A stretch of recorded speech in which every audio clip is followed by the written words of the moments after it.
Foul Play, a murder game played by people whose business is murder. And here to see Foul Play is your chairman, Simon Brett.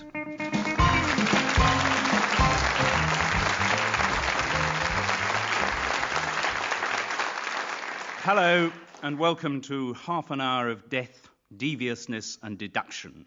The game is so simple that I'm not going to insult your intelligence by telling you how it's played. Suffice to say that at the beginning of each foul play there's a murder, and at the end there's a solution. And trying to navigate a direct route between those 2 points are this week's two guest investigators. Liza Cody is the creator of one of the first female private investigators, the feisty Anna Lee, who was transmogrified on television into Imogen Stubbs in a miniskirt. Did you think that did Anna Lee a service, Liza? It didn't do Imogen a service. Right. I'll put it that way. Okay. But the sales were good. So The sales were good. Yes. Excellent. Yes. Liza has recently also been writing another series of books about a sublimely inarticulate female wrestler, Eva Wiley.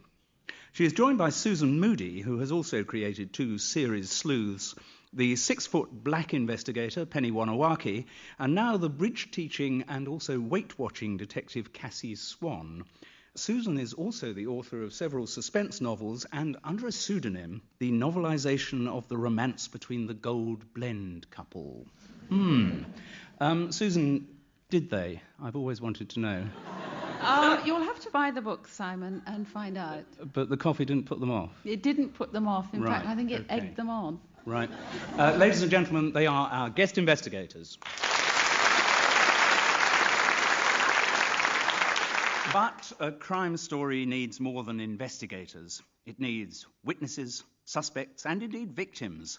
A cast of thousands, in fact. And for Foul Play, the thousands will be represented by an extraordinarily versatile cast of two, Lee Simpson and Maria McCurlin.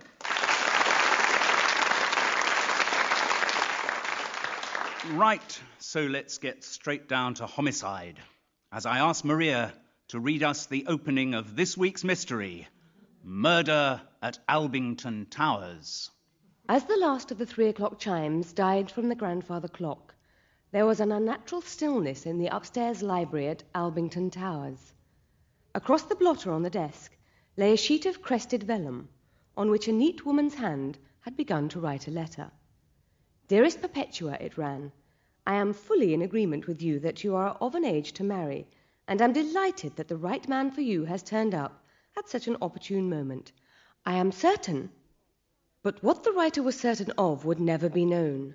The thick fountain pen had slipped from the fingers and lay in a spreading pool of blood, which seeped slowly onto the green blotting paper and oozed towards the death aid, the wire of which lay neatly coiled at the edge of the desk. The blood had almost ceased to trickle over the family diamonds from the wound in the back of the Duchess's neck. Protruding from her dowager's hump was the intricately worked, bejewelled haft of the oriental dagger whose point had severed the rich old lady's jugular. Right. Susan and Liza, is there anything in that opening paragraph to sound alarm bells in your highly tuned investigative brains? Yes, the writer's knowledge of anatomy. Yes. I think. Really? The jugular Yes. seems to be misplaced in this It's one. nowhere near the widow's hump. Oh, no, it's a very long dagger. I think it's time that we heard the official view of the crime. Inspector Sergeant of the CID has been put in charge of the Albington Towers investigation, and he is even now in the middle of a press conference, which I think we'll join. Ladies and gentlemen of the press, I'd like to bring you up to date with our inquiries. At the time of the murder, the Albington Towers servants were all attending a local church fete, so the only people present in the house were the dead woman, the Dowager Duchess of Leominster, her daughter, Lady Perpetua Glass, her daughter's fiancé, Captain Gerald Broughton, and the international financier, Mr. Al Akbar. The doors to the library were not locked, and the call to the police from Lady Perpetua came through at 3:17 p.m. Immediately after, she had discovered her mother's body. The jewelled dagger, we have established, was the property of Mr. Al-Akbar, and his were the only identifiable fingerprints on the weapon. The letter on the desk was in the Dowager Duchess of Leominster's handwriting, and we believe she was disturbed in the act of writing it. The deaf aid belonged to the Dowager Duchess, but she had apparently taken it out of her ear and put it on the desk. Thank you, Inspector Sergeant. Would you care to hazard a guess at this point as to who might have done it? Well, I think I'm going to go for Captain Gerald myself, on the grounds that it can't possibly be a foreigner. No. That would not be politically correct. So I think You we have can to remember dismiss that him. this was probably written before political correctness became an issue. Well, in that case, it has to be Mr. Al-Akbar. Right. Anyway, now to help us build up a more rounded picture, let's hear a statement that was given by one of the suspects. Well, actually, that's probably too loaded a word at this stage. One of the people involved in the case, the victim's daughter, Lady Perpetua Glass. Well, I went into the library and found my mother dead at 3:15 this afternoon. It was a tragic end to what should have been the happiest day of my life. Well, it was only this morning over a game of croquet that Gerald, that's Captain Gerald Broughton, had asked me to marry him. We'd told Mummy the news in the library just after lunch, and she had told the servants, and we were all so jolly happy. And now this has happened, really. It's just awful. Anyway, we left Mummy on her own at about 2:15, saying we'd see her in the hall at 3. Oh, we were all going down to the village fete together. Then Gerald and I went for a walk in the garden to talk about our plans. At 3 o'clock, we put on our coats and gloves. You know, it always seems to be such a cold day for the village fete, and we were waiting in the hall for Mummy. While we were there, Mr. Al-Akbar came downstairs, looking for a servant to carry his bags and drive him to the station. He said he had done what he came to Albington Towers to do and wanted to catch the 4:15 train back to London. Well, I told him that all the servants were at the fete, and with that rather bad grace so typical of foreigners, Mr. Al-Akbar stomped off to the downstairs study to phone for a taxi. I went upstairs to hurry Mummy along, and it was then that I went into the library and... I'm sorry, I'm just so terribly upset by the whole thing. Right, could we get some hot sweet tea for Lady Perpetua, please? I should point out that in all these statements, the suspects may be telling the truth, or for reasons of their own, they may be slipping in pieces of false information. Susan and Liza, Lady Perpetua Glass is now your witness. But I should point out that to prevent you from bullying any witnesses, I am here acting as their solicitor, and they can consult me about any questions they think to be beyond the pale. Susan, have you a question for Lady Perpetua? I'm very interested in why she should slip on a coat and a glove, or two of the latter. What time of year exactly is this? Well, of course it's only early April, but it's awfully cold, don't you find? Well, not normally. The fetes I attend usually take place in the summer, not But in isn't April. that always a blasted way? You know, you organise a village fete, and then the weather comes and does a googly on you. Perhaps in your experience. And also, one other question I wanted to ask. What was your relationship with your mother? Oh, she was one of my best chums. I mean, we were Like an terribly elder close. sister, was she? Pardon? Like an elder sister? No, she was my mother. In that case, why was she writing this letter of approval rather than speaking to you personally if you're so close? I think it's because Daddy died last year, and being the only child, I think Mummy was very keen to do what Daddy possibly might have done. And he would have written? Oh, gosh, yes, it's the proper way, isn't it? Even though you share a house? Oh, yes, of course. Right. We are terribly posh, you know.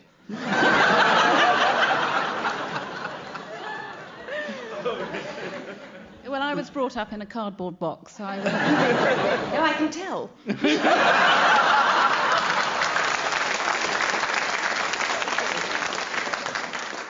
Liza, have you a question to put to Lady Perpetua? Your father died a year ago, Yes. and how did that unfortunate circumstance leave the family fortunes? Oh, well, Mummy deals with all of that. I don't really have much to do with it. And had she appeared to be at all overwrought lately? No, not at all. Mummy was always tremendously stoical. Did your mother confide in you to any degree? And would she have told you what Mr. Al-Akbar was doing in the house? I didn't really meet Mr. Al-Akbar. He didn't join us for dinner the night before. And all I can say is that Mummy was quite interested in Tutankhamun. It might have had something to do with that. So have you got any insight into why a house guest at such a wonderful premises as your own would have brought with him a dagger? No, as I say, the only thing I can think of is that it was something to do with his work.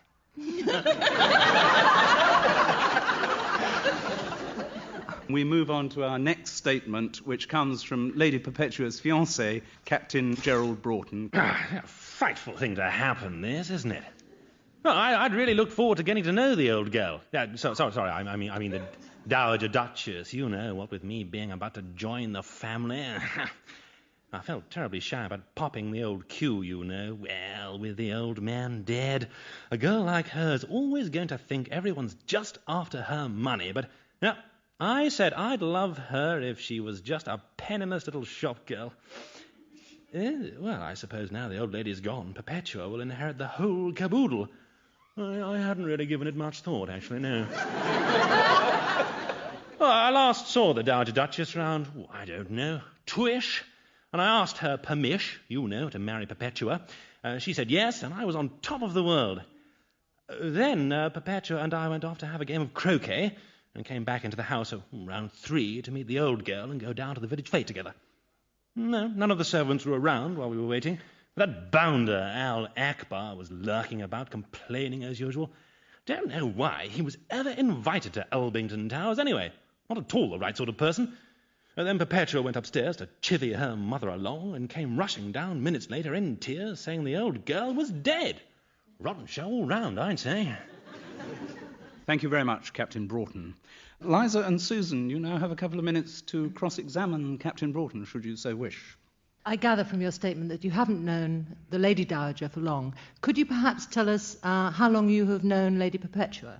It was about 6 months ago we ran into each other at Henley, actually. I was taken immediately with her. What a fantastic-looking filly she is. Very fine. We got on like a house on fire, and it's been downhill ever since. Well, in the rolling fast sort of sense, rather than going from good to bad, if you see what I mean. Sorry, talking never been my strong point. You know how it is. Yes. Mr. Akbar, have you met him before? No, I haven't, and the sooner he shoves off, the better for me. I don't like it. Just a captain's intuition, is this? Well, you know, when a fella's seen a bit of service, a chap gets to know these things. Where have you seen service? Well, I haven't, actually, but fellas who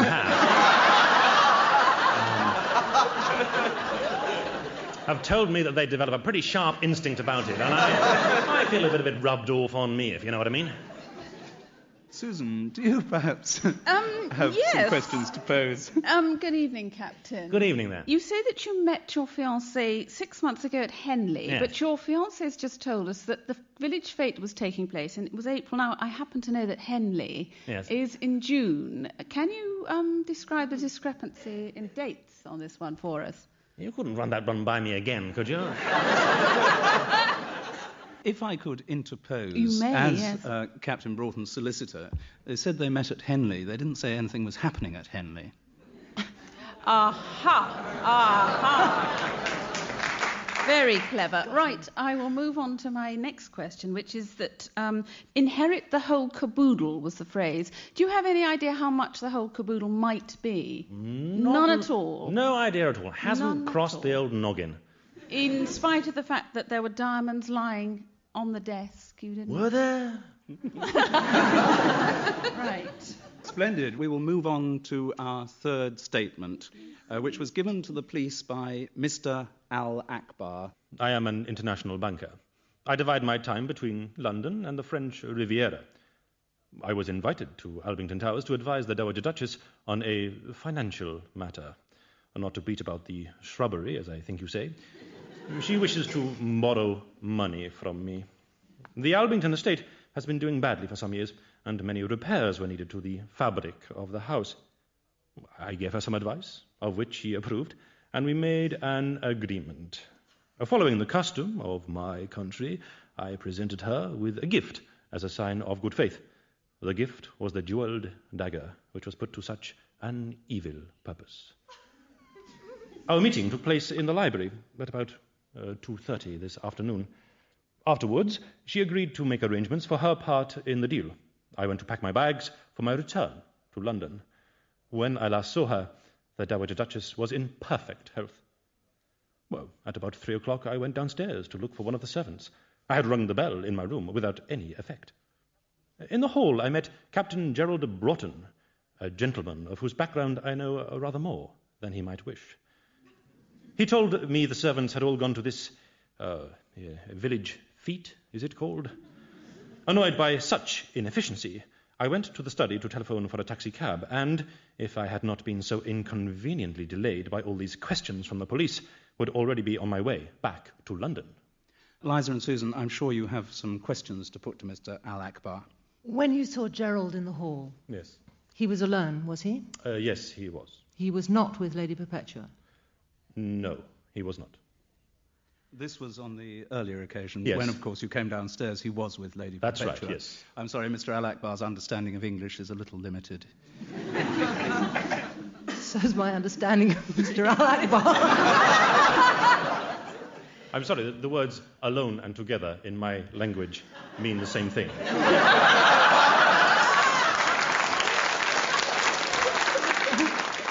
Which can be very difficult when it comes to weddings and divorces and such. Where do you come from, Mr. Al-Akbar? Well, I like to say that I am a citizen of the civilized world. Right. Mr. Al-Akbar, you mentioned a financial matter. Was it simply a loan or was there more to it? And what was the agreement to which you had both come? Quite simply, I had agreed to lend her a large sum of money at a certain rate of interest. Then nothing given on her side? The interest payment would have been perfectly satisfactory. And how much were the interest payments? That is a matter between businessmen and businesswomen. But I think now that she's dead, the police will almost certainly want to know as much as I do. Well, it was approximately 14.6% APR.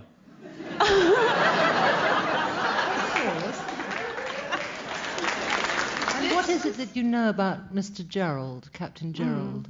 Well, what I know about Captain Gerald is not something I would care to repeat in this country, your libel laws being such as they are, and the courts probably not being very sympathetic to a gentleman of my nationality.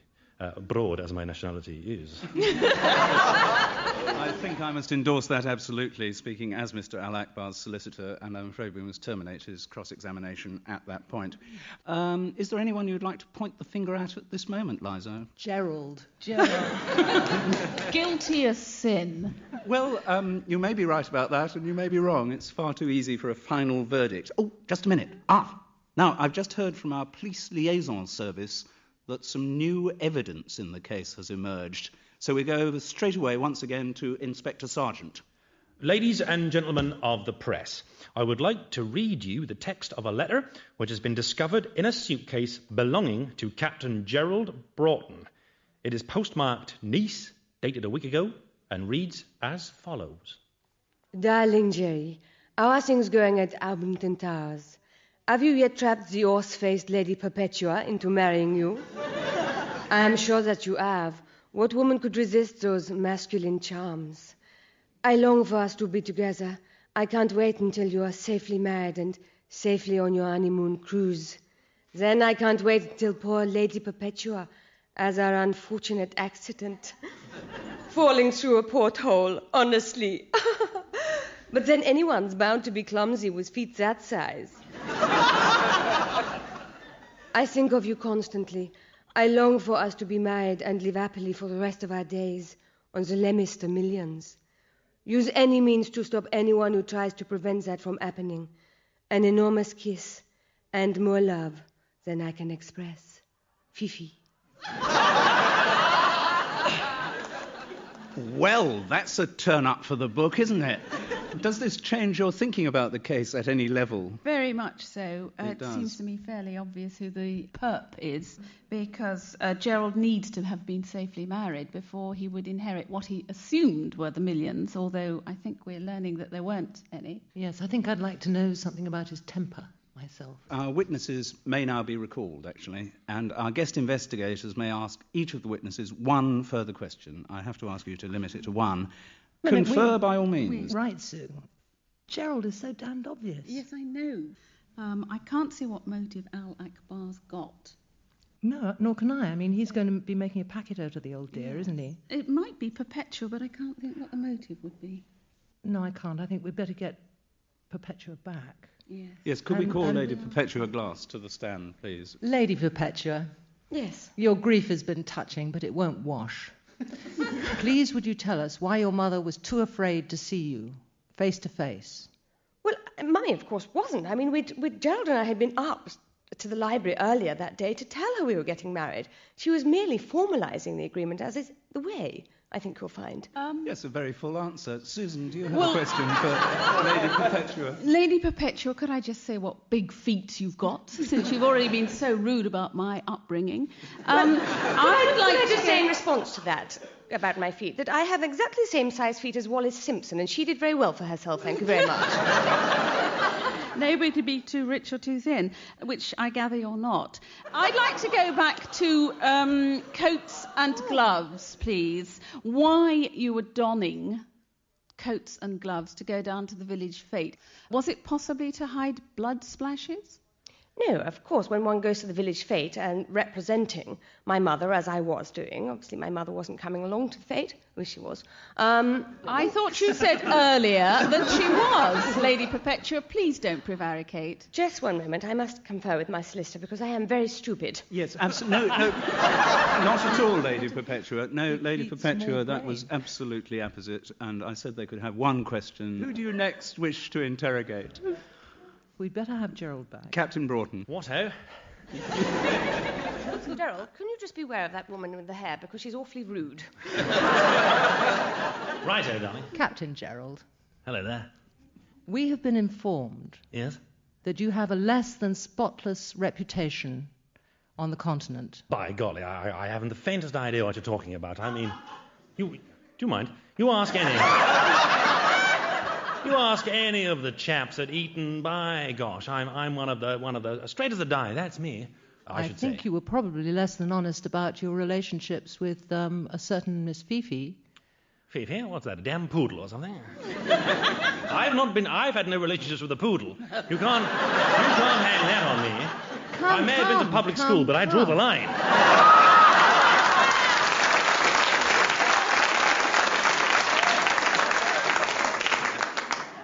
You still deny any of the questions I asked you before, like about this business about Henley, about why you're putting gloves on, which, I mean, a man who's seen service before the mast, or not, as you prefer us to believe, wouldn't bother with those sort of things. I keep coming back to this lie because I think it's important, the gloves. But we're not going to get a straight answer from a man who says he was at Eton and is wearing a Harrow tie. Well, I have a broad church as far as schools are involved. Yes, well, Is that it then? Can I nibble for a Manhattan now? Is that all right? Susan Moody's question was so multiform that I think you've answered it more than adequately. Thank you. Right, we now come to the moment where the two guest investigators have actually to commit themselves. Well, going on Dashiell Hammett's theory that the gaudier the patter, the cheaper the crook, I really do have to still think it's Gerald. But I don't see what anybody's got to gain out of this. No. So, given that, I'm going to go for Lady Perpetua for no reason other than that the audience agrees. Oh, makes one wonder what Lady Perpetua's done, really, doesn't it? Anyway, the moment of agony is about to pass because we're going to find out. Ladies and gentlemen, here comes the foul playlet. Take it away, Lee and Maria. We're going over to the library at Albington Towers.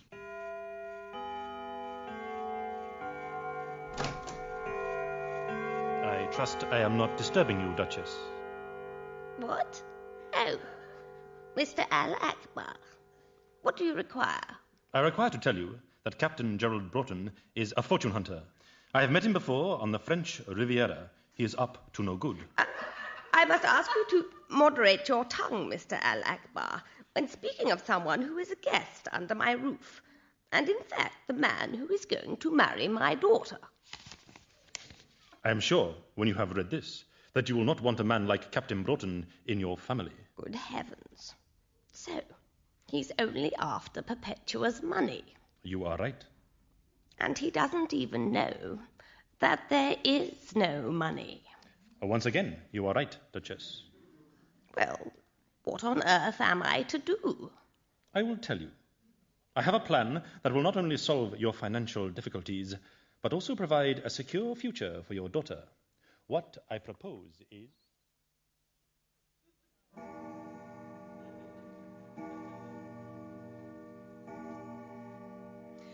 Oh dear, where on earth is Mummy? If we don't hurry, the coconut shies will have run out of coconuts. Shall I go and see if she's in the conservatory, Perpetua, my angel? No, I expect she's still in the library. Oh, Gerald, could you just do up this button on my glove? Of course, light of my life. Thanks. I'll go up and see if Mummy's there. All right, but be quick, Perpetua. Every moment you are out of my sight is like a year. Don't worry about that, my love. Soon we'll be together forever.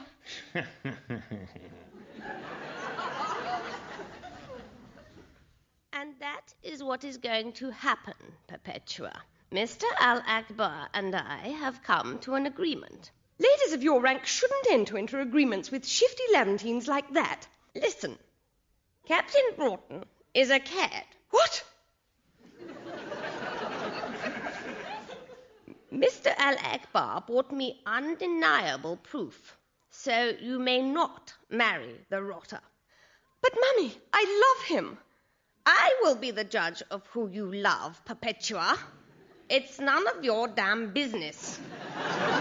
And you will love and marry Mr. Al-Akbar. What? That is his price for lending me the money to save the Leominster estates.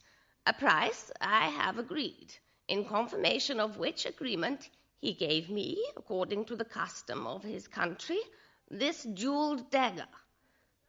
I was just writing you a letter to explain. Just a minute. At this moment, all the servants think that Gerald and I are to be married. Not for long. I will soon disabuse them of that notion. Oh, no, you won't, Mother. Why not? Because you won't have the chance, Mummy. Perpetua, put that dagger down at once. Never! Mummy, take that and that and that!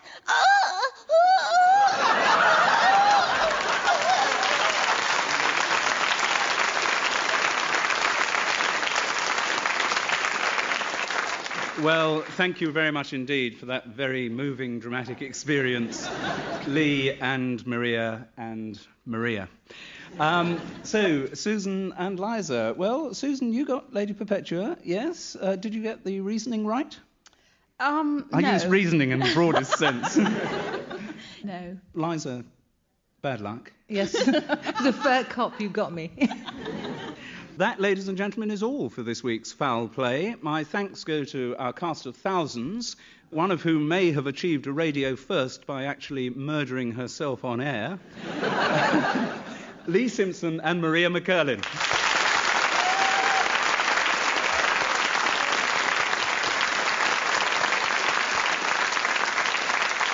And thanks also to our intrepid sleuths, the guest investigators, Liza Cody and Susan Moody. Hello, welcome to another half hour of Crime and Punishment. The crime will be a murder committed before your very ears, and the punishment will be for our guest investigators who have to try and sort out who done it. This week's guest investigators are once again two of the country's most eminent crime writers. Margaret York's benign exterior masks a mind of considerable deviousness, and in her book she shows a rather worrying understanding of the psychopathic psyche. Margaret, do you find that writing so much about evil actually gets evil out of your system? Well, I don't think it does anything for one's suspicious nature, and appearances can be very deceptive. Yes, this is certainly true. Her co-conspirator or investigator is John Harvey, who, apart from being a poet, publisher and jazz buff, is also the creator of Inspector Resnick, a cerebral sleuth with a taste for exotic sandwiches. John, I've often wondered, is that just for the fiction, or are you a sandwich man yourself? Well, I used to try them out, but then when I found I had to wear Resnick's rather overlarge shabby suits as well, I gave up on it. And I thought, well, I don't research anything else, so why bother researching the sandwiches, really? Ladies and gentlemen, our guest investigators.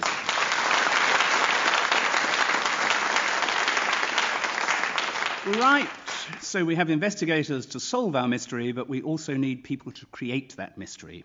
We need a victim, we need witnesses, suspects, and not least a murderer. And all of those will be provided by our regular dynamic duo, Lee Simpson and Maria McCurlin.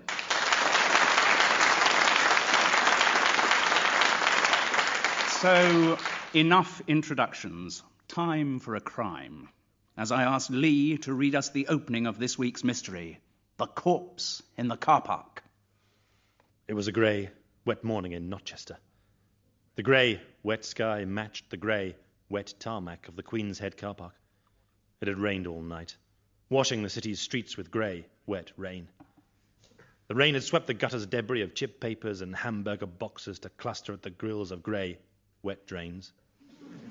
The rain had given a spurious gleam to the paintwork of the battered silver grey Escort in the Queen's Head car park. The rain had splattered and spread the pool of vomit by the car's back wheel. And the rain had all but washed away the blood from the head wound of a 20-year-old girl who lay dead on the grey, wet tarmac beside the car. So, there you have it. Gritty, authentic realism. I didn't know you got Mark Timlin to write this week, so... No, I wrote it, so it can't possibly be gritty, authentic realism. Margaret and John, it is, of course, early days, but does that graphic opening to our story prompt any particular thoughts or impressions at this stage? It's a very grey, gloomy scene that you've set. It is. It has to be said. A grey car near the victim. Yes. No sign, we haven't heard whether the car had been broken into, whether the keys were in the car, whether the car belonged to the victim. Perhaps time will tell. Yeah, I think perhaps you ought to be writing this. Those are very good ideas. I hadn't thought of any of that. I think perhaps we ought to get a little more information and catch up with the official investigation. Inspector Constable of the Notchester Police has been put in charge of the case, and she is now making a statement to the press. The murder victim was a 20-year-old student in her second year at the Ted Sprocket University of Notchester. Her name was Tina Ross. According to the landlady of the Queen's Head, a Joyce Chambers, Tina was having a drink with a fellow student, Patrick Barraclough, when a group of Notchester Rovers football supporters, rather excited after their team's home win, came into the bar. Words were exchanged between Barraclough and one of the fans, Terry Prodger. And at some point in the evening, Tina Ross apparently ran out of the bar into the car park. Her body was found this morning. She appeared to have been hit over the head with a beer bottle. Thank you very much, Inspector. Well, Margaret and John, if there are any further questions you would like to ask Inspector Constable, please feel free. Yes, Inspector, I wonder if you could tell me whether there are any wounds that were not inflicted by just the beer bottle. Well, I'm afraid at this point I'm not at liberty to say. We obviously know the one fatal wound. What about the words that were exchanged between Barraclough and Terry Prodger? Do you know what those were about? I haven't as yet had a chance to speak to any suspects about the nature of the words, but as soon as I do, I will most certainly get back to you. You have spoken to some people about something? I've spoken to... Yes, I know you gentlemen of the press. You like to get a bit of a laugh in here and there. I have indeed spoken to Mrs. Joyce Chambers, who is the landlady of the aforementioned Queen's Head. What did Mrs. Chambers say? Did she discover the body, perhaps? Mrs. Chambers discovered the body this morning when she was putting the rubbish out from her pub. Thank you very much, Inspector. Right, we're now going to hear statements from some of the people who were in the Queen's Head pub yesterday evening. And our first statement comes from the Notchester Rovers fan, Terry Prodger. Mr. Prodger, could we hear your statement, please? Oh, Struth, do we have to really talk now? Oh, God, my head feels like Gaz has been using it for a nightclub. Hey, what? All right, yeah, last night. Yeah, the Rovers done the business, didn't they? 2-0. Come on, you Rovers! Oh, I mustn't do that. Yeah, last night. Oh, all right. Well, I was with some mates, good lads' night out. We're having a few bevies because, 2-0, 3 points, easy. That second goal was a peach. Yeah, I saw the girl in the bar. Couldn't miss her, really. Real looker, all that. Guy she was with, though, he was a real waste of space. Got this poncy little beard down his chin like a dead gerbil. Yeah, you could tell he was a student. Well, anyway, I went up to the girl, friendly like, and I said, I'd like to find out what it's like with a real man, darling. Come out to the car park and I'll show you. No, it was just a joke. Sort of thing you say. If all the girls I said that to had said yes, there'd be nothing left of me. Yeah, no, I'm better off with me mates. Oh, did I go into the car park before closing time? Well, yeah, just for a slash. It's one of those old-fashioned pubs where you have to go out to find the gents. That's all, though. Oh, I didn't see the girl out there. No, dead or alive, no. Is that it? Oh, thank God for that. You got any coffee, have you? Or aspirin or something? My head's Yes, splitting. thank you, Mr. Prodger. I'm afraid you must wait a moment for the coffee and the aspirin, because our guest investigators now have a couple of minutes to cross-examine you. And I should remind John and Margaret that if I find your style of questioning has become too adversarial, I am here as the witness's solicitor to put a stop to any of that kind of rough stuff. OK? Margaret, Mr. Prodger is your witness. Mr. Prodger, what did you do after you had visited the car park? Well, I went back to the pub and sunk a few more beers, celebrate the victory. Oh, yes. And was Patrick Barraclough there at the time? Well, when I got back, I don't remember. I didn't really pay much attention to him, really. Because I went back to my mate, in the corner. And the girl had already left, you say? Yes, I think she'd gone by then. So you were clear enough to know that the girl had already left by then? Well, I'm not really clear about that, really. But I think you said earlier, didn't you, that you saw the girl leave the pub? Did I say that? I thought you said so. Do you think you said so? That beer's really strong stuff, actually. It really is quite strong stuff. John, do you have a question too? Yeah, didn't you think that first goal was offside? No, the bloke at the byline was playing him on. OK, well, if that's the way you saw it. We were told earlier that you and Patrick Barraclough had words in the pub. Yeah, He just didn't like the way I was talking to the girl, that's all, because he's a bit of a ponce. He's a student, what do you expect? Waste of space. So the words were about what you'd said to Tina Ross? Yeah, that's right. He took offence for some reason, I don't know. Because you had been abusive to her, presumably? No, it was just a joke. John, Margaret, your time is up. And we will move on to our next witness, the landlady of the Queen's Head, Joyce Chambers. Mrs. Chambers, maybe you'd like to tell us what you saw last night. Oh, well, this is a dreadful thing to happen to my business. I mean, I've spent the last 5 years building up the reputation of the Queen's Head. I've really turned it round from spit and sawdust to something with, a bit of style, like. Now this, poor kid. All right, but I wish she could have just chosen somewhere else to get herself topped, I didn't know her, no. I mean, she might have come into the bar before, might not. Quite honestly, all those students all look alike to me. I can just about tell the boys and the girls apart. Not always even that, frankly. Anyway, I don't know any of them as individuals, no. No, I'm not married now, no. I do have gentlemen friends, yes, but there's no one special on the scene at the moment. Yes, I would have gone out to the car park a few times in the course of the evening, yeah. Well, you see, that's where the dustbins are. You'd be amazed how much rubbish a pub generates. People just don't finish bar snacks these days, They leave half-eaten sandwiches all over the place. Right mess it is. No, I didn't see nothing, no. Nothing untoward. I certainly didn't see the girl. No, not until I found her body at 7 this morning. Do you think I could go now? Because I'm trying to run a business here, Yes, thank you, Mrs. Chambers, but I'm afraid I must ask you to stay a little longer because our guest investigators need to ask you some questions. John, do you have a question for Mrs. Chambers? Well, I'm very interested in your inability to distinguish between genders. Has this led to any interesting things in your life as a publican? It might have done in my youth, but I think now I know the wood from the trees, can I say? Certainly for gentlemen of my age group. It's just the young ones, with the hair all over the place and that cross-gender clothing they wear, Unifly or something, is it? Oh. But you would presumably have known the difference between Tina Ross and her boyfriend, Patrick Barraclough. I didn't know they were boyfriend and girlfriend. I know Lassie, I recognised her, but I've never had words with her, no. You did recognise her. I thought you were a little unclear before about whether you knew exactly who she was. Well, I didn't know exactly who she was until I found her this morning, and police said, aye, that's Tina Ross. When she was in the pub, what time did you see her there? I mean, do you see her sitting there all evening or what? Well, you know, the pub was so busy, what with Rovers winning and stuff, it was absolutely heaving in there, so... And you wouldn't know at which time, for instance, she left the bar? No, I was right busy. I've only got one girl on the bar, one boy out back, and they sort of alternate, you know. You sure about that, girl and boy? Well, you're right. I mean, one of them's got a high voice, so I guess she's the girl. Margaret? Were you aware of the quarrel that went on between Mr. Terry Prodger and Mr. Patrick Barraclough? No, I mean, there were a right lot of noise in pub, you know, because they were Rovers fans. And you didn't hear Mr. Prodger, Terry Prodger, make a suggestive remark to the young lady? No, I didn't. He'd have been out if I had done. I tell you, I don't have that sort of stuff in my pub. No suggestions whatsoever. Well, this seems to have been the trigger for the row between these two, but you had no idea that this was going on.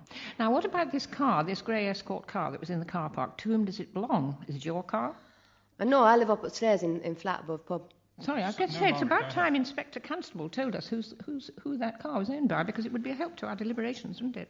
Absolutely. In fact, I just had a message through from Inspector Constable, and apparently the Escort was owned by Terry Prodger. Thank you very much, Mrs. Chambers. You'd better get back to the bar, I Thank you. think. Drop in if you're around, you know, because we do lovely food. Yes, that's... Lovely bar snacks. That's why they leave the sandwiches half-eaten.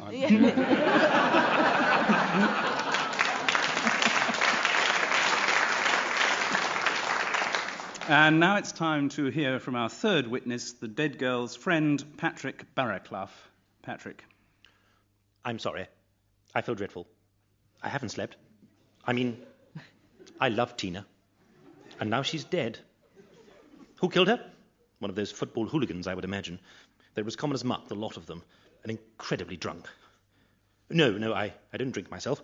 I believe that God gave us our bodies to look after, not to abuse with drink and drugs. Tina drank, yes.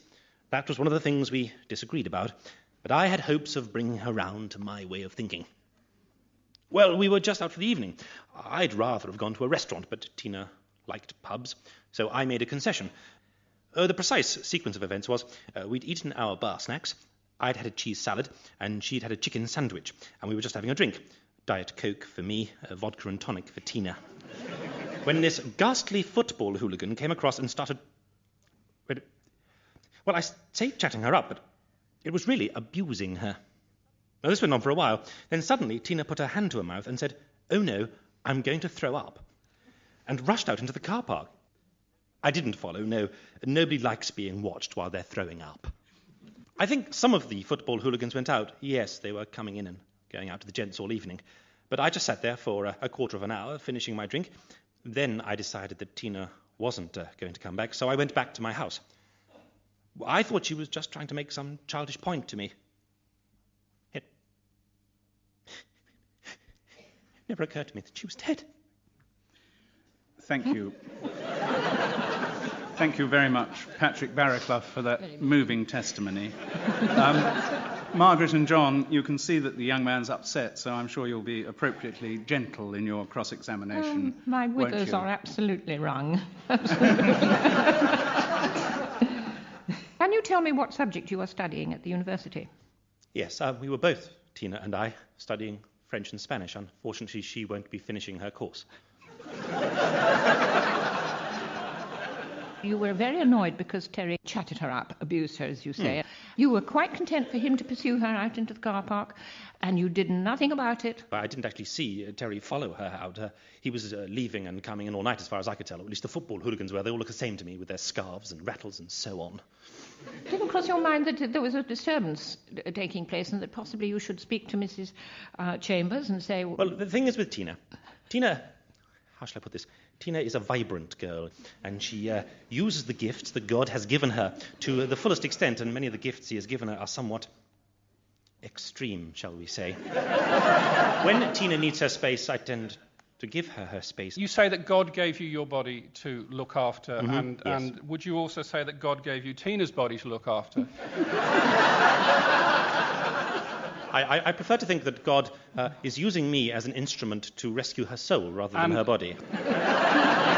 when she received an offer from Mr. Prodger to go out into the car park for something, shall we say, a little bit more earthy than what you were providing for her, do you not think that you were exceedingly jealous of what was happening? Very jealous of what was happening. I certainly wasn't jealous of that fellow. Tina would never go off with a fellow like that.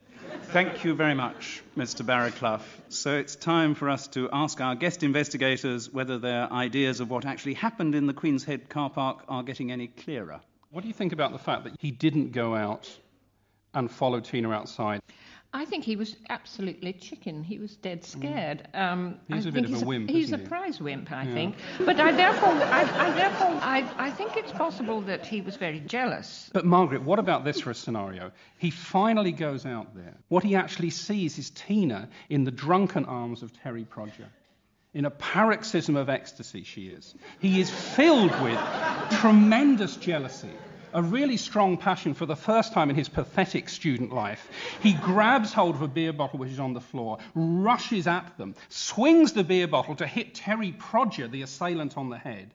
Wimp that he is, misses Terry Prodger totally. Terry Prodger falls over in a drunken faint. He whacks Tina, his beloved Tina, around the head. Tina falls to the floor. We later find out she's dead. He rushes off in total panic. Terry Prodger wakes up drunk, doesn't know what happened, slinks away, and Tina's body is left there, killed by her pathetic, loving student boyfriend.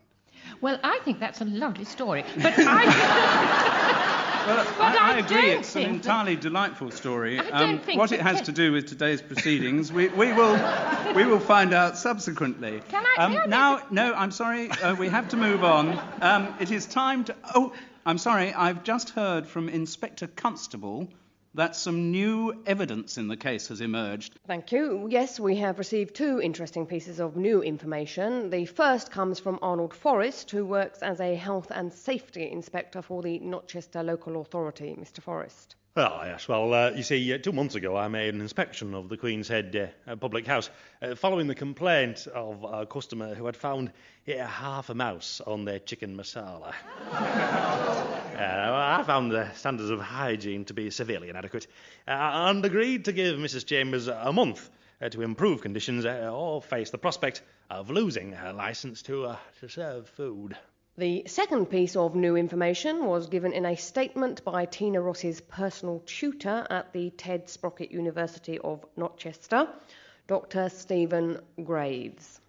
I wouldn't like to be accused of passing on unauthorised gossip, but, well, since this is now a police matter, I feel I must mention a rumour going around the Ted Sprocket campus that Miss Ross's morals, I have no proof, but there was a suggestion that Miss Ross might have been one of those students who, supplemented her grant by...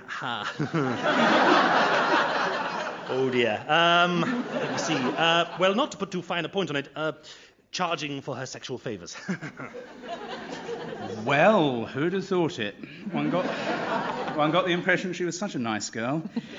Still, I'm sure those two little gobbets of information have set our guest investigators' minds racing. Are they a race? I think the half a mouse is a red herring.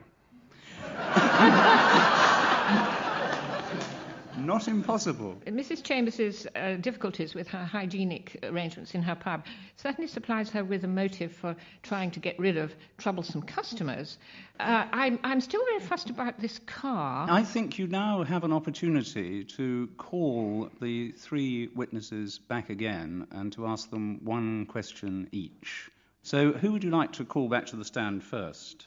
I'm very unhappy about Dr. Stephen Graves suddenly slipping in here with a bit of character assassination about Tina, which nobody else has mentioned. And I'd like to be able to question someone who could verify whether his remarks about her engaging in prostitution are true or false.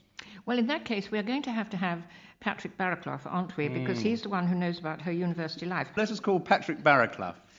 Mr. Barraclough, yes. We've had some news from Dr. Stephen Graves. He seems to be aware of a very busy secret life she appears to have pursued, of a nature you would not approve of, I think. Well, no, I didn't approve, but like all of Tina's rather unusual habits, I hope to draw her from the path of wrongness onto the path of righteousness. John, do you have a question for Mr. Barraclough? Take a cut, did you? Beg your pardon? Take a cut A cut from of what? Tina's earnings? Hey, why? You... Here I am. Is that a yes or a no? John, badgering. I'll say the word badgering Absolutely again. Thank you very much, Mr. Barraclough. I hope have you... a chair and a glass of water. Yes. No. Will you leave Mr. Barraclough away? Thank you very much. And who would you like to question next? Let's have Joyce. Mrs. Chambers. Hello, Joyce. Right. I'm right annoyed about Arnold, you know. Arnold. Aye, Was that the mouse? Health and safety, man. Oh, the health and safety man. We're more interested in the activities that apparently Tina Ross was conducting in your establishment. I mean, a visit from officers of the Vice Squad presumably would be worse than a visit from the Hygiene Committee. Nobody engages in prostitution on my premises. I won't have that said. And now, I tell you, I've cleaned up my pub something nice, and so you could lick Lino, you could. If that fact, was your sometimes I particular do. penchant. Right. Thank you, John. Margaret, do you have a question for Mrs. Chambers? It must have worried you very much that you were under threat from Mr. Arnold Forrest and his health and safety regulations. You must have been very apprehensive. Well, I've done that much work. I tell you, the police said, don't say this, but I'm going to say it. I know where that mouse came from. I had a girl who worked. I knew she was stealing from takings, right? I gave her notice to quit, and then mouse turns up in chicken masala. Oh, now, dear. you draw your own conclusions to that. Thank you very much, Mrs. Chambers. Thank you. You now may call Terry Prodger to the stand. Mr. Prodger, thank you. All right. Now, what about your car, Mr. Prodger? Yeah, I know. Are you going to pick it up, or is the police taking it away? I think the police have got it for evidence or something. I need it, actually. I need to get there's an away match next Wednesday. I need to get to it. And it is your car, properly paid for. Oh, huh? All that. Oh, yeah. Properly insured. I got it on all a those hire things. purchase from Honest Dave on the corner. He's Oh, a I grand see. lad. Thank you. It's got a nice Sierra if you're interested. I don't know, you know. I think I'd keep away from Honest Dave. John, do you have a question for Mr. Prodger? I just wanted to check, were you aware that this young lady sometimes engaged in prostitution? No idea. I wouldn't pay for it.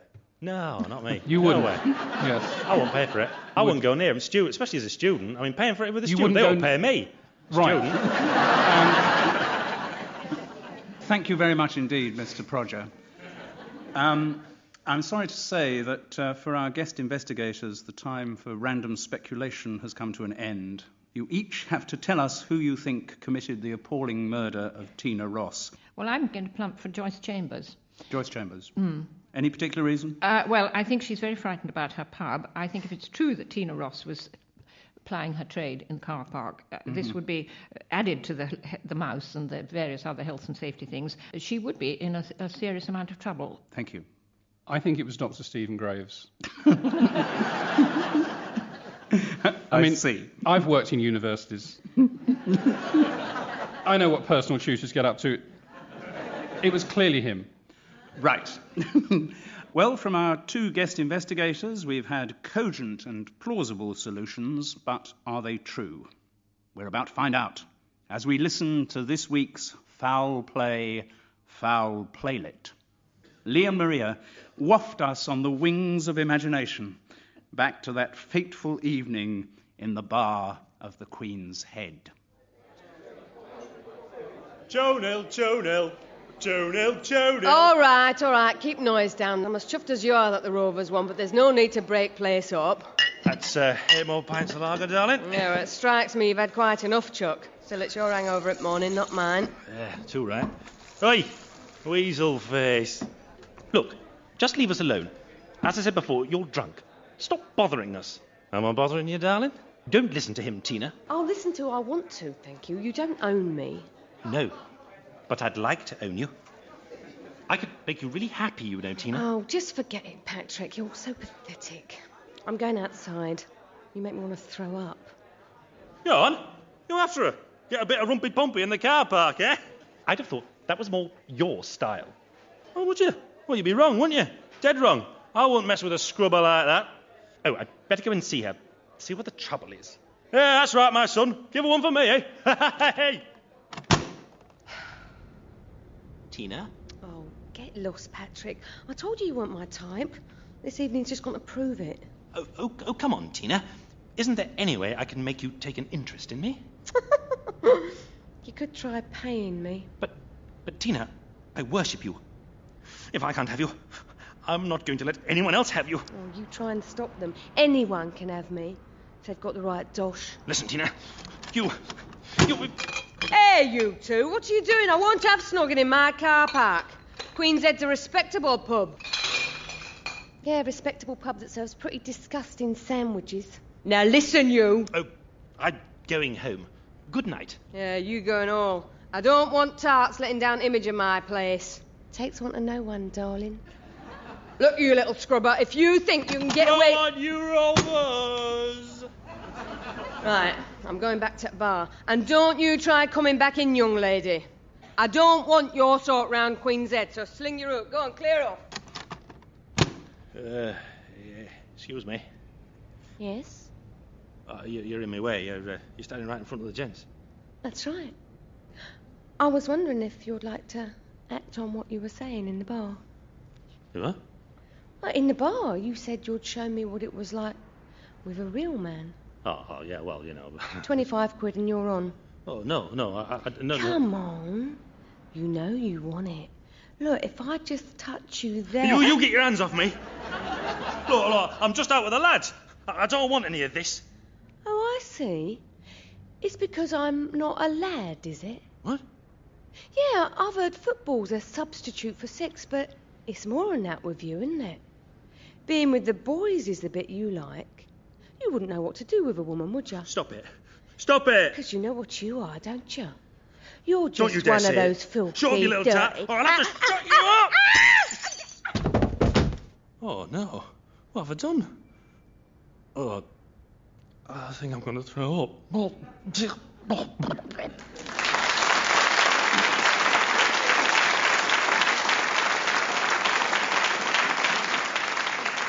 Well, there you have it. Honestly, the things students get up to these days. In my young day, it was just putting chamber pots on the top of spires. So, John and Margaret, well, a bit of wrong and a bit of wrong. It wasn't Joyce Chambers and it wasn't Dr. Stephen Graves. The truth has once again emerged in this week's Foul Play, and I hope you'll all join me for the next one.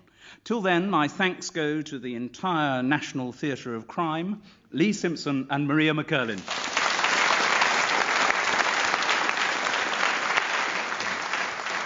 And enormous gratitude to this week's guest investigators, Margaret York and John Harvey. Hello, and welcome to a programme of devious whodunitry. Within the next half hour, we will not only have a murder, but also guarantee to find out its perpetrator. To help follow the clues and finger the criminals, I'm delighted to welcome this week's guest investigators, both of whom are internationally acclaimed crime writers. Lindsay Davis is the creator of Falco, a private eye who's brought the methods of Philip Marlowe to the mean streets of ancient Rome. Lindsay, welcome to the programme. Thank you very much. I'm not sure whether I can promise any togas tonight, but... That's just as well. I hate all those bare knees on men. It's really? So Yes. The odd sandal, possibly. Lindsay's partner in crime, or perhaps detection, is Val McDermid. Val's a former journalist, so she's got the perfect background to be an investigator. She's the author of the Kate Brannigan Private Eye series and has won the Crime Writers Association Top Award, the Gold Dagger. Are you ready for the fray, Val? Absolutely, I have my dagger at the ready. Excellent. Don't turn your back, Simon. I certainly won't. Ladies and gentlemen, our guest investigators.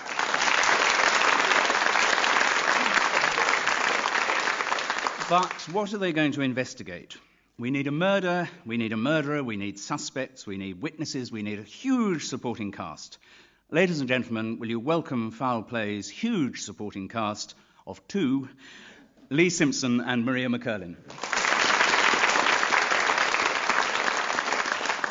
Right, let the mayhem commence, as I ask Lee to read the opening of this week's mystery, Death at the Dig. The tomb of Egfrith of Woldsby had lain undisturbed since the Earl's death in battle in 584 AD. But more than 1,400 years later, it had been opened to the elements. The discovery of the tomb in the Kentish village of Studdingham had caused great excitement in the world of archaeology, and the site was now a chain-fenced compound. A small village of tents and portakabins had grown up around the excavation. The burial chamber itself, except for a little dust and earth, looked exactly as it had done in 584 AD. The only detail which struck a discordant note was the body that lay inside it. A body from 584 AD wouldn't have been wearing a denim shirt and baggy khaki shorts. It might possibly, like this body, have been clutching in its hand a dusty, jewelled cross, but there was no way its yellowed teeth would be clenching in the rictus of death the stem of a much-chewed tobacco pipe. And the instrument which might have stoved in the skull of a body in 584 AD would not, like the one that lay bloodied in the trench beside its victim, have been a furled beach umbrella advertising a well-known soft drink. Thank you, Lee. So clearly what we're up against here is an archaeological mystery. Val and Lindsay, what do you reckon? I'm not actually asking you for a full solution at this stage, but any thoughts so far? I'm fascinated by the yellowed teeth. You are? Are Yes. they real or false? Well, exactly. This is the kind of question that an investigator would ask, and to which I hope I will have an answer. Val? I'm concerned about this beach umbrella. I mean, we've all heard about coastal erosion. Yes. Should we be worrying if perhaps the sea is going to sweep in and sweep all this away before we've reached a solution? Well, I'm very glad you raised that point. And, when it happens, you will be the first to know about it. But to get a little more information, we will now join a press conference being held by the officer in charge of the murder investigation, Inspector Sergeant. Ladies and gentlemen of the press, the victim has been identified as 58-year-old Professor Harold Sturton, an eminent archaeologist who was in charge of the excavation project at Studdingham.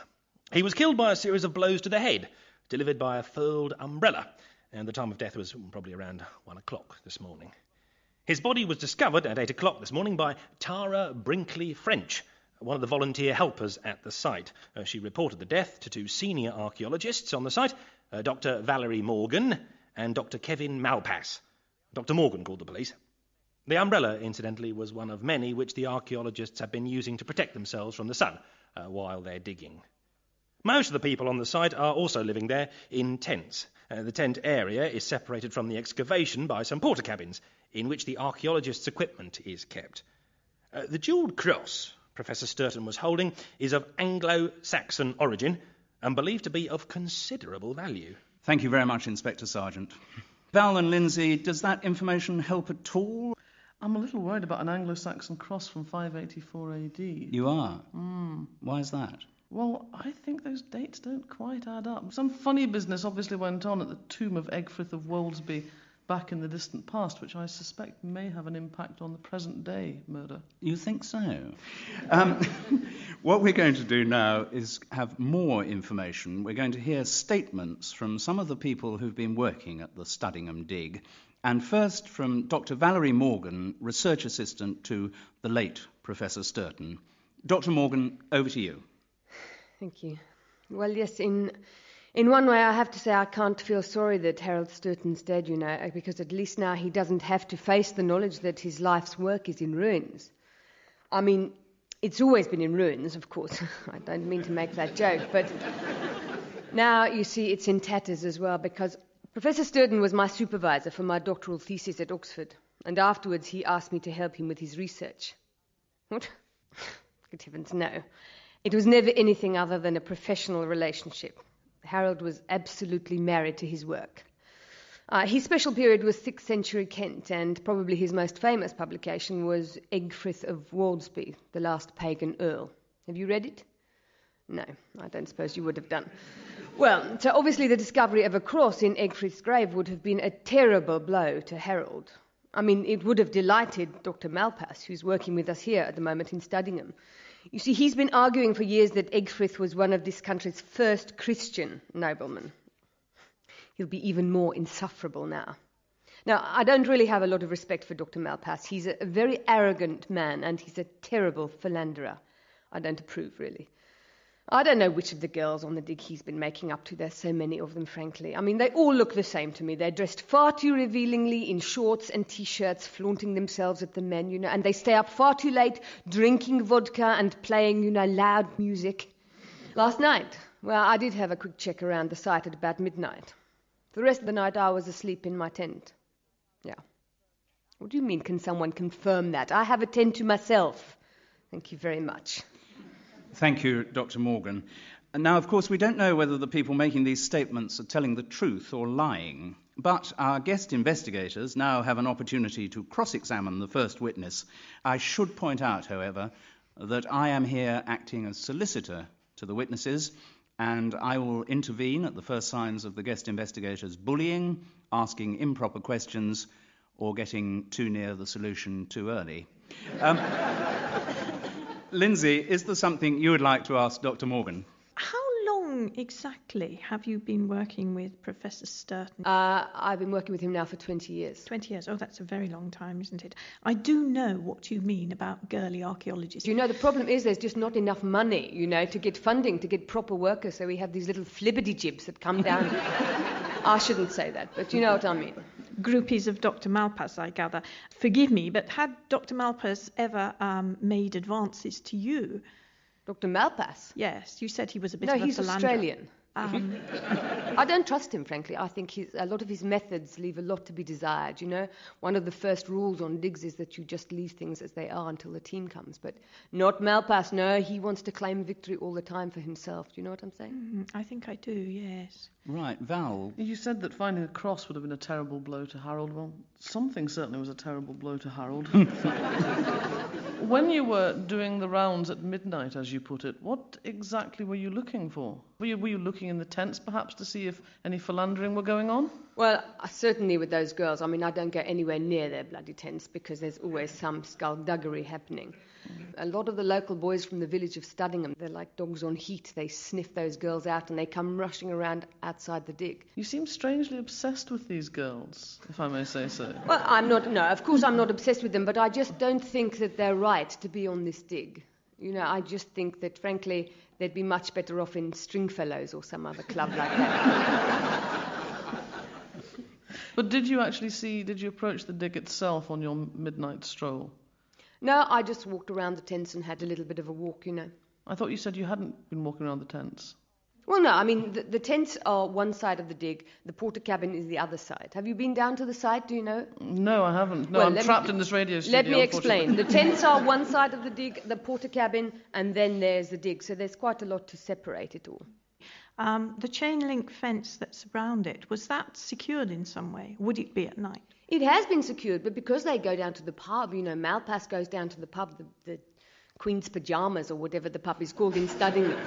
Of course they have keys, and sometimes when they've had one too many ciders, they don't lock it up properly. I'm just a bit worried about Professor Sturton being there himself, actually. I think we were told that he was killed at about 1 o'clock.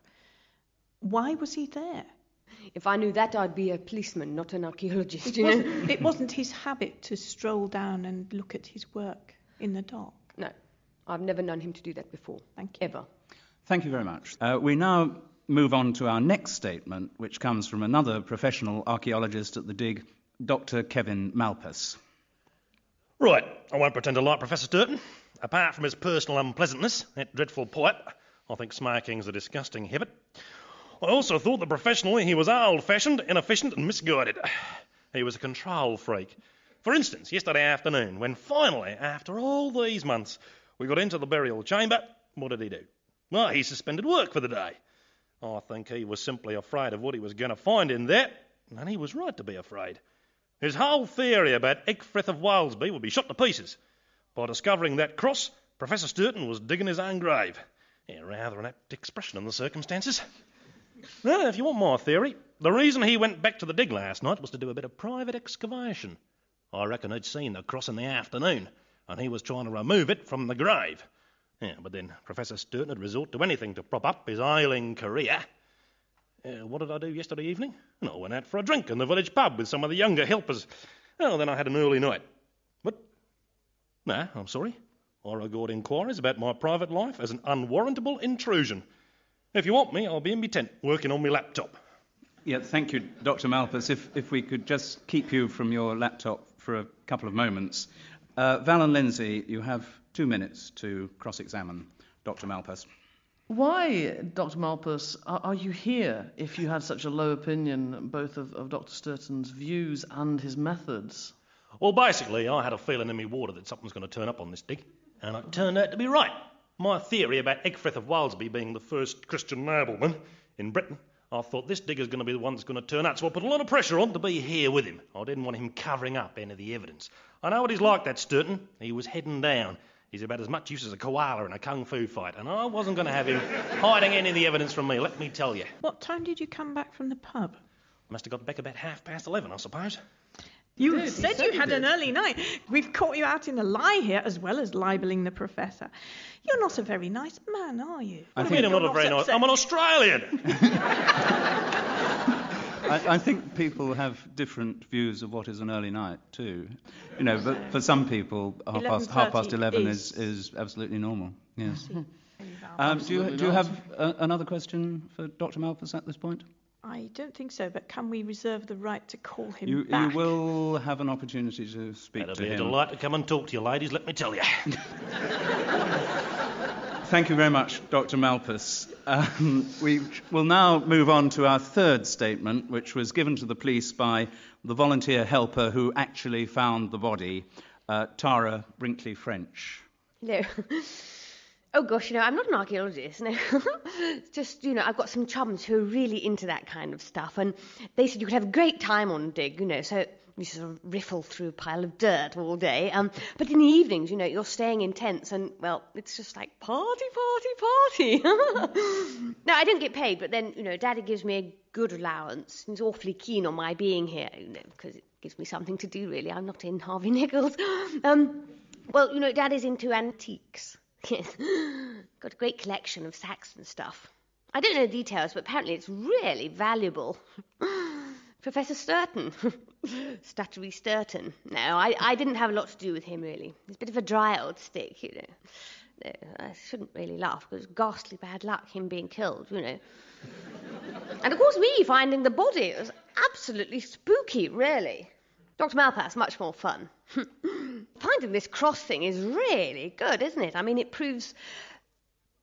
No, I don't know what it proves exactly, but I know that it's jolly good news for Kevin.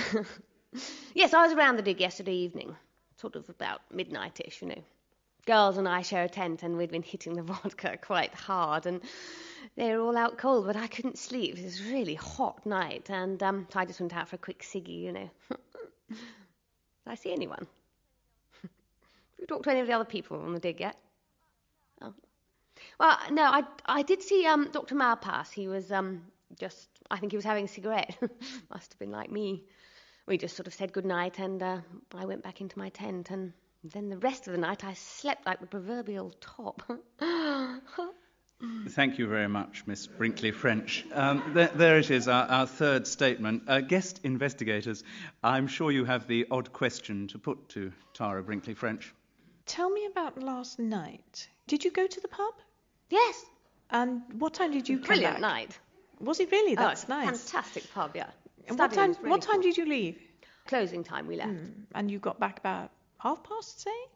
11:30 what? 11:30. Is that what time they close? Really? Fantastic. No wonder I was so drunk. And then about midnight you were having a ciggy. Yeah, I did go to bed and I couldn't sleep and went out to the tent and had my ciggy. And you saw Dr. Malpas? Yeah. I feel you may have seen more of him than perhaps you're revealing to us. What do you mean? I'm sorry, I don't like your tone. And I think we should move on to a question from Val. Val, do you have anything polite to ask the witness? You seem to be very friendly with Dr. Malpas. You get on well. Oh, he's tremendous fun. All the girls love him. Has he been to your home, your parents' home with you? Have you visited your parents? Lord, no, he's Australian. Daddy wouldn't like that. Your father has a collection of Saxon antiquities. Have you brought any of those from home to show Dr. Malpas, given his interest in the period? I don't know anything about my daddy's work at all. I am intrigued. I would like to return to what Lindsay was asking about. You had a cigarette and Dr. Malpas had a cigarette. Now, traditionally, cigarettes are indulged by people of the opposite sex after certain activities. I wondered if you had the after dinner, you mean? After dinner, yes. After dinner and after other things of a more intimate nature. Yeah. Right. Sometimes we have cigarettes after we've finished the day's dig, you know, is that what you mean? No, I was thinking of something that involved rather fewer clothes than the dig. I just have to tell you, my dad is coming down shortly, actually, so I don't think he'd quite like your line of questioning, because I am only 18. We aren't asking your daddy, though, and he's not here now. No, but he will be very shortly, and your time is up on the... on the cross-examination. Do you have, at this stage, any estimate who might have committed this appalling crime? It might appear, I say that very cautiously, that there is some sort of professional reason for this, but seeing as how you've written it, I think that how it might appear probably is wrong. Oh, I'm deeply flattered, thank you. I'm very suspicious of Tara Brinkley French with a hyphen, because the hyphenated French only has one F. Yes. And in my experience of the genuine upper classes, that should have 2 letter Fs, really, in French. Well, so I think she may be not quite what she appears to be. Yes, very interesting, that. I've just heard from Inspector Sargent of our Police Liaison Service that some new evidence has emerged. Yes, we're going to go straight over to a press conference being held by Professor Hermann Gross from the Archaeology Department of the University of Vienna. I have been consulted in this case by the British police because I am the world expert on Earl Egwyth of Woldsby. I have been examining the jeweled cross found in the Studdingham grave, and although my findings have not yet been confirmed in the laboratory, I have no doubt in stating that the artifact is of a later date than so far assumed. From the distinctive setting of the stones, it looks to me like a Northumbrian work of the mid-7th century. I will stake my reputation that the cross was not made until at least 50 years after the death of Egfrith of Woldsby. What follows from this, of course, is that the cross must have been placed in the grave sometime between about the year 650 AD and the present day. Though my instinct favors an extremely recent date, and my instinct also tells me there is a nasty stench of archaeological malpractice hanging over this whole affair. Well, thank you, Professor Gross. Well, that is a turn-up, nicht wahr? So, armed with that new information, Val and Lindsay, you may recall our witnesses and address one question to each of them, and then you'll have to commit yourselves to who you think done it. OK, Lindsay, you start this time. To which witness do you wish to address your first question? I'll have Tara back, please. Hello. Hello, Tara. Tara, we have just heard from a Professor Gross about the cross that we have been discussing. Yeah. Has your father ever said to you, "Oh, Tara, what a lovely Northumbrian 7th century cross I have just managed to acquire"? What do you think? I think you're going to say no. No, afraid not. Normally, what's your Barclay card bill this month, Tara? That's the sort of thing that Daddy says to me. That's what makes him cross. Well, Thank you very much. Would you like to address a question to Miss Brinkley French, Val? Yes, I'd like to ask her how well she knows Dr. Valerie Morgan. I don't know her at all, really. She's just one of the archaeologists, one of the proper people, you know. Very dry. Very dry. Who would you like to call next? Kevin Short. Kevin Malpas. If you were able to show that Professor Sturton's work was all completely misplaced and that you had known the correct, what should we say, orientation, that's the wrong word probably, isn't it? Keep going, you did really well. The correct historical place of the famous Egfrith of Woldsby, Would it have done you a lot of good? Well, it's a pretty hot subject in the archaeological world, let me tell you.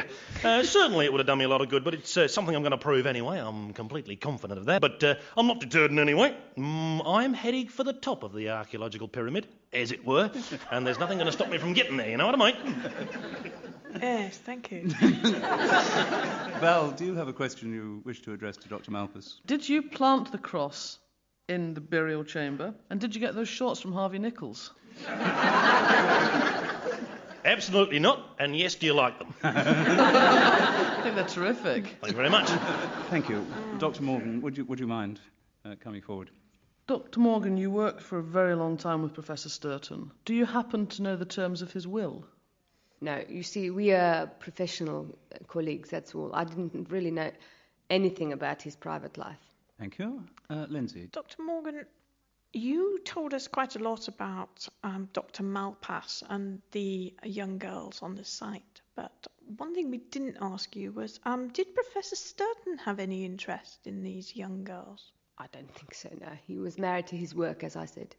I'd like to ask you what that's supposed to mean. Well, he didn't have time for things like that. He wasn't interested in those young girls. He was asexual? Sorry, no, that is a supplementary question. That's a clarification of the same point. Yes. He certainly is now, anyway.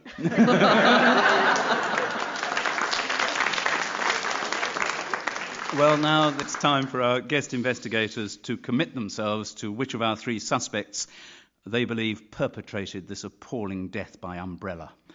OK, Val and Lindsay, let's hear what you think. I'm going to go for Tara, because I don't think she told us the truth, and we weren't allowed to ask her enough questions to screw the truth out of her properly. Are you suggesting I was overprotective to her? Yes. Mm-hmm. OK.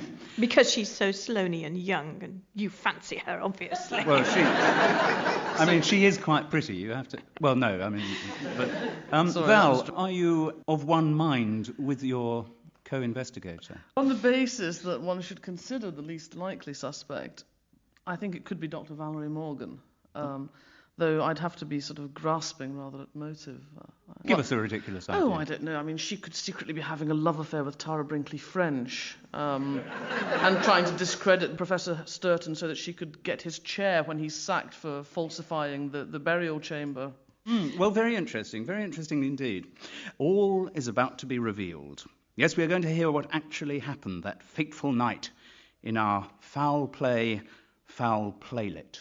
Off you go, Leah Maria. The scene is one of the Studdingham site's porter cabins at 1 o'clock in the morning. Oh, wow. That's absolutely fantastic. You know, it's true what they say about older men as lovers, isn't it? If ever a girl earned her postcoital ciggy, Don't you dare light one of those while I'm around. It's a filthy habit. Oh, sorry, Kevin. Well, you better go. Out the back way, through the trench, then nobody will see you. Oh, stuff that. I'm going out the front way. I don't care who sees me. Kevin, do you love me at all? God, no. Phew, that's a relief. Let's just keep it physical, eh, Tiger? I don't know. Yeah, nothing goes like a posh Sheila. I don't know. What are you doing here, Professor? I came in here to fetch something. Then I heard you creep in the back way, and that girl round the front. And you're an animal, Malpass. You're old enough to be her father. Yeah, but sadly not rich enough. Anyway, what's your problem, Harold? Are you jealous? Jealous? Of what you and that girl were doing? Certainly not. I've often wondered what you do for sex.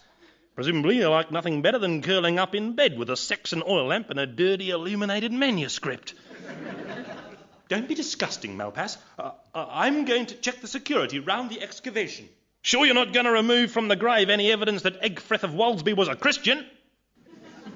Certain, Malpass. You mustn't judge everyone by your own standards.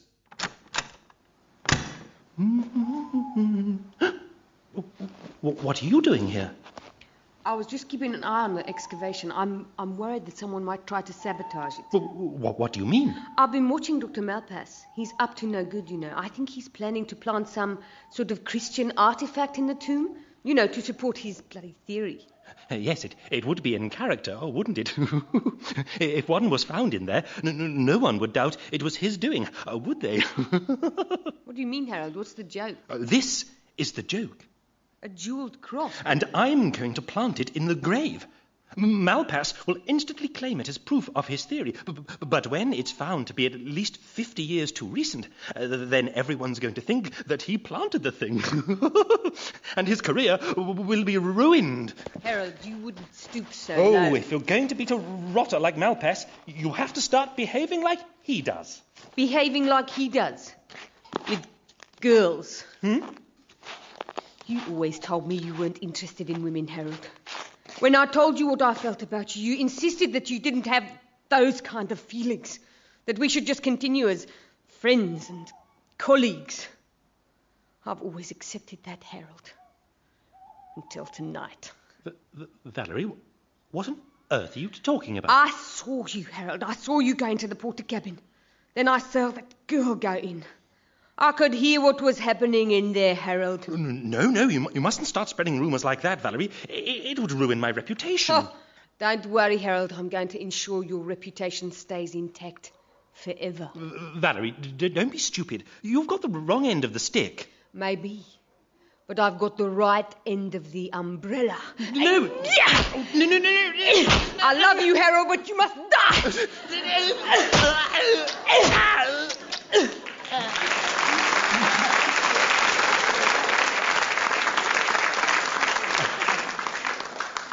Thank you very much, Lee and Maria. Oscars all round, I would say. Val, you were right. For the wrong reasons. Well, for the wrong reasons, but, you know, it's nice to be right, isn't it? Even if for the wrong reasons. Lindsay, I'm sorry, you were wrong, though in a sense for the right reasons. Thank you, Simon. That makes me feel a little better. It is mildly comforting. That is it for this week's Foul Play. My thanks go to our cast of thousands, Lee Simpson and Maria McCurlin.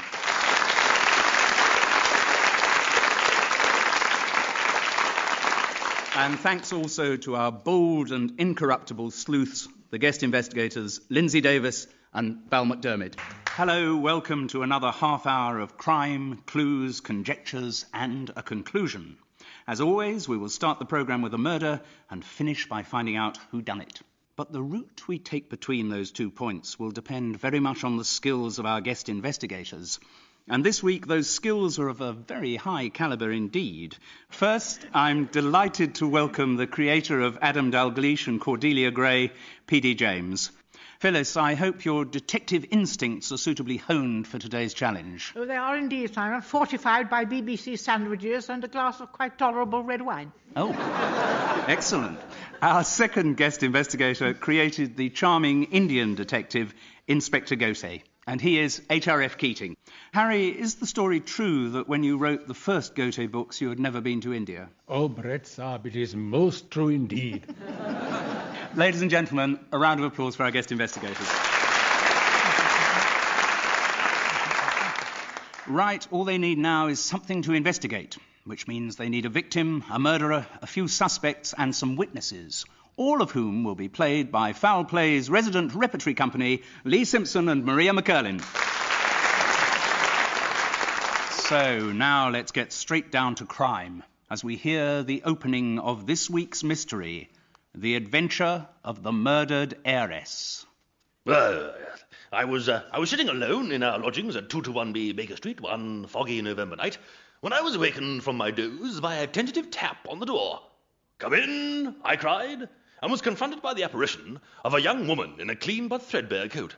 Although not gifted with the deductive insights of my friend Sherlock Holmes, I could nonetheless recognize the woman to be of the servant classes.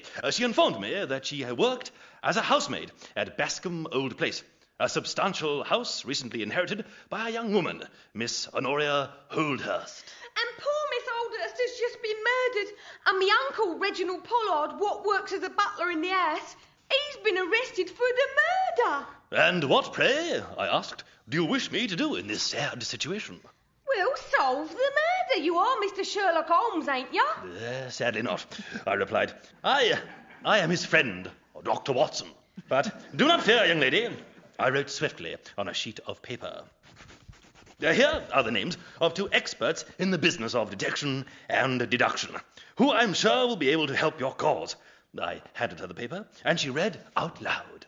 P.D. James and H.R.F. Keating? Who the bleeding hell are they? Clearly, Phyllis and Harry, the job of investigation is yours. Dr. Watson has very firmly biffed the ball into your court. Any initial thoughts from what you've heard so far? Well, my initial thought is always to feel that whoever has been arrested must be innocent. But of course, there could be a double bluff here. I don't know what Harry feels about that. My initial thought is that the butler did it. Right. Difficult to say until we have a bit more background. To give us that background, we are going to hear from the Scotland Yard detective in charge of the Bascombe Old Place investigation, Mr. Athelney Jones. What we've got here is a simple case of old-fashioned murder committed in the course of a robbery.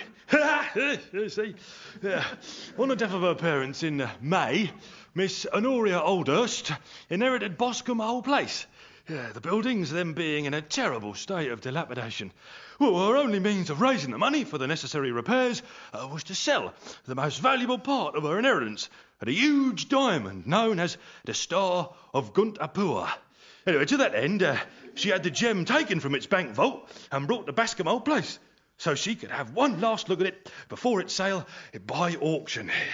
Because of rumours abounding about the existence of a counterfeit Star of Guntapur, Miss Holdhurst had invited the Rajah of Guntapur, whose family had originally owned the jewel, to Bascombe Old Place to confirm the authenticity of her stone. The only other house guest at the time was a continental lady, the Countess von Sternberg-Richtenhof, who Miss Holdhurst had met this summer at Baden-Baden. The house had only 2 living servants, Miss Betsy Pollard, the housemaid, and her uncle, the butler, Reginald Pollard. There is currently no housekeeper, and a woman from the village comes in to cook.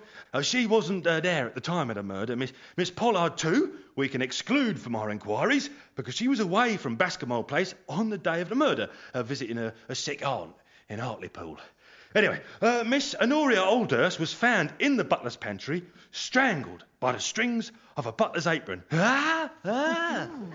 Searches of Reginald Pollard's box of silver polishing rags revealed, hidden away at the bottom, a gemstone which the Rajah of Guntapur has unhesitatingly identified as the Star of Guntapur. Pollard, the butler, was known to have a weakness for strong liquor and to have stolen bottles from his employer's cellar. Indeed, there was a bottle of champagne unashamedly open in his pantry when I went there to examine the body. Now, from stealing champagne to stealing a diamond is a small step for a man of depraved character. Pollard stole the Star of Guntapur. His employer, Miss Holdhurst, surprised him with it in the pantry. He strangled her with his apron strings to silence her. Oh, it's a bad business. It's a bad business. Thank you very much, Mr. Athelney Jones. So, he is of the view that you share, Harry. The butler did do it. Phyllis, are you convinced by this talk of guilty butlers? No, I'm not at all. No. These are deep waters, Sherlock. They are deep waters. I think we need far more facts. Through which we wade. Well, we're about to get more facts, actually, because we're about to get information from 3 of the people who were present at Bascombe Old Place when this ghastly murder occurred. So let's hear first from the Rajah of Guntapur. Well, this is a terrible thing to have happened, isn't it? Absolutely not cricket, I'd say. Strangling a lady is not the sort of thing a gentleman would do at all. Oh, yes, I was educated in England at Harrow, actually. So I speak English very well. The Star of Guntapur had been in my family for many generations, but my father, who was a bit of a, what would you say, a tearaway, had trouble with gambling debts and was forced to sell it. He sold it to Miss Holdhurst's father. Well, with a jewel of such value, it is more than 35 carats, you know. There are always people who would wish to do the naughty thing and steal it. There was this rumour of a replica having been made by an international gang of jewel thieves. So, since I had grown up with the Star, it was entirely logical that Miss Holdhurst should invite me to Bascombe Old Place to check out that what she had was the genuine article. And it was. No question at all about it. Well, now, the evening of the murder. Miss Holdhurst and the Countess von Sternberg-Richtenhof and I had a dinner together. It was served by the butler, Pollard, the cook apparently having left the house as soon as she had finished cooking. Then the Countess and I played cards. Miss Holdhurst was unable to join us. She said in the absence of her housemaid there were domestic details she needed to check below stairs. Maybe an hour elapsed. We got very involved in our game. Snap we were playing. The next thing we know is Pollard has come up to the drawing room to tell us, and this is his story only, that he has found his mistress dead in the pantry. Well, I don't think there's too much question who killed her. There were only 4 people in the house. The Countess and I were playing cards. Miss Holdhurst was the victim. Who does that leave for the role of murderer? Sorry, old chap. There's only one thing to think. And it is the kind of behavior one would expect from the servant classes, after all, isn't it? Thank you very much, Raja. I should remind our guest investigators at this point that the statements they're hearing may be entirely true or may contain falsehoods. I should also say that if, during cross-examination, I feel the witnesses are being bullied, I, as their solicitor, will intervene. Right. Phyllis and Harry, you have 2 minutes to cross-examine the Raja of Guntupur. Harry, maybe you'd like to kick off. Yes. Playing Snap, Raja. Yes, a wonderful game. Did the Countess, in the course of this game, make any suggestion to you that you were perhaps not playing strictly according to the rules? No, that is quite interesting, because she had not played Snap before. I taught her the game. I suggested it. I thought it might break the ice. And so it proved. She found it in fact, she was very good at the game. She came out with her snaps very quickly indeed. And what was your exact purpose in teaching her the game of Snap rather than 21? I like the action of Snap. It has a physical element to it as well, you see. It's not just the brain work that is required for 21 or perhaps canasta, but it has a physical action. You have to place your cards down fast and use your vocal cords very quickly. I am a man of action, as you can see, even action in the playing of card games. Thank you, Harry. Phyllis. Now, you are telling us that this jewel was sold to Miss Holdhurst's father. Yes, is that is right? So. That yes. is so it has been in Miss Holdhurst's family for quite a time before the moment comes for her to sell it. Is that for right? some time, yes, for some time. For how many years, would you say, since your father sold it to her father? It is quite difficult for me to remember. Let me see. It's probably about 10 or 20 years. 20 years, I think. 20 years, yes. Curiously uncertain about the past of this extraordinarily important jewel. All I can say is that when it was sold, it was a sad day from my family and a moment I have tried to blot from my memory. Yes, all right, Roger. Yes, all right, yes. We can take all that for granted. How old were you when the time it was that it was sold? 20 years ago. I was 10 years old. Oh, so you haven't seen this jewel since you were 10 years old when it was sold, and yet, curiously, you are the one called in to authenticate it. I have to say, I found it quite extraordinary as well. However, I have to say, I think it was more of a social ruse on the part of Miss Holdhurst. She had found, apparently, my address or my whereabouts from some of her parents' papers, and I think she wanted to make a connection, as it were. And the jewel was a useful way of doing that. She wanted to make a connection. We are getting into very murky waters here. Very murky. We will now move on to our second statement, which is given by the Countess von Sternberg-Richtenhof. Countess. Well, I met Honoria Miss Holdhurst in Baden-Baden. She had come to take the waters and to relax after the shock of her parents' death. I had also recently lost my husband. The Count had been shot by a hunter who mistook him for a wild boar. So it was an easy mistake to make, as it happened. Honoria and I had bereavement as the common interest, so naturally our friendship developed thus. She was only 20, a very sweet and spoiled child. At the end of the month in Baden-Baden, I invited Honoria to stay with me at my estate in Bohemia. But she wished to return to England. She, however, reciprocated the invitation to me, and I have been staying with her at Boscombe Old Place for the past 3 weeks. No, I had never met the Raj of Guntapur before he arrived at the house 2 days ago. I find him a charming gentleman. I never actually saw the Star of Guntapur. I have quite enough jewelry of my own, so not so interested in such a flashy and flamboyant piece. I feel so very bad about what I did the evening of Honoria's death, I mean. To be playing cards on such a trivial game as Snap, while one's dearest friend is being murdered. The guilt will stay with me for all of my life. Heartrending. Phyllis, have you a question for her? Yes, I would like to get this very clear, Countess. You were playing Snap? Snap, yes. Snap. Yes. With the Raja? That's right. Together? Neither of you left the room, is that right? You're very smart, yes. Yes. And the unfortunate victim, Miss Honoria Holdhurst, had gone downstairs, she said, on domestic duties? I'm not so sure why she went downstairs. I think there was some problem with parlourmaid. But if you are telling the truth, and the Raja, of whom I have the gravest suspicion, is also telling the truth, you cannot be guilty.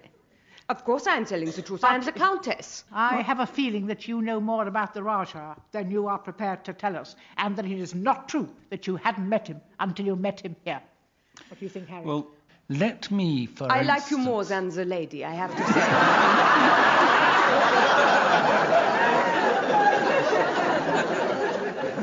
But are you going to like me? My husband, the Count, he had one of those things that you have on your face. Yes. A tickly thing. So how did he meet his death? I think the Countess made it perfectly clear that her husband was shot in mistake for a wild boar. I am still, as you see, weeping, weeping, weeping.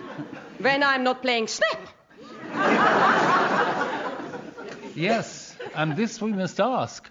How could you bring yourself to play Snap? Oh, life goes on.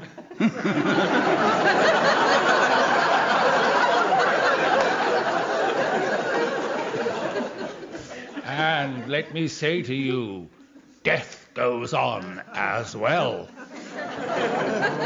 Well, thank you. This is getting a bit dramatic, and I'm afraid we have to call a halt there and move on to our third statement. This comes from the man whom Mr. Athelney Jones has already arrested for the murder of Miss Holdhurst, the butler at Bascombe Old Place, Reginald Pollard. I was engaged as butler at Bascombe Old Place in June, following the deaths of my employer's parents. No, of course I did not kill Miss Holdhurst. And that suggestion I'd pilfered bottles from her cellar, well, nothing was ever proved. I don't deny I'm partial to a spot of liquor, but I buy my own, thank you very much. Miss Holdhurst had asked me to clean the Star of Guntapur in readiness for its auction the following day. Well, any butler from here to John O'Groats will tell you there's nothing so good for bringing up the sparkle of a diamond as soaking it in a glass of champagne. Right. After dinner, I cleared the dishes down to the kitchen. Then I was in my pantry when Miss Holdhurst appeared, holding the Star of Guntapur and instructing me to clean it. I asked her permission to procure a bottle of champagne for this purpose and went to get it from the cellar. When I returned, Miss Holdhurst gave me the diamond and went off to write a letter. I placed the Star of Guntapur in a glass of champagne, then recalled that the buckskin I had commonly used for buffing up mirrors and jewellery had been borrowed by the stable lad to polish the lamps of the landau. I went to the stables to get the buckskin and returned to find Miss Holdhurst lying strangled on the floor of my pantry, and never a sign of the Star of Guntapur. I immediately hurried upstairs to tell Miss Holdhurst's guests of the tragedy, and that's the honest truth, as God is my witness.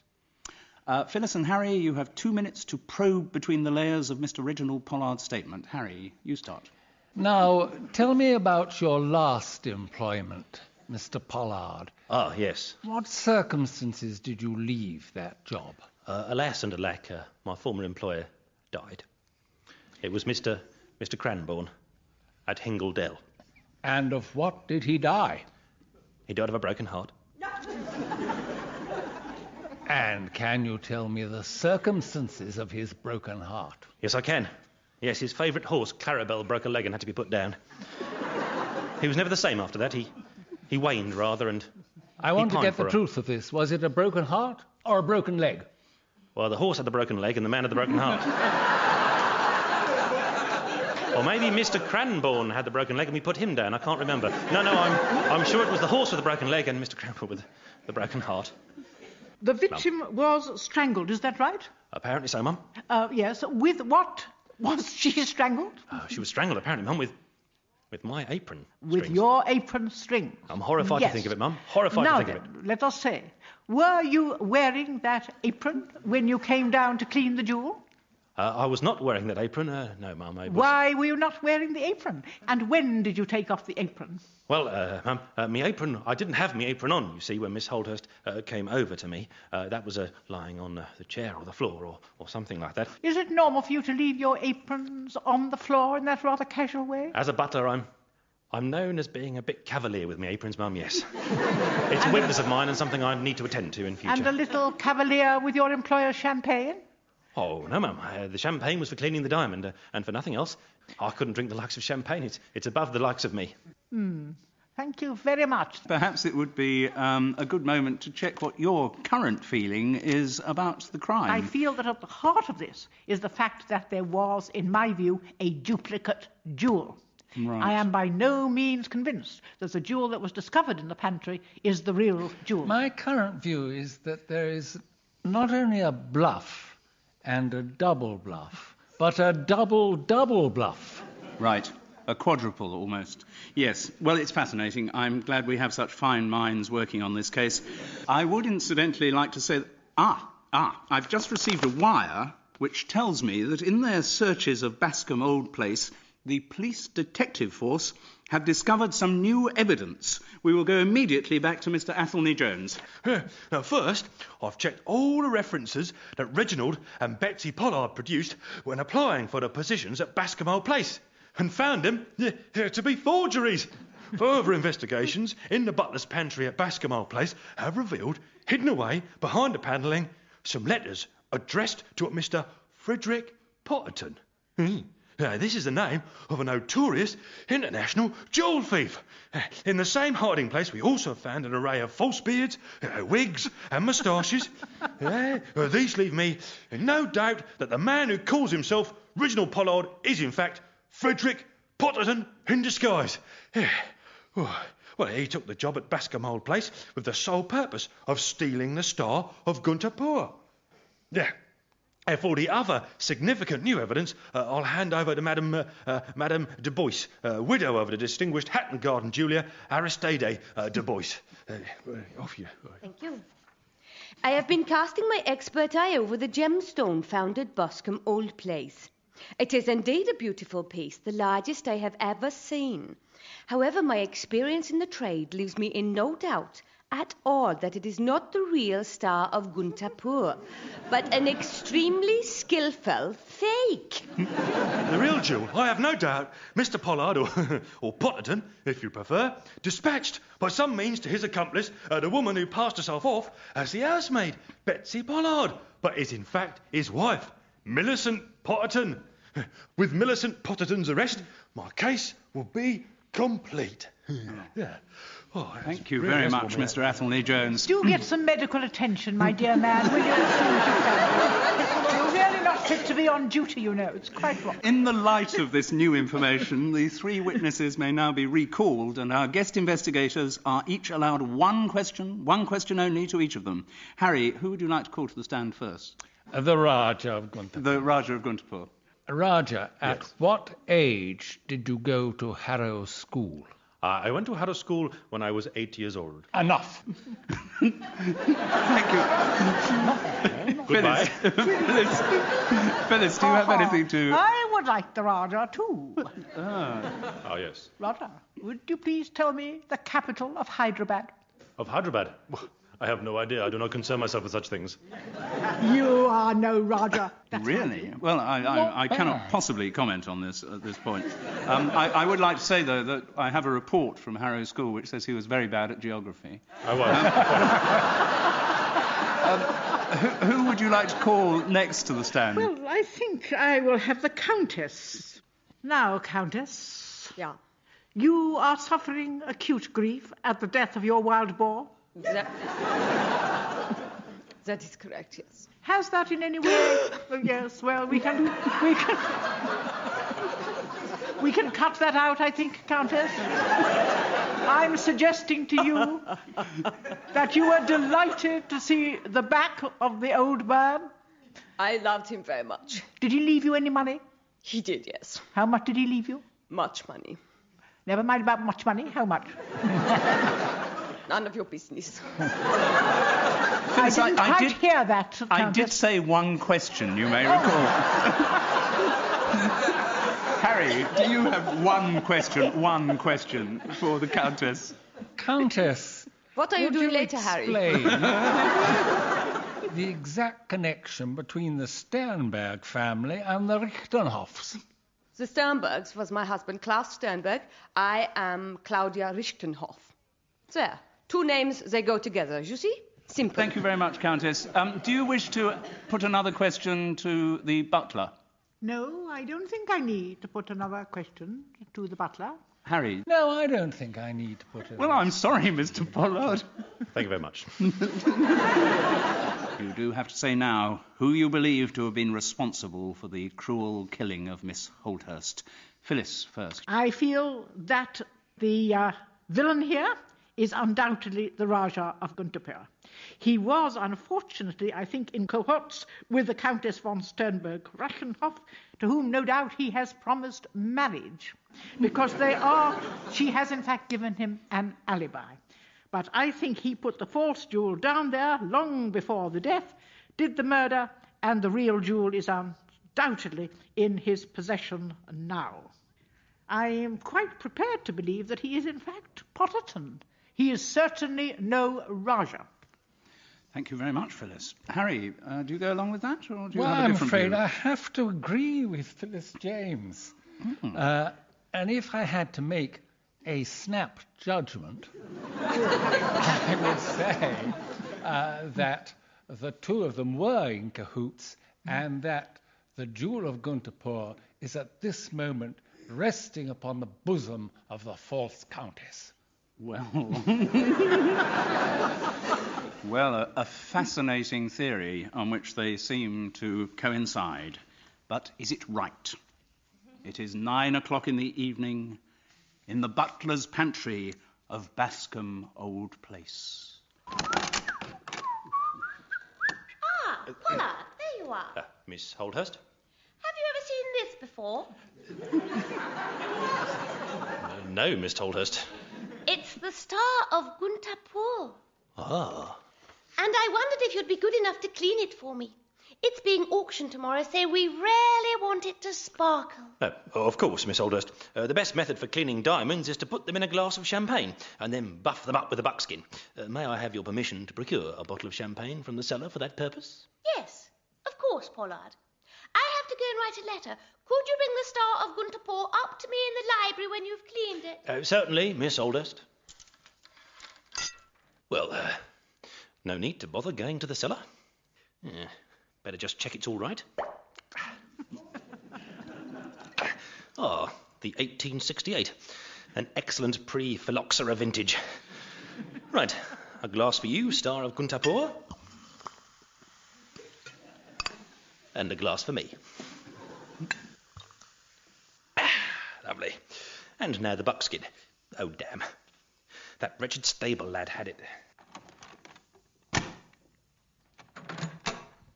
I wonder, Pollard, old man, could you assist me? Oh, there is no one here. You do not have to continue using that ridiculous accent. And you, Millie, don't have to continue using that ridiculous accent either.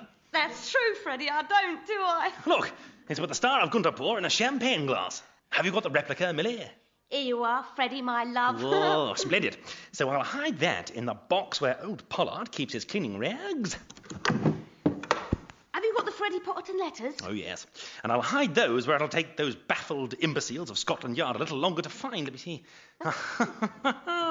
Behind this panel here'll do. Here are the false beards and wigs. Splendid. There. Brilliant. My clever boy. Now, all I need to do is take a drink. Cheers, my angel. Cheers. Ah, the 1868. An excellent pre-phylloxera vintage. Well, has the jaw gone down? Yeah, it certainly has. Now all we have to do is... Wait and let nature take its course. I hope. You're my clever boy. The person hasn't been born who'll ever catch you out, Freddie Potterton. I wouldn't be so sure about that. Ah, Miss Holdhurst, fancy seeing you down here. I wonder if you could help me. I was looking for the billiard room. And I must have taken the wrong turning on my way to the bedroom. You don't fool me, either of you. I have been behind this curtain listening since you came in. I wanted to see whether Pollard would try to steal the Star of Gunterpore if I gave him the chance. But I was suspicious of the wrong person. Wasn't I, Frederick and Millicent Potterton? Seize her, Millie! Got you, young lady. Let me go! Sorry, I'm afraid I can't do that. Pity your mother's dead, Miss Holdhurst. Means you'll have to be tied to Pollard's apron strings instead. No! Hold her tight, Millie! And now, back to our game of snap. Don't you think, Countess? Jawohl. Harry and Phyllis, I have to say that you're almost 100% right. Honestly, get the right initials together and you can't fail, can you? And that's it for another foul play. My thanks, as ever, go out to the cast who provided us with such a splendid rogues gallery of characters, Lee Simpson and Maria McCurlin. Hello, welcome to more death and deviousness. In this week's foul play, I'm joined once again by two eminent crime writers who will make it their business to solve the crime on offer. Antonia Fraser, from time to time, casts off her mantle as serious historian and writes crime novels about the television investigative journalist Jemima Shaw. Antonia, do you find the crime fictions a relaxation from the history, or is it the other way round? Oh, crime's a wonderful relaxation. You know, a juicy murder or two, and I feel completely devoid of stress. Splendid. Antonia is joined this week by the creator of one of the most appealing police double acts I know. They are DL and Pascoe, and they are the brainchildren, if that's the word, of Reginald Hill. Reg, your creations seem finally to have come right on television, don't they? That's right, yes. There was a slight case of miscarriage to start with, but now I think they've got it right. Excellent, good. Ladies and gentlemen, our guest investigators.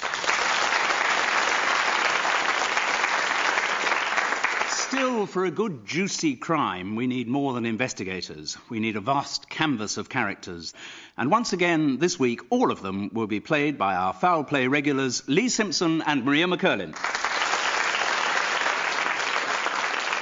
Enough introductions. Time for a crime. As we listen to Lee reading the opening of this week's mystery, The Body at the Book Launch. In the Marylebone branch of Dillerstone's bookshop stood all the impedimenta of a book launch. There were cases of wine, trays of glasses, dishes of crisps and peanuts, piles of shiny covered hardbacks of The Pallid Inclination by Marianne Clutton, published by Chatsburg and Caper. The only detail that looked out of place was what lay on the stockroom floor. The body of a man of about 60, dressed in a grubby blue suit. His face had set rigidly in the panicked expression of someone fighting for breath, and his hand still clutched at a pewter hip flask. When alive, he had been crime novelist Frank Branston, ex-husband of Marianne Clutton. Dramatic stuff. Antonia and Reg, have you heard anything so far that struck any chords of suspicion? Yes, I'm rather puzzled by why this chap should be described as breathless. I mean, he was dead. I mean... I think you'll find his face was set in a breathless expression. Ah, I see. Sorry. Antonia, have you got any literary criticism? Well, I was focusing on the fact that he was in a stockroom, and those are generally kept locked. Presumably this is unlocked, though we don't know. And if it was unlocked, how many people had keys? That was my first thought. In fact, I think in this particular case, just to give a little background, the stockroom was unlocked because it was there that they were keeping the extra supplies of wine and things for the book launch. just to clarify that. So it's a stocked room mystery as opposed to a locked It is a stocked room mystery, yes. I think we need a bit more information. Even as we speak, the officer in charge of the investigation, Inspector Sergeant, is holding a press conference. The deceased, Frank Branston, was found dead by a member of the Chatsburg and Caper Publicity Department, Miss Emily Sackville Carter. She immediately informed Marianne Clutton's editor, Mr. Tony Blissett.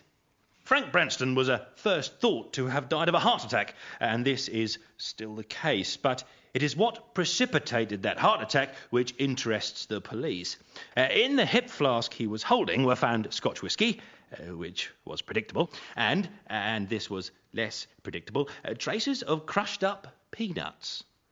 Now, Frank Branston was allergic to peanuts. The police surgeon reckons the most likely sequence of events was Mr. Branston took a substantial swallow from his hip flask.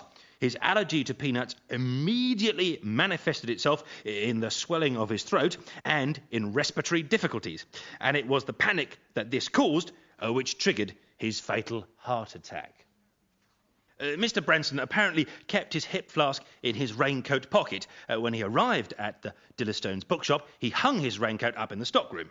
It remained there until he returned to the stockroom and took the swig of whisky which precipitated his death. Also, in the pocket of Mr. Branston's raincoat, we found a typewritten note which read, "There's nothing left for me, Marianne, but at least I can see that my death upstages your bloody book launch." Clearly, this could be a suicide note. We are, however, still pursuing other inquiries and have not, as yet, ruled out the possibility of murder. Thank you. Antonia and Reg, does what you've heard prompt any new thoughts? Well, obviously, if it's murder, and it sounds murderish, it must be someone who knows him intimately. So I suppose into this category come editors, ex-wives? Editors and ex-wives, yes. Reg? Indeed, yes. I'm wondering why the police think of this as possibly murder when they've got a suicide note. Are we going to get some evidence perhaps from a handwriting expert? I think you probably need a little more information, and we'll get that from statements given by 3 of the people who were on the scene at Dillerstone's bookshop that fatal evening. And first we'll hear from the girl who was in charge of the launch of Marianne Clutton's book, Emily Sackville Carter. Yes, well, it was frightfully exciting for me because it was the first book launch I'd done on my own. Well, no, I'd been in the publicity department at Chatsworth and Caper for 8 months. Before that, I was just a humble secretary, working for Tony Blissett, as it happens. No, Frank Branston certainly wasn't on the invitation list for Marianne Clutton's launch. No. I knew they used to be married, and anyway, I'd met Frank. He always came into the publicity department when he visited Chatsworth and Caper, and he'd always go on at us about, why we didn't get more publicity for his books. We tried to explain that he was a mid-list crime author and there wasn't really much of a peg to hang media interviews on, but not that he listened. He was almost incapably drunk when he arrived, and he kept going on about how he was going to upstage Marianne while all the press was there. Presumably that explains why he topped himself. No, I didn't know he was allergic to anything. Look, I actually didn't know him personally. Obviously, one's awfully upset to hear about any death, but in this case... Sorry. Those headlines certainly won't have done the pallid inclination any harm, really, will they? I mean, anyone in publishing would have killed for a newspaper coverage like that. Sorry, that's rather an unfortunate phrase to use in the circumstances, isn't it? Thank you very much, Miss Sackville Carter. I should point out to our guest investigators that what they're hearing in these statements may be the truth and may not. OK, Reg and Antonia, you have 2 minutes to cross-examine Emily Sackville Carter. Reg? Yes, in fact, you're saying that far from upstaging his wife's launch, in fact, he has made it. Well, certainly in publicity terms, yes. I mean, it's an awful thing to happen, but we'll probably make a couple of front pages, maybe the tabloids. Do you think perhaps that's the kind of idea that a mid-list crime writer might get wrong, but a best-selling crime writer might get very right? I don't really understand what you're talking about. Sorry. How did you get promotion exactly?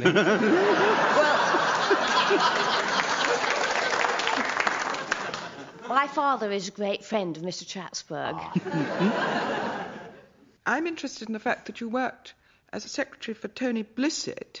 Now, how long was that? Couple of years. He's Marianne's editor, you know. Yeah, I know, and I also know that he was the editor of the late Frank. That's right, yes. So I'm just thinking that you must have known a bit more about Frank, which probably this great tragedy has driven out of your, if I may say so, very pretty head.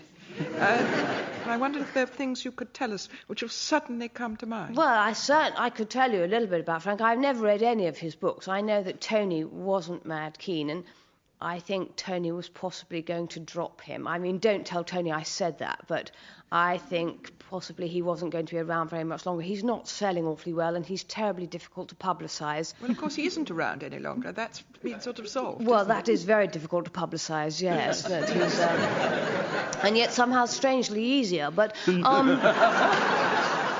Yes, well, thank you very much. Time's up. Thank you. And now let's hear our second statement, which also comes from an employee of the publishers Chatsburg and Caper, Tony Blissett.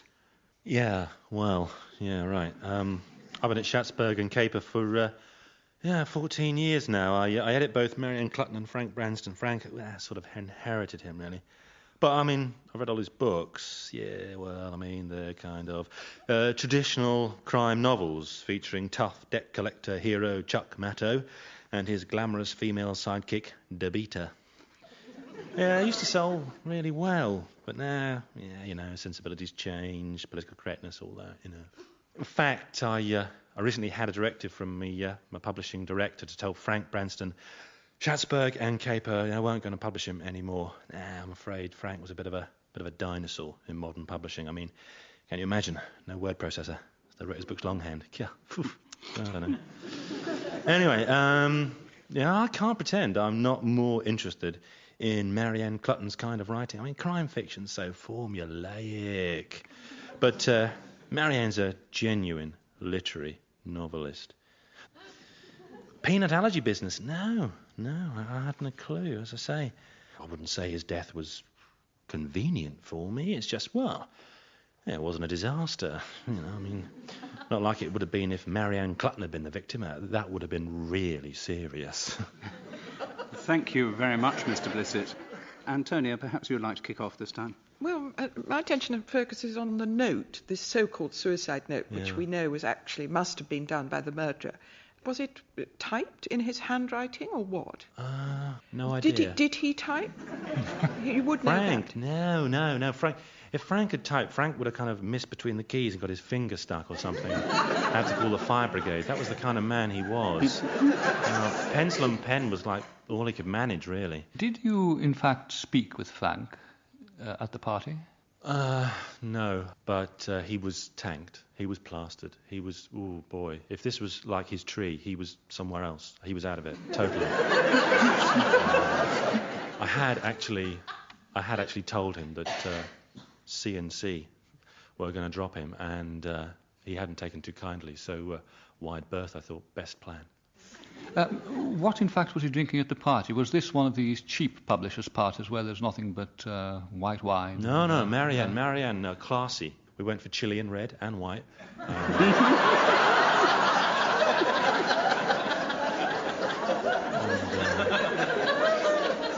Frank was mixing and calling it rosé. But there were no spirits? No. We thought stick to the wine, keep it classy. No lager, no spirits, no light ale, you know. Well, thank you, Mr. Blissett. We're about to move on now to a statement given by Marianne Clutton, the distinguished literary novelist and indeed former wife of the victim, Frank Branston. If I'd never clapped eyes on Frank Branston, I could have saved myself 8 wasted years. It's only since I left him 4 years ago that my life started again. Well, he was impossible. Permanently either violent drunk or self-pitying drunk. And as for fidelity, Frank was one of those men who, in the teeth of the evidence, thinks he's irresistible to women. I suppose I was just another miniskirt for him at first. Late 20s, just arrived from the States to work in publishing in London. I fell for all his nonsense, even to the extent of marrying him and becoming a British citizen. Frank's work, oh boy, not my kind of thing at all. I mean, I read it while I was married to him. I couldn't avoid it, but not since. Oh, for sure, he was furious when I started being more successful than him. Maybe that was one of the reasons why he killed himself. And the way he did it was entirely in character. Trying to spoil my big day, absolutely typical. What? Yeah, of course I knew about his peanut allergy, but I hope you're not suggesting I killed him. If you think I've bothered to murder Frank, well, you flatter him. He just wasn't worth the trouble. Over to you, Reg. When you came across to England to work in publishing, which publisher did you work for? I worked, I think, for Twitter and Shandhouse early on. Were you a writer when you met Frank? I did write a few plays, but not really books as such. I mean, people say that Frank gave me a leg up while he took one down. Well, I guess that could be true. Well, that's a husband's job, isn't it, to give his wife a leg up? I was very interested in your early life with Frank. Did he help you at all with your writing at the beginning? Have you read any of my books? No, I'm afraid I haven't. He never helped you, even with your first book. Just remind me of its name. My first book was called Wisp of Winter. Indeed, yes. Well, I think I'll start with that one. The Public Library, I think. But you got on with Emily when she worked for Tony Blissett? Oh, sure. She's a honey. She's a sweet kid. And you're happy with her campaign that she's launching? Because she's in a very senior job. She looks after me just fine. When you say that you knew of Frank's allergy to peanuts, what form did this knowledge take? How do you actually see him have an attack? I have, yeah. He couldn't eat anything that had anything to do with peanuts in. Right. Do you have any further questions to put? Not at this time. Novelist, thank you very much indeed. Thank you. Marianne Clutton. Reg and Antonia, do you reckon you're any nearer fingering the perpetrator of this heinous murder, if murder it be? Well, for me, what's puzzling me is finding a motive. Mm-hmm. I mean, apart from being a generally obnoxious drunk, but then, I mean, if we murdered obnoxious drunks, I mean, half the Crime Writers Association would be dead. Yeah. I don't really mean that. And the Publishers Association, indeed. Yeah. No, I never say a bad word about publishers. No. That's silly of me to do so. Right? Maybe Frank knew something about Marianne's writing that could be seriously damaging. I mean, maybe he wrote pastiche novels for her. I mean, I'm just sort of winging it here. And he's the only person who knows this, except possibly Tony Blissett. And that would give her a motive to get rid of him. Well, we've heard some very interesting conjectures, but the next thing we want to do... Wait a minute. I'm just receiving the information that some new evidence has come to light. So let's go straight over to Inspector Sergeant and hear what he's got for us. My men have been examining the Labbrook Grove studio flat in which Frank Branston lived, and it seems that Mr. Branston had quite a taste for soft porn. On his desk, we found a complete set of all 6 paperbacks in the Naughty Nunnery series by Dolores Sheen. More significant, perhaps, were Frank Branston's own books, of which, well, of course, he had a complete set. I delegated one of my junior colleagues, WPC Bobby, to check through the Frank Branston canon for anything of significance. And in They Died with Their Socks On, WPC Bobby came across the following extract, which he will read for you now. Step forward, WPC. Chuck Matto looked down at the empurpled, congested face on the floor. Something this guy ate didn't agree with him, he declared sardonically. Or something he drank, DeBita suggested tentatively. Her blonde hair rippled as she crossed the room. So did her curvaceous body, as she bent down to significantly point to the half-empty bottle of bourbon that lay beside the stiff. Matto whipped a handkerchief from the pocket of his Italian suit and, shielding his hand with it, picked up the bottle. He squinted at its contents against the light, cascading from an angle-poised lamp. "What's that sediment at the bottom?" De Beater inquired, breathlessly. "Ground-up peanuts," Chuck Matto pronounced authoritatively. "But why would anyone put them in a bottle of scotch?" De Beater demanded confusedly. "They'd do it because they knew Pinsent was allergic to peanuts," Chuck Matto asserted pugnaciously. "What we're up against here, De Beater," he concluded grimly, "is a case of murder." What a turnaround, and what a prose style. Antonia and Reg, has that startling new information changed the way you think about the case? Yeah, this guy deserved all he had coming to him.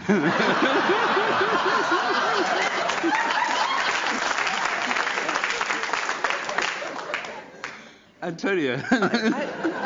I certainly would like to get the rights to develop the character of De Beater, though. Well, of course, there's one person who would have known that book well, and that's Tony Blissett. Yes. And, of course, he must know his author's got an allergy. So I think things are looking rather grim for Tony Blissett. Right. Well, what happens now is that our guest investigators can call the 3 people who gave statements back to the stand and ask each of them one question each. So, Antonia and Reg, who would you like to summon first? Should we have Emily back? We haven't seen her for a bit. Emily Sackville-Carter, will you come to the stand? Hello. Thank you. Did it ever occur to you that the late Frank Branston could have helped Marianne Clutton seriously with her books? Well, I think you've just heard of it, If They Died With Their Socks On, haven't you? I'd never read that, actually. It's quite good, really. But Marianne Clutton's books were really much more deep and intense than that. Have you ever come across the Naughty Nunnery series? Have you read any of those? No, I haven't. That's not my bag. My boyfriend works for Panorama, so I wouldn't know about that sort of stuff. Who would you like to call to the stand next? We better have Tony, hadn't we? Tony Blissett, could you languidly approach the stand? Yeah, Thank you. yeah. Have you had anything to do with either the production or the publication of the Naughty Nunnery books? No, I haven't. No, Naughty Nunnery, not my thing, really. No, the whole soft porn thing, not really. I mean, I'm aware of it. Obviously, it's a part of the market, and there you go. But no. Thank you for that very perceptive answer. So that was a no, was it? I think we can take it as a no, yes. Yes, if you discovered that one of your authors, a very elegant author, that she'd been involved in writing some porn under a false name, would that be bad for her reputation if that was made public? Well, I mean, purely hypothetically, yeah. I mean, I guess so, yeah. But, I mean, Marianne, porn, two don't go together, you know. I mean, she is a sensitive author. She writes about the soul, loss, gain. She manages to contain 2 opposites in the same sentence, almost sometimes the same word. It's amazing. Actually, I mean, it's... Thank you very much, Mr. Blissett. And now you have the opportunity, if you wish, to call Marianne Clutton herself to the stand. Marianne, if you would be so kind. Thank you. Were the books that you wrote for Chatsburg and Caper the ones which set you, what was the first one called, the Wisp of Winter? That's right. Yeah, I remember that well. Loved that book. Loved the movie too. Was that in fact your first piece of prose I never wanted fiction? Meg Ryan to be in that, can I say? That was not my first choice. Was that your first attempt at prose fiction, or had you tried? Well, I had written another one called The Secret Garden. But then I had to pull that back because there was already a title of that name. Well, Marianne, perhaps you were one of those very unlucky authors who actually writes books that are extraordinarily similar to other people's books. And that, most unfairly, can lead to suits of plagiarism. Does that ever happen to you? Well, I think, Tony is very good at keeping me in check. And certainly you won't see anything in the Pallid Inclination that you've ever seen before, anywhere. I'm afraid that is the end of your investigation, guest investigators. Antonia, who do you think was responsible for what seems, from all accounts, to have been a very public-spirited act, the murder of Frank Branston? Well, I'm still inclined to go to Tony Blissett. Mm-hmm. I'm not happy with the whole literary history of Frank Branston, Marianne Clutton, and all the naughty nun scene, all of that. I feel there is some mystery there which is not particularly pleasant, and I think, therefore, I go for Tony Blissett, that somehow it was to his advantage to shut Frank Branston's mouth quickly. So I go for him. Well, I agree with Antonia about the motive, but I don't think that either Marianne or Tony can have done it, you see, because they are very important people at this party. This person has had to crush these peanuts and go into the storeroom to open the flask and put them in. Mm-hmm. I suspect it's Emily. Mm-hmm. I mean, she's acting on behalf of Tony, whom she fancies like mad, and of course she got this sort of horizontal promotion. I think that Emily actually did the deed. Right. So Antonia goes for Tony as the perpetrator and Reg goes for Emily.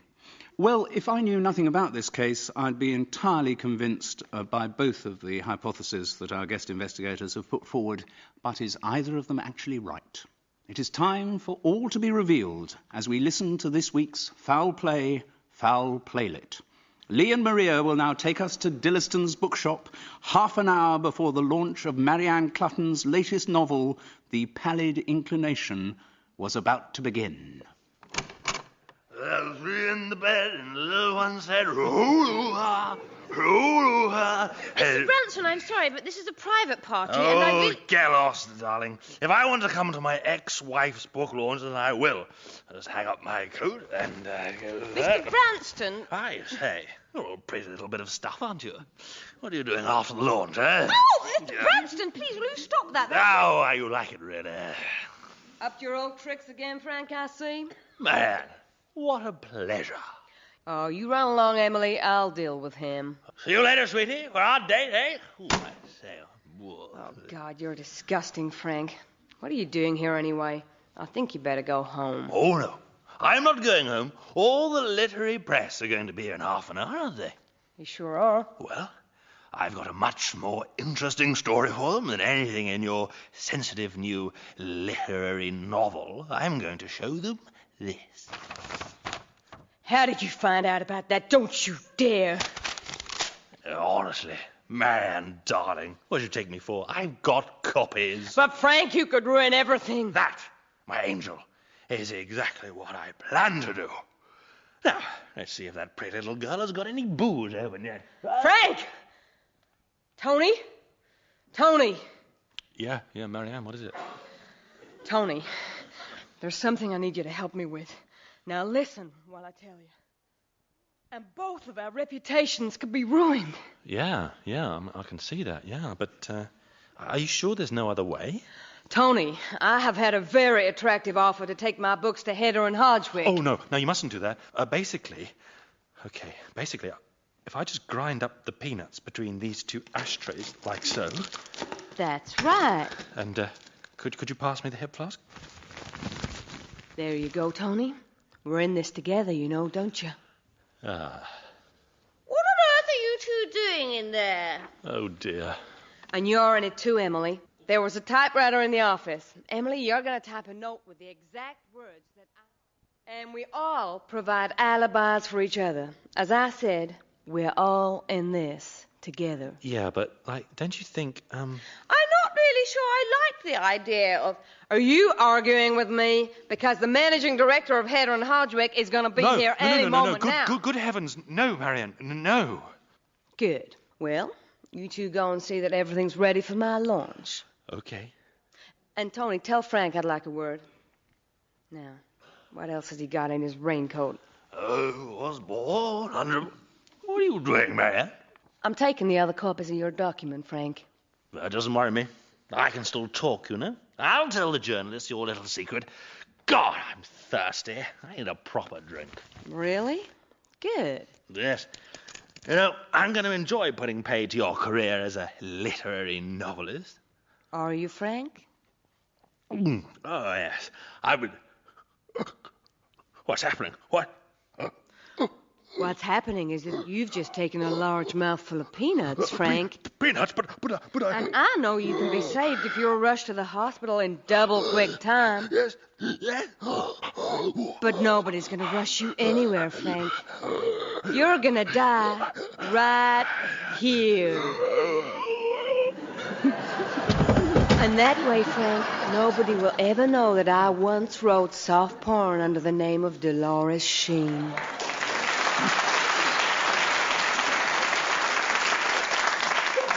Well, Antonia and Reg, I can't deny that you were both right. I mean, both Tony and Emily were perpetrators. So indeed was Marianne. It was the old conspiracy plot. Bit of a cheat, do you think? Possibly, but at least we got the reason right, didn't Absolutely, you did. Yes, I think, you can leave with your detective heads held high. Yes, on a pike. And that's it for this week's Foul Play. My thanks, as ever, go to our infinitely various cast, Lee Simpson and Maria McCurlin. Hello, welcome to another Crime Time extravaganza. Both of this week's guest investigators have been guilty of something of which I myself have also been accused, putting jokes into their crime novels. Ruth Dudley Edwards is a serious journalist and biographer. Ruth, is the crime fiction a relief from the serious stuff? Absolutely essential, Simon. I'd run amok otherwise. I see. Your sanity is at risk. Fine. Our second guest investigator is Simon Shaw, an actor, many of whose crime novels feature an actor protagonist. Philip Fletcher, however, is hardly the clean-cut detective. He's massively egotistical, totally amoral, and a self-confessed murderer. Simon, where do you get your ideas from? All of my books are strictly autobiographical, Simon. Ladies and gentlemen, our guest investigators.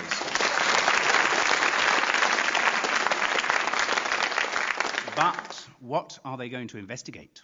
We need a crime scenario, a scenario peopled by the guilty and the innocent, by the witnesses, the suspects, and the victim, all of whom will, as ever, be played by Foul Play's regulars, Lee Simpson and Maria McCurlin. Let's get straight to the meat of the programme, the murder, as I ask Maria to read us the opening of this week's mystery entitled Dead Broads Don't Talk. It was one of those afternoons in the city when the air's so hot it wouldn't move for a fire alarm. And in a fancy white apartment off Santa Monica Boulevard, a redhead lay on a silk-covered davenport.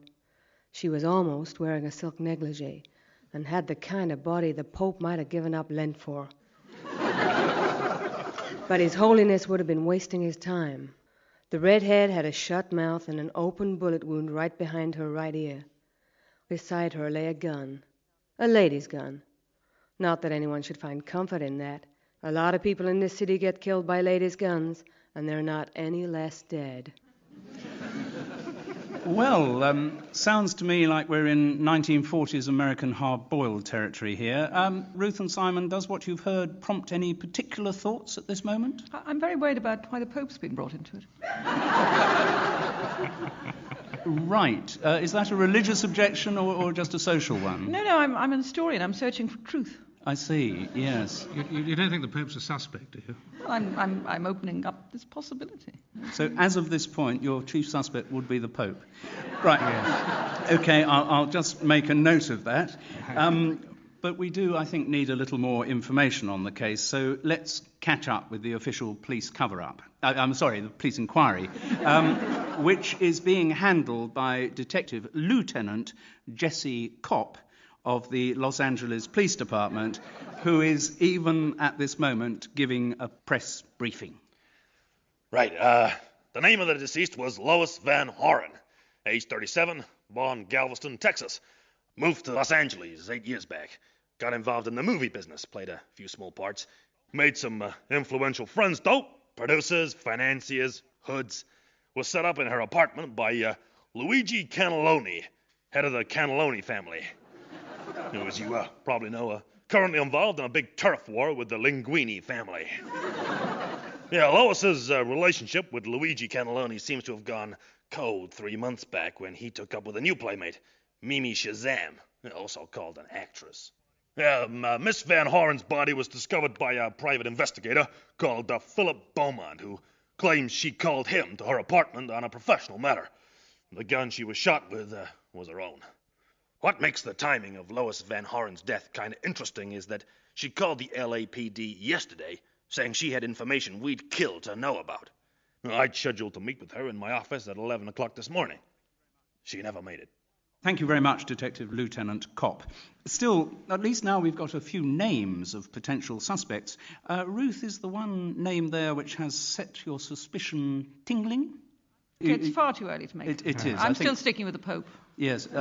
Simon, are you... Is it a papist conspiracy so far as you're Well, it's concerned? either the Pope or a celebrity chef, I think. Right. OK. It's time we had some more information in the form of statements from 3 of the people who have some level of involvement in this appalling murder. And first we'll hear from Lois's boyfriend, ex-boyfriend, Luigi Cannelloni. Yeah, sure. Yeah, I knew Lois Van Horen. I knew lots of broads. I have like a magnetism for broads, you know. Yeah, I'm a businessman. Yeah, family business. We have interests in a lot of areas. What? All legitimate businesses? Yeah, sure. No, I ain't got no criminal record. Nothing's ever stuck. And if you want to check that out, talk to my brother, Antonio, the lawyer, okay? Sorry, back to Lois. Yeah, well, Lois and I we was real close at one time. We had a lot of shared interests, like, yeah. Anyways, we was real close. I was real sad to hear the poor broad's dead, but things between us had kind of cooled off. Time of the murder, where was I? Yeah, I was at a poker game, yeah. We have these long poker games, 24 hours sometimes. It's a family thing. Sorry? Who could, what? Corroborate my story? Oh, right. Who else was there? Well, there was my brothers. That's Giuseppe Cannelloni, Giovanni Cannelloni, Silvio Cannelloni, and Bruno Cannelloni. No, Antonio wasn't at the game. He was in court. Yeah, well, they can all vouch. I was at the poker game. Miss Shazam? Yeah, she's a close friend of mine. Very close. Anybody says anything against Miss Shazam, they could be looking at a nice stone with her name on it, okay? Look, I'm answering your questions. Where's the problem? Mind you, it takes time. Listen, cop, how's about $5,000 here if we forget the whole business, huh? Thank you, Mr. Cannelloni. Just a reminder here, guest investigators, that what you're hearing from these statements may be truth as pure as the driven snow, or it may have drifted a little from the truth. You can try and work out which as you cross-examine our witness. Simon, do you have a question for Luigi Cannelloni? Yes, Mr. Cannelloni. How you doing? When you parted with Miss Van Horen, was your parting amicable, or... Well, you know how it is. A broad, you get tired of a broad, you part from the broad's not happy. I'm sure you know, a man of the world like yourself. Right, well, yes, obviously. But... Miss Van Horen, one might say, was less than enchanted with your ditching her for this Mimi Shazam? Well, she's a broad. She's a broad of the world, you know. She knows the way things work. I get a little tired of her. I moved on to somebody else, but she knows about these things. Miss Shazam and Miss Van Horen, did they ever meet? I don't believe so. I think if they did, the fire would fly, as they say, you know. Right. Ruth, speaking as a broad,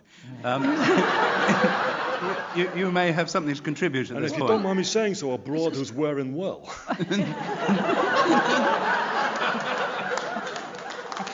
Mr. Cannelloni, now I understand the secret of your charm, which has eluded me until now. I know how to talk to a lady. Whatever you do, don't agree to meet him afterwards.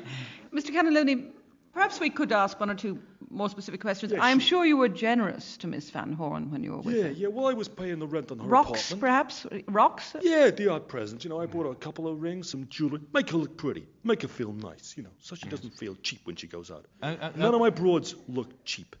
I hate cheap. Nothing I hate more than cheap. Yes, I think we've got that point. Amongst your many and generous gifts, would there by any chance have been a small lady's gun of any description? Perhaps, no, I didn't give her no gun. Broads and guns, they don't mix, you know, because sometimes you slap them, they shoot you. The number of friends I lost like that. No. Your time is up there with Mr. Cannelloni. Thank you very much indeed. No, I'm really very grateful, Mr. Cannelloni. Yeah, very, good, thanks. very, very I'll look grateful. after you, don't worry. Yeah, thank you. And now we move on to our second statement, which comes from another close friend of Mr. Cannelloni, the club hostess. Actress. I beg your pardon, the actress, Miss Mimi Shazam. It's Shazam. It's not Shazam. What if I just jumped out of a hat? Am I a white rabbit or something? It's Shazam. Sorry, Miss Shazam. Okay. Mr. Cannelloni is a very good friend of mine. We share a lot of interests, like, well, as I say, he's a very good friend of mine. No, I ain't never met Lois Van Horen. What? She'd been Mr. Cannelloni's girlfriend? I don't think so. Mr. Cannelloni's told me I'm the first woman he's ever loved. No, of course I never been to Lois Van Horen's apartment in Norfolk Apartments off Santa Monica Boulevard. I don't even know where it is. No, I ain't never carried a gun. I wouldn't know how to use a gun. I do have a car, yes. Mr. Cannelloni was kind enough to give me a car as a birthday present. It's nothing flashy, just a white Cadillac convertible. No, I don't know nothing about Mr. Cannelloni's business affairs. The Linguini family? No, I ain't never heard of them. Philip Beaumont? No, I ain't never heard the name. A private investigator? I ain't got nothing private that needs investigating. Thank you, Miss Shazam. I'm sorry, Miss Shazam. Well, she doesn't seem to actually know anything, does she? I know a whole lot. Yes, what you talking absolutely. about? Yes, I'm sorry, but maybe our guest investigators can elicit something by cross-examination. Ruth, would you like to start? Miss Shazam, as one broad to another. Mr. Cannelloni is a man of extraordinary charm. Sure. I can see that he is immensely attractive to women. I mean, I found it very hard to keep my hands off myself. I'm warning you, sister. You go one where near him, I'm going to kill you. You must have known that before you there must have been someone. No, but there ain't been no one he ever loved before. So you have no reason to feel any kind of jealousy? No. But Miss Van Horen had, I think, made it well known publicly that she had him first. I don't even know the broad. She wasn't even blonde. You know?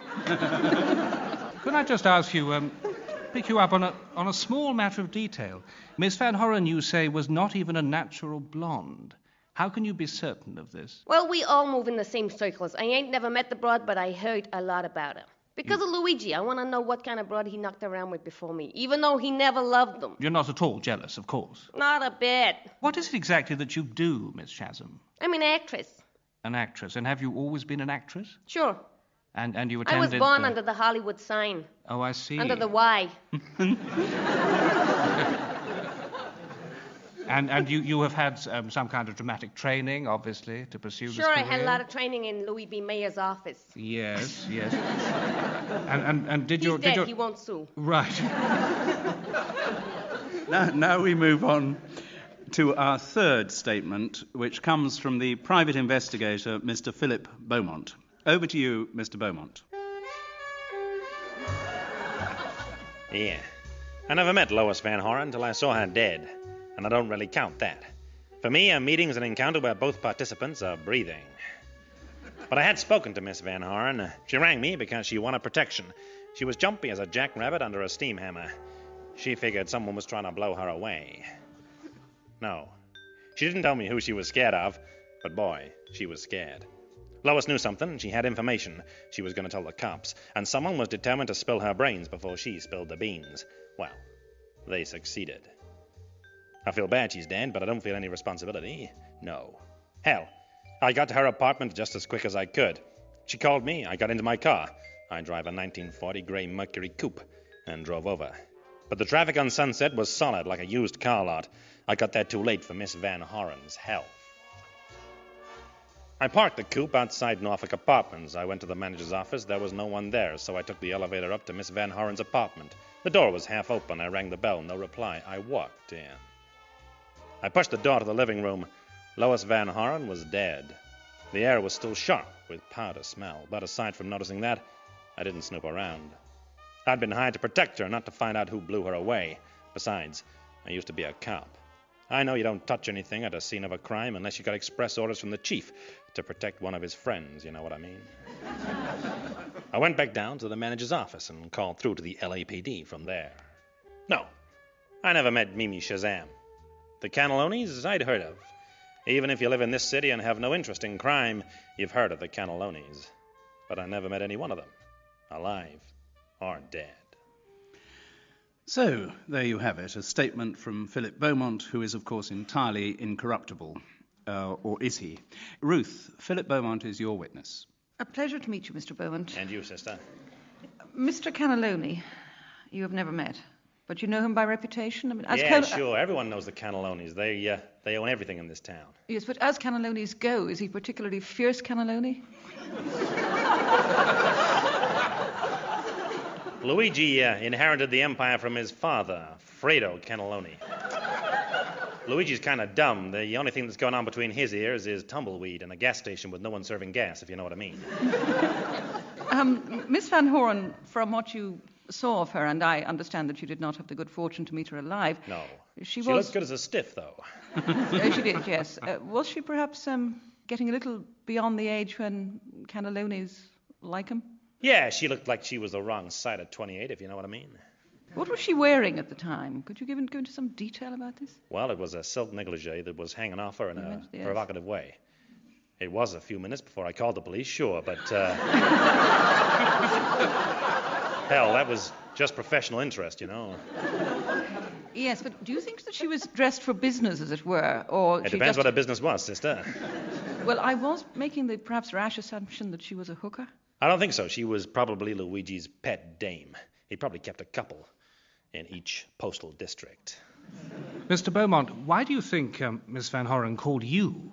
Got no idea. Maybe she heard about me. Maybe it's because B is quite near the front of the yellow pages in the detective section. I don't know. Right. You say she was very nervous. When she called me? When she called you. Sure. But she didn't confide in you. Not over the phone, no. She didn't trust the phone. She wanted to meet me in person. And did you tell anybody else? Nobody at all. So there are no witnesses to corroborate your story. So for all we know, you could have arrived there a little earlier. Yep, I guess so, looking at it from a cop's point of view, and I used to be a cop, so I should know the way they look at things. Yeah, that's the way I would look at it, but I didn't do it, so it's not the way I would look at it to get it true, if you know what I mean. Yes. I'm just going to write that down and try do you have any idea who might have done this deed, Mr. Beaumont? Well, I would have to say it's got to be the Cannellonis. If there's death and a cannelloni, the two go together, you know, like cannelloni and cheese. It's got to be those. I was hoping you weren't going to say that. I'm sorry, I'm a private investigator, but I'm a cheap one. The kind that Mr. Cannelloni would never employ. He doesn't like things cheap. Did he say that? I think he did. You've jogged my memory. Thank you very much, Mr. Beaumont, Sure, thanks. for clarifying that situation. Simon and Ruth, do you think you're any nearer to pointing a finger at the murderer? I think we're of Lois further Van away, Horen? actually. You're further away. Yes. Now, the next thing I must ask you to do is... Wife, Mr. Brett. Thank you. Thank you very much. I'll just... yes, this is very interesting. I've just received a wire with the information that Detective Lieutenant Jesse Kopp has uncovered some new evidence which has a bearing on the case. Yeah, we just had a call from some old broad called Zelda Winkelstein. She read in the paper about Lois Van Horen's murder. Miss Winkelstein lives in the block right across the street from Norfolk Apartments. And I figure she spends most of her time snooping through the drapes of what goes on there. She's been out of town at a relative's funeral, which is why she didn't call earlier. Yeah, this is what Zelda Winkelstein saw the afternoon Lois Van Horen died. That Norfolk Apartments building has been full of cheap sluts. I tell you, the cars that park outside there and the fat old coots that get out of them. The smell of dirty money kind of chokes you. Anyways, that afternoon, first thing I see, around 3 o'clock, let's say, is a white car, roof down, draws up outside. Cadillac, yeah, sure, could have been. Anyways, this blonde skirt gets out. But I never seen this one before. She goes into the block, then like 10 minutes later she comes out running. And this time there's this fat geezer in a pinstripe suit and a fedora, you know, those goofy hats. So he's with her. They get into the white car and they shoot off like they don't want rubber left on the tire rims, you know what I'm saying? So, moments later, another car parks outside the block. This time it's grey. What? A Mercury? It could be. So this tall guy in a powder blue suit gets out. He goes into the building. Then like half an hour later, all hell's let loose. You know, black and white LAPD cars prowling all around the place. That's all I saw. Ruth and Simon, where does this new information... Well, actually, what I've got written here says, where does this new information leave your finely constructed theories? But I'm not sure... I'm not sure that it's applicable. What do you think about it now? Well, it's my contention, having seen the broad in question, viz. Miss Chisholm, that even a cannelloni would have tired of her pretty damn fast. You reckon? So, I mean, obviously what happened was that he went back to the original broad. And Miss Chisholm got a bit upset about this and took action. Simon? That's a very ingenious theory, but are we meant to assume from Miss Winkelstein's testimony that it was Mimi Chisholm with Luigi Cannelloni in the car? I think that is a possible interpretation. That is a possible interpretation, in which case it would seem a little unlikely that Cannelloni would accompany her back to Miss Van Horen's. No, I think she was moving with a minor cannelloni there. I don't think it was Luigi. Minor cannelloni. Yes.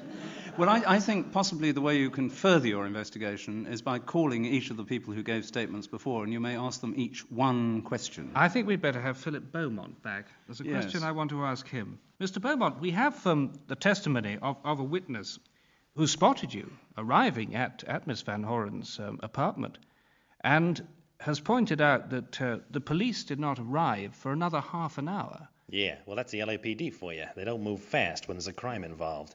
If there's money involved, they move like greased lightning. Right. Ruth, do you have a question for Mr. Beaumont? Yes, what possessed you to buy a powder blue suit? I have no idea. It's the biggest mistake of my entire life. Well, you can see how honest he is. Right, who would you like to call to the stand next? Let's have Miss Chisholm and get it out of the way. Now, you said that you had never been in your life to Miss Van Horen's apartment. We have an independent witness who can place you at the apartment shortly before her death. What you talking about? They're not telling the truth. You're telling the truth. I was painting my nails all afternoon. Look, candy surprise. Do you like it? It's very good. I don't think it took you all afternoon, though. I ain't got too steady a hand these days. With whom were you in the white Cadillac? I wasn't in the white Cadillac. I was painting my nails all afternoon. Right. Do you want to call Mr. Cannelloni back to the stand? I'd hate to, but I suppose we have to. Right. Mr. Cannelloni, thank you. Mr. Cannelloni, you're a very intelligent man. I like you. Yeah. How could you have contented yourself with that cheap tramp? The first time I saw Mimi, she popped out of a birthday cake. And I thought to myself, the way she's wearing those candles, that's the girl for me.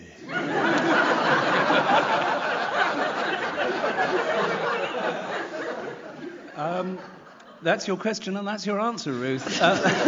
Simon, do you have a question for Mr. Cannelloni? What sort of a car do you drive, Mr. Cannelloni? Me? Yes. I don't drive a car. I have someone to do that for me. And should Miss Chisholm ever drive you anywhere, in which car would you go around in? I don't get driven around by broads. It looks bad. So you have never been in a car with a broad? I've been in a car with a broad, but not when she's driving. What do you think I am, nuts? You think I'd get in a car that she was driving? Right, thank you very much, Simon, for that broad interpretation of one question. Right, and now we're getting to a rather pertinent point. Ruth, who do you think murdered Lois Van Horen? Still the Pope? No, I've moved slightly on that. There will be relief in the Vatican. Miss Chisholm. Well, the nail painting business. Yes. I would have thought that was a morning activity myself. Right. Thank you. Right. Well, Miss Chisholm, Simon, who would you point the finger at? I can see why Ruth goes for Miss Chisholm. Miss Chisholm and Mr. Cannelloni have both lied. It doesn't sound to me like the kind of trademark murder that Mr. Cannelloni might go in for. So I'm going to plump for Mr. Beaumont, because he's the only one who appears to have been remotely telling the truth. Mm-hmm. He says that he was there. I can't accept his explanation that the police took as long to arrive as he says they did, but I think it was Mr. Beaumont. Right. So it's your contention that it's Mr. Beaumont because murderers usually tell the truth. Yes. Which don't ask me to go into any further detail. Seems to kill the whole premise of the whodunit. Yes, we're about to hear what actually happened. Over we go to Miss Lois Van Horen's apartment off Santa Monica Boulevard. Luigi, you want to keep doing this, you're going to have to get rid of that floozy Mimi. Yeah, listen, Lois. Luigi Cannelloni does what he wants to do. Not with me, he doesn't. Hey, wait a minute, Toots. Who's calling the shots here? I can throw you out of this apartment the minute I want to. I don't think you do want to, though, do you, Luigi? Why not? Because I got information from the Linguini family. Yeah. About when they're going to make their next hit on your boys. They don't know where my boys will be. The Linguini family never know where my boys are going to be. They do now. They planted a spy in your camp. Yeah, what are you talking about? I've asked Mimi Shazam to come over here this afternoon for a little talk. Mimi? She's the Linguini family's plan. Mimi is? That'll be her now. Get your pants on, Luigi. I'll go talk to her. Mimi? Are you Miss Lois Van Horen? You got it. Are you Mimi Shazam? Shazam! It's Shazam! Why can't anyone get my name right? Yes, I'm Mimi Shazam. I asked you over here because I wanted to warn you. Warn me? Luigi Cannelloni is gonna kill you. What? It's true. Here, take this Derringer. You kill him first, honey. Mimi, what are you doing with that gun? I don't know. I don't know what you do with guns. You pull the trigger, honey, and you shoot Luigi. That's what you do. But why would I want to do that? Because he knows you're a plant. I'm not a plant. I may not be very bright, but I do know I'm not a plant.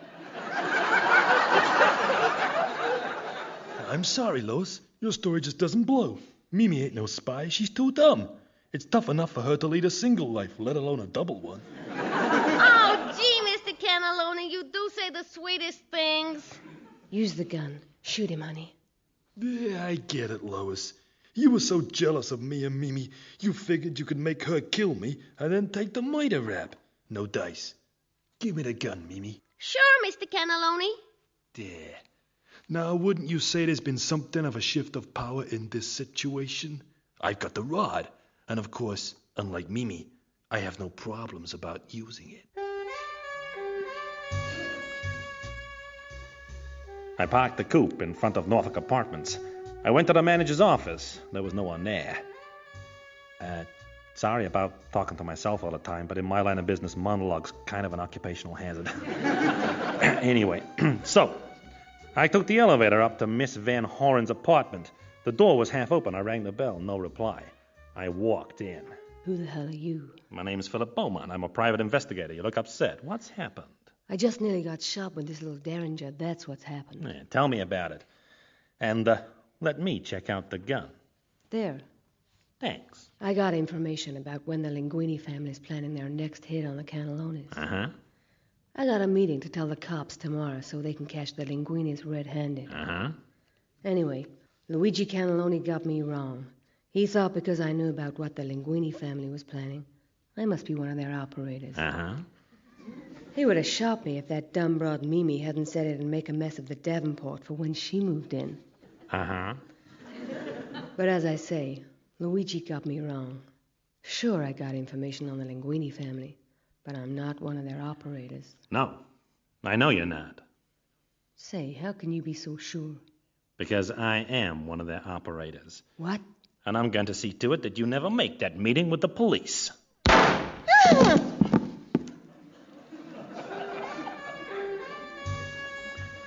Farewell, my lovely. This is the long goodbye. You know, out here on the mean streets, it's a tough job I do, but hell, somebody's got to do it.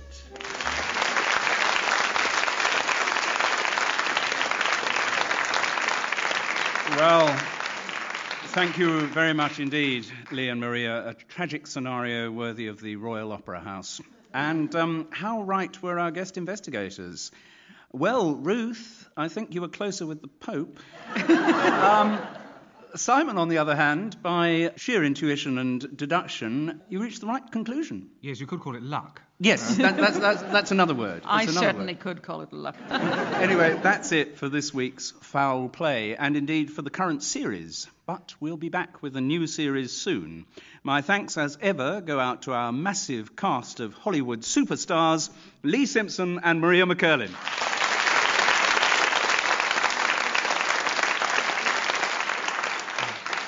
And many thanks as well to our guest investigators, Ruth Dudley Edwards and Simon Shaw. Hello, welcome to another murder mystery in which the might of devilry is pitted against the muscle of deduction. As ever, the programme will begin with a homicide, and it will be the task of our guest investigators to answer the simple question, who done it? And this week I am delighted to welcome another two renowned crime writers to unpick the seams of the case. As well as being a distinguished critic and reviewer, Jessica Mann writes unnerving crime novels in which menace always lurks beneath the innocuous surfaces of her characters. Jessica, does this mean you have a cynical view of human nature? Cynical view of human nature and criminal mind, that's what I've got. Fine. Well, it may help tonight and it may not. Jessica is joined in her investigations by Tim Heald, a former chairman of the Crime Writers Association and creator of the bumbling sleuth Simon Bogner. Tim has in recent years moved towards biography, taking as his subject such icons of our time as Prince Philip, Barbara Cartland and Brian Johnston. Tim, do you find that you have to be something of a detective to write a biography? Oh, I think unravelling a life is much the same as unravelling a death, actually. It makes you seem odd, but it just works like that. Ladies and gentlemen, our guest investigators. But who will they be up against in this week's mystery?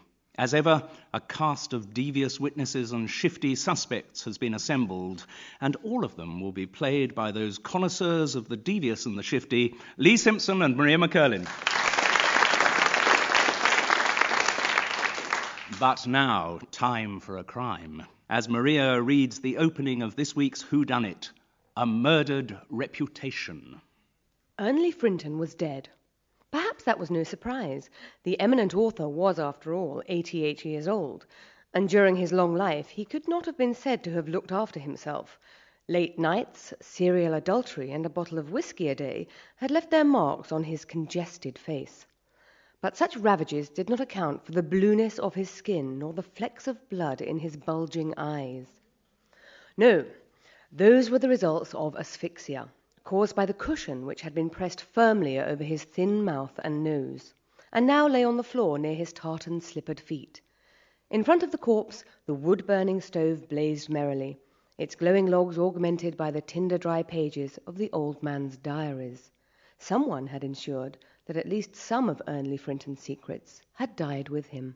Right, so maybe a literary flavour to this week's murder? Hard to tell so soon, but Jessica and Tim, does what you've heard so far prompt any suspicions? Well, one might suspect somebody of murdering somebody who was writing about him, but to murder the person who was being written about, which I take it this eminent author is being written about, and to destroy his secrets makes me wonder whether actually he didn't have any. I see. Tim, do you share that view? No, it sounds like natural causes to me. I see. Natural causes, yes, the self-attacking cushion. Right. It is rather early in the investigation. I don't think actually you'll be able to get much further without some more facts. And to get some of those facts, we will go over to join a press briefing being given by the officer in charge of the murder investigation, Inspector Sergeant. Thank you. The police surgeon has confirmed that the victim was smothered by the cushion found on the floor. Mr. Frinton's death seems to have occurred between 2 and 3 in the afternoon, during the old man's after-lunch nap. The deceased had eaten lunch with 2 women, with his niece, Eveline Stanger, who acted as housekeeper and was helping him to edit his diaries, and with the 80-year-old author, Miss Anne-Marie Delgado, whom Mr. Frinton had invited over for the day. Miss Stanger had not drunk any alcohol, but the 2 elderly authors had consumed a bottle of claret each.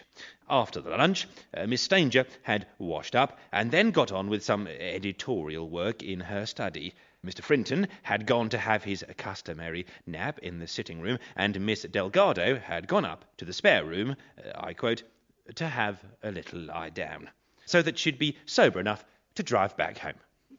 Mr. Frinton's body was discovered by Mr. Rodney Fripp, who was writing a biography of the author and who had arranged to interview the old man at 3 o'clock that afternoon. Mr. Fripp says he arrived at the house at 2:45, tried the doorbell without success, found the front door open, and discovered the murder victim in the sitting room as already described.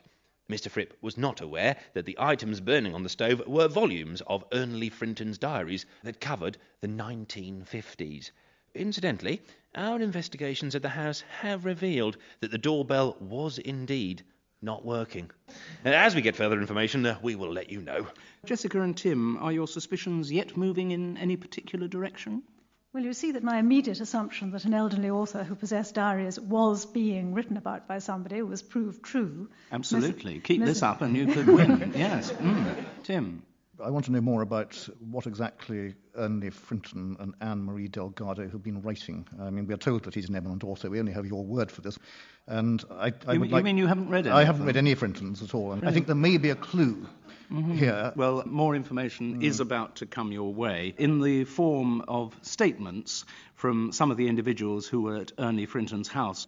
First, we'll hear from the author's niece, Miss Eveline Stanger. Uncle's death is a terrible tragedy. Yes, I've always admired his work enormously, but I've only been looking after him for the last 3 years, since his wife Hilda died. As his only surviving relative, it seemed the least I could do. No, I wouldn't say he was easy to live with. I think he was very frustrated. I mean, he could work editing the diaries, but no longer create new fiction. Still, the early work survives in all its magnificence. None of the 8 major novels has ever been out of print, and there's even a new film being made of The Dry Argentinian. No, I didn't see Uncle from the moment he left the lunch table until I heard Mr. Fripp shouting for help at around 3 o'clock. And by then, Uncle was dead. Well, his legacy will live on, I can tell you that. There are the diaries to be published, and he also stuck letters he received into the diaries, so it's all very indiscreet, pretty inflammable stuff. Oh, sorry, unfortunate expression in the circumstances, isn't it? No, actually, I'm not worried about the diaries and letters being burned. You see, when I began working on editing them with Uncle, the first thing I did was to have the whole lot photocopied, so at least the text's intact. No, I haven't read any of them at all. Just up to as far as we'd got in the editing, up to 1950. Oh, dear. That's one of the last things I ever heard Uncle say at lunch. He announced to Anne-Marie Delgado, "Evelyn and I have just got to the brink of the 50s, and that's when things really get steamy." To think I'll never hear that so distinctive voice again. Oh. Thank you very much, Miss Stanger. Could we find a cup of hot tea? Thank you. Right, guest investigators, you have 2 minutes to cross-examine Miss Eveline Stanger, and she will answer your questions truly or falsely as the mood takes her. Jessica, maybe you would like to start the cross-examination. Did he know you were having the diaries and letters photocopied? Yes, How many other people knew? Well, just the little girl in the office stationers. And where do you keep the copies? I keep them locked in the filing cabinet. Have you read them? No, as I say, I've only read up to what we were editing, up till 1949, I believe we got to. And why couldn't he write any more? Well, I don't like to talk ill of my uncle, but I think the bottle of whiskey a day really wasn't doing him much good. He had quite brilliant mind, but it was starting to go slightly. You say you admired your uncle's work enormously. I did. But you haven't been very specific about it. Now, you mentioned this novel, The Dry Argentinian. And The Dry Argentinian is a male or a female? No, it's a male. I mean, was it, in any sense, a roman à clef? Was it based on the diaries or his own life? The Dry Argentinian, it's a very handsome cad of about, I think, 24, 25. Don't quote me on that because I haven't read it for a while, but I think, yes, it's his early life. Who's playing the part in the film? I'm not sure. Handsome cad? Yes, I'm afraid I'm not really too up on Hollywood. I think possibly it could be someone like Stuart Granger. Reverting to your uncle himself, did he make a will? I have no idea. Did he never say anything to you like, "You'll be all right when I go"?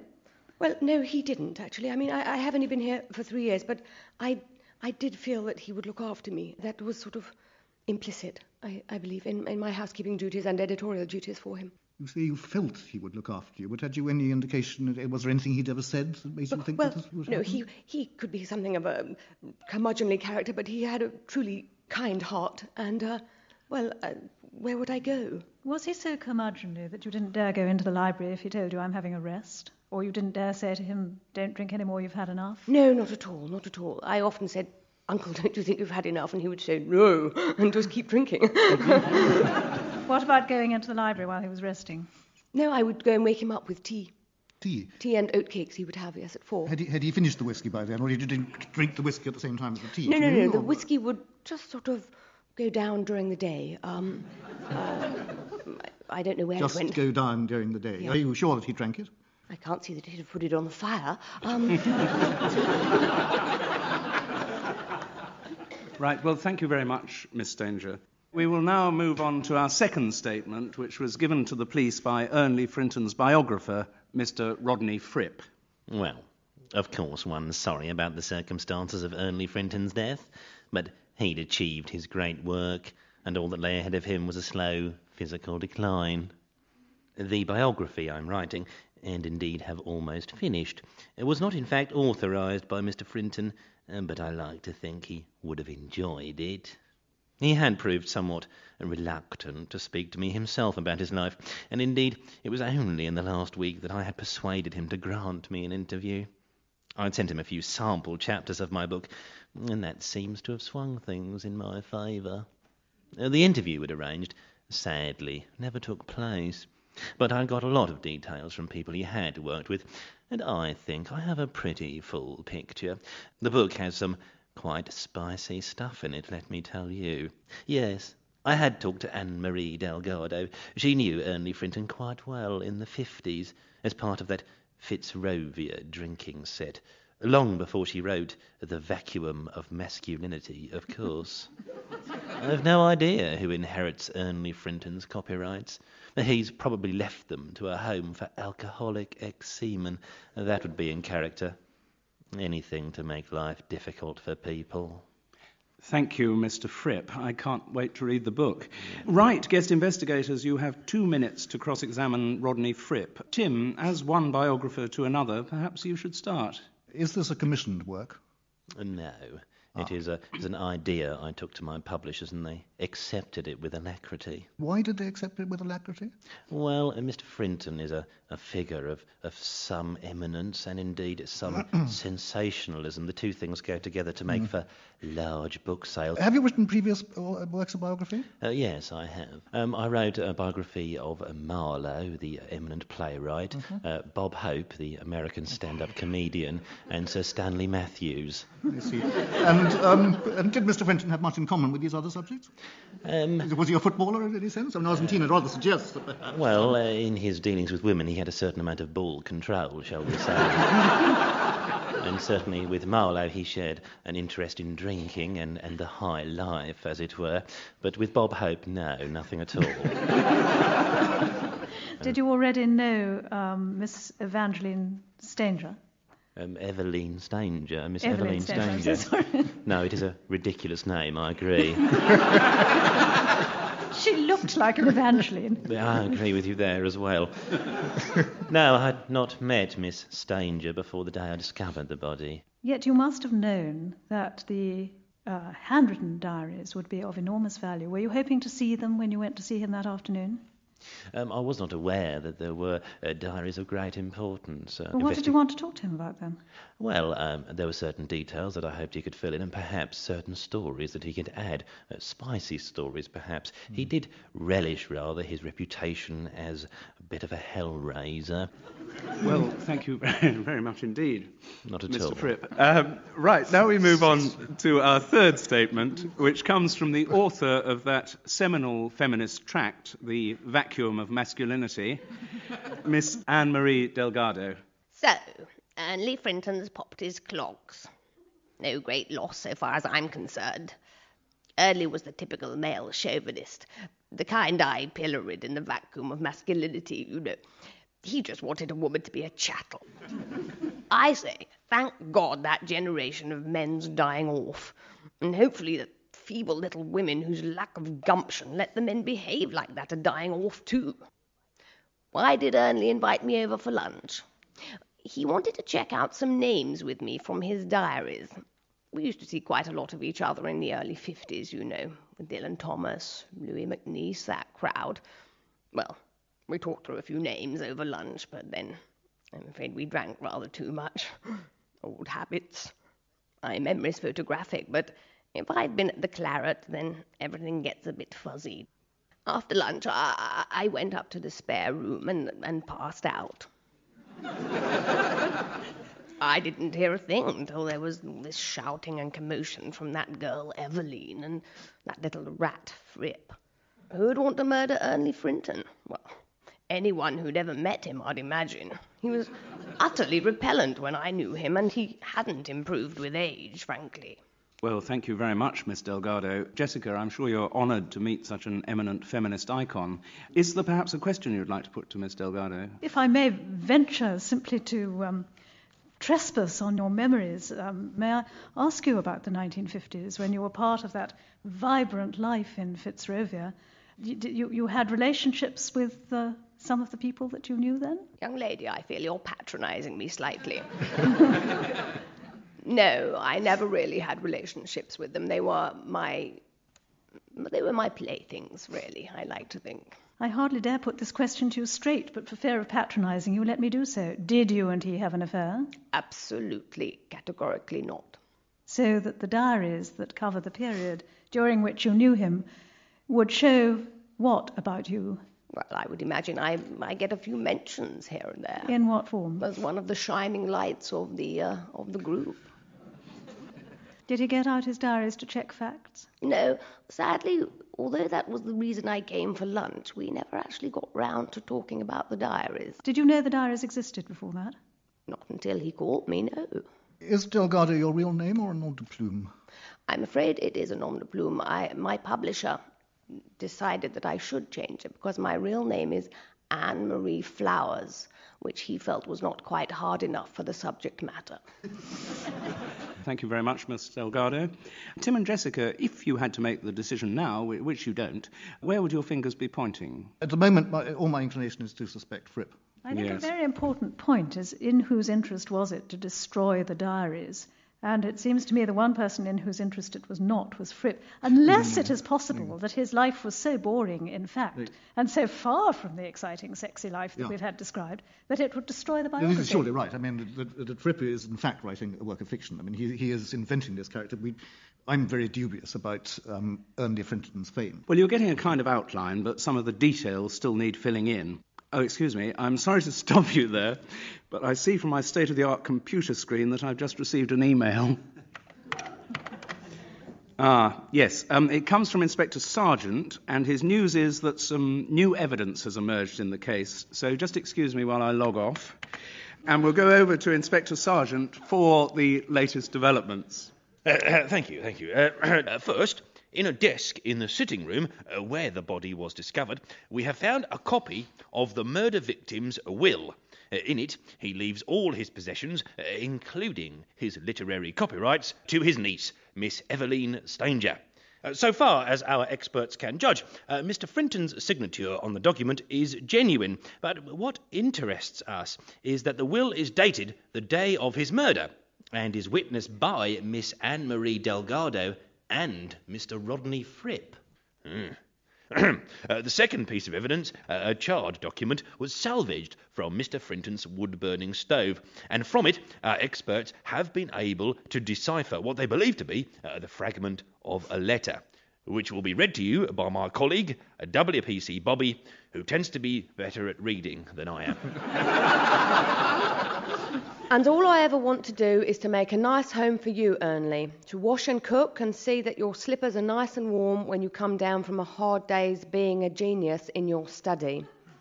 My happiness will lie in knowing that I make you happy, and my fulfilment...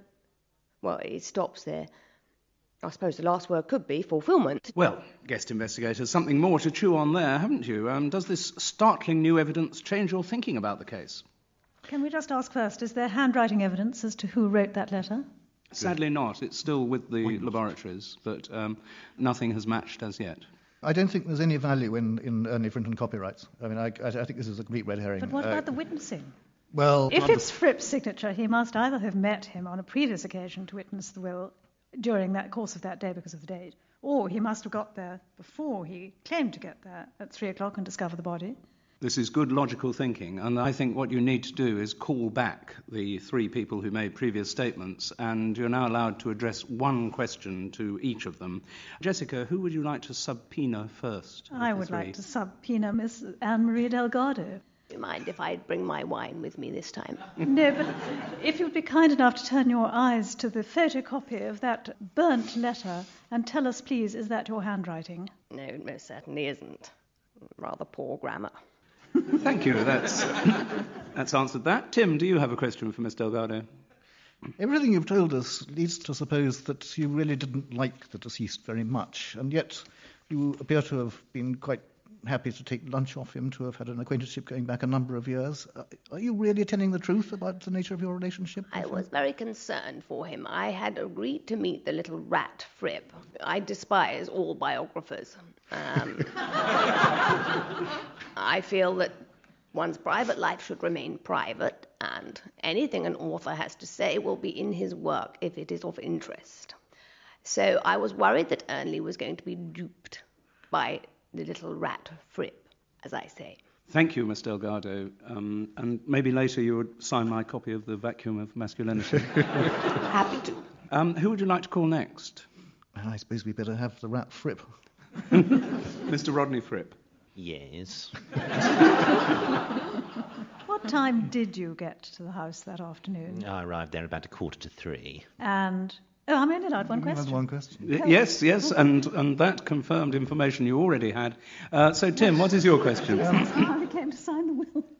There is a will bearing your signature. Apparently so, yes. How could you explain this? When I arrived at the house, I was met by Miss Evelyn Stanger, who asked me to witness the signature on a document.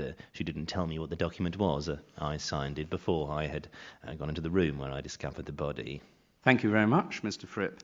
Well, I would think you would probably want to summon to the stand Miss Evelyn Stanger. Yes. Miss Stanger, thank you. You heard what Mr. Fripp said. Did you indeed persuade him to sign a will which... No, I'm most upset by all of this, really, because I don't see why what is his motive for lying?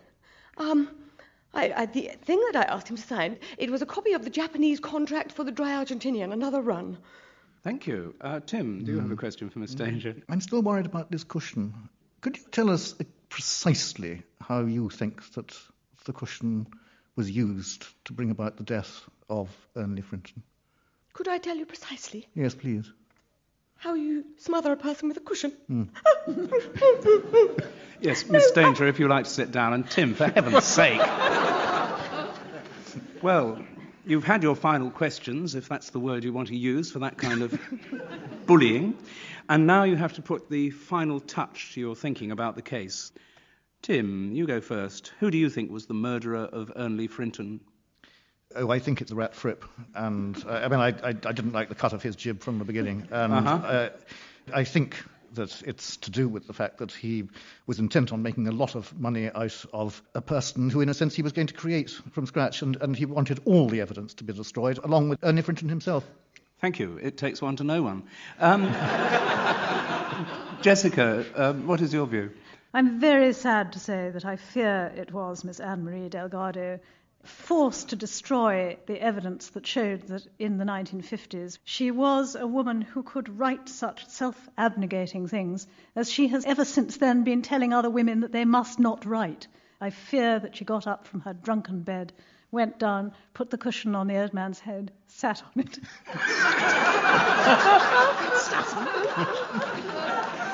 Well, it would be very disappointing if what you say is true.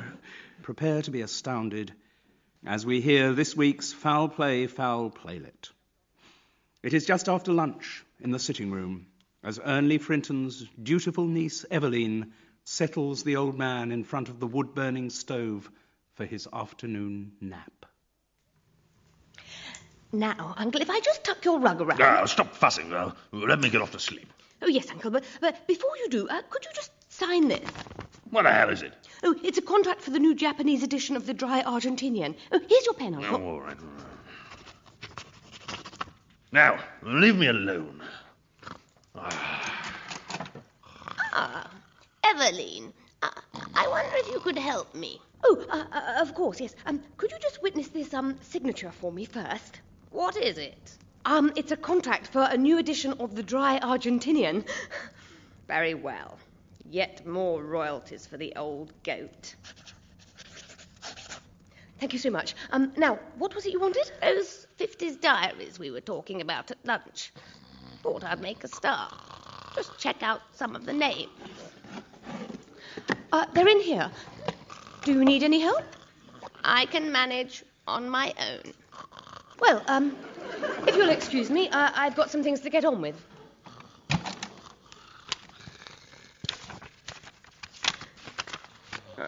Here we are. Oh. You really are a disgusting old reptile. To think I ever went to bed with that. And that I was even stupid enough to write letters declaring my passive adoration. Still, now nobody will ever know. So, at least that's one secret of your nasty, scurrilous life, Ernley Frinton, that's safe from the claws of the biographers. Now I think I'll go and have that little nap I promised myself. And who the hell are you? My name's Rodney Fripp. I tried the doorbell. I have an appointment with Mr. Ernley Frinton. Oh, there's the old lizard over there. Oh, thank you. Excuse me, Mr. Frinton. Oh, no, don't wake him, please. But I have an appointment. My name's Rodney Fripp. Yes, of course. I'm Eveline Stanger. Mr. Frinton gets very bad tempered if he's woken suddenly, so I'd better do it, I think. If you insist. Oh, but I wonder before I do, would you be kind enough just to witness this signature for me? It's a Japanese contract for the Dry Argentinian, and it should be witnessed by someone who's not a relative, would you? Of course. Anything to oblige. Oh, thank you so much. Now, I'll wake him for you. Uncle? Uncle? What the hell? Why are you waking me? Mr. Fripp's here to see you, Uncle. Yes. My biographer. Good afternoon, Mr. Frinton. I'll leave you to it then.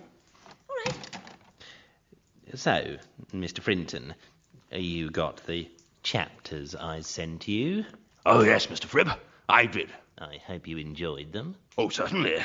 As a work of fiction. What? Your biography, Mr. Fripp, is all scurrilous fabrication. It's libelous in the extreme. I've consulted my lawyer, and if you continue your plans to publish, I will have an injunction placed on the work immediately. But you can't. It's all scheduled. I've been working on that for years. The book must be published. I need the money. Over my dead body, Mr. Fripp. Over your... Do you know? You've just given me an idea, Mr. Frinton. What? What are you doing with that cushion? I've just remembered a little quirk of the English law, Mr. Frinton. Someone can only be libelled while they're alive. Once they're dead, you can say what you like. Publish and be damned.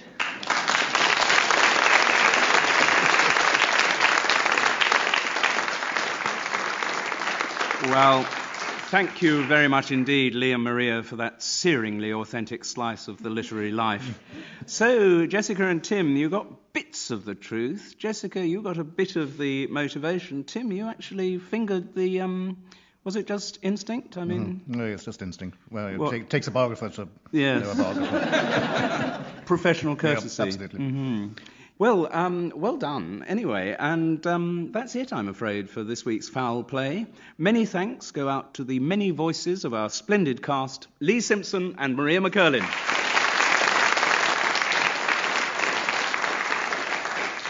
And thanks to our splendid guest investigators, Jessica Mann and Tim Heal. Hello and welcome to more vile deeds and virtuous detection in the show that invariably starts with a death and ends with a denouement.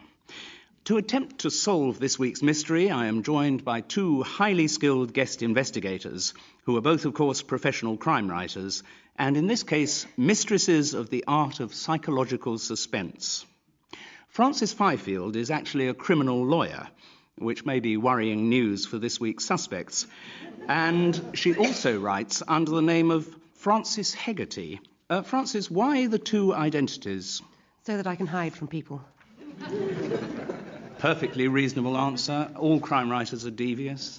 Frances is joined in her investigations today by Minette Walters, who's written relatively few crime novels so far, but has had them all garlanded by international awards. Minette, I believe somewhere in your past you were a journalist. Do you think that's going to help you with today's challenge? I don't know, Simon, but I am praying yes. Well, I think I can more or less guarantee no. Ladies and gentlemen, our guest investigators. But who is going to people today's scenario? I'm delighted to say that all the characters in our whodunit will be played once again by Central Casting's dream team, Lee Simpson and Maria McCurlin. Right, so now it's time for a crime, as we hear Maria read the opening of this week's drama, The Body on the Baseline. Bruce Hardy, the tennis coach of Gravesham Towers School for Girls, was undoubtedly dead. The door to his office adjacent to the tennis changing rooms was open, and he appeared to have staggered away from the room where he kept his court booking sheets, his wide range of rackets, balls, and restringing machine. He had gone through the open wire netted gate onto number 1 court and expired on the baseline. The hero and secret fantasy of every girl in the school who had been so promising at Junior Wimbledon, who had represented the army at the sport and was still a contender in the over 35 tournaments, had reached his final. His rigid, deeply tanned hands stretched up helplessly to his rigid, deeply tanned throat, around which a loop of synthetic gut had been drawn fatally tight. The only thing Bruce Hardy would be restringing in the future was a harp. Well, dramatic stuff, eh? I wonder who else was in on the racket. Early days, but Frances and Minette, has anything you've heard so far caused any suspicious flutterings in your finely tuned antennae? Well, speaking as an ex-public school girl, yes, it's his age, you see, over 35. The girls have got a crush on him, you know. Oh, there's got to be something murky and... what do you think, Frankie? Well, first of all, I think he's got to be gay, over 35, and... and all the girls would have been... Simon wrote this, remember? Yes. Actually, you haven't really got a lot to go on yet, have you? I think we'd better catch up with what the police are doing about the case and go straight over to a press conference where the officer in charge, Inspector Sergeant, is sharing his findings with journalists. Well, the police surgeon who has examined Mr. Hardy's body reckons he was killed while sitting at his workbench, possibly restringing a racket. On the workbench was found a crumpled-up piece of paper on which, in the victim's handwriting, were written the words, "I know your secret. Come and talk about it down at my office at 7:15 this evening." Mr. Hardy's assailant is believed to have crept up behind him, slipped a previously prepared loop of synthetic gut over his head, and pulled it tight with a downward motion. The suddenness of the attack means that it need not have been perpetrated by anyone of more than average strength. Mr. Hardy's body was discovered at 7:30 p.m. By the school's bursar, Captain George Spriggs, who, as was his custom, was walking around the school to check everything was all right, which, of course, sadly, in this case, it wasn't. Captain Spriggs went straight back to the main building to report what he'd found to the head mistress, Ms. Rumbold. The last time Mr. Hardy was seen alive seems to have been when he came to the end of conducting an hour's private tennis lesson with a lower fourth former, Miss Melissa Devereux. Thank you, Inspector. So now we have a bit more to go on. At least we've got some names to play with. Minette and Francis, are your suspicions yet moving in any specific direction? If this guy wasn't gay, well, maybe he was. Maybe you're right, Frankie. I'd quite like to ask the officer more about what he's found at the scene of the crime, perhaps a bit more than the bald explanation he's given. The source of the gut, if that doesn't sound too rude a question. Yes. Do we know where that came from?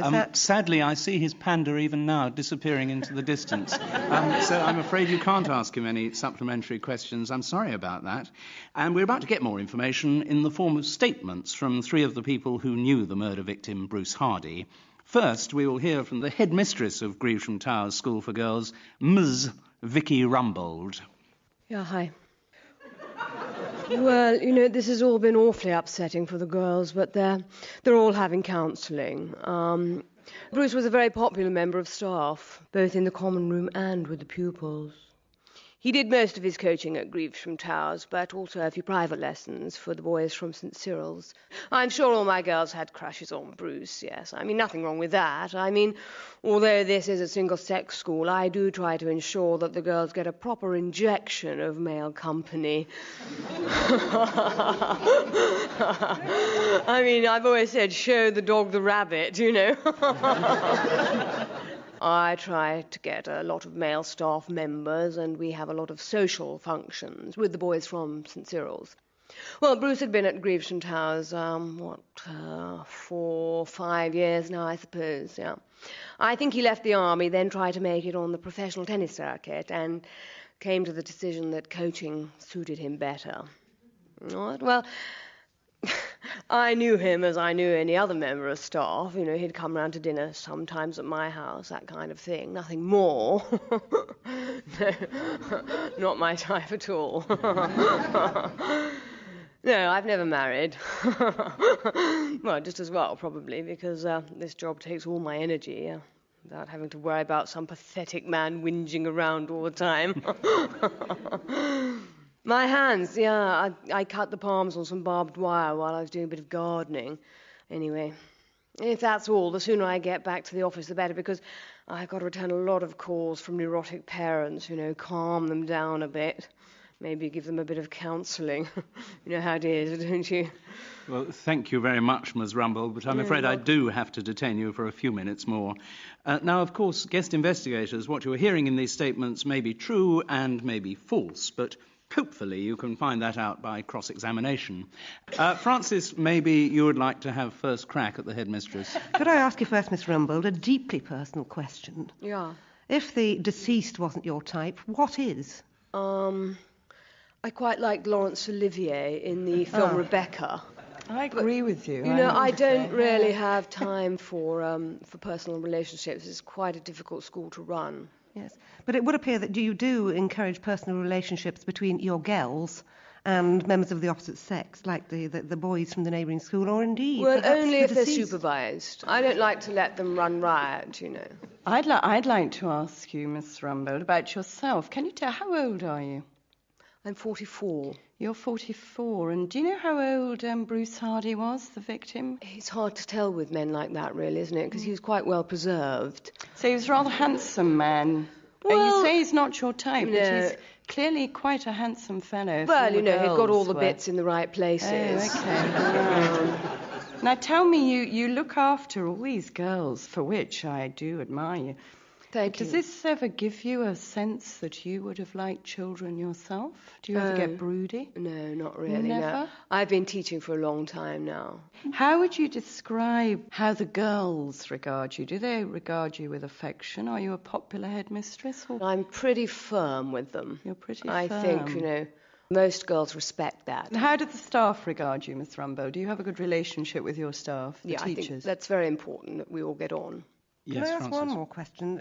Your damaged hands, you seem to think you did that on barbed wire. How on earth did you do that? No, I've been training the privet. Surely Miss Rumbold is an extremely busy and highly competent, I'm sure, headmistress. You have somebody else to barber the privet. No, that's my relaxation. We've got to all turn off sometime, haven't we? Otherwise we'd all need counselling. I'm afraid your time is up. Thank you very much, Ms. Rumbold, head of Privet School.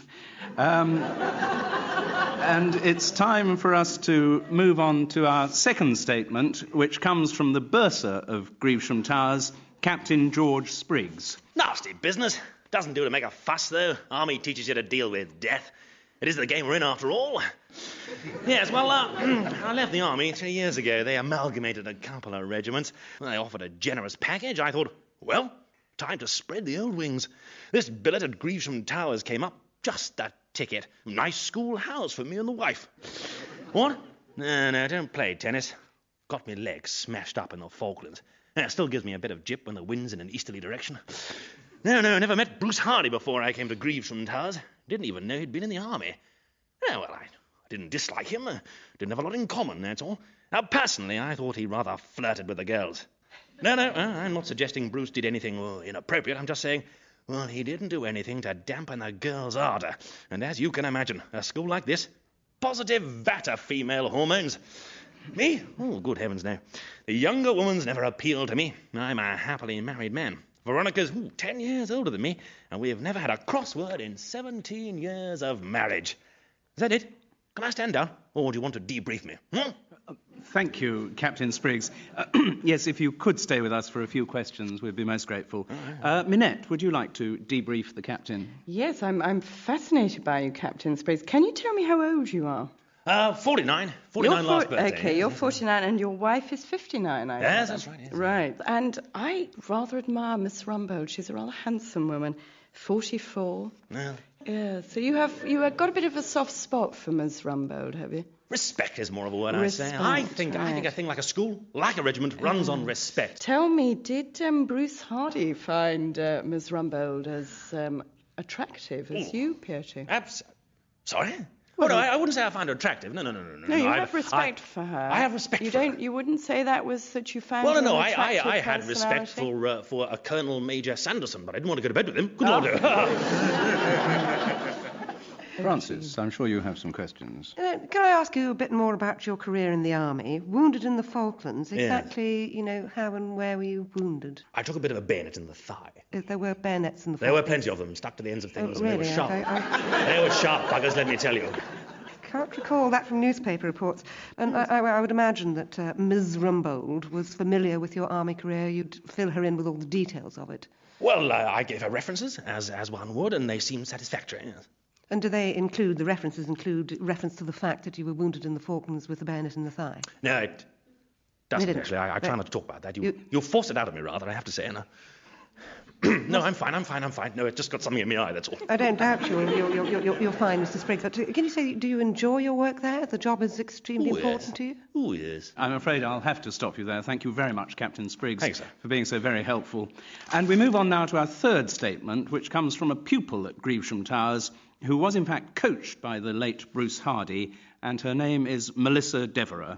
It's awfully sad, isn't it? But I could see that Mr. Hardy was attractive, but he wasn't my type, Bit old for me, actually. And he's got all that sort of hair up his nostrils as well. Anyway, I've got a boyfriend. I'm actually going out with the captain of St. Cyril's First 15, Greg Burton. He's a flanker. I know some of the younger girls fantasized about Mr. Hardy, but not me. I don't need fantasies. I've got Greg, you see. Greg's very into sports. He's really dishy. Now, I can't see him much during term time, but he writes every couple of days. Lovely handwritten letters, and during the halls, well, the old rumbler can't see what we get up to then, can she? Oh, sorry, the old rumbler is like, nickname for Miss Rumbold. Don't tell her, will you? No, straight after my lesson I got changed in the changing rooms, and then I went to my study to write to Greg. Now, I didn't see anyone. Well, you have a study on your own when you get into the lower fourth. Oh, now, I don't know anything about Mr. Hardy's private life. I mean, only the rumours that went round. Well, silly things. Like he and the old rumbler were having it off. But then some of the girls reckon she's having it off with everyone male who comes to the school. I've heard her linked with the bursar, old Spriggers. When the bishop came to do confirmations, I heard one of the juniors saying that old Rumbler was having it off with him. I mean, honestly. Is that it? Can I go now? Because I haven't written my letter to Greg yet today. Thank you very much, Melissa. I'm sorry if you wouldn't mind just staying for a moment. Thank you. Right. Right, time for your cross-examination. Francis, maybe you would like to kick off. Melissa, this was a private tennis coaching session with Bruce. Yes. Were these frequent, the private coaching sessions, or did he teach tennis on a broader base than that? No, I started having private lessons with him because since I developed, my backhand has not been as good as it was. So I thought I'd get a bit of extra coaching. But who actually paid for this private tuition? My father. Your father? My father, yes. And did he know that it was private tuition with the only man in the school, so to speak? Well, there's Spriggers as well. Yes, I know there's Spriggers as well, but I mean, Bruce was. I know you say too old for you, but a different kettle of fish. I mean, well, no, I think Daddy was very pleased because he knows that Mr. Hardy's reputation as a tennis coach is fantastic. Yes. He does the boys as well at St. Cyril's. So is he known to your boyfriend Greg? No, Greg's a flanker. He does rugby. So your motives in private coaching for tennis are not necessarily then to keep up with Greg, because obviously you're not going to take up rugby, are you? No. It'd be silly, wouldn't it? But you wanted to learn tennis to impress Greg, but Greg isn't interested in tennis. Well, no, he does play, but really, you mustn't tell Rumblers this. Sometimes when I go and do my tennis coaching, I have met Greg afterwards. Ah, so there was a motive for the private tennis coaching. It wasn't strictly speaking about on that particular case. The tennis area is removed from the rest of the school. It is, in fact, has proved to be a convenient place to meet Greg. I'm sorry, Francis. My client is a minor. I think you're getting a little too assertive. Minette, do you have a question for Melissa? I do, yes. Melissa, you're another very attractive person. Thank you. Do you want to know how old I am? Yes, I do. That's exactly what I want to know. You've asked everyone else. I'm 14. You're 14? Yes. You're dating the rugby captain of St. Cyril's Public School for Boys. It's very unusual for girls of your age to prefer young boys or youngish boys. Normally, you prefer older men. That's how it works. I suspect you had rather a crush on Bruce Hardy, didn't you? No, I love Greg. Greg and I just love each other. It's very pure at the moment. Tell me, have you done your GCSEs yet? No, not yet. No. Have you got any predicted grades for them? I don't think they'll be very good. They won't be very good. Thank you very much, Miss Devereux, for being so forbearing. Thank you. Well, Francis and Minette, we've had our 3 statements, and where have they left your calculations? I think we've got a wonderful triangle operating here, and the question is it George Spriggs, Vicky Rumbold, and Mrs. Spriggs? Mm-hmm. Is that the triangle? Or is it Melissa, Bruce, and... sorry, I should have introduced Bruce as well into that. We'd have had a quadruple. What's it called? It's called a square, I think. A square. Yes, I think this is a love situation, I think. Yes, right. Well, thank you. Francis? I'm sort of veering towards Captain George Spriggs because I'm not too sure about this wound in the thigh and his rather marvellous past, which somehow doesn't seem to coincide with his rather ordinary present. Mm-hmm. Well, very interesting. Because... will you excuse me? Sorry. Hello? Oh, really? Thank you very much. Yes, yeah, OK, I'll tell them. Thanks. Well, Francis and Minette, I'm very pleased to be able to announce that from that phone call, some new evidence has emerged. So without further ado, let's go straight over to WPC Bobby and get the latest update from her. I would like to play you a recording of part of an interview I conducted with Gregory Burton, a sixth form pupil at St. Cyril's Public School for Boys. Sorry about the plaster cast. Only fractured my arm when the scrum collapsed on me against Fruttingham, didn't I? Haven't been able to write for the last 6 weeks, but the beaks got me tapping out my A-level marks on the computer. No, well, I just heard something interesting. Mate of mine, Squibs, his old man's in the army, and he's done some check through the records, and he reckons that no Captain Spriggs ever served in the Falklands, so, I'll just pass that on. I don't know if it's useful. Oh, did I tell anyone about it? Let me think. I might have mentioned it to that tennis coach chap who comes up from Gresham Towers. Can't remember, to be quite honest. No, I haven't mentioned it to my parents. Well, not really my parents, actually. I was adopted. Well, kind of fostered. The school fees and what have you get paid out of some trust fund. I don't know who my real parents are. What? Girls? Good Lord, no. No time for that. I spend every spare minute training. Difficult with this rotten arm, but I'm getting quite good at one-handed press-ups, you know. Minette and Francis, have these new developments changed the direction in which your minds were wandering? Well, I'm most interested. He appears to be denying Melissa, if I understood that right. Well, you think we have an example of two people saying different things? Well, it sounded to me like that. I think Gregory might deny the existence of Melissa, however much he liked her at that age, just in case he was found out. I think she's telling stories myself. Really? The guest investigators are now allowed to call back to the stand all three of the people who previously made statements. Francis and Minette, who would you like to call back first?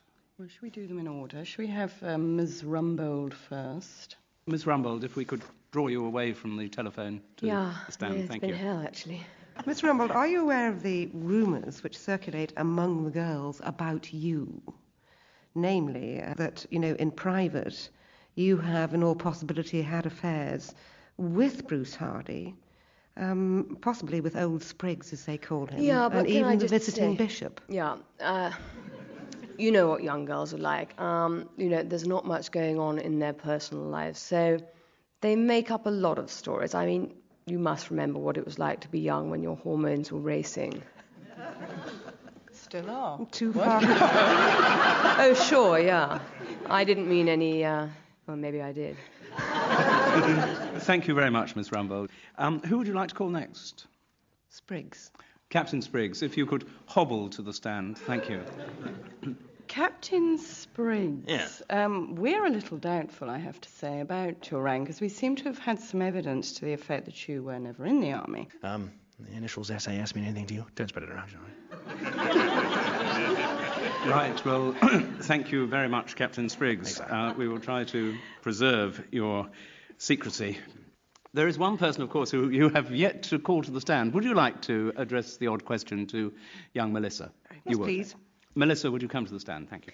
Miss Deborah, we've been told, I regret to say from other sources, that your relationship, I'm sure relationship is the right word rather than affair, whatever, with Greg of St. Cyril's is purely a matter of personal fantasy.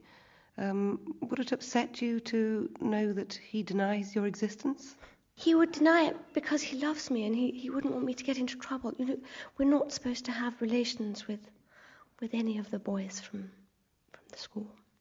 Melissa, I think you've been telling the most appalling lies. I think you were having a torrid time with Bruce Hardy, who you knew was having an affair with Ms. Rumbold. And Ms. Rumbold caught you together on the tennis court, and shortly afterwards, Bruce Hardy ended up dead. Am I right? No. Thank you. A very full answer. I now want to know who you think really killed Bruce Hardy. Minette, is that your view? Is that where you're going to point the finger? I've been running through the gamut, you see. I'm convinced there's a triangle operating here. But I have to say I'm going with Vicky Rumbold, the headmistress.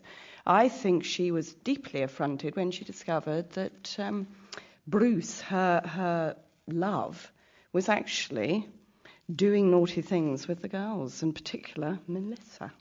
Francis, are you of the Rumbold persuasion? I'm not of the Rumbold persuasion. I'm still with my Captain George Spriggs, possibly because I don't like him very much. But the idea that the army keep no records of him, I think he was being blackmailed by Bruce Hardy. I think he had possibly the motives, the blackmail motives, and the opportunity. Well, thank you. Two finely reasoned solutions, as I might have expected from a trained lawyer and journalists. But are they right? Well, we're about to find out. It's time to hear the truth, or an approximation of it, in this week's Foul Play, Foul Playlet. Lee and Maria, transport us to a tennis court at 7 o'clock on a summer's evening. Yeah, that's better, Melissa, but you're still rushing the build-up. Nice and easy, remember, then speed up. I am I'm trying, Mr. Hardy. Yeah. No, you are. It'll come. Don't worry. Look, better call it a day there. I've got to restring a couple of rackets. Oh, right, Mr. Hardy. Thank you very much for the lesson. Yeah, my pleasure. Mr. Hardy, Yeah, Melissa? you don't think this skirt's too short, do you? Oh, hadn't noticed. Well, it looks all right to me. Oh, I'll go and get changed then. Yeah, kids. Oh, well, better get on. I told the parents half a term's notice and she's out. Oh, yes, absolutely. Yeah. Oh, George, will you excuse me a moment? I need to have a quick word with Bruce in private. Oh, well, I needed to talk to him too. All right, don't worry. I'll catch up with him later. See you back in the common room, Mrs. Rumbold. For heaven's sake, call me Vicky. Right, here we go. Come in. Evening, Bruce. Vicky? I got your note. Yeah, I reckoned if I put it in your pigeonhole, you would. So, you know my secret. Sure do. Should I ask which secret? I don't think you need to. To give you a clue, it's the secret at St. Cyril's. I thought it might be. I've been doing some research. I found out that you had an illegitimate son 16 years ago called Gregory, that you had him adopted, that he's taken his adoptive parents' surname, Burton, and that you set up a trust fund to pay his way through St. Cyril's. All right. You don't deny it? Certainly not. So you've got this great hunk of a son. I give him private tennis lessons. No doubt you pay for those too. Greg's all right. Usual boneheaded public schoolboy. 16 years old and never been near a girl. Why are you telling me things I already know? Well, I was just wondering how much it's worth to you for me to keep my mouth shut about all this. It's worth nothing, Bruce. 17 years ago, having an illegitimate son might have done me some harm. Certainly with the Board of Governors at Gravesham Towers. But now the climate's changed. I think it's time I owned up. You mean you don't care if I tell everyone about you having an illegitimate son? No. It'll do my image the world of good. Now, what are you doing here? I heard what you were saying through the wall of the changing room. Yeah? You know about Greg Burton. Oh, what? That he's the son? No! You know that he's never had a girlfriend. So? Look, I've got to get on restringing this racket. But I've convinced the whole school that he's my boyfriend. I'll die if they ever find out the truth. I don't think you're going to die over something like that, Melissa. No, Mr. Hardy, but you are.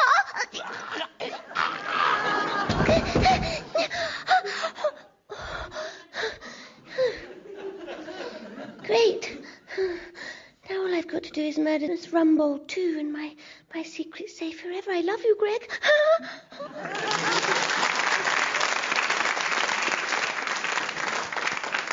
So now we know the truth of what happened on that benighted tennis court. Well, our guest investigators had 3 names to choose from, and they both managed to avoid the right one. Were you convinced by that solution, Minette? Well, all I can say is Melissa's much better developed than I thought she was at 14 years old. No, she's got muscles, hasn't she? Has, yes, I didn't notice them the first time round. No. Francis? I'm deeply unconvinced by it. I think it's totally ingenious and a tribute to you, but it's absolutely and utterly implausible. I love it.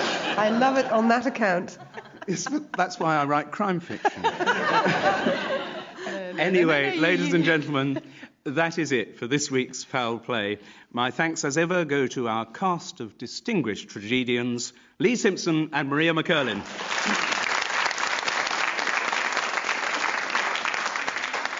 And thanks also to, it says in the script, our extremely percipient guest investigators, but I'll say our very game guest investigators, Francis Fifield and Minette Walters. Hello, welcome to another half hour of Crime and Criminals.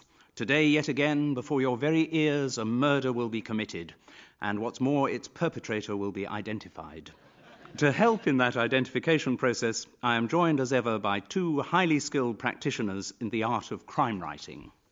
Sarah Dunant combines her career as a television and radio journalist with writing very successful crime novels, particularly those featuring her investigator heroine, Hannah Wolfe. Sarah, do you find that the 2 sides of your work feed into each other? It is true that I have got ideas for plots as a result of the journalism, and some people, not necessarily my greatest fans, I think have suggested that my journalistic techniques of interviewing have then gained from writing interrogations. I hope Leah and Maria are suitably warned. Sarah is joined in her investigations today by Keith Miles. Keith has been an actor and in his crime fiction still masks his true identity under pseudonyms. For example, he's written a splendid historical series of novels as Edward Marston. Keith, why the secrecy? Is there something you're ashamed of? I'm a galloping schizophrenic. Fine. Ideal for the game.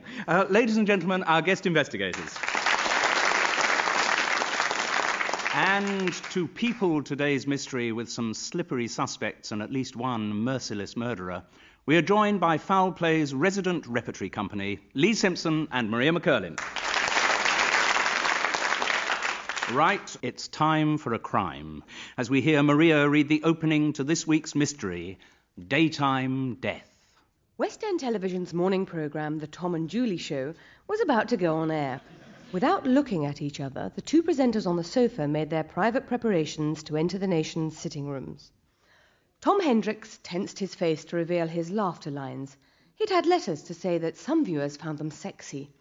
And Julie Maitland edged the hem of her skirt another half-inch up her silk-clad thighs.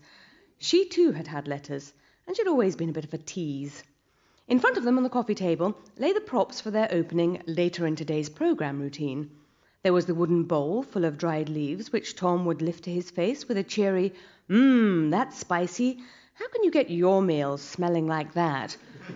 And there was the sealed glass container, amidst whose scattered greenery lay unseen the coiled malevolence of a saw-scaled viper, to be trailed by Julie with the cue, "Close your eyes, all those of you who can't stand snakes, because we're about to meet a man who loves them."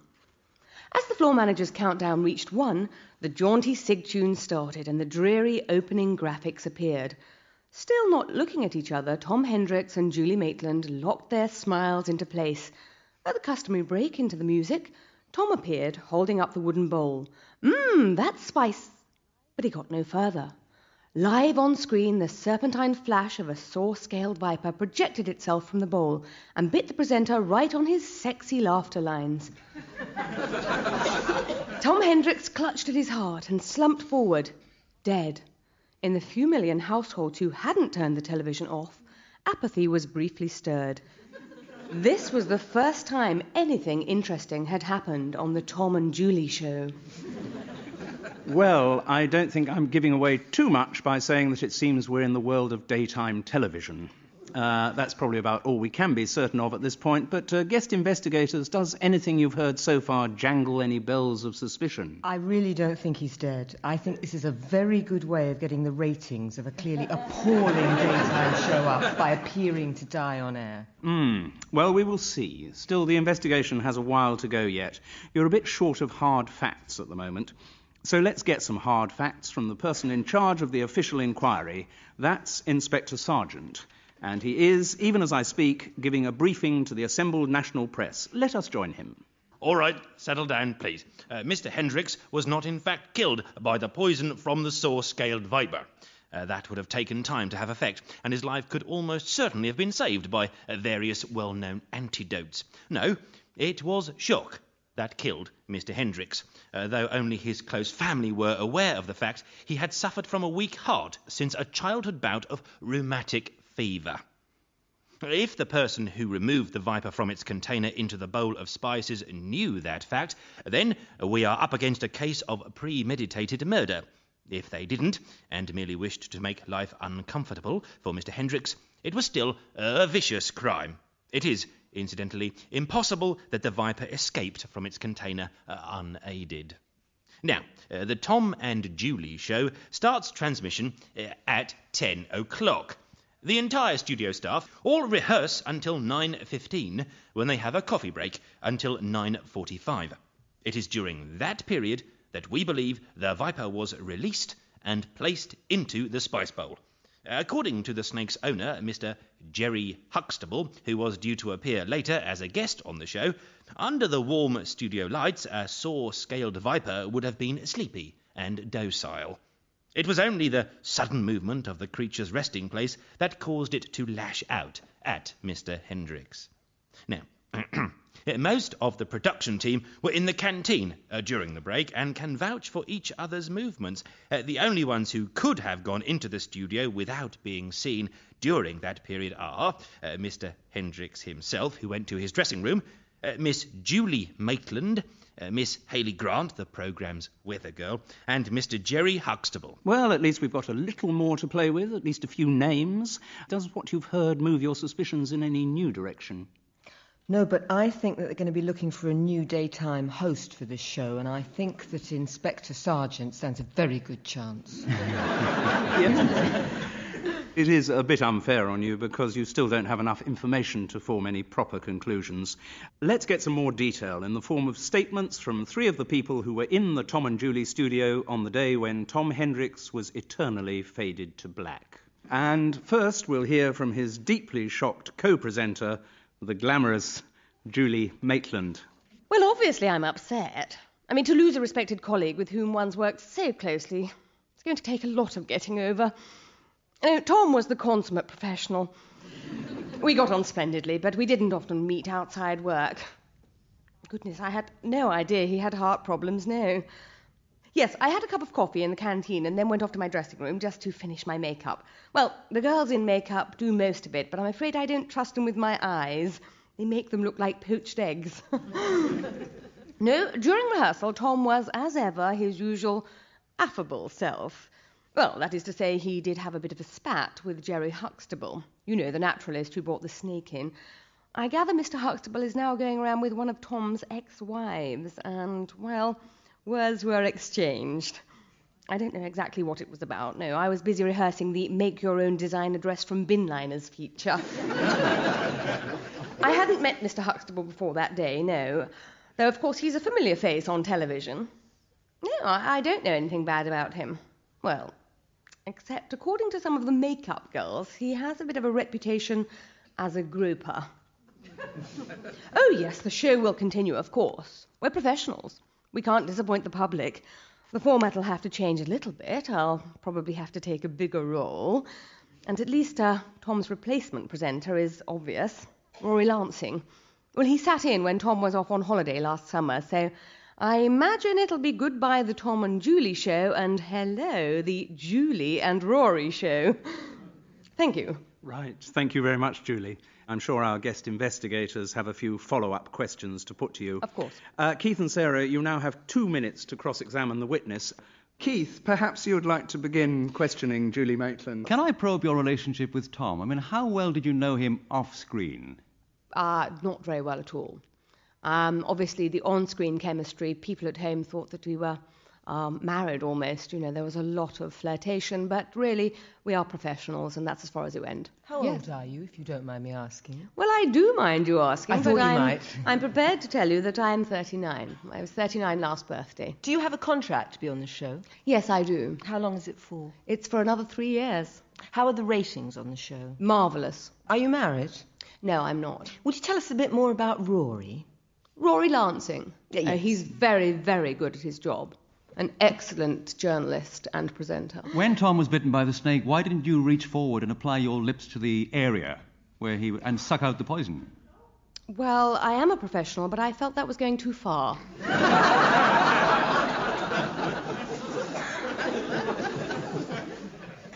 What were you doing when you came in to have your eyes done by yourself? Where were you? In my dressing room. Could you see the studio floor from where you were in your dressing room? No, I couldn't. I have quite a lot of time seeing my eyes, let alone the studio.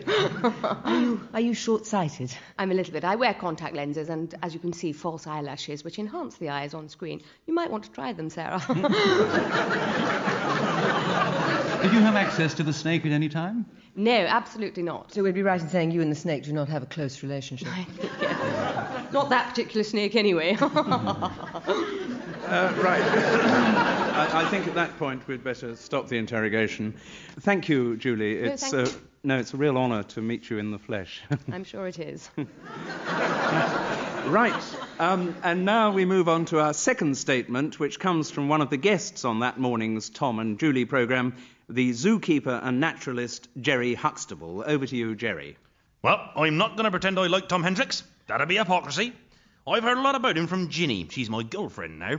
But she used to be married to Tom. Poor kid. You know, it's amazing he didn't end up in court for wife beating. Well, we did have a bit of an argument before the programme. He made a disparaging remark about Ginny. Well, I don't want to repeat exactly what he said because... Well, all right then. He implied that Ginny had an exceptionally voracious sexual appetite, coupled with a complete lack of discrimination, and that was why she was with me. So I came back with a few home truths Ginny had told me about Tom's deficiencies in the bedroom department. What? Who said I'm a groper?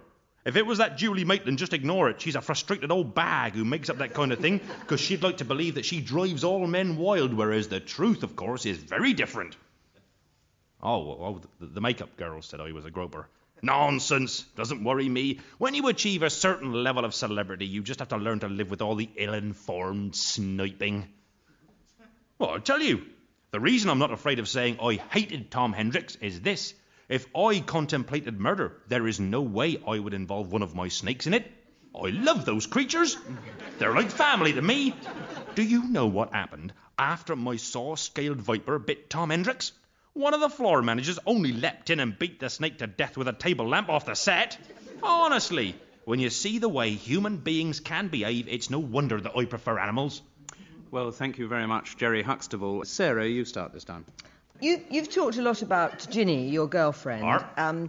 Presumably you knew that Tom had a weak heart. No, I didn't know he had a weak heart, actually. So she'd never mentioned it along with the many other things she'd said about him. No, it wasn't her heart that she was talking about in terms of his deficiencies, if you know what I mean. Can I talk about the handling of a viper? Art, what talent would you need to have to pick up a viper from that? The main thing in any snake, the main talent you need is confidence. You got to let them know who's boss. You got to look at them straight in the eye. You got to reach out your hand confidently. Confident but gentle. Jerry, can I ask you a personal question? Do you have a criminal record? Certainly not. I do not have a criminal record. My record is as clean as a recently washed sheep. Which, let me tell you, is very clean. So you look after recently washed sheep as well as snakes? I have done in my time. I see. Have you ever appeared on The Archers? I have not appeared on The Archers, though I have auditioned several times and been turned down for being a little bit too stereotyped. Why, when the snake bit this gentleman, didn't you, as the one expert in the television studio about snakes, not jump in, A, to protect your own snake from attack by the floor manager, and B, to administer some kind of antidote, or indeed to suck the poison away? Well, the thing is, I don't think it was the poison that killed him, because the poison from a saw-scaled viper, that'll take about 6 or 7 hours to work through and kill you. But why didn't you save the snake? Well, that floor manager moved ruddy fast, let me tell you. I thought vipers moved fast, but that floor manager moved faster. He wielded that IKEA lamp like nobody's missus, let me tell you. Did he move? 60 watts, right on the bean it was. Between 9:15 and 9:45, where were you? Well, at the beginning of the coffee break, I went in to check to see if Deirdre, that's the snake, was all right. And after that, I went out and had a cup of tea. So that's the last you saw of the snake? Until she was, as I say, yes, flattened. Yes. I don't think we need extend your ordeal any longer, Mr. Huxtable. Thank you very much for your patience and cooperation. And now we come on to our third statement, which was given to the police by the weather girl on the Tom and Julie programme, Hayley Grant. Well, I'm desolated by what happened. Obviously, Tom was the consummate professional. I loved working with him, yeah. As a weather girl, of course, yeah. But also I co-presented him when Julie had Flo a few weeks back. Well, apparently there were piles of letters saying the show was a lot livelier with us two presenting, but obviously they had to keep that quiet. Well, Julie wouldn't like it. Julie, she's a consummate professional, yeah. She seems a lot happier now there's a man around, Oh, didn't you know? Oh, she and Rory Lansing, 3 months now. My relationship with Tom. We did go out a few times, yeah, before I started working on the Tom and Julie show. I met him at a party. I suppose you could say he talent spotted me. Jerry Huxtable, oof. No, I don't like men with beards for a start, especially like ginger beards, you know. And then he comes on to everyone, you know. He even tried it on with Julia that morning. During one of the rehearsal breaks, you know, she slapped him down in no uncertain terms. Can I go now? Only I've got to call back someone from the News of the World. Thank you very much, Hayley, but if you'll be kind enough just to stay for a couple of minutes. All right. Our guest investigators may have a few questions to put to you. Keith? Right. Yes, Hayley, you strike me as an attention seeker. Would that be unfair? Well, a lot of people say I'm mad me, you know. But that's why they employed me, you know, because I look good in a bikini, obviously, for doing the sunny spells, you know. Yes, and then I wear a raincoat, you know, with a bikini underneath. You when obviously it's going to see the rain. weather reports as a stage in your career and not the end in itself. You obviously want to become a star. Well, no, I've been doing this for a few years now, you know. I quite like the weather. You know, there's a lot more to it, you know. Yes, but that's all a bit of a flim-flam. Really, what you're after is the kind of quite position that hard. Julie had, because you had a taste of that, didn't you? Real stardom. Oh, And that yeah. made you feel good. Did it make you feel jealous of her? No, you know, I mean, Julie and I offer different things, you know. Did you know that it was going to be Tom who was going to pick up that bowl and sniff into it? No, I didn't know that. I don't get any information. Where were you then between about 9:15 and about 9:45? Oh, I go and have a coffee, and normally with some of the guys, you know, on cameras and stuff. They think I'm mad me. And then I go and sort of, you know, finish my makeup and... So were you at all in the studio during that time? No. Were you in the dressing rooms? I was in a dressing room and I was in the coffee bar. You were not in the same dressing room as Julie? Oh, no. Julie doesn't share a dressing room. Well, I wouldn't want to share a dressing room. You know, she has to do lots of things with sellotape and stuff, I think. Thank you very much indeed, Hayley. Right. Do you want one of my pictures to take away with you? Yes, please. Could we have Right, an I'll autograph sign as it for you well? later. Keith, isn't it? Yes, please. I'd like the one in the raincoat, actually. All right. Thought you might. Well, guest investigators, you have a lot more information to play with now. It may all be true, or alternatively, for reasons of their own, the witnesses may have been lying to you. Sarah and Keith, are you any closer to fingering the perpetrator of this appalling crime? Well, because the most obvious thing here is Rory. Rory, I think, Yes. sticks out. He does a bit, doesn't he? And so the question is, if Rory was to replace Tom, Yes. who would most like to see Tom go? That's a And very if good Rory question. were to replace Tom, then there's no doubt that Julie would most like to see Tom go. Right. And it seems to us that Rory was in place before Tom was killed. That Rory was lined up as the sub, if you like. He was on the subs bench. Yes. And the moment Tom was out, Rory was popped in. Well, fascinating. You know a lot more about it than I do. Perhaps the situation will soon become a bit clearer, because now we're going to move on to the next stage. Excuse me. A motorcycle courier has just arrived. Yes, I'm Mr. Brett. Sign there. Okay, fine. I certainly will, and I hope yours does too.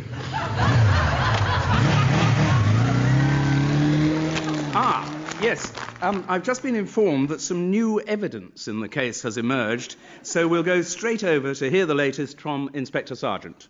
Yes, something has occurred which has rather turned all our thinking about the case on its head. It arose during an interview that my colleague, WPC Bobby, conducted with a producer on the Tom and Julie show, Biff Totten. I'll play you the relevant extract. So, Mr. Totten, you were producing that day's programme. Yeah, well, I'm only kind of marking time in this stuff. Feature films is where I'm ultimately headed. And what does your job as producer involve? Well, setting up stories, deciding running orders. And is the programme's running order fixed a long time in advance? Oh, no way. Changing up to the last second. I mean, take that day. We were making changes right up to the end of rehearsal. Oh? I mean, like the opening menu, that's when they trail what's in the programme. Well, the 9:15 coffee break had started. Almost everyone had left the studio, and then we swapped who was going to do what. Who was going to do what? Yeah, who was going to do what, yeah.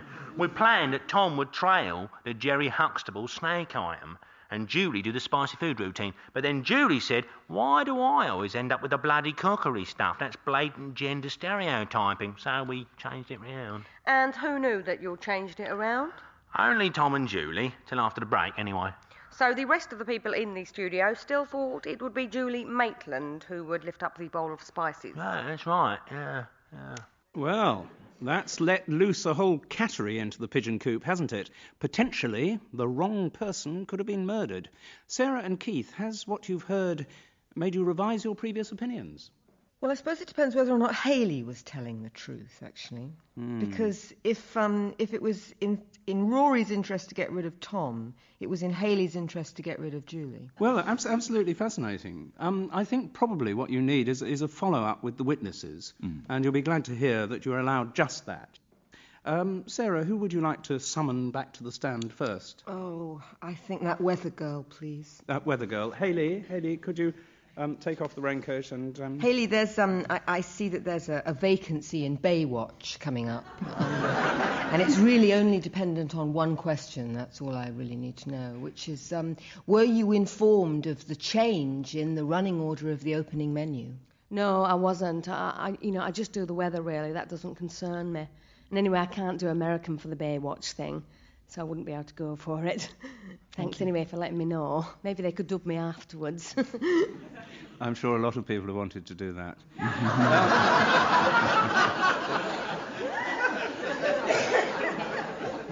Keith, what is your relationship with Rory? Oh, I've met Rory. He's quite nice. He's not my type, though, You are, though.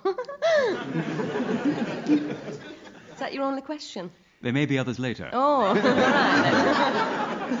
then. Right, who would you like to summon next? You can have Jerry Huxtable or the lovely Julie. Could we have Julie, please? Julie, I'm sorry to ask you back. I realise what stress you're under. Sorry, I was doing my eyes. Yes, and very Julie, lovely they look. It's a stressful time having lost your co-presenter, but it seems to us that you had another presenter waiting in the wings, as it were, who came in with, may I say, indecent haste. When Tom died, were you at that stage involved in a close relationship with Rory? Rory and I have been friends for a long time, yes. I'm sorry, I'm a little bit upset at realising that somebody has been trying to kill me and I have no enemies. The crew are really all my friends like family. That's why I've been doing my eyes again, because I've been weeping. Do you always make a point of suggesting that you will not do the cookery items because you feel that would be gender stereotyping? I feel absolutely it's gender stereotyping, but I don't always make that point. Sometimes if it's a dish that I'm particularly fond of, then I will do it. Right. Well, you did get it changed around. I did get it changed around, yes.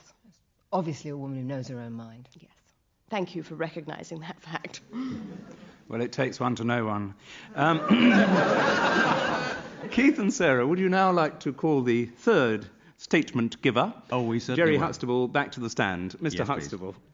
Jerry, now, by a curious coincidence, Sarah and I have a passion about vipers, and we've brought our own right here, in fact. And under the heat of the light, a viper tends to go to sleep. So if this particular one jumped up and bit him, there had to be something to provoke it. Well, I can only assume, you see, that it was the sharp movement, you see. The sharp movement. When he lifted the bowl, he didn't lift it slowly and confidently. Remember we talked about that earlier? We did talk about slowly that. and confidently, I would say, is the only way to do it. Mind you, I wouldn't put my face near one. Yeah. Not under any circumstances, and that's what he did. Sarah, do you have a question to put to Mr. Huxtable? Did you grope Julie? Groping? I don't grope. No, I'm just friendly. That's all. I'm tactile. You get that way when you work with animals. Well, I think we'll move on. Whatever stage your thinking has got to, guest investigators, I'm afraid your inquiry is at an end. Sarah, you can commit yourself first. Who do you think killed Tom Hendricks? Well, we agree on this, which doesn't necessarily mean we're right. Right. Mm-hmm. We think Julie did it. You think Julie did it? Okay.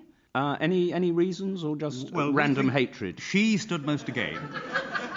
She stood most to gain. And we believe that maybe Tom set up the snake to attack her anyway, and this was a switch, if you like. An entirely cogent and carefully reasoned solution, as I would have expected from two such fine minds. But is it a correct one? Well, we're about to find out, as we hear the truth of what happened in this week's Foul Play, Foul Playlet. Take it away, Lee and Maria, as we go over to the studio at West End Television just before the start of the Tom and Julie programme, where Tom Hendricks is being his usual charming self. And I can assure you, Jerry Huxtable, that the only reason my ex-wife would go near a pint-sized hobbit like you is sheer desperation. Oh, I know why you're so bitter and twisted, Tom Hendricks. I would be if I had your problem. Ginny told me about what you look like getting out of the shower. It's no surprise you get on so well with reptiles, Jerry, is it? Takes one to know one, eh? And what's more... Could you stop this squabbling, please? Some of us are professional broadcasters working hard to get a show on the air. And the true professional doesn't have to work hard, Julie, dear. It comes naturally. Oh, like the colour of your hair, eh, Tom? Now, listen! Could you just come with me, Mr. Huxtable? We need a snappy intro for your interview. Can you give me one? Oh, I can give you one any time you like, darling. Ow! Hayley, hi. Must say, the legs look great. Thank you, Tom. Good idea of Biff's having all the women on the show in high heels. Oh, Julie doesn't like it. No, you wouldn't like it if you had legs like hers. I wish she'd drop dead. It'd improve the show considerably. What would improve the show considerably? You planning to leave it, are you, Tom? Because Rory Lansing would be only too happy to take over. What are you hanging around for, Hayley? What's the matter? Have you mislaid your brain cell? No, Julie. I just wanted to say, when you hand over to me for the first bulletin, I was going to start with a joke, so if you could feed me the set-up line, that'd be great. Oh, stop trying to build up your part, Hayley. Julie Maitland is not anyone's feed. Just do what you're good at, and that means look at the camera, smile, and wiggle your bottom. Ugh!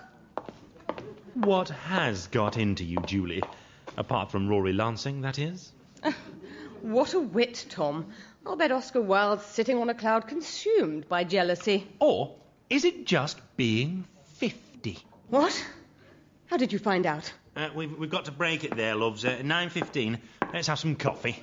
Oh, Biff, I want to change the opening trails Oh, for around. heaven's sake, woman, what's wrong with what we've got? I'm doing the cookery item again. It's blatant gender stereotyping. I'm sick of it. Thank you.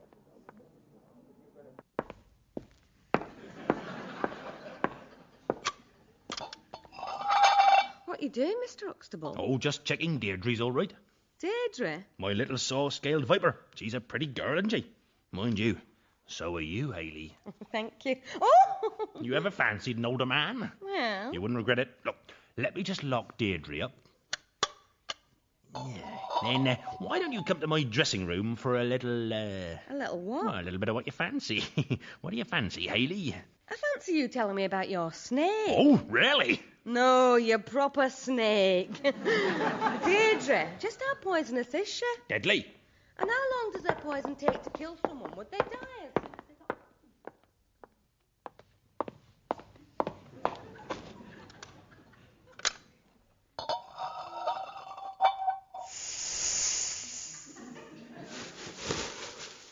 A snake for a snake, Tom Hendricks. And now no one will ever know that I'm not 39.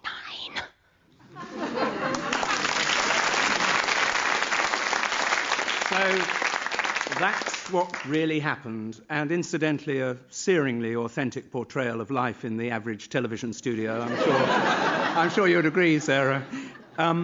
Well, this is embarrassing because you were both right. You both actually got it right. That is not quite a first on this programme, but it's very good. I know even your reasoning wasn't a million miles away from the truth. These are getting too easy, aren't they? Anyway, congratulations. Well done. So, Foul Play has reached its end for another week.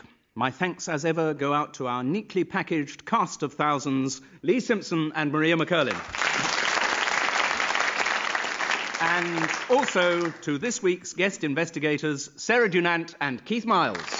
Hello and welcome to another murder mystery in which a crime will be committed and solved within half an hour. And to solve this week's mystery, I am joined as ever by two eminent professional crime writers. Peter Walker is an ex-policeman, so this week's suspects had better watch out. He's also an incredibly prolific novelist, and under the name of Nicholas Rea, wrote the books on which the ITV series Heartbeat is based. So, Peter, would you say it's fair if I describe you as more popular than Coronation Street? Very fair, Simon, yes indeed.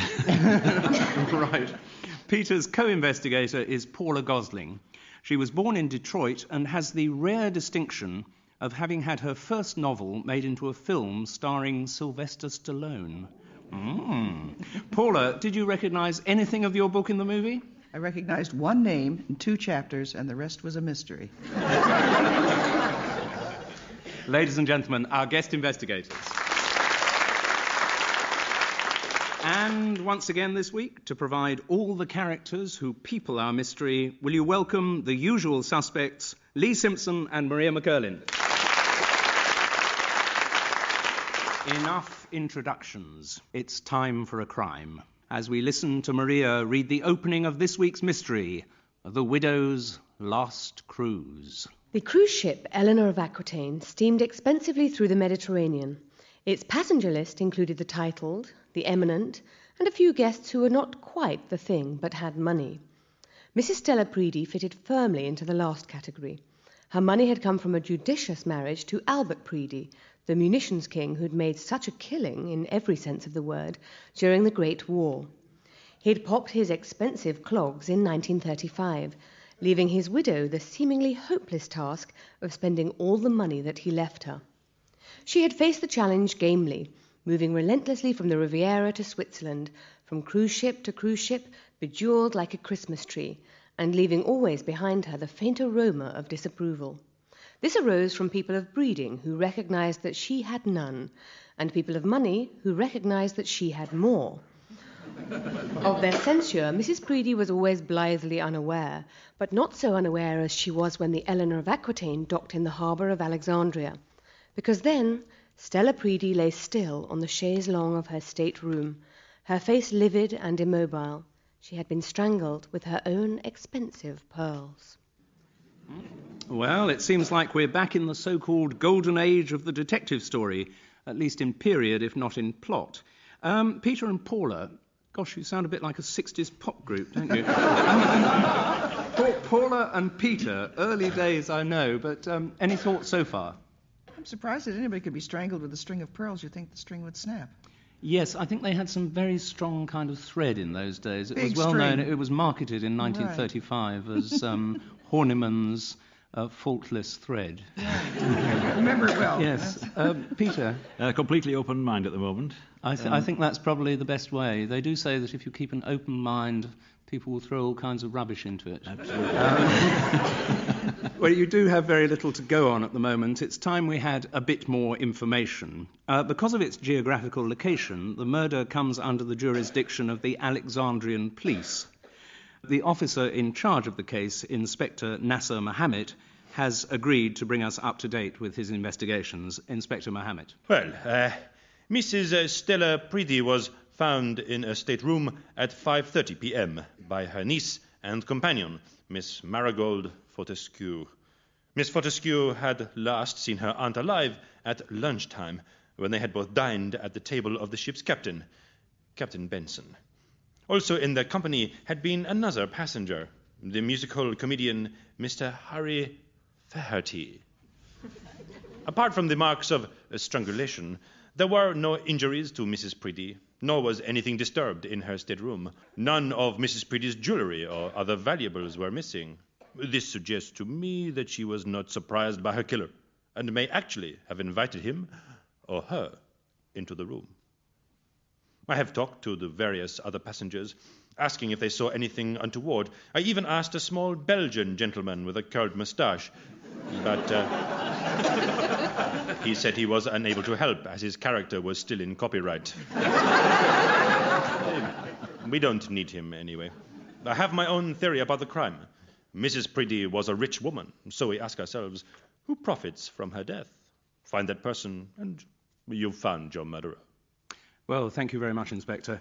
I suppose that is quite a reasonable solution, and at least we now have some potential suspects. Peter and Paula, do any of those names sound suspicious to you? Well, to me, they all sound extremely suspicious, actually. And I think, as a policeman, you will have each and every one in for a lengthy questioning.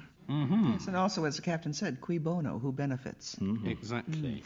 Right. Well, what you asked, Peter, is actually shortly to happen, because we're going to hear from some of the people who were actually on the Eleanor of Aquitaine. And the first statement we hear comes from the captain of the Eleanor of Aquitaine, Captain Frederick Benson. Bit of a diner, isn't it? Murder. Obviously, I've had a few deaths on board since I've been with the Eleanor, only to be expected, given the average age of the clientele. But this is the first murder. Oh, no, tell a lie. I did have a bit of a dust-up with a couple of stokers off the Azores a few years back. One beaned the other with a coal shovel. Well, they're working class, so it didn't really count. Mrs. Preedy's class, well, wouldn't really be the thing to discuss that. I don't want to speak ill of the dead, do we? I mean, given the work I do, I'm used to mixing with the creme de la creme, the British peerage, and a good few of the crowned heads of Europe, but it's certainly not my job to make those of inferior upbringing feel awkward. Crew's company needs the old shekels, wherever they come from. After lunch, I was busy working. We make it all look effortless, but there's a lot of hard graft goes into running a tub like this. I can't give you an exact itinerary for the afternoon. I was all over the boat. Well, I'm not one to spread rumours, but I'd have thought with any murder you look to the profit motive. Miss Fortescue was the old girl's niece, constantly referred to by the victim as my only living relative. Have to wait and see till the will's published, but, well, also has to be said, Mrs. Preedy's treated Miss Fortescue like a used chamois leather. Still, never one to cast aspersions. Say no more, Right, well, thank you very much, Captain Benson. If you'd be kind enough to just wait there for a moment, I'm sure our guest investigators would like to ask you a few questions. Peter, remembering the interrogation skills you developed during your career in the police, maybe you would like to put the first question to Captain Benson. Good evening, Captain. Good evening. How are you doing, old fellow? You were working after lunch, I'm told, on the day of the murder. Yes, absolutely, all over the boat. I tell you, it takes some working on What does this that boat. entail exactly? Can you be more precise? Well, as a captain, one is responsible for absolutely everything. Don't But you it also delegate? means that one does absolutely nothing. The lady in question, I understand that she was at the captain's table at one point. She was, yes. Yes. When was that? That was lunchtime on the sad day of her death. Lunchtime. How was she on that occasion? Oh, she seemed fine. A little brusque in her manner, but I put that down to her lack of breeding. But there you are. And was she accompanied by anyone? Well, she was accompanied by Miss Fortescue, who tended to accompany her most places she went about the ship, from what I saw. And there were no gentlemen hovering at the time? No gentleman that I could see, no, nor could I foresee any gentleman hovering around. She was not the sort of lady around which gentlemen might hover. Were they moths, her light was not that bright, shall we say.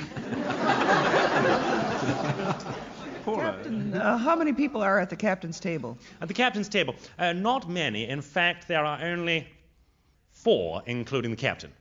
So who was the other one? The other one was the music hall comedian, Mr. Harry Faherty. Oh, I see. And was the conversation lively that afternoon? Wherever Mr. Faherty is, the conversation is lively in one way or another. Have you met him yet? No, we haven't. Well, you have something of a treat in store for you, let me tell you. Well, were you under the impression that he might have met the victim before? No, I didn't. In fact, I have to say, I got the impression they didn't get on very well at all. There seemed to be quite a lot of antagonism between them. I see. Thank you. Not at all. We will move on to our second statement, which was given by Stella Preedy's niece and companion, Miss Marigold Fortescue. Auntie Stella was always a tremendous influence on my life. No, you see, from a little child, I benefited from Auntie Stella's generosity. My mother was her sister, and when both my parents died young, Auntie Stella paid for me to have the best education available. So I do owe her an enormous amount. Yes, she was sometimes a little bit rude to me. But then one has to make allowances.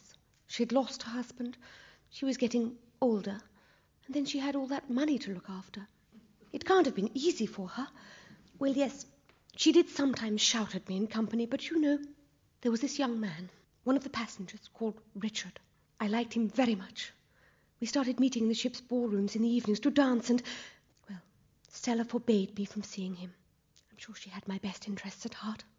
No, I've no idea what's in her will. I'm not expecting anything. Auntie Stella was so generous to me while she was alive. After lunch on the day of her death, well, yes, I went to my room and got on with my needlework. I'm embroidering a set of hassocks for my local church back in England.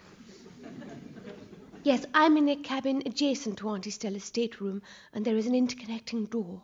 But no, I stayed in my room until one of the stewards came and told me what had happened to Auntie. Well, it's strange.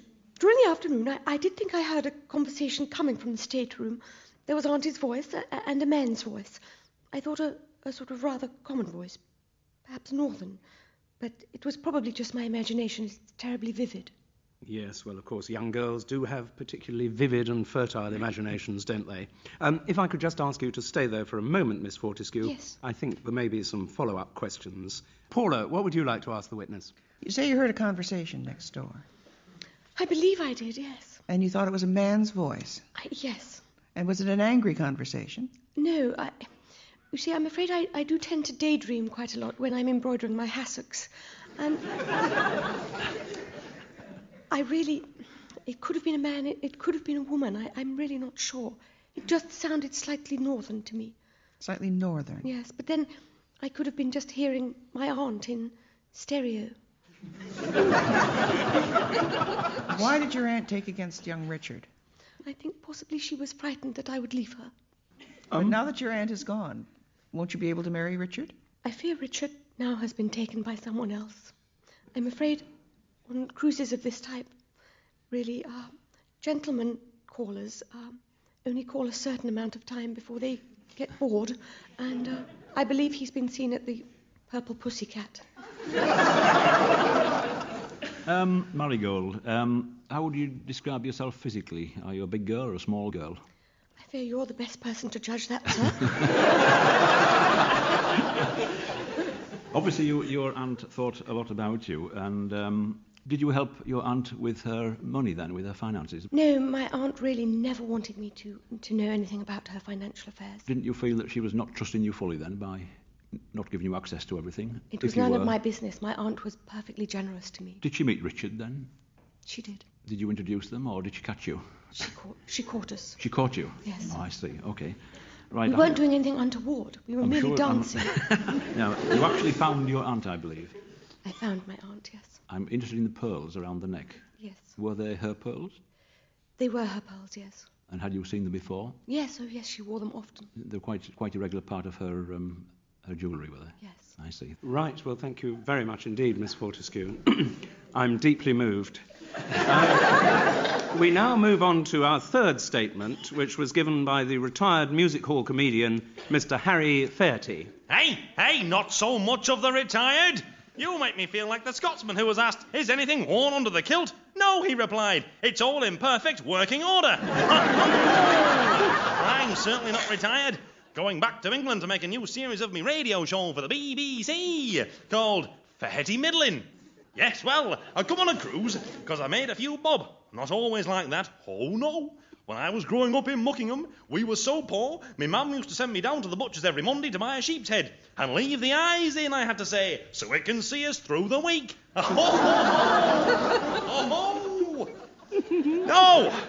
I never met any of the people on this cruise before I boarded the ship. I'm on my own.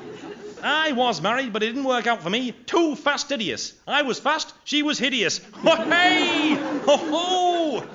Oh, blimey! Afternoon, Mrs. Preedy died. Where was I? Let me think. I'd had lunch at the captain's table. Then, after lunch, I went into the smoking room with a box of cigars and a bottle of whiskey. I had a few drinks, and then I guess I dozed off. Next thing I know, there's all this commotion with people shouting that Mrs. Preedy's being murdered. No, and that's a terrible thing. Doesn't do to joke about something like that. I mean, the death of a woman of that age. It's a tragedy, isn't it? Unless she happens to be your mother-in-law. Hey! Thank you very much, Mr. Fairty. I think it's quite possible that our guest investigators might want to feed you some further questions. Peter, do you have anything to ask Harry Fairty? You dozed off, I understand. Oh, yes, a little bit too much of the old Scotch nectar. Where? I put it in my mouth. Sorry. In the smoking room. They have a smoking room on the ship, and that's where I dozed off. Now, had you met Mrs. Preedy prior to the captain's table? Before I met her at the captain's table. Never clapped eyes on her before in my life. Mr. Fairty, were you alone in the smoking room? I believe I was, yes. Though I cannot vouch for the time when I was asleep. People may have crept in, done all sorts of things, and crept out before I woke up again. I understand that at the captain's table you were rather cheery. Well, I like to be cheery. That's my job. I'm a professional mirth maker. Oh, yes. Have you always been a professional comedian? Oh, well, no, not all the time. I started off in show business in a dancing troupe with me mum and me dad called Fairty, Fairty and Fairty. But it was a very difficult thing to say, so people wouldn't buy many tickets because they'd come in and go, I'd like a ticket for Fairty. Give us a ticket for the Jones Brothers and bugger it, you see. That's what they do, you see. So the dance group broke up pretty early and I turned to comedy. Thank you. John. Well, thank you very much, Mr. Fairty.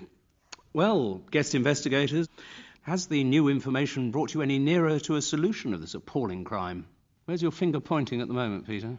My finger is pointing at the moment to Marigold. I would like to think that possibly she sees herself marrying Richard, and the only person in her way, of course, is Aunt Stella. Right. Paula, where are your suspicions? My suspicions are that she is too obvious. On the other hand, the only alternatives I have is a loudmouth and a snob. Yep. Neither of whom seem to have any connection with the victim whatsoever. Right. They both deny having known her before this cruise. Well, you've offered some fascinating possibilities, and who knows, there might be the odd grain of truth in what you say. Still, we'll soon know more, because the next thing we're going to do... excuse me, a camel's just arrived. And leaping down from its back is a small Egyptian boy. Effendi! Who speaks Turkish. And who has in his hand a cleft stick with a message in it. This is from Inspector Mohammed for Mr. Brett. Thank you very much. Well, the message is that Inspector Mohammed has come up with some new evidence. So without more ado, we'll go straight over to the inspector. I would like to report that we have cabled to Muckingham, England, the solicitor of the late Mrs. Preedy, and found out that she did indeed leave all her immense fortune to her niece, Miss Marigold Fortescue. And we have had a statement from a belly dancer who works in one of our hot Alexandrian night spots, the Purple Pussycat, and whose name is Fatima.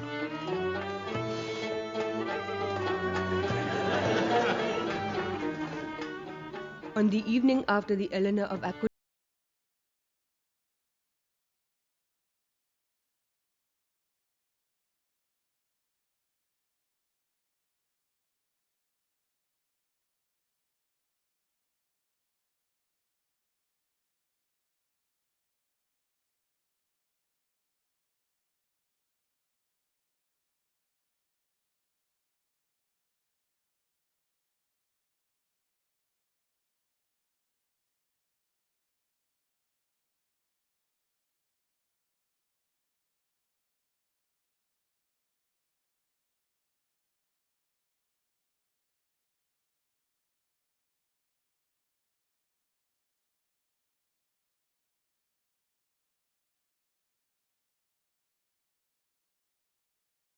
in searching the late Mrs. Preedy's stateroom is this typewritten note, which reads, I know your secret, and there are a lot of important people who would also like to know it.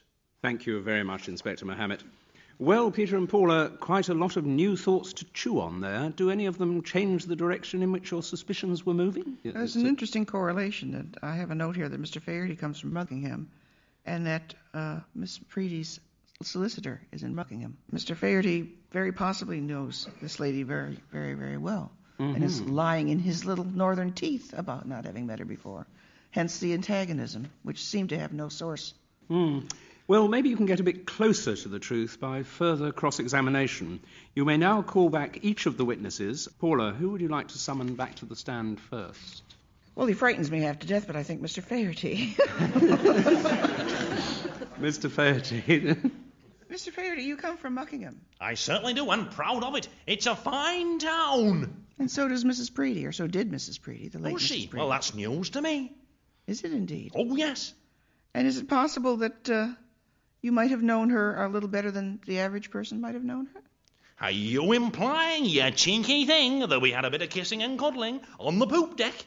I'm implying that you might have been married to her. Good Lord, no, married to that? Ho, tie me to the railway lines at rush hour at Paddington, rather, I would say. Oh, no. Peter, do you... I understand, Mr. Faherty, that you and the captain do have some kind of friendship. Oh, I know what you're referring to. Our evening of belly dancing delight at the Purple Pussycat. Tell me about it. Oh, yes. Well, And that you isn't see, the the thing was, I'd had a few whiskies that afternoon, and I think he'd knocked back a few as a bit of a reaction to the old murder. Yes, drink and tragedy make strange bedfellows. Though not literally bedfellows, you understand, because I'm northern and we don't do that sort of thing.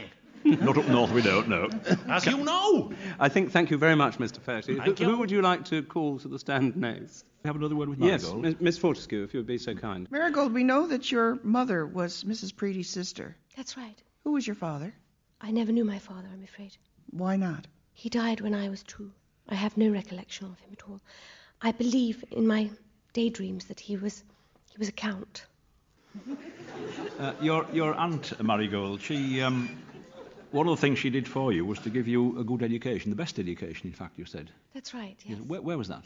I had private tutors for a while, and then I went to Rodin. Right, well, thank you very much indeed, Miss Fortescue. Would you like to speak to the captain again? Hello. Information has reached us that, in fact, you went off the boat that afternoon. Well, later on, really, rather later than the afternoon. I did actually end up in the Purple Pussycat with... But you never told us that to start with, did you? No, I didn't. Well, I'm not proud of it, you know. Captain hanging around in belly dancing parlours, it's not the done thing, really. You knew then, at that stage, of course, that Mrs. Preedy was dead. Well, it was partly as a result of that, you see, after I'd found out. I was rather shocked, to be honest. A strange place to go, would you think? Yeah, I'd taken a few medicinal brandies when I'd found the terrible news. And one thing led to another. I met Mr. Fairtier by the deck rail, and we set off into town. We didn't really know where we were going, but we did end up at the Purple Pussycat. You didn't try and lose him then, anywhere? Well, several times, yes, but he stuck to me like a leech, and it's always easy to find Mr. Fairty because you can just hear, "Ha-ho!" from about 4 miles away. Thank you. Yeah. Captain, where do you live when you're not on the ship? Plymouth. In Plymouth? Yes. Thank you very much, Captain Benson. Peter, you've had a lot of experience of the world of real crime. Well, sorry, that's not going to help you at all in this. It isn't. Who do you think strangled Stella Preedy? I'm still favouring Marigold, actually. And I think that she perhaps had her eye on possibly the captain, and that the aunt would stand in the way of that. So I think she killed the aunt to get her own way, and to eventually marry perhaps the captain. Right. Paula, do you go along with that? I just keep thinking that there's a hidden relationship, and I think it's between Mr. Faherty and possibly Marigold. Possibly he's her father.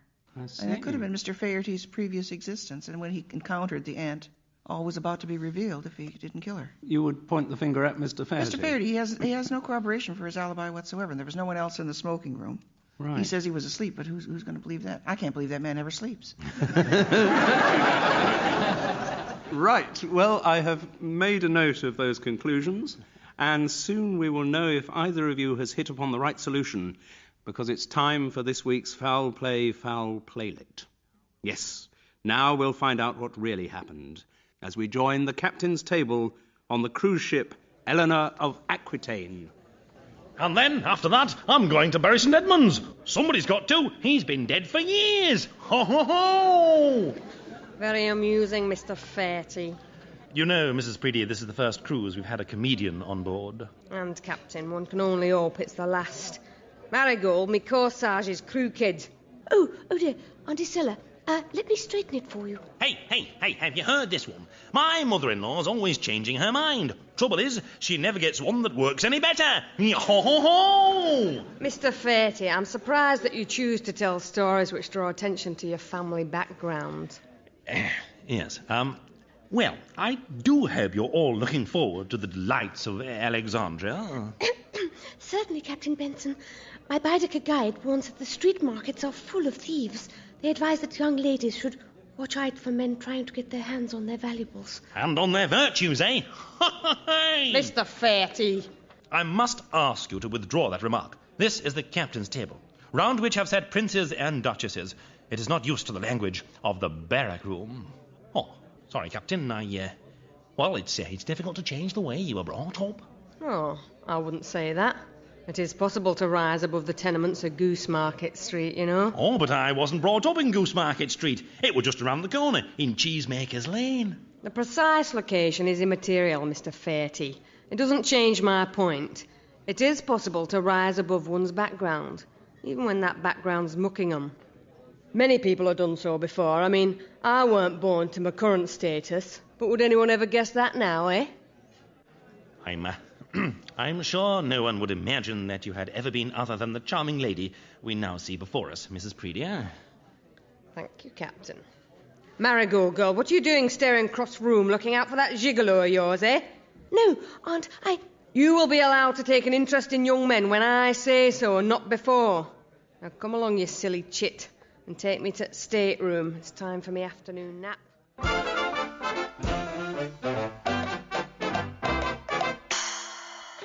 Auntie Stella, I wish you'd stop humiliating me in front of people. Oh, shut up, child. You're getting so much money out of me, I'll humiliate you whenever I feel like it. No amount of money can compensate someone for being insulted. No? Not even if I tell you you're going to inherit everything when I die. What? Aye. I thought that'd stop you in your tracks, young lady. Now go and get your embroidery. I want to sleep. Very well, Auntie Stella. Sweet dreams.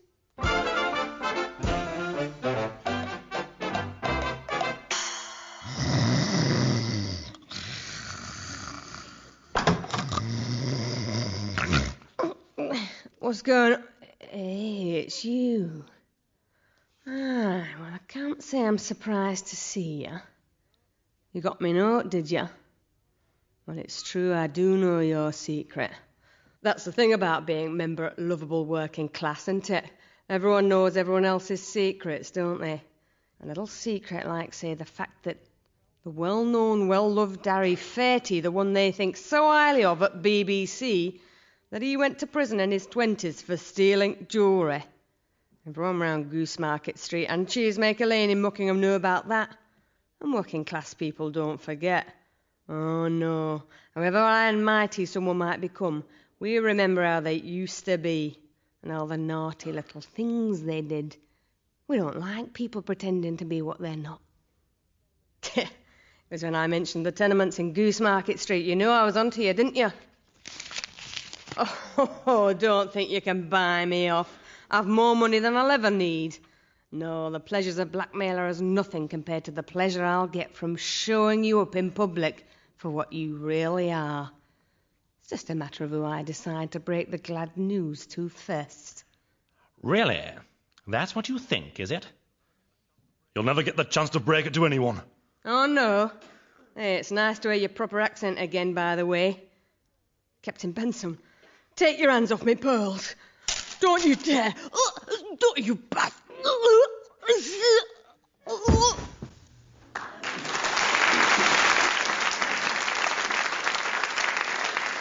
Well, there you have it, yet another casualty of the British class system. Well, Peter and Paula, you had 3 to choose from, and you each chose one, and neither of you chose the right one. Totally wrong. Congratulations. Didn't even follow my own rules. That was terrible. Yes. Yes, my rules didn't work either. No, mine did, though, didn't they? Back to the typewriter. Back to the typewriter. Anyway, well done. So another foul play has reached its denouement. My thanks go out to all the passengers and crew of the Eleanor of Aquitaine, better known as Lee Simpson and Maria McCurlin. And thanks also to this week's splendid guest investigators, Peter Walker and Paula Gosling.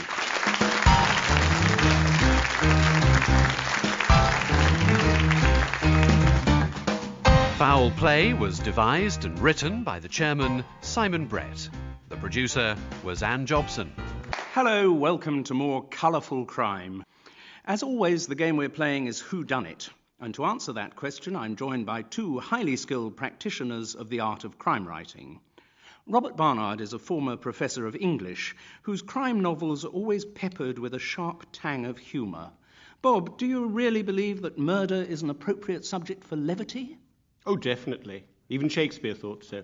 Think of the murder of Duncan, and then in rolls the drunken porter, blaspheming, all sorts of obscenities. No, murder and humour go together all the time. Thank you. I'm glad that we have Shakespeare behind us.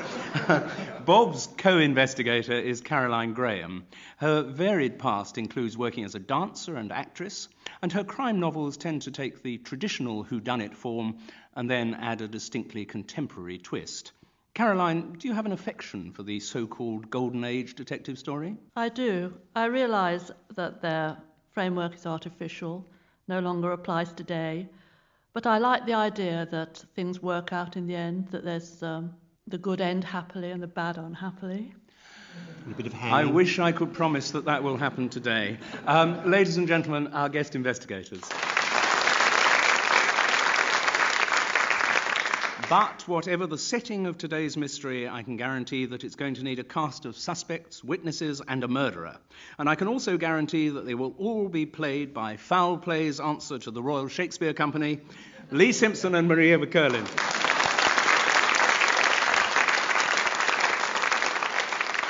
No more ado, time for a crime. Undivided attention, please, as we hear Lee read the opening to this week's mystery, Another Dead Don. The scene in the senior common room of St. Vitus College, Oxford, was a familiar one. On the 1st of November every year since 1532, Singleton's rent had been delivered to the master of St. Vitus in the form, as the original contract dictated, of a silver disher of fresher walnuts and almonds. So, on the old oak table in the senior common room, next to a decanter of the college's finest pre-war port, stood the traditional silver disher. Splinters of walnut shell and glass lay beside it. On the air floated the bitter aroma of almonds. In the dish itself lay the predictable selection of nuts, and, perhaps less predictably, the immobile face of the ancient master of St. Vitus, Sir Hugh Martingale. He had slumped forward in his chair. On the table his rigid hand still clutched the nutcrackers. They rested on an open and very explicit double spread from Kinky Cleavage magazine. In life, Sir Hugh had been both literally and metaphorically short-sighted, but now his staring eyes, with their dilated pupils, would never see anything ever again. Well, I think our setting could be the groves of Academe. Bob and Caroline, early days I know, but has anything you've heard so far set alarm bells jangling? Well, I think anyone with their face in nuts is surely it's enough to set anyone jangling, isn't it? People pay for that, you know. Yeah. Bob. No, it worries me for a quite different reason. I feel I've written it myself at some stage, including this cyanide, as far as I remember. But other than that, no, it's an interesting, intriguing situation. Yes, it's awful when you're faced by your source material. Yes. Trouble is, you haven't really got much information yet. I think it's time we caught up with the official investigation, which is being run by the Thames Valley Police. We'll go over straight away to a press briefing being given by the officer in charge of the case, a man whose first name nobody knows, or indeed much cares about, Chief Inspector Semaphore. All right, gather round, could you? There is no question that what we're dealing with here is a case of premeditated murder. The master of St. Vitus College, whose body was discovered by two of the college stewards, had been poisoned by hydrogen cyanide, which, as I'm sure you know, is a toxic gas. Sir Hugh had dined at Hyde Table and afterwards adjourned to the senior common room for port and nuts. It is perhaps a measure of the man's unpopularity that he had adjourned there on his own. The only dinner guests who remained and who could have gone into the senior common room were Dr. Keith Micklethwaite, the chemistry don, Dr. Layla Strutton, the St. Vitus senior tutor in classics, and an undergraduate, Miss Samantha Chung, who had been on the Hyde Table because it was her duty that evening as a classics scholar to pronounce the traditional Latin grace at the beginning of the meal. The manner of Sir Hugh Martingale's death was very interesting. From the traces on the table, it seems that he was killed by a booby-trapped walnut. Inside one of the walnut shells had been inserted a glass ampule containing hydrogen cyanide. When the master cracked the shell with his nutcrackers, the gas was released, causing death within seconds. To make assurance doubly sure, a quotation incidentally which I'm going to assume all you peasants recognise, the murderer stole the master's glasses, thus ensuring that Sir Hugh would be peering closely at the walnut and get the full blast of the poison. Now, Lewis, where have you put my Ring Cycle CD?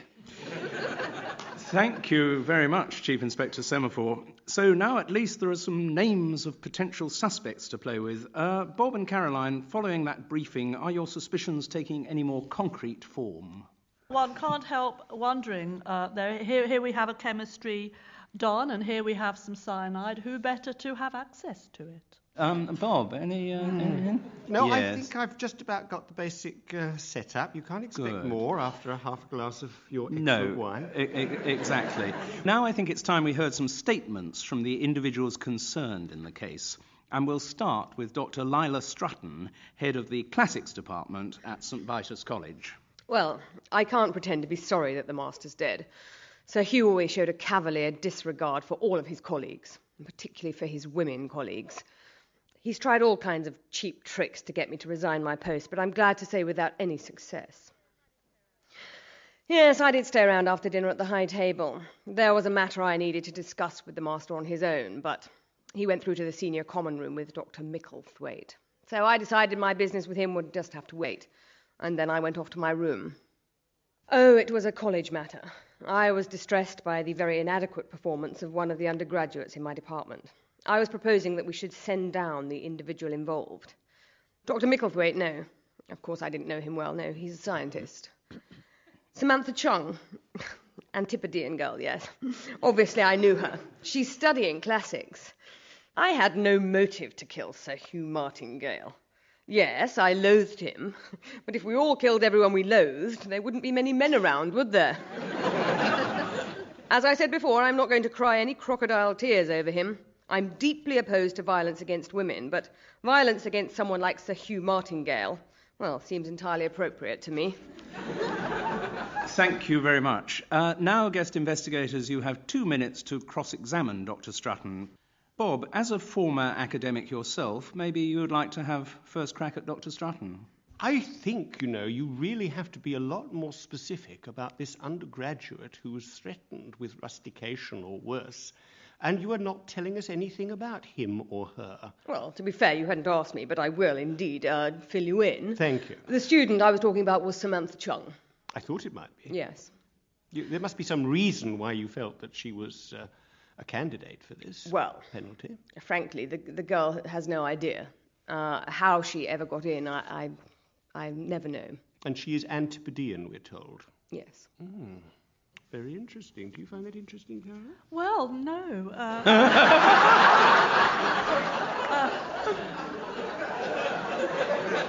What I find interesting is why Dr. Strutton decided to broach this quite delicate problem with the master of the college at dinner. I mean, why not simply do it in a proper formal way, go to his room and discuss the matter? Well, he's very hard to get hold of, and I really don't like to spend too much time with him. He's an odious individual, or was. I must use the past tense now. Thank you very much indeed, Dr. Strutton. Now we summon our next witness and hear a statement from Dr. Keith Micklethwaite, a chemistry tutor at St. Vitus College.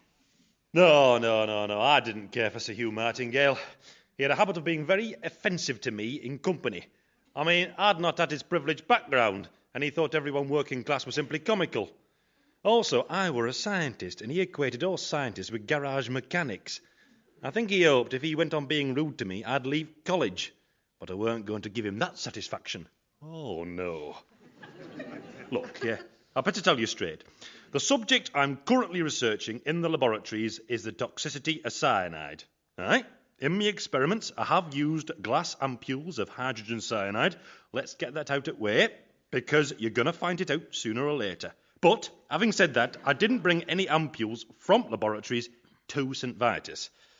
All right, the high table dinner that night, Master died. I'd been sitting near him, and I have to say, it'd been as offensive as usual. Remarks about loony left and people who'd grown up with outside toilets. Also, I'm a very committed vegetarian and ecologist. He made fun of that too. However, I did stay around after dinner. I wanted to have a word with Sir Hugh about one of undergraduates. I'm a moral tutor, you see, meant to look after the welfare. And there was one whose behaviour, drugs, that kind of thing. But I didn't get a chance to talk to Master.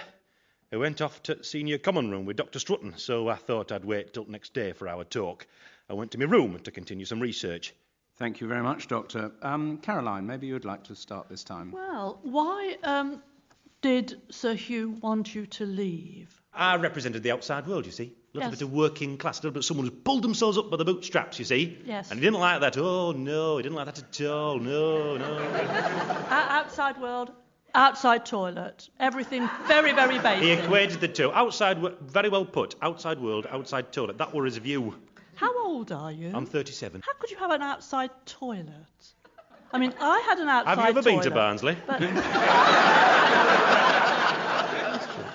I'm very intrigued by your accent, coming from Yorkshire as I do. Oh, you come from Yorkshire, do you? I do, yes. That was You your didn't tell me misfortune that. today.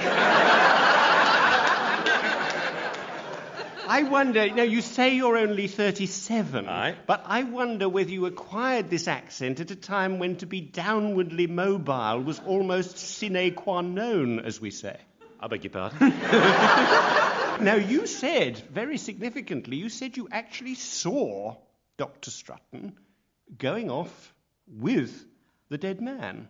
I saw her go into the senior common room, yeah. How long had the dead man been there by this stage? Well, I suppose he'd been there about 10 minutes, I suppose. Mm-hmm. So he could, in fact, have been alive, or indeed he could have been dead when she went in. Could have been. No idea. He could have been already killed by you at Well, this it could have point. been if I could have killed him from outside the room, but I never went in there, you see. So you say, sir. They've got a long reach in Barnsley. They have. You need it for the outside toilet, you see.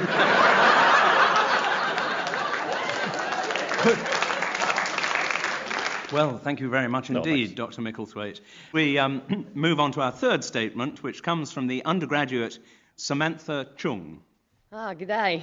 Is this going to take long? Because I'm like in the middle of a really heavy essay crisis. Yeah, classics, that's what I'm reading. My dad wanted me to do classics. Ah, no, he didn't go to uni. It's truth.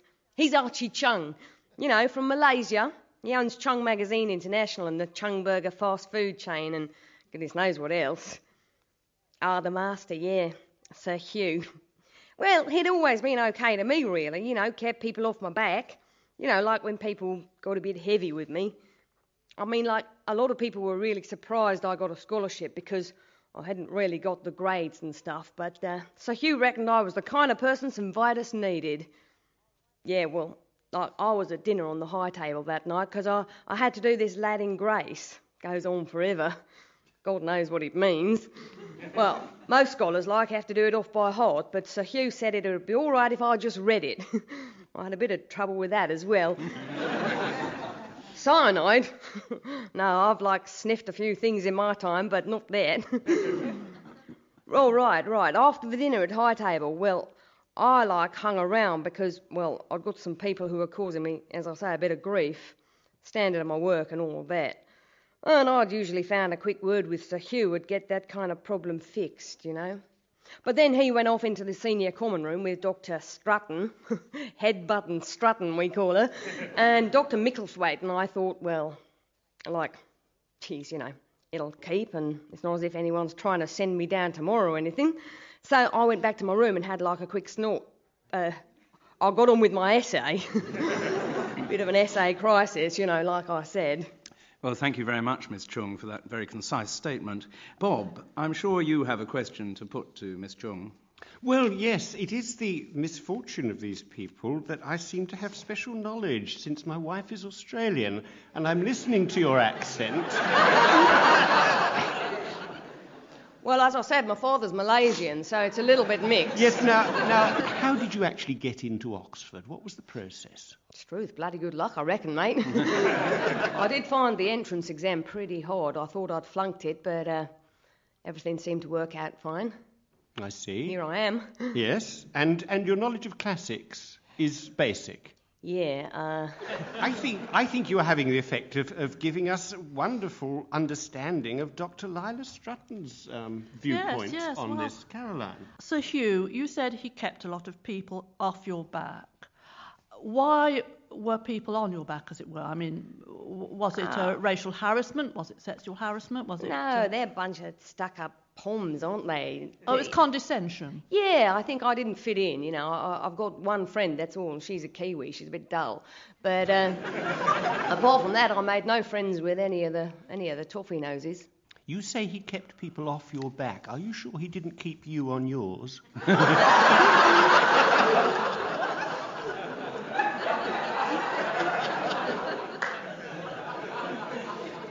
Good joke, mate. That's a good one. Do you want an answer to your question? I would like Bob? an answer, yes. And if not him, then who? I think he'd have a heart attack if he tried any of that malarkey with me.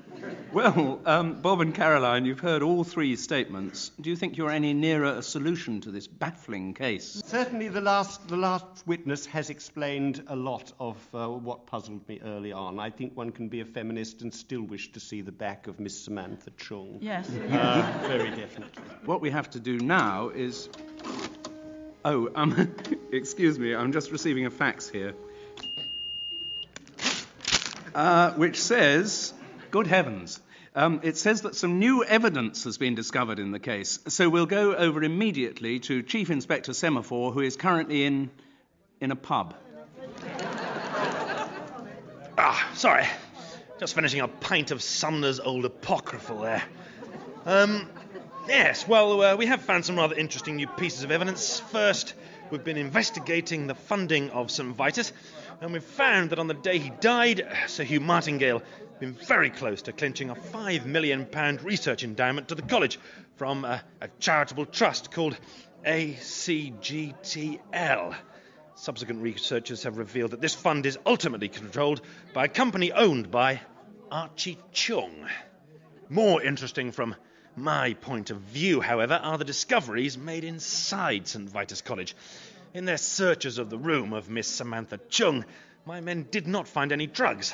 They did, however, find a pair of spectacles, which have been identified as those lost by Sir Hugh Martingale. We've also had the fingerprint reports on the objects found on the senior common room table. On the glossy surface of the Kinky Cleavage magazine are clear prints matching those of both Dr. Micklethwaite and Dr. Strutton. Well, Bob and Caroline, I would imagine that these startling new developments may have affected your thinking about the case. I've never thought much of the spectacles because he's an old man. Even with spectacles, he could have had trouble seeing. I think they're a red herring. Well, could these glasses have been stolen at some point and placed there? What you can do now is you can call back the three people who gave statements before and address one question to each of them. Caroline, who would you like to summon back to the stand first? I think Dr. Micklethwaite. Dr. Micklethwaite. I was thinking about this poor man's exploding nuts. Well, I suppose everybody needs a hobby. Surely you, more than anyone, had the know-how to put this little gas capsule inside this walnut. Well, I suppose, yes, I would. I would, but I didn't. I would, but I didn't is my answer to that. Who would you like to call to the stand next? I think we ought to have Dr. Lila Strutton. Okay. Dr. Strutton, if you wouldn't mind. Thank you. Did you know about the subsidy, the enormous sum of money that was about to come to the college? No, I didn't know about the subsidy. It doesn't surprise me at all. Sir Hugh's devious methods of getting money into St Vitus, frankly, left me appalled. So you would take such a principled stand that you would even get rid of the benefactor's daughter? My feelings were that she wasn't a good student and that we should let her go.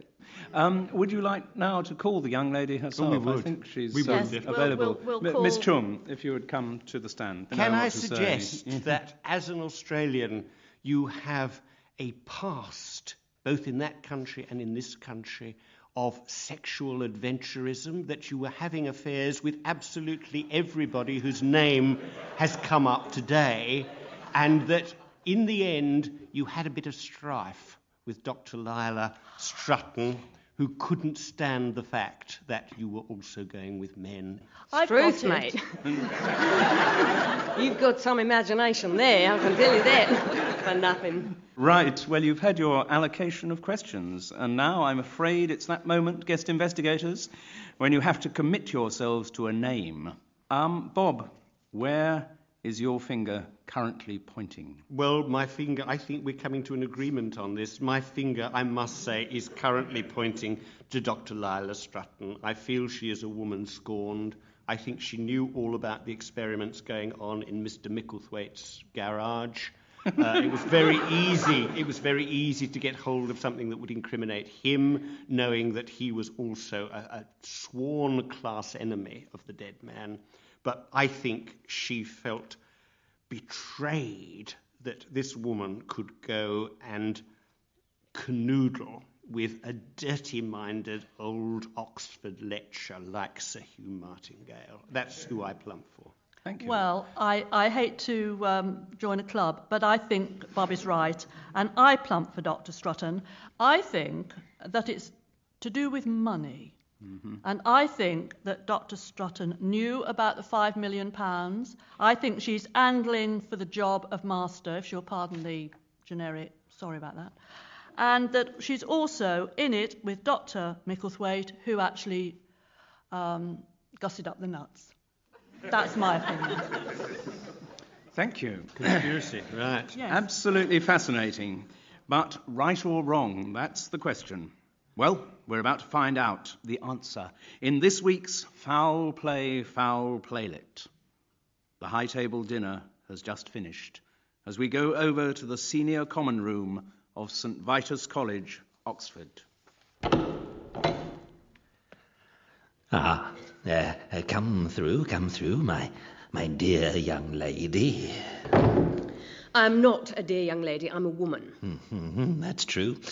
And an old sour one at Now that. listen, you old goat. No. You listen and look. What do you think of that? I think it's entirely disgusting. You're just trying to insult me by showing me pictures of exploited women in degrading postures. Oh, no. I just thought you'd be interested in Kinky Cleavage magazine. And why should I be? Because this is going to be your bread and butter over the next few years. Don't be obscene and ridiculous, you silly man. Oh, I am being neither, Dr. Strutton.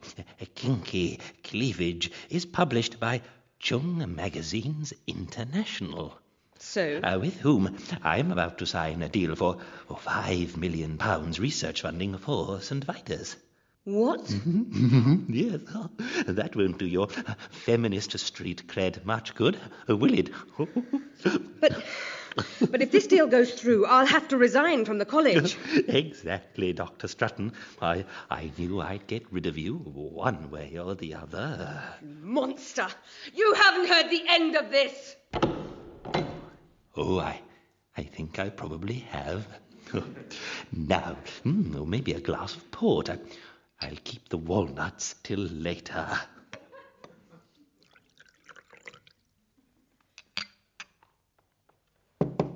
Oh, do come in, Dr. Micklethwaite. I hope the pigeons have settled down all right in their loft for the night. You said there was something you wanted to show me, Master. Yes. Here it is. But I'm not interested in pornography. Oh, no. It wasn't the pornography I wanted to draw your attention to, Micklethwaite. Look at the advertisement on the back. It's for Chung burgers. Oh, you know what they are. Oh, aye. Disgusting meat compounds made by a company whose record for crimes against the environment is one of the worst in the world. Precisely, Micklethwaite. And also the company which is about to fund £5 million worth of research at St. Vitus. What? But I'd be drummed out of the vegetarian movement. I couldn't stay at a college funded by ecologically irresponsible butchers. My thinking exactly, Micklethwaite. I'll stop the deal going through somehow. Yeah, I'll mobilise support against it. You do that by all means, Micklethwaite. Now, maybe a walnut? No, a little more port first.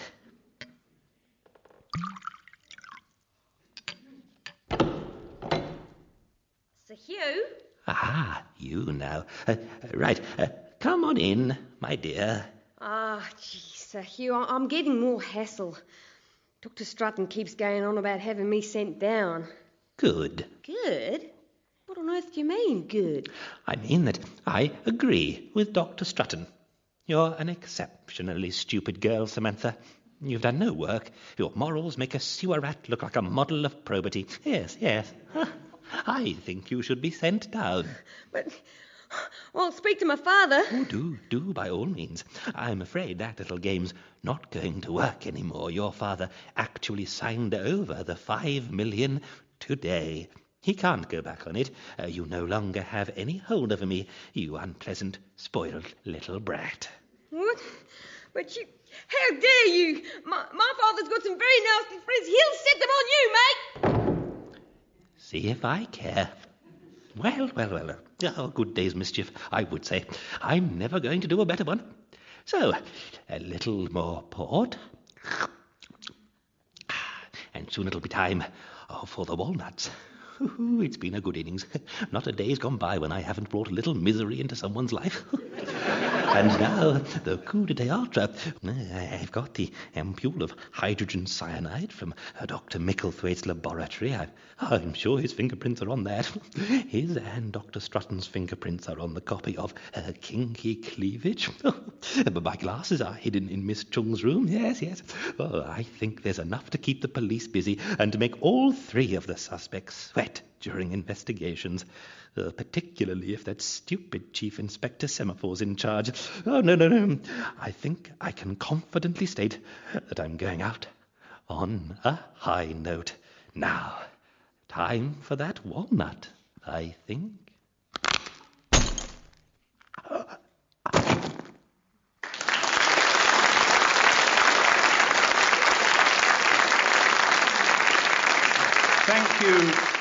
Thank you very much indeed, Leah Maria, for that moving scenario, which I would imagine has confirmed everyone's preconceived ideas of what academics are really like. So, Bob and Caroline, the old traditional suicide disguised as murder plot. What do you make of it? This is what I call the police at the funeral solution. I.e. Marjorie Allingham's police at the funeral. Very well done, Simon. Very well done. Well, so I'm sorry you were... It's you not were a both... very frequent solution in crime novels. Not very frequent? No, I wouldn't have thought so. No. So, I mean, all your wonderful deduction, I'm afraid, came to nothing. We didn't want to be right. It looks so smart. No, exactly. And it is a wonderful privilege for me not only to move the goalposts, but also have built them in the first place. Yeah. Anyway, well done. That's the end of this week's Foul Play. Thanks as ever go to our senior common room of characters, Lee Simpson and Maria McCurlin. Hello, welcome to another half hour that will start with a puzzling murder and end with the perpetrator unmasked. And to help us in that unmasking process, I am joined as ever by two highly respected professional crime writers. Gavin Lyle's CV includes serving as an RAF pilot officer, working as a reporter and as a television director, and his novels are always punctiliously researched. Gavin, do you object to the term when people call your books thrillers? Oh, no. As long as they buy them, I don't care what they call them. A true writer. Gavin is joined in today's investigation by Anthony Price, a former editor of the Oxford Times, whose books combine elements of historical research with the spy thriller and the classical whodunit. His regular characters are Jack Butler and David Audley, but there's an awful whisper going round that they won't feature in any more books. Tony, are these rumours of your retirement from crime fiction premature? Well, not really. Fact is, we won the Cold War, didn't we? And my characters and I were getting older, and I was getting older, and it's better to quit when you're winning. Ladies and gentlemen, our guest investigators. But we can't have a murder mystery without a few suspects, and indeed a murderer, who I can guarantee this week will be played as ever by either Lee Simpson or Maria McCurlin.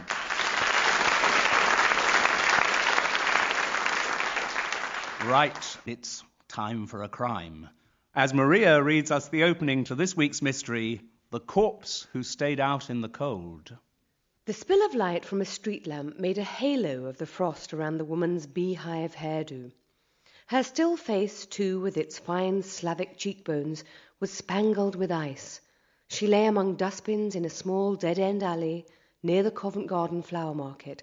She had been garroted with a cheese wire. A murder method straight from the textbook, taught to all the agents from Moscow Control. But for the fact that her body had been found by a tramp before the laundryman from London Centre got to her, the death would have gone unreported. As it was, a small paragraph in a local paper referred to the suicide of a mature language student from Czechoslovakia who had had difficulty in coming to terms with life in Muswell Hill. Well, I don't think I'm giving away too much to say that we seem to be in the world of espionage, and that also the setting of our story predates the fall of the Berlin Wall. Guest investigators, do you deduce anything at all from what we've just heard? Well, speaking for myself, I'd say arrest the usual suspects. Very healthy attitude. I think they've probably already done that. Gavin, any thoughts? Not unless somebody mistook her for a cheese with all that cheese on. Yes. Right, interesting. I think we need more facts. More of the background needs to be filled in. And to do that, we're going to hear from the officer in charge of the case. Now, because of the high level of secrecy involved, this murder is not being dealt with by the ordinary police. It's being handled by a government department so secret that I cannot tell you its name. Under normal circumstances, you wouldn't get anything out of them, but for the purposes of this programme, Gavin and Tony, you have special clearance. OK, now you'll be briefed by one of the department's personnel, Colonel Captain, who, as an elaborate double bluff, operates under the code name of Colonel Captain. OK. Victim's name was Anya Sobiewska, 32 years old, been in London 3 years, living in Muswell Hill, supposedly studying English, which is nonsense because she already spoke perfect English, along with perfect Russian, Polish, Czech and German. In fact, she was KGB, trained by Moscow Control, and London Centre have had their eyes on her more or less since she arrived. There was even a rumour that our chap Henry Blythe was trying to turn her. That means make her a double agent. Blythe has had quite a few successes at that game in the past, most significantly with a famous double agent known as Otto. The Moscow coach driver Anya Sobiewska was answerable to is a man called Oleg Winkler, who passes himself off as an East German industrialist. He does run a factory for water purification equipment in Leipzig, but that's a front. Winkler is currently in London, supposedly to attend a conference on soiled water filtration in Croydon. He was, however, seen dining at a West End club on the night Anya Sobiewska died. The last person known to have seen the murder victim alive was Myrtle Hollyoak, a retired civil servant, with whom Anya Sobiewska had regular English conversation classes. Miss Hollyoak claims that the girl was the only visitor to her Covent Garden flat that evening, and that she left about 9:30. Anya Sobiewska's body was found by the tramp at 1:15 the following morning, but the amount of frost on her suggested she'd been there for a couple of hours. Oh, and incidentally, if anyone asks you any questions about this, remember the official line, suicide, OK. Thank you very much. You need a bit more detail, and that is about to be filled in by statements from 3 of the people who were around at the time of and may have been involved in the killing of Anya Sobiewska. And our first statement comes from the East German industrialist, currently in London to attend a conference on soiled water filtration, Mr. Oleg Winkler. I know nothing about this girl's death. I manufacture water purification systems. Yeah, I knew Anya Sobiewska. She has acted as interpreter for me on many visits to London. What? Why do I need interpreter when I speak such excellent English? It is because there is a very specialized technical language, jargon to call it, of water filtration and purification. And Anya Sobiewska was well up in this language. Well, the day of her death, Anya Sobiewska had been with me at the conference in Croydon, interpreting. Yeah. There had been a fascinating paper on the use of clinker beds in domestic sewage recycling. You would have enjoyed it. At the end of the conference, Anya Sobiewska and I shared a car back to central London. I had a dinner engagement, and she also had a meeting fixed. Met a man, I think. She did not tell me who, but a pretty girl. Her private life is her own business, yeah? So, I parted with Anya Sobiewska near Leicester Square around 7 o'clock. Then I have dinner with a junior minister in your Labour government. We discuss an exchange between our 2 countries of effluent disposal engineers. This is all I have to tell you. Thank you very much, Mr. Winkler, for being so forthcoming. Right, Gavin, you kick off. Mr. Oleg Winkler is your witness. Mr. Winkler, Herr Winkler, perhaps. Yeah. You say that Anya acted as your interpreter. Yeah. Did she act for you in any other capacity? What is it you are saying? Were you particularly friendly with her? I am getting it. This is an innuendo, yeah? I've heard of this. No. I am most faithful to Wiltrud, my wife back in Leipzig. Wiltrud, she's a marvelous woman. She's a short woman, and she's a high jump champion. She has very springy legs, Wiltrud. You've never been approached by British intelligence or anything like that? British intelligence, what a paradox.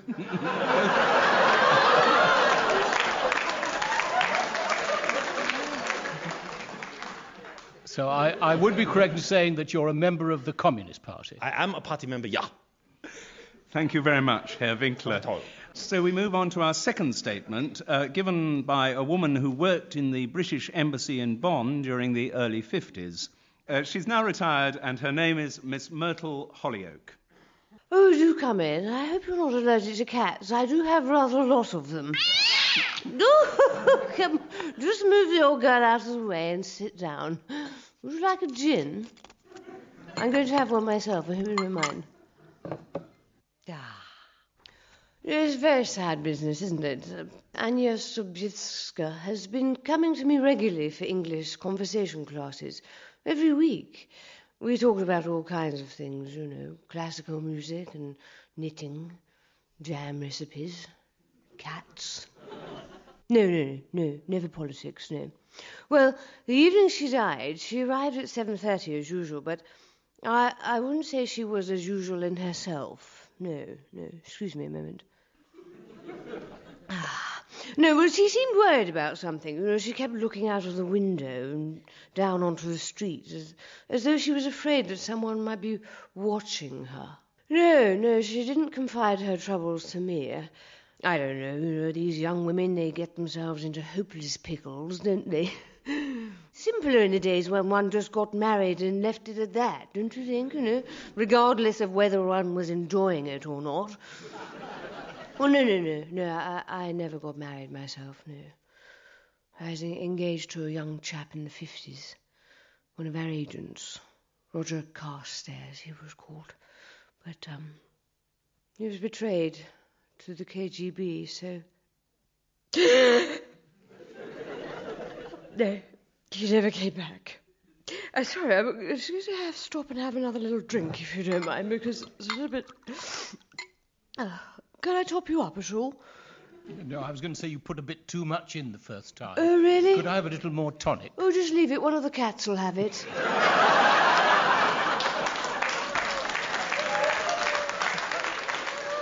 Yes, you're a lovely little pussy cat, aren't you? No, goodness, I have no connection with any of my former colleagues now, no, well... Oh, no, Henry Blythe sometimes comes round for a cup of tea and natter about the old days, you know. That's it, really. I don't think Anya Sobieska's death had anything to do with politics or espionage, no. I think the poor girl just chose the wrong sort of boyfriend, that's all.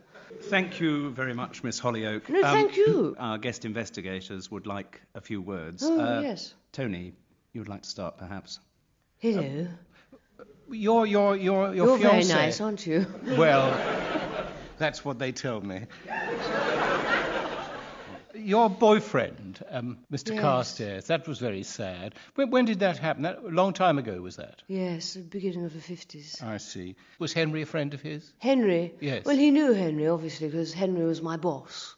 I see. I worked for Henry as his secretary. He was your boss in Bonn? In Bonn, I that's see. right, yes. And you were doing a highly classified work, were you? No, they didn't trust me with the classified stuff. Now, come now, we have been cleared. You can speak out. Well, sadly, I was never cleared. That's my problem. You were doing classified work, well, weren't no, you? it was never really that sensitive, the sort of stuff I was doing. It was really, organising people's shopping, that sort of stuff. I see. Have you ever met Herr Winkler? I've never heard of him. Never heard never of came him. across a Never chappie. met him? No, no. You don't know anyone of that name? No, no. No. I thought her English was rather good. Why was she doing conversational English? Well, I think she was a bit lonely, I think, you know. She had a boyfriend, though, you said? Well, I think she had several boyfriends, you know. She was And yet she was lonely? Well, you know, I think she was lonely for her country. I don't know where she was from, but anyway, you know, I don't think she settled in Muswell Hill, really. It's a bit of a dive, isn't it? Well, I think we have to stop there. Thank you very much indeed, Miss Really? Hollyoak. Should I sing you one of my songs? It's a No, lovely song I've got. no, really. All right. No, I'm sorry. We'd love to, but later. And if you could... Falling in love again. Yes. Delightful. If you could just be careful of the stairs down there with...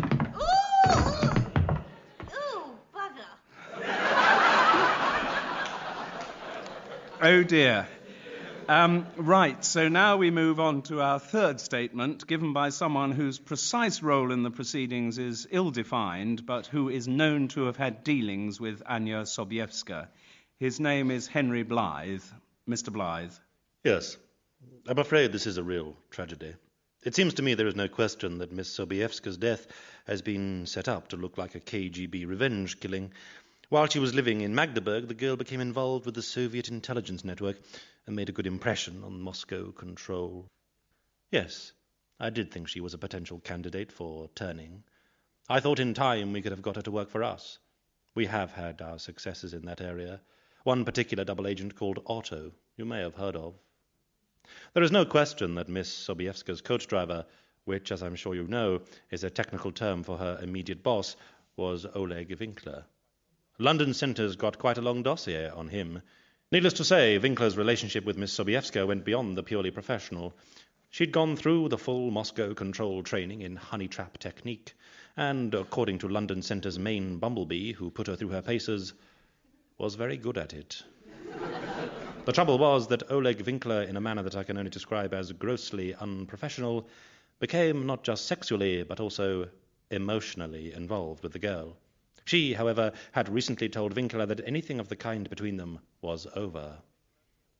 Oleg Winkler killed Anya Sobiewska out of jealousy and dressed up the murder to look like a KGB killing. If he were anyone else, we'd have already arrested him. However, given his closeness to Moscow control and the current uneasy state of East-West relations, I think it would be better if he returns to Leipzig tomorrow unchallenged. But in future, he may find it more difficult to get a visa for this country. Thank you very much, Mr. Blythe. Gavin, maybe you would like to start the ball rolling. When you were in Bonn, you were the boss, was it, of a Mr. Carstairs, who at that time, I believe, was engaged to Myrtle Hollyoak. Yes, Carstairs was engaged to Myrtle, yes. And he came to a sticky end, did he? Yes, unfortunately, he got himself entangled in a rather difficult situation in a forest just outside Dresden and was shot several times through the head and the leg and the finger, peculiarly. We thought that was a stray one. Not by accident, then? No. And also, probably not suicide. Unless he was terribly tenacious. It's the finger that tells you that, yes. Thank you very much, Mr. Blythe. Is the picture getting any clearer? Well, according to Anthony, he's got it wrapped up. Yes, it's clear. Yes. It is clear? Yes. Gavin, are you in this Olympian position? I'm afraid I'm not, Chairman, unless it was the cats that did it. We'll soon be a bit more certain about that, because the next stage of our... Good heavens. A half brick has just been thrown through the window here. And wrapped around it is a piece of paper which is wrapped around a cassette. I think this could be some new evidence. Just a minute. I'll just put the tape into this handy cassette player. And let's hear what we've got. Hello. You don't know me, but I'm the old Cockney flower seller who sells her wares from a big basket outside the block where Myrtle Hollyoak's got her flat. At least that's who everyone thinks I am. Though in fact, I'm a CIA operative from Washington Directorate. with express instructions to monitor the comings and goings from the home of the notorious spy master, Hollyoak, codename Chihuahua. Here are the movements I logged on the evening of Anya Sobievska's death. Myrtle Hollyoak herself had been in the apartment since 16:15 hours, when she returned from a brief excursion to buy an evening paper, 2 tins of cat food, and a bottle of gin. 19:42 hours. The KGB agent Anya Sobievska arrived at the apartment block, spoke into the intercom, and was admitted. 20:31 hours. The Moscow Center School run coordinator, Oleg Winkler, arrived at the apartment block. He, too, spoke to the intercom and was admitted. 20:34 hours. London Center's control, Henry Blythe, arrived at the apartment block and let himself in with a key. That's all the information I can supply. Tony and Gavin, has this new revelation redirected your suspicions in any particular direction? It's the CIA again, bungling the thing up. I was afraid they were going to do this. Yes, their record is not great. I thought you'd got this place sewn up tight. Well, I'm sorry, but it may not affect your theory. I mean, nonetheless. Gavin, does it prompt any new thoughts for you? I'm getting more and more convinced it was the cats. Well, I mean, would it help if we called some of them back? Yes. Tony, who would you like to call first? Well, I think I'd like another go at Herr Winkler. Herr Oleg Winkler, if you would come to the microphone. Thank you. We've heard a lot about your real career, haven't we, Herr Winkler? I beg your pardon? I mean, you're not over here for soiled water, are you? You're over here for soiled information. I have no idea of what you are talking. I'm here for the water, for the purification of the water. Croydon is the world center for conferences on purification of the water. Herr Winkler, well, you say you dropped Anya at Leicester Square and you were going on to dinner and so on, but we've heard another version that you turned up later on at the flat of Myrtle Hollyoak in Covent Garden or nearby. I know not where this is coming from. Who is saying this? I was at the Gag Club, met the junior minister. I was there all the evening with him. All evening. Apart from one time when I rushed to the toilet. I had to go. I had a terrible cramps in the stomach. The sprouts, you see, they were boiled in water. And the water was not pure. And it gave me the terrible cramps. Thank you very much, Herr Winkler. Thank you. Who would you like to call next? It could be Myrtle or it could be Henry Blythe. Is Myrtle in fit state? Myrtle, would you be all right to come back to the stand? Oh, yes, I'm fine. I just lost my glass. I'll just drink it straight out of the bottle, shall I? There is one little point, Myrtle, if I may make so bold. Yes, we have had information that before Anya left your flat, Herr Winkler arrived. Can you You've asked me confirm about this chappie before, haven't you? And I didn't know what you were talking about then, and I don't now. Nobody arrived? No, who told you this? It was It's just you and rubbish. Anya? No, I remembered after I sat down before that Henry had popped in. I forgot, you see, because he doesn't ring the doorbell. He's got his own key now. We swap gramophone records, and he'd popped in. But long after Anya had left, yes. Thank you very much, Miss Hollyoak. Right, would you like to call Henry Blythe? Yes, Mr. Blythe, would you be kind enough to return? Thank you. This may sound an odd question, but you aren't also Herr Winkler, are you?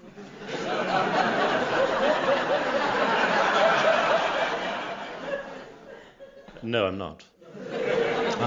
It would have reduced the number of suspects if you had been. I mean, you think Myrtle's okay, don't you? Myrtle's fine. She gets muddled with her facts occasionally. Well, no, we know that's not really gin, don't we? I mean, I asked her to pour some in my glass. I could have drunk that all night. Made no difference at all. That's the thing about you see with 2% alcohol. She never gives it away, you see. Keeps it all for herself. Thank you very much, Mr. Blythe. Gavin and Tony, your investigation is at an end. And now you have to tell us who you believe to have murdered Anya Sobievska. Gavin, where is your accusatory finger pointing? I'm thinking along the lines of Henry Blythe himself. I think that he was getting suspicious of Anya, and that he couldn't turn her, or that he became convinced that she was had been returned, as it were, by the East German. Tony. It is, of course, Henry Blythe and Myrtle who are in it together, but under no circumstances can we arrest them. Henry is as guilty as hell, and Myrtle is if anything, even more guilty. So Oleg Winkler is not guilty, but we must arrest him. Henry Blythe is guilty, but we must let him go. Right. Well, thank you. Well, a lot of shrewd, logical thinking in there, but have they, between the two of them, nailed down the right solution? Let us find out as we listen to this week's Foul Play, Foul Playlet. Lee and Maria will waft us on the wings of imagination to Myrtle Hollyoak's flat in Covent Garden on the evening that Anya Sobiewska died. Then the Magdeburg cell reports to Dresden, Dresden to Krakow, and the Krakow cell has a direct line to the Kremlin. Good, Anya, good. So now I have the details of the complete network. How very constructive our English conversation classes have been. I think this calls for a little drink. I only have gin, I'm afraid. No, nothing for me, thank you. Why do you keep looking out of the window, Anya? What are you afraid of? I am afraid that now I have given all the information I possess, I may perhaps have become expendable. Oh, nonsense, girl. For heaven's sake, you're dealing with British intelligence here, not the KGB. And if the KGB finds out what I have... excuse me a minute. Hello? Good evening, Miss Holyoke. My name is Oleg Winkler. I wonder if we could have a word. Yes, of course. Come up, Mr. Winkler. For heaven's sake, you must not let him in. He is my coach driver from the KGB. Well, it'd sound more suspicious if I said he couldn't come in. Now, you go through to my bedroom. It'll be all right. Are you sure? Of course. Right, now, just a little top-up. Good evening. Good evening. My name is Winkler. Tell me what you have to tell, quickly. I have been through the KGB files as you wished, Miss Holyoke. I know who betrayed Roger Carstairs. Poor darling Roger. Tell me. It was the double agent known as Otto. Monster. I'll be revenged on him. Somehow I'll have my revenge on him. First you'll have to find him. And since neither the KGB nor the British intelligence has been able to do that, I don't hold out much hope for your chances. No. Oh, sorry, excuse me. I must just go and get a handkerchief.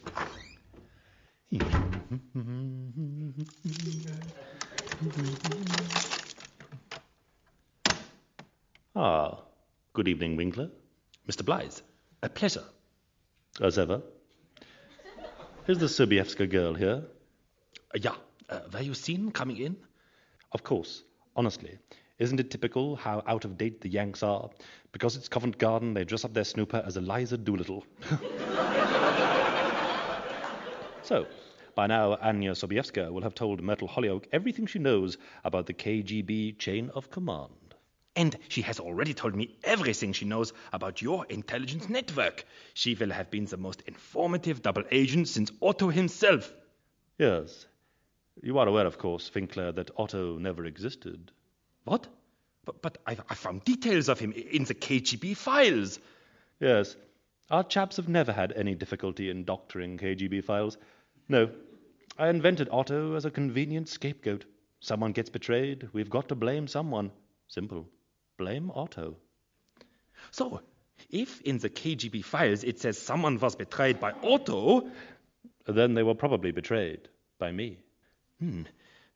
I must go back to my Labour junior minister. I told him I was just nipping out to the gents. Say you've got a touch of stomach upset. Not used to our decadent capitalist food, eh? Very good. Very good. We will meet again, Mr. Blythe. Undoubtedly. Henry. Hello, Myrtle, old thing. I'm sorry Mr. Winkler had to leave. Miss Sobiewska has told you everything. Everything. Good. That's all I wanted to know. Sorry, must scoot, old thing. Rather splendid new Vivaldi recordings waiting for me. Do you know Mr. Winkler was saying that Anya Sobiewska had been the most informative double agent since Otto himself? Yes. Well, it's no surprise, of course, given the fact that Otto was her father. Good night, old thing. Her father? Oh, my God. Anya, it's all right, you're safe now. Winkler has gone? Oh, yes. Have a look out the window. There's no one there. No, you are right. I can thank Henry Blythe that I am safe and protected. Yes. And you can thank your father for this. My father? But I haven't got... See, Roger, old darling, I've revenged you at last. Cheers, darling.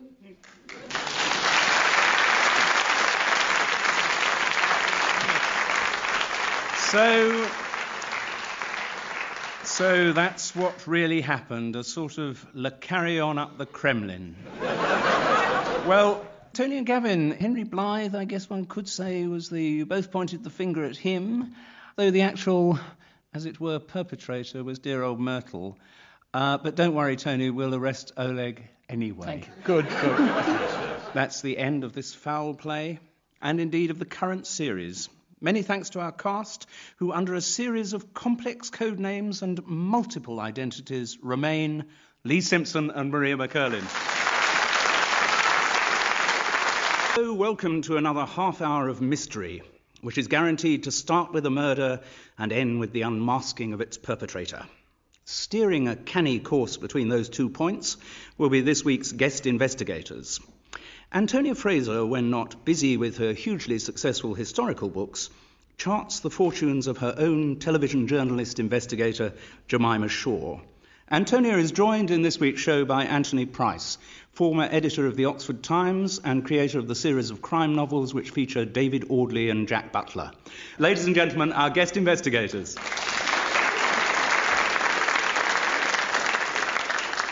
But we need people in our mystery. We need a victim, we need some suspects, we certainly need a murderer. And I'm delighted to say that all of these will be represented by the multiform voices of Lee Simpson and Maria McCurlin. Right, it's time for a crime. Guest investigators, studio audience and listeners at home, all pin back your ears and listen as Maria reads us the opening to this week's mystery. Death by a short head. If he'd been wearing his racing silks, the effect might have been more dramatic, but the blood still showed up pretty well on his pale cotton sweatshirt. If he'd been wearing his jockey's cap, then there might not have been any blood. But Pat Cuddy's head had been unprotected, and the horseshoe hadn't brought him luck.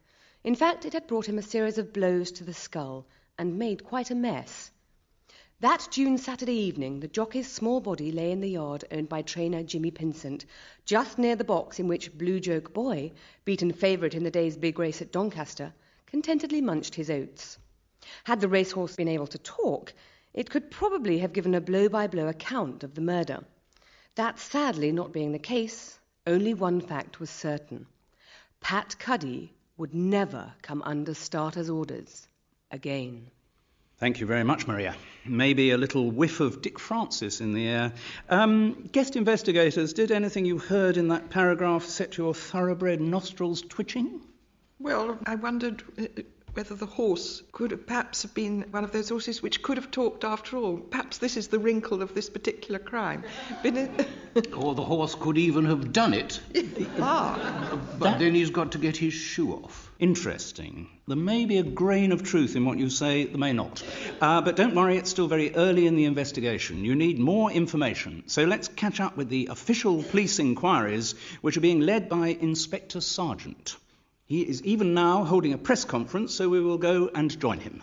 For a start, we can rule out the idea that the horse might have been the killer, as in the famous Sherlock Holmes case of Silver Blaze.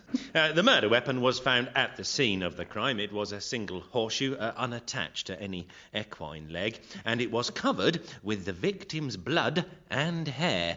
So far, it has revealed no fingerprints. Pat Cuddy had spent the afternoon at Doncaster, where he'd had 4 rides, but no winners, not even on the highly fancied odds-on favourite, Blue Joke Boy. That race was won, incidentally, by the 8-to-1 shot, Winnie's Gazebo. It is not known why Pat Cuddy had travelled back to the yard that evening. Jimmy Pinsent, himself, the trainer, was in France all weekend for the meeting at Chantilly. However, his wife Virginia was there in their house, adjacent to the yard. With her was Blue Joke Boy's owner, Sir Wally Scarborough, the biscuit magnate. Pat Cuddy's body was found by the stable girl and conditional jockey Tracy Shotton at about 8:45 on the Saturday evening. Miss Shotton immediately went to the house and told Virginia Pinsent and Sir Wally Scarborough what had happened. Mrs. Pinsent phoned the police. Thank you, ladies and gentlemen. Thank you, Inspector. Well, Antonia and Tony, you have a little more to go on. Have any more warning bells sounded for you? I'm rather interested why Sir Wally Scarborough and Mrs. Pinsent were together at this early hour in the morning. Well, it's not the morning, it's at the end of the day. Sorry, I thought it was 8 o'clock in the morning. No. And Virginia's husband was in France all day, was he? He was there for the meeting. Mm-hmm. You still really haven't got enough information. I think it's time that we heard some statements. We'll hear from 3 of the people involved in the life of the murder victim, and we'll start with his employer's wife, the extremely elegantly dressed Virginia Pinsent. Mrs. Pinsent. Well, obviously one is deeply upset by the death of someone with a talent like Pat Cuddy's. He was only 26, and he had a very, very bright future. Yes, my husband retained him as first jockey for the yard, and he's had a lot of winners this season. Many experts tipped him as a potential champion jockey, so a real tragedy, yes. Obviously, yes, I knew him well because I'm deeply involved in the running of the yard, but no, I didn't know him on a social level, no. I mean, Pat may have had a lot of charm, but he was basically just an undereducated Irishman who had a way with horses. Well, whether he had a way with women, I have really no idea. My movements during the day, right, I went to the meeting at Doncaster and drove back after the last race. Oh, good heavens, no. I drove in the Range Rover. I don't go in the horse box. Tracy Shotton and one of the lads would do that. No, I didn't go to the yard. I went to the house. I would have done a round of the horses later, but Sir Wally Scarborough arrived just after I did, and he was in a furious temper about the way Blue Joke Boy had been ridden, and I had to calm him down.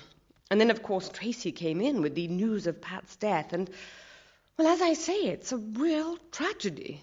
It is indeed. Thank you very much, Mrs. Pinsent.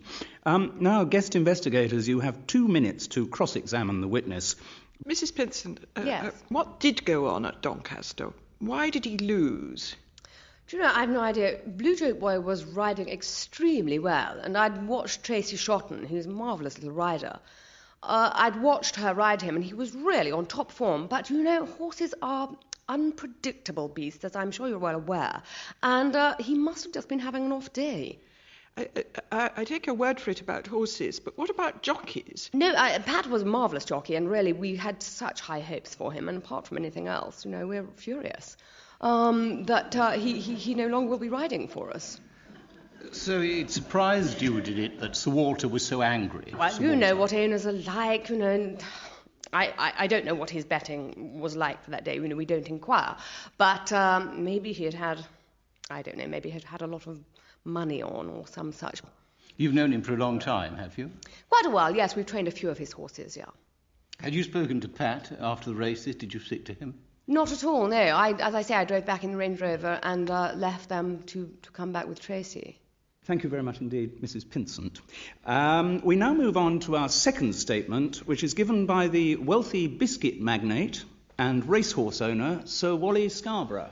Not supposed to speak ill of the dead, but I'm still bloody furious with the way Pat Cuddy rode Blue Joke Boy. Horse was in great form, been trained for the race, rest were rubbish, should have walked it. Yes, I did lose money. Well, precise amount's not your business, but had a substantial wager on Blue Joke Boy. Put it on some months ago and got 14-1. Since he started at 11-8 on, you can imagine I was pretty gutted. I saw the horse working on the gallops only a couple of days ago. That young girl, Tracy Shotton, was up, and he was going like a rocket. Pat Cuddy must have been bribed to hold the horse up. No other explanation. I made my money in biscuits, and I can always recognise a half-baked effort. I was also bloody angry that Jimmy Pinsent wasn't at Doncaster when I think of the money he's had from me in training bills. Oh, yes, I agree. Virginia was there. They've got that many horses in training. You don't often see the pair of them at the same meetings. I've no idea what the state of their marriage is, no. I'm very seriously considering my position, and I think it's likely I'll take Blue Joke Boy to another trainer. What? No, my relationship with Virginia Pinsent is purely professional. So, her husband was away, and I was alone in the house with her. So, if I ever fancied anything extramarital, it'd be with something a lot younger than that. I was giving Virginia a piece of my mind about the way Pat Cuddy had ridden my bloody horse. That's what I was doing. No, I didn't see the jockey after I got to the yard, nor the girl, Tracy Shotton, until she arrived with the news that he was dead. That's it.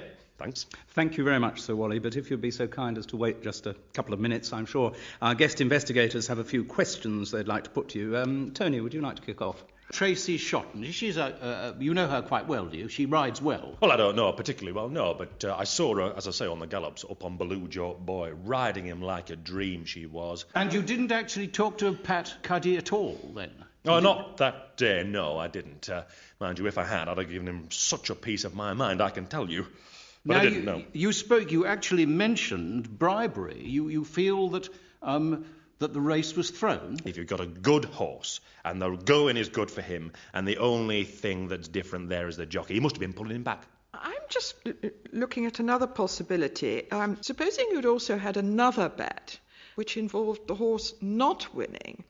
Now, that would be a secret bet, and only one person would know about your instructions. That would be Pat Cuddy. So if you'd done that, it would have been quite useful that someone, not of course suggesting you, but somebody hit him with that lucky or unlucky horseshoe. As far as I'm aware, I don't think it's possible to place a bet on a horse not to win. I don't know if you can go to Ladbrokes and say, I'd like to bet on Lucky Lad not to win the 4:30 at Uttoxeter. So I don't know quite how that works out. What was the rest of your allegation? I was mesmerised for the moment there by your lovely voice. Thank you very much, Sir Wally. I think you can bet on anything. I'm not saying the structure of the bet was exactly what I said, but right, no. I'm saying someone had a vested interest in seeing that Blue Joke Boy, that fine horse, didn't win. Well, that may be so, madam, but it certainly wasn't me. I mean, I owned that horse. That horse cost me an enormous sum of money. The prize money would have been very, very welcome, I can tell you, and pride's at stake as well. No man likes to see his horse come in second, let me tell you. No man. Thank you very much, Sir Wally. And we move on to our third statement, which was given by the stable girl who looked after Blue Joke Boy, Tracy Shotton. I'm really gutted about Pat being dead. I mean, he was so talented, really. You know, great jockey with the right horse. Not the Blue Joke Boy was the right horse for him, you know. Pat could be a bit brutal. Blue Joke Boy wanted more sensitive handling. Yeah. Well, all right, I think the horse would have won at Doncaster if I'd been on him. Blue Joke Boy was perfectly fit after the race, yeah. Well, I've always been mad on horses. School, well, bunking off from school all the time, going down the local stables, you know. Can't hardly read or write, but anything to do with horses, you know, I'm ace. Yeah, I'm a conditional jockey now. I think I could do very well, yes. And being with Jimmy Pinsent is very good news, you know. I've had a few winners for him. Yeah, I suppose I will get more rides now that Pat's dead. You sorry, Mr. Britt? I'd just been settling some of the horses for the night when I found Pat's body. Lots of blood. It was obvious he was dead, no? I didn't know he was even in the yard that evening. I hadn't seen him since I left Doncaster. So Wally Scarborough, yeah, he liked the way I rode Blue Joke Boy on the gallops. I wouldn't like to get on the wrong side of him. He's got a real vicious temper. Mrs. Pinsent? No, I didn't have a lot to do with her. More with Jimmy. Well, there were rumours about her. You know, like she was a bit friendlier with some of the jockeys than maybe she should have been. With Pat? I don't know, but he was around a lot, so they would have had opportunities, wouldn't they?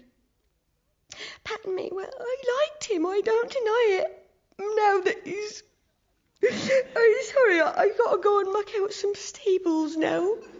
Well, thank you very much, Miss Shotton. If you could just defer your mucking out for a moment. I'm sure the muck will still be there. Guest investigators, you have 2 minutes of supplementary questioning to Tracy Shotton, but be gentle with her. Antonio, you start. I do want to be very gentle with you because this has been a terrible shock. I gather from what you said that you were really quite close to Pat, and so it's an additional personal shock. He was really training me up well, you know. He was teaching me how to ride real proper. And was that the only thing he was teaching you, Tracy? He said he wanted to teach me to read, but, you know, because I didn't really go to school that much, but... Reading's one thing, and it's a very fine ambition for someone like you, and I hope you achieve it. But what about what's generally known, and when you start reading books, you'll find there's a lot about it in books, the arts of love? Love? Oh, well, not with Pat Cuddy, no. I'm only 17, and so I got plenty of time for that. Tony? I'm just a little surprised that you didn't go to see Blue Joke Boy as soon as he came back. You went much later on, didn't you? Yeah, I go and get changed from the races, and then I come down maybe about, I don't know, half an hour afterwards. So you didn't go to see this horse you adored, which had just done very badly in a race? Oh, I know he'd still be there, you know. He's not going to go nowhere, was he? You didn't feel that he needed comforting after his failure? I comfort him later on, yeah, I did. But Pat Cuddy went to see the horse, obviously because he was found in the stable, wasn't he? That must have been there because he was dead then, wasn't he? Did you touch the body at all? No, I don't touch him. I didn't touch him. I know he was dead, sir. It was obvious, was it? There was a lot of blood around, was there? Oh, there's a lot of blood. Did any get on your clothes? No, sir. No blood on your clothes at all? Well, I had a nosebleed on the way back from Doncaster, but it's the thing I get, sir, when I get a little bit stressed out. I always get nosebleed. So you were, when you actually went to report the murder, you actually had blood on you then, did you? Yeah, but you know, they do them forensic tests, don't they? They'll say it's my own blood, sir. But if you had blood on you, you said you changed. You came back and changed. Oh, yeah, I changed my bottom bits, but I just kept on my tops. Covered in blood? Well, look, I didn't have that much of a nosebleed, sir. Well, it usually falls on the top half rather than the bottom half, doesn't it? I just can't work out your clothing arrangements. Thank you very much, Miss Shotton. Tony and Antonio, you've now had 3 statements. You have a lot more information. Has it moved on your thinking about who might have committed this appalling murder? Well, I haven't seen the forensic reports. That's true. And I would place a lot of credence on them. You would? I still remain very interested about all this betting. Right, you feel there could be... I want to know if Pat Cuddy was betting. I mean, as jockeys sometimes do. I don't know whether it's legal. It's not legal. No, well, that's an area I feel we'd like to explore. Yes. Well, obviously, further explanation and exploration is required. I can't say yet whether you're right or wrong, but I do think that you... excuse me, that is my pager. And I see from looking at it that we have a message from Inspector Sargent. Apparently some new evidence has emerged, so we will go straight over to the Inspector. Thank you. We have been conducting a detailed search of the Pinsent premises and found some items which may have a bearing on the case. In the room occupied by Miss Tracy Shotton, we discovered a fragment of a letter written by the late Pat Cuddy, which my colleague WPC Bobby, who's gifted in the reading department, will now read for you. I met someone else who I really care about, and so our relationship must end. We had some good times, but it was never more than a bit of a laugh, and I never really liked your Renault. That's all there is, sir. Thank you, Bobby.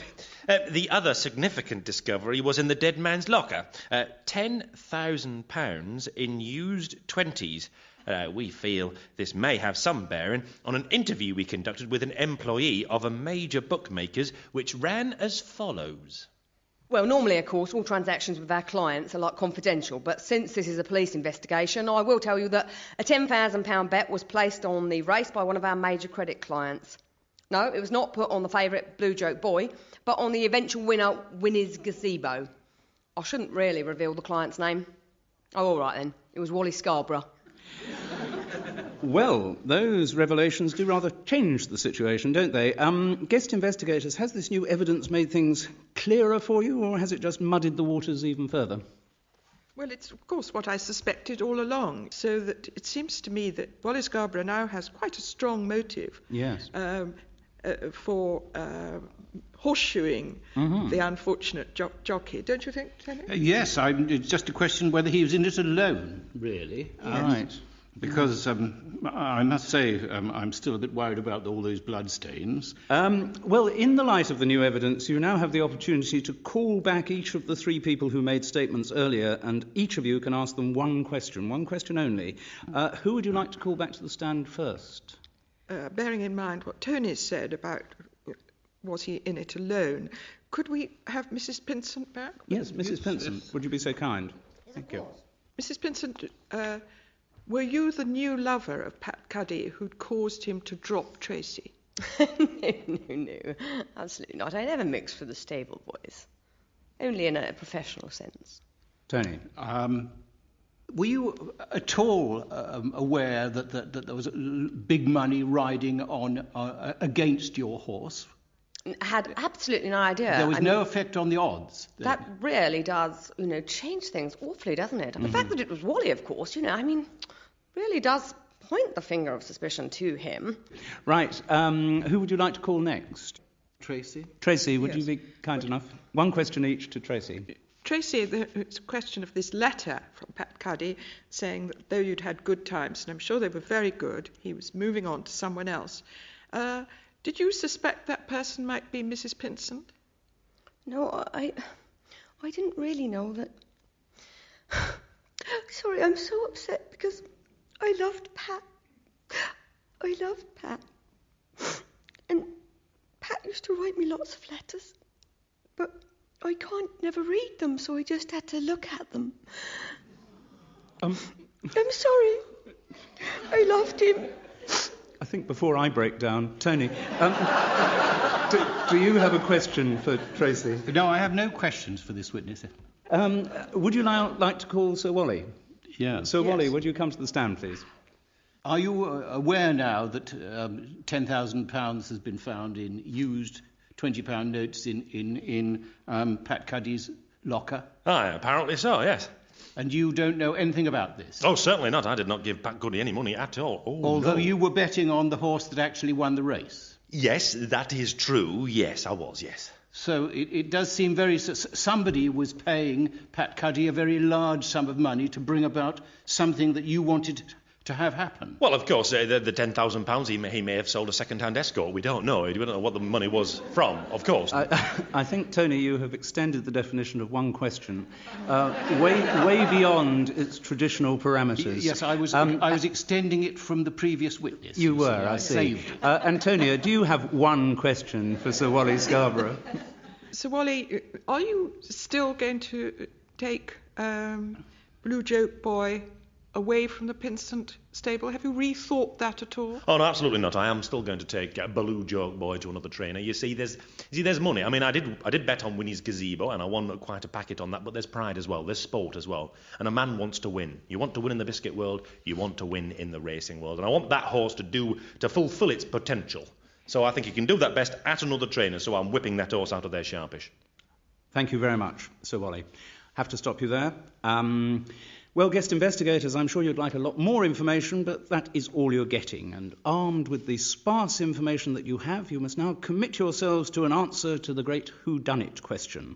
You don't have to agree about this, but I want to know who each of you believe was the murderer of Pat Cuddy.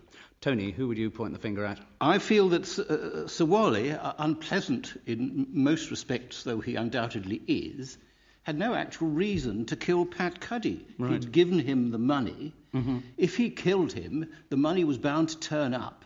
Yes. And with the details about his own betting, he was going to be ruined anyway. Yeah. So he has a positive reason not to kill Pat Cuddy. Virginia Pinsent is too hideously boring to commit a crime. And this leaves me with Tracy. She's an exceptionally stupid girl, so yes.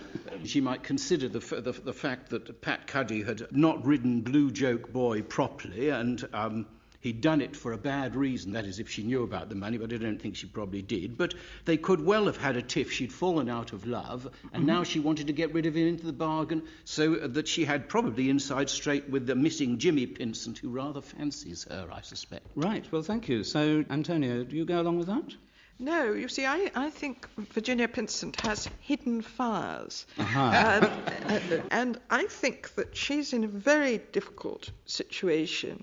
We don't know where her husband's gone. She's been left in charge of the shop, and to put it mildly, everything has got rather messed up. The great horse has not won. Wally Scarborough's furious. She has good reason, I think, to know that Pat Cuddy was rather crooked. I think her relationship with him has been close and possibly still is close. She said too many times that she didn't mix with the staff and, you know, all the rest of it. I didn't believe any of that. So I think that she actually was jealous of Tracy, and she thought that Pat Cuddy was also doing down the business. So I think that, in fact, it was her, all by herself. She has got a very good opportunity. She comes back by herself. And she's the only person who seems to me to have had the opportunity and the motive. Very interesting. And who knows, you might be right. We're about to find out as we hear this week's Foul Play, Foul Playlet. It is a June evening at Jimmy Pinsent's yard, and jockey Pat Cuddy is talking to a horse. There, Blue Joke Boy, don't you worry. You'll win next time out. And think of the odds we'll get. So, we did the business, didn't we? No complaints? No complaints? Not that you'd know that from the earful I've just been giving Virginia. Do you have the money, Sir Wally? Of course. 10 grand, as per agreement. As per agreement. Thank you. Just put it safely away. Hey, that'll be good as a first instalment. First instalment? What do you mean? I recorded our earlier conversation about the deal. I've got the tape. Tabloids get hold of that. Could ruin your career, couldn't it, Sir Wally? What about your career? I think both our careers can be just fine, so long as you keep up the regular payments to me. I've written out my terms in this letter. Take it.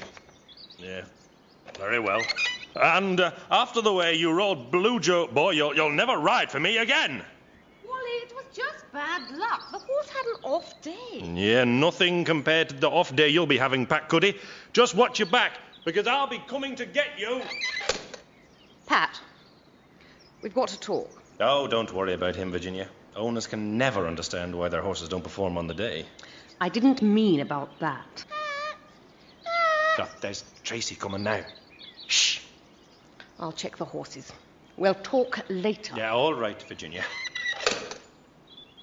There you are, Pat. Right. What are you doing with that horseshoe? I'm not sure. I might be using it to bash you over the head. Oh? If you haven't done what you said you was going to do. Oh, I've done it. I wrote her a letter, and I told her I'd met someone else. Oh, darling. In that case, I'll hang this horseshoe over our bed to see that we stay lucky all through our married life. That will be lucky, Tracy. Don't forget, I've got the luck of the Irish. Well, here's the horseshoe to give you even more. I love you so much, Pat. And I love you. Hey, shall we be off up to your room now, Tracy? I just got a couple more stables to muck out, and then I'm all yours. You sure know how to turn a man on. I thought you might be back. So, you've read the letter? Those are my terms, I'm afraid. There's no way I'm going to change me mind. Really? I wouldn't mind about you breaking off our relationship, Pat, for someone worthwhile. But for that common little slut... Tracy and I are going to live together forever. Under this happy horseshoe. Yes? I don't think so, Pat. Because I'm going to kill you. And I'll plant that letter you sent me in Tracy's room, so she'll take the rap for your murder. It won't work. I'll... Take that! Oh, get out for the love of some... And that! Remember, you're playing for high stakes when you mess with Virginia Pinsent.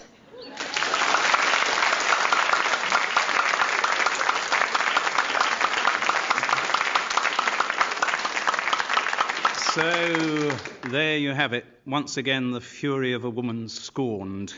Still, I think Dick Francis can rest easy in his bed. Tony, commiserations, but Antonia, excellent. I mean, you got the right perpetrator and almost the complete motivation. I knew she wasn't boring. Anyway, like poor Pat Cuddy, another foul play bites the dust.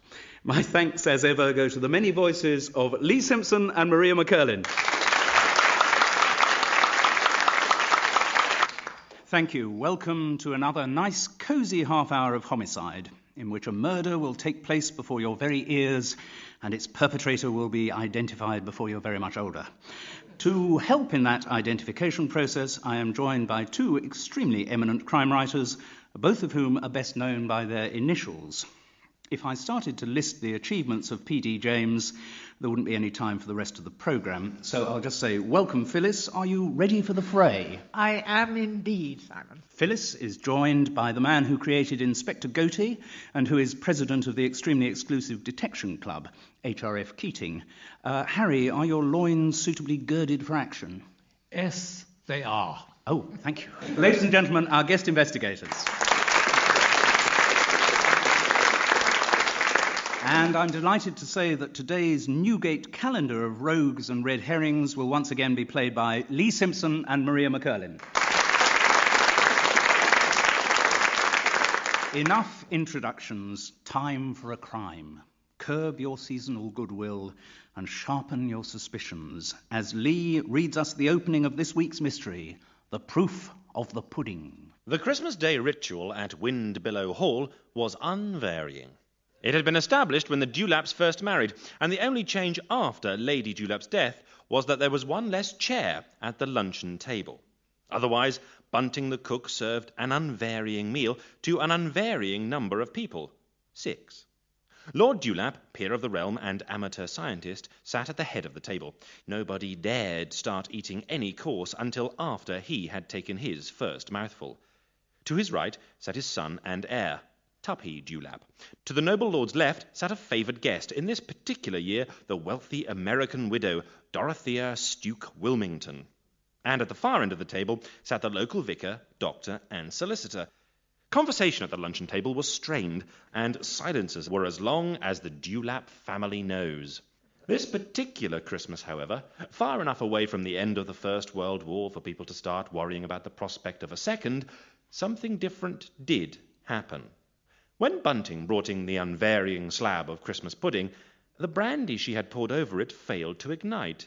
And when Lord Dewlap took his first mouthful of the unappetizing stodge, his aristocratic jowls became instantly suffused by a rich purple tinge. He rose from his chair, clutching at his throat, fighting ineffectually for breath.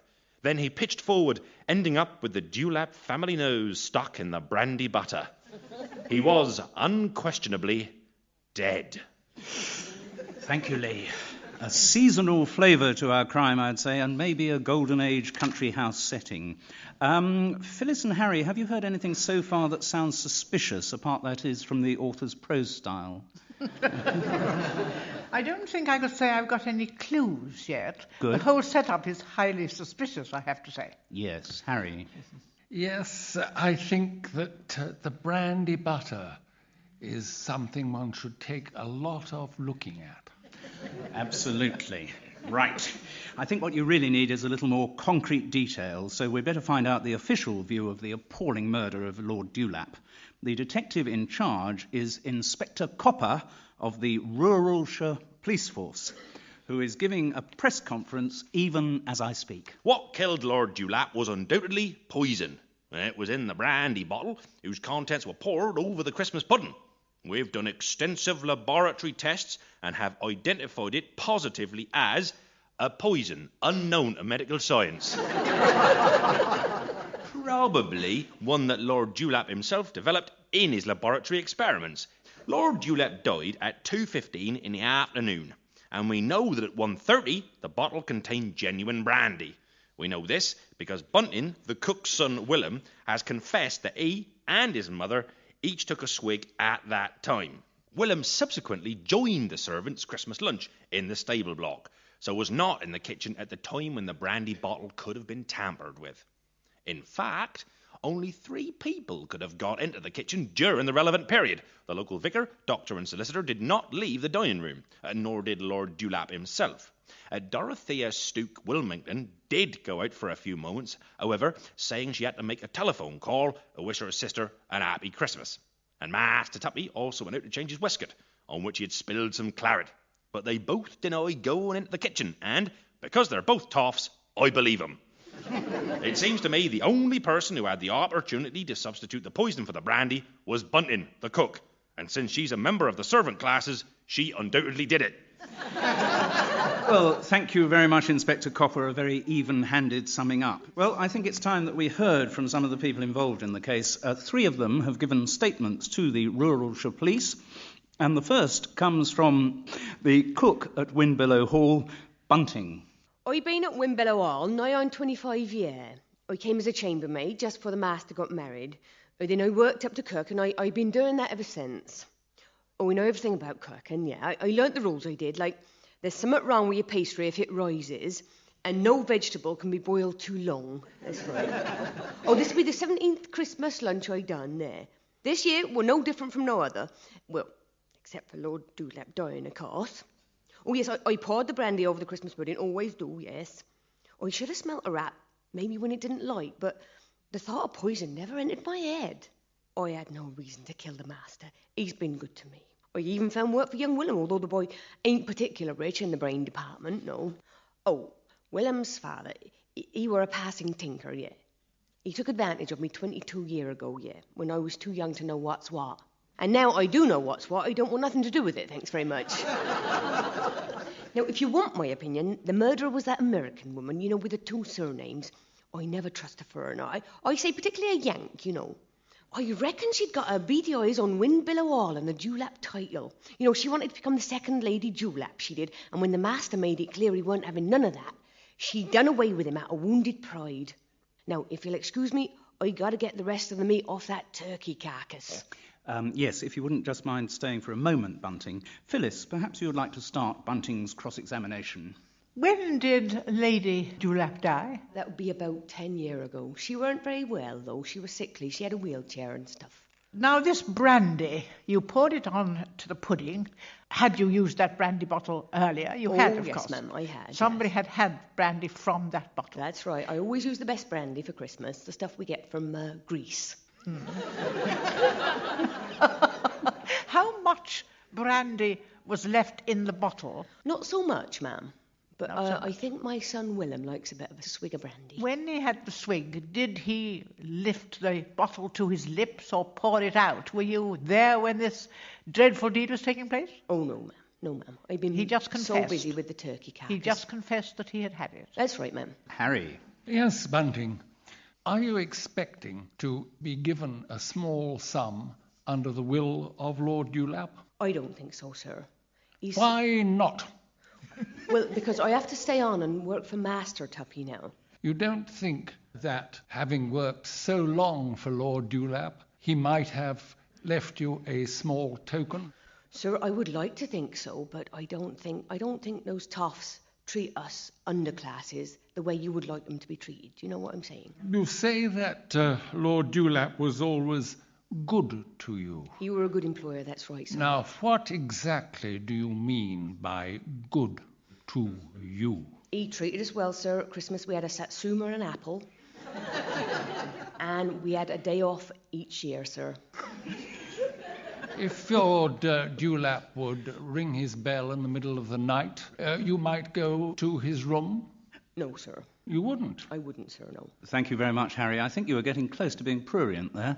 And it's time for us to move on to our second statement, which comes from the son and heir to the murdered man, and indeed to all of the Windbillow Hall estate, Tuppy Dewlap. Bit of a damper having the aged P croak like that. No, weren't close. I had nothing against the old pater, no. Well, except that he was a bit tight-fisted. Kept me rather short in the old Spondulix department. Know what I mean? Oh, well. Obviously, when I need more money, I just borrow some. Of course, I've got socking great debts. Right, well, going back to the events of Christmas luncheon, well, it was, as ever, dull beyond words. That's why I hit the claret rather hard. And too hard, as it turned out. Spilled it over myself. Had to go and change me waistcoat. No, just went out to my dressing room, nowhere else. Didn't rush, mind. Less time I had to spend over luncheon, the better, as far as I was concerned. Had a couple of snifters of whiskey up in the dressing room, then oozed back downstairs. I can't imagine who'd want the aged P dead. This kind of crime's usually committed by servants, isn't it? I'd get out the thumbscrews and rack for old Bunting if I were you. Dorothea Stuke Wilmington? Now, she acts like she's got breeding, but then she's American, so obviously she hasn't. Yes, I think she had rather set her cap at the old man, but I don't think she stood an earthly. He'd been married once, and he'd hated that. And no way he was going to go through the whole ghastly business again. Thank you very much, Tuppy, or to give you what is now your proper title, Lord Dewlap. Oh, crikey, thanks. Right, Harry and Phyllis, you have 2 minutes to grill the young man. Harry, you kick off. Lord Dewlap, as I must call you, do you know what is meant by a bailiff? Bailiff? Oh, I know, the chaps that come knocking on your door, knocking it down, selling your goods and chattels and so forth. Oh, frightful fellows, frightful fellows. Rather more, the chap who comes and seizes your property when you are deeply in debt. Sounds dashed painful, old fellow. Has this happened to you? Oh, Lord good Lord, no, not with a historic family like the Dewlaps. Bailiffs wouldn't dare come knocking on our door. By golly, I'd set the dogs on them.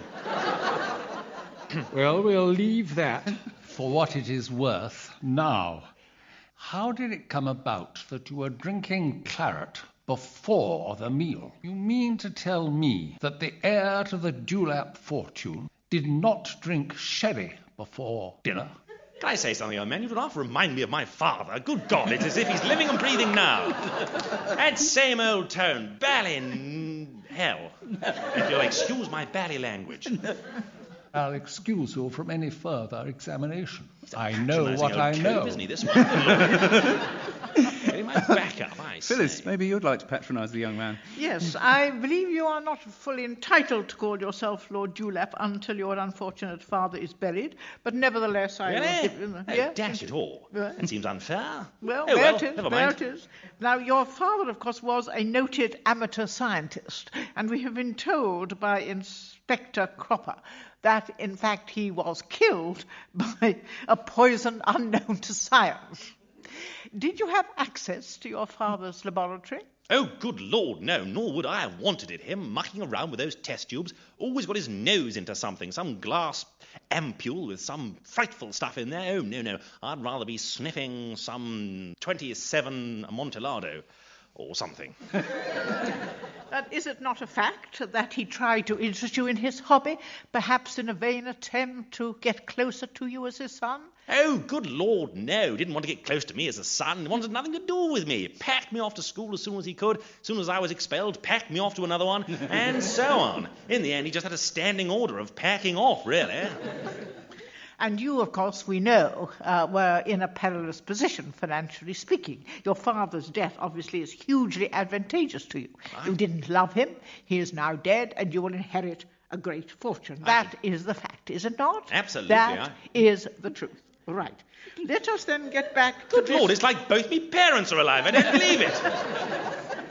Could I just ask about your relationship with the cook? Oh, well, Bunting would put some sort of stodge in front of me occasionally. I would pretend to eat it, shove it under the table, feed it to the dog, and go out and eat with the gamekeepers. Oh, Bunting, terrible cook, awful woman. Never really had much of a conversation with her. Been here around a long time, apparently. Oh, I can't say I've noticed her much. Thank you very much. What a delightful son he is.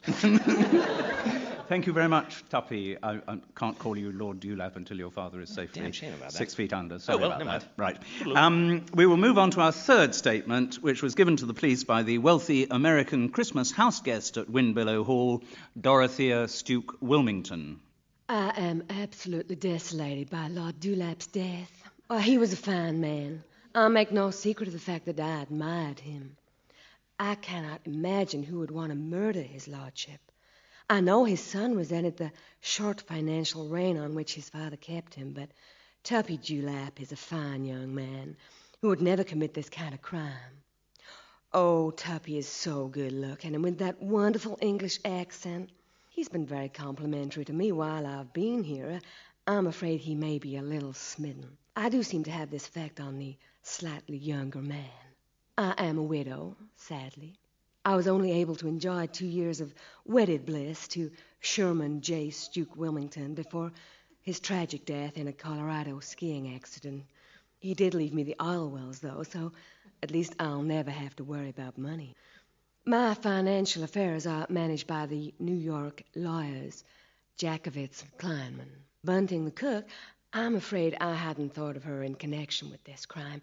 It's not my habit to think about domestics at all, actually. I can't imagine why she might want to kill such a generous employer as Lord Dewlap. Yes, I did leave the luncheon table to telephone and wish my sister a happy Christmas. She lives in London, and, Mrs. Vera Chiddingford. Lord Dewlap made no fuss about any breach of etiquette in my leaving the table, but then he knew I was an American. Also, oh, Lord, I have to tell you, Lord Dewlap had asked me to marry him. He was set to announce the news at the end of Christmas lunch, after the loyal toast. And now, Lordy, he's dead. There, Mrs. Stuke Wilmington. Please, borrow my handkerchief. Why, thank you, sir. Right. Could I have it back?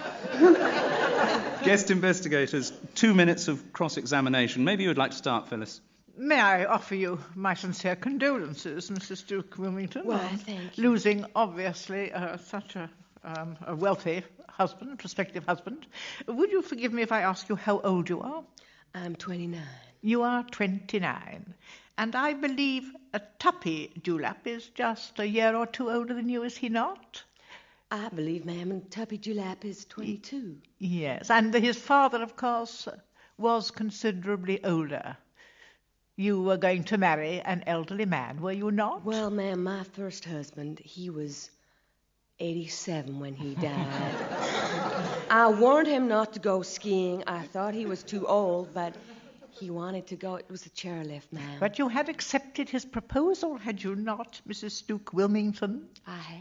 Obviously, Lord Dewlap was fond of you and took you into his confidence. Did he not introduce you to his laboratory and explain some of these experiments which meant so much to his lordship? Well, he took me to his laboratory in the East Wing, but, ma'am, I have to tell you, that went right over my pretty little southern head. But he didn't show you a bottle and say, in this bottle is a poison. You know he didn't. This bottle contains a poison unknown to science. I can't recall him ever saying that, no. I'm sure I'd remember. I find this very curious. However, I suggest that you know a great deal more about his lordship's experiments than you are willing to tell us. Harry, pick up the baton. Yeah, you've just spoken of your pretty little southern head, and may I say, it is a pretty little head. But do you have the accent to match? I don't think so. I don't think you do. I leave it at that. I simply put into your head, your pretty little head, the word adventuress. I say no more. Well, do you understand the word adventurous, Mrs. Stuke Wilmington? I don't, I'm afraid. No. Does he mean I travel a lot? I think that's probably what he means. Thank you very much indeed, Mrs. Thank you so much. Stuke Wilmington. Phyllis and Harry, you've heard all the statements, you've asked the odd question. Has any of it brought you any closer to naming the murderer of Lord Dewlap? Where are your suspicions at the moment? I have to say mine are certainly with Mrs. Stuke Wilmington. Last time I was on this investigative team with Phyllis James, may I remind you that we triumphed. And how did we triumph? By simply me paying attention to what Phyllis said and going along with her. Disaster faces. So Dorothea Stuke Wilmington is at the top of your list by a strange coincidence as well. Well, thank you very much. We'll find out how close you are to the truth as our investigation proceeds. Now, the next step that has to be taken is the visit... Excuse me, there's someone at the door. Come in. I'll be sorry to trouble you, sir. That's quite all right, Inspector Copper. Come right inside. Roast your chestnuts by the fire. Thank you kindly, sir. 'Tis just, sir, as we've found 2 pieces of new evidence. 2? The first come in the form of a wireless telegraph cable from the firm of New York lawyers Jakovitz and Kleinman, and it reads as follows. Reference your inquiry. Stop. No man is managed by Jakovitz and Kleinman in the name of Stuke Wilmington. Stop. Only relevant file reference dated 2 years ago. Stop. Sherman J. Stuke Wilmington filed for bankruptcy. Stop. Well, there's a turn-up. But, Inspector Copper, you said you had 2 new pieces of evidence. Right, sir. Second piece with this letter, given to the local solicitor by Lord Dewlap with instructions for it to be opened in the event of my death. And it do read as follows.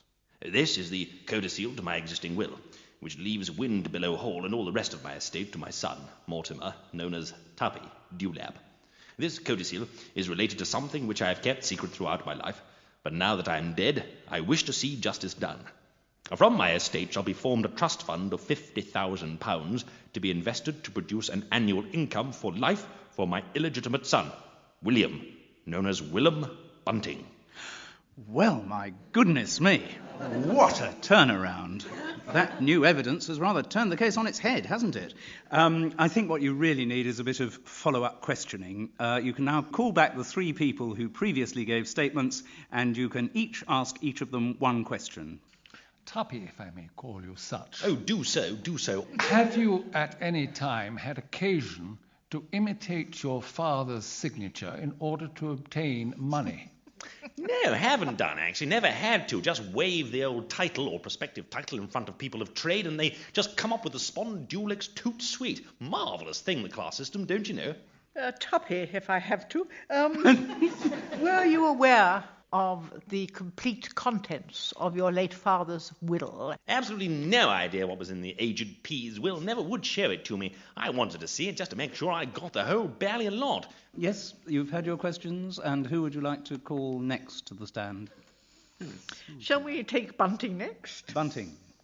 Did you know that his lordship had made provision for his son in his will? No, ma'am, I did not. I was just grateful that he let me and my illegitimate son stay here, even though we were the father. Right, Harry. Bunting, I asked you before whether you had ever visited Lord Dewlap in the middle of the night. I didn't never visit him, sir. He visited me. Very well. When he'd been drinking a little bit, sir, he used to come into my room, and there was nothing I could do about it, sir. Nothing at all. And I note it as a possible motive for murder. Right. Thank you very much, Bunting. And you can now speak to Dorothea Stuke Wilmington. We have been told of the arrival from the New York lawyer of this telegram. I would just like an explanation, if you don't mind, Mrs. Stuke Wilmington. I'm afraid I'm as much in the dark as you are, ma'am, about this. I thought I had money in the bank. I am devastated. Mrs. Stuke Wilmington, you say you thought you had money in the bank. Did you also think you had a sister whom you had to phone at 2 o'clock precisely? No, my sister is very real, sir. Yes, I think we'll leave it at that. Right. Thank you very much, Mrs. Stuke Wilmington. And there we've come to the end of your questioning. Your investigation is indeed at an end. All that remains, Harry and Phyllis, is for you each to tell me who you believe to be our murderer. Phyllis, who do you think... Well, actually, I only have to ask Phyllis, because clearly Harry will go along. Phyllis, who do you think done it, and indeed why? I would like, just as a way, to go through them. Tuppy Dewlap, obviously he has a motive, he had means, he had opportunity. Just whether he has the intelligence to recognise a poison unknown to science depends on, we cannot know how far his father took him into his confidence. As they were not close, I suspect that may not have been so. Bunting, yes, she now has a motive, which we didn't think that she had before. Dorothea Stuke Wilmington. When this old man died, of course, she lost the opportunity of becoming Lady Dewlap and getting a great deal of money. So on the face of it, what had she got to gain? I can only think that she was the murderess if, in fact, she did intend to transfer her affections to Tuppy afterwards. And I am still inclined to think that it is Dorothea Stuke Wilmington, even though I have a most awful feeling that I'm totally wrong. Right. Harry, is it worth my by asking Oh, indeed what your view is. Indeed it is. Right. I'll plump for, Tuppy Dewlap. Tuppy. Right. So Phyllis, an interesting divergence here. Phyllis backs Dorothea as our murderer, and Harry says it was Tuppy. What did happen that fateful Christmas day? We're about to find out in this week's Foul Play, Foul Playlet. Lee and Maria transport us to the kitchen at Windbillow Hall. Now, William, you best be off to the servants' lunch now. Oi, Mother. I was thinking, though, I wouldn't mind a taste of that brandy there. Oh, you have a swig, my boy. Lord Dewlap, he won't mind. Oh, you have some and all, Mother? All right, sir. So, them all sitting around having their Christmas lunch, are they? Oh, not all. I saw young Master Tuppy. He was walking across the hall carrying a bottle of some pale-coloured liquid. Was he? What'd that be? Mrs. Stool Warmington. I need to talk to you, Bunting. You best be off to your Christmas lunch, Willem. Right you are, Mother. I got your note.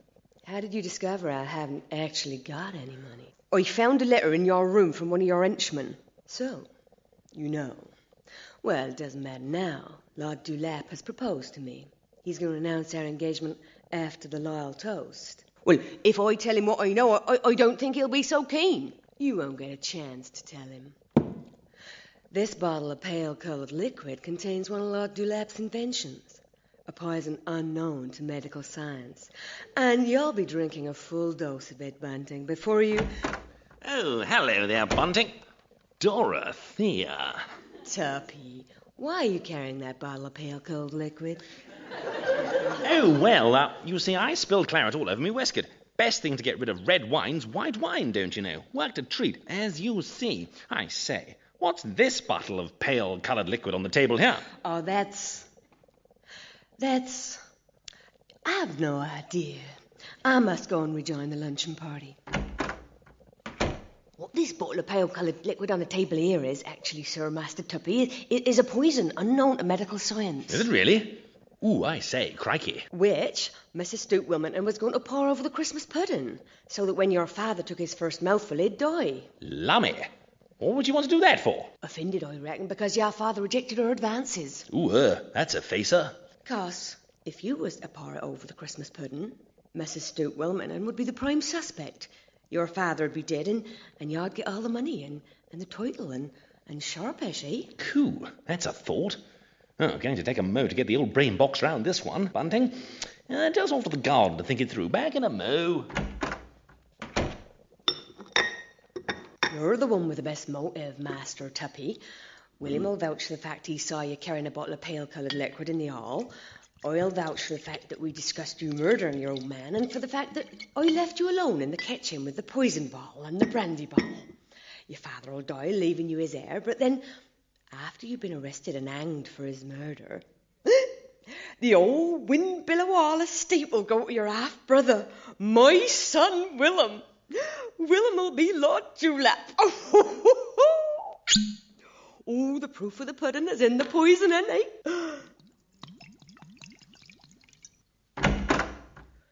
Christmas pudding's ready for you now, Lord Dewlap. Hello, welcome to another deathly, but I hope not deadly, half hour. Once again, we'll be starting with a murder and ending with a solution. And to navigate us between those 2 points, I am once again enlisting the brainpower of 2 highly skilled professional crime writers.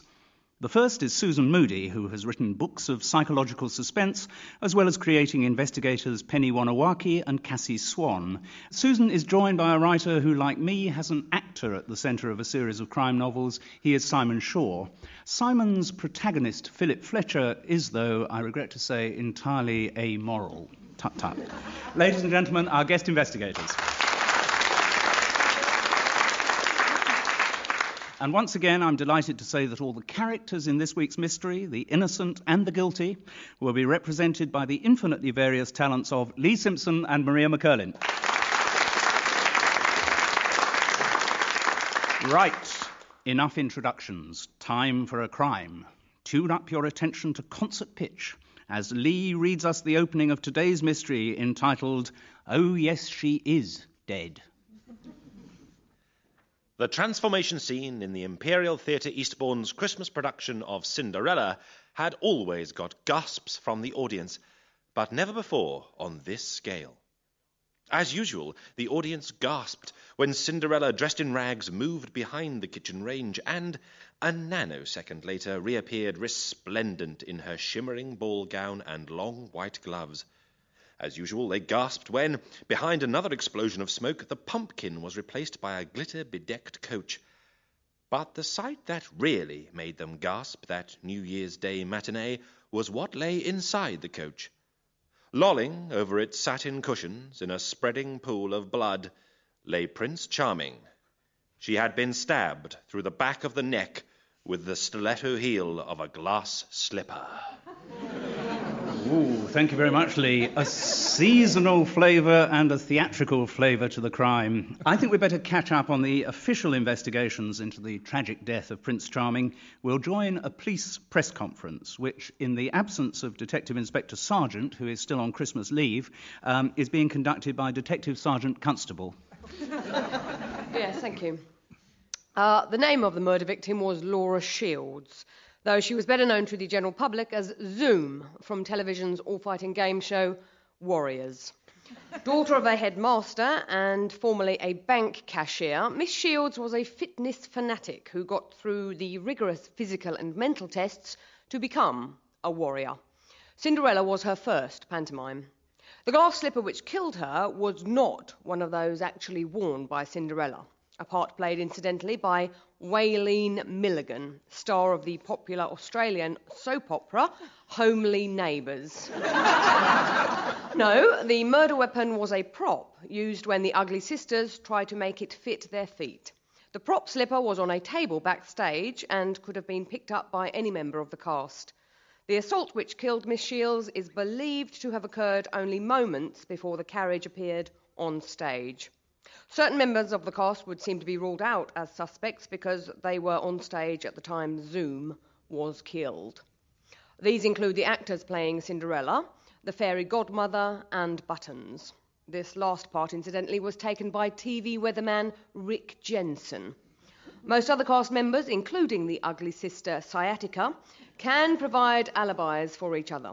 The only ones who can't account for their movements are Benny Trotter, who plays the other ugly sister Neuralgia, and Crichton Trubshaw, who plays Cinderella's father, Baron Hardup. Oh, yes, he does. No fingerprints have been found on the murder weapon, but then as part of their costumes, both Benny Trotter and Crichton Trubshaw were wearing gloves. Thank you very much for your time. Thank you, Detective Sergeant Constable. Well, so, guest investigators, like a village bobby with a bicycle, you now have something to go on. Has it made anything any clearer? Not an awful lot to go on, Simon, actually. That is very true. Yes, Yeah. Prop slippers and gloves. My crime writer's ears pricked up at that, but then drooped almost immediately because I'm not quite sure where we're going with them. No, and there's nothing worse than a droopy ear, is there? Simon, any thoughts at this stage? I think we need to see some more authentic smell of the grease paint. I think we do. Yes. Mm. Right. Well, you're suffering from that problem experienced by so many foul play guest investigators, which is deliberate information starvation. It's time you knew a little more. So now we'll hear statements from three of the individuals involved in Cinderella at the Imperial Theatre, Eastbourne. And first, from the actor playing one of the ugly sisters, Neuralgia, Benny Trotter. Well, I can't pretend I'm surprised. That Zoom was a right little stirrer. One of those girls who uses sex as a blunt instrument. Oh, no, she didn't try it on with me. I think she recognised she'd be onto a hiding to nothing there. Well, yes, I was backstage at the relevant time. I don't deny it. Fact is, the boy playing Buttons, Rick Jensen, had a quick change coming up. After Cinderella's gone off to the ball, he appears in a glitter kit and does his Only the Lonely routine. And this skinflint management doesn't have any proper dresses, so I was always on hand to help Rick with the change. Well, I don't know whether Zoom tried it on with Rick, but it wouldn't surprise me. He's a very good-looking boy. And she seemed to regard anything in trousers as a challenge. Mind you, I think actually Rick was more interested in Little Miss Australia. Yes, the girl playing Cinderella. I'd say the actress playing Cinderella, but it's not appropriate in her case. Oh, she's dreadful. Moves like a stripper. No, it's very difficult for proper actors like Crichton Trubshaw and me to work with these B-list celebrities. Well, they never had the training, you see. I certainly didn't have any motive to kill the girl. I don't deny I thought she was a right little pain, but that's not sufficient reason to kill someone, is it? No, the last few years haven't been great on the work front. Some rather ugly scenes with the bank, I'm afraid, but I always get an ugly sister at Christmas. The panto's my lifeline, actually. Thank you very much, Mr. Trotter. If you wouldn't mind waiting a couple of minutes, our guest investigators will probably wish to ask a few more questions. Susan, perhaps you would like to put the first question to Benny Trotter. Yes, he's obviously, I'm sure he won't mind me saying this, fallen on difficult times. Is the pantomime Ugly Sister your only work during the year, or...? Well, for the past few years it has been a little bit difficult. Of course, I've done a couple of murder mysteries. Dinner. Guest falls dead in the soup. You find out who'd done it. That sort of But that thing. sort of thing's very boring, I generally find. So did you feel that Zoom's complete lack of talent... Oh, my God, she was dreadful. Was she endangering the production? Was there any danger that you'd lose your job because the whole thing would be called off? She was so bad. Oh, no, but you see, that's the thing with panto, you see. It's they come along to see the stars, so it doesn't matter, really. Yeah, well, I think I'll hand over to you, Simon. Yes, thank you. What sort of billing did you get, Benny, on this? Well, I didn't get great billing, let's say, but it was mentioned. You were mentioned. Whereabouts on the poster were you mentioned, say, in relation to Zoom? Well, the poster featured, of course, Wailing and Zoom. They were sort of the big pictures there. I didn't actually get a photo on the poster, I have to say, but my name is there in yellow print, quite small, just underneath the sponsors. Right. And can be read with the aid of a magnifying glass. Oh, yes. Unless you stand very, very close indeed. Right. But this in no way turned you against other members of the the cast. no. After so many years in the business, one comes to accept these things. Of course, you're a trooper. Absolutely. Right. I have no further questions. Mr. Trotter, thank you very much indeed. Thanks awfully. We'll move on now to our second statement, and this comes from the actress playing the name part in Cinderella, Waileen Milligan, well known to television viewers as Chandra in the television soap opera Homely Neighbours. Waileen, over to you. Oh, good day. You can applaud if you want to. Thanks, that's great. Hi. Right, well, I didn't have a lot to do with Zoom off stage, right? I mean, she was really just a glorified athlete, not my sort of person. Yeah, well, Homely Neighbours sells all around the world, so I'm like an international star. I don't know why you're talking to me, actually. It's not like I'm a suspect. Well, ask anyone in the audience. Cinderella was on stage for the transformation scene when Zoom was, stabbed. Oh, you want a bit of backstage gossip, right?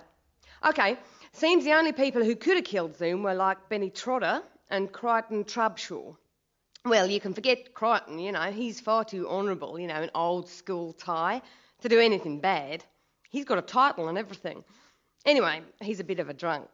But he doesn't get aggressive, with the booze, just a little bit silly and sleepy. He wouldn't hurt a fly. He's a sweetheart, really.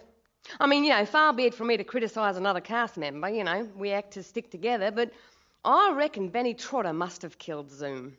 He'd got, the hots for Rick Jensen, and he didn't like her muscling in there, got a short fuse, Benny. Well, I think Zoom must have said something, I don't know about, what she'd want to do or already had done, with Rick, and I reckon that might have set Benny off. Me and Rick? Oh, well, he fancied me, sure, but then most men fancy me. It's something like you get used to if you've got a body like mine, and like a hazard of being an international star. No, I wasn't jealous of Zoom. No, not in relation to Rick. He'd only have responded to her if he thought he wasn't going to get anywhere with me.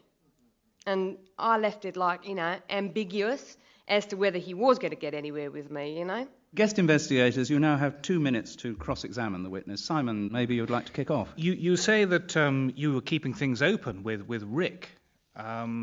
What exactly was your relationship with Rick? Can you elaborate a little? Well, he's a sweetie, I mean, Yes. we all got on well and had a drink and stuff after the show. But, I'm saving myself for someone a little bit more famous. Oh, I see. He just reads the weather here, and, I'm an international star. Right. And Homely Neighbours, is such a big show.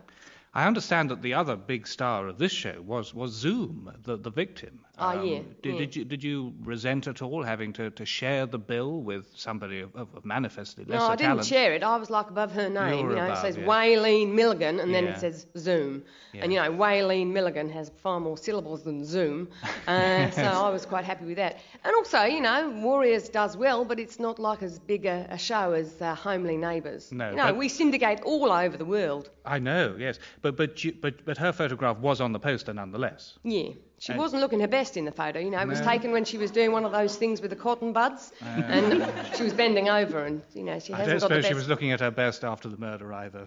No, in fact, I thought she looked quite nice. The other thing is, you say there was absolutely no chance of you, i.e. Cinderella, killing poor Zoom with the slipper, but you were actually off stage even for a split second, weren't you, in the transformation scene? I mean, was there not an opportunity for you to pick it up and chonk her on the head? No, but you see, when they say transformation scene, I have to transform myself from, rags to riches. Yeah, but that's just a Velcro thing, isn't it? You rip it off. Have you seen the dress?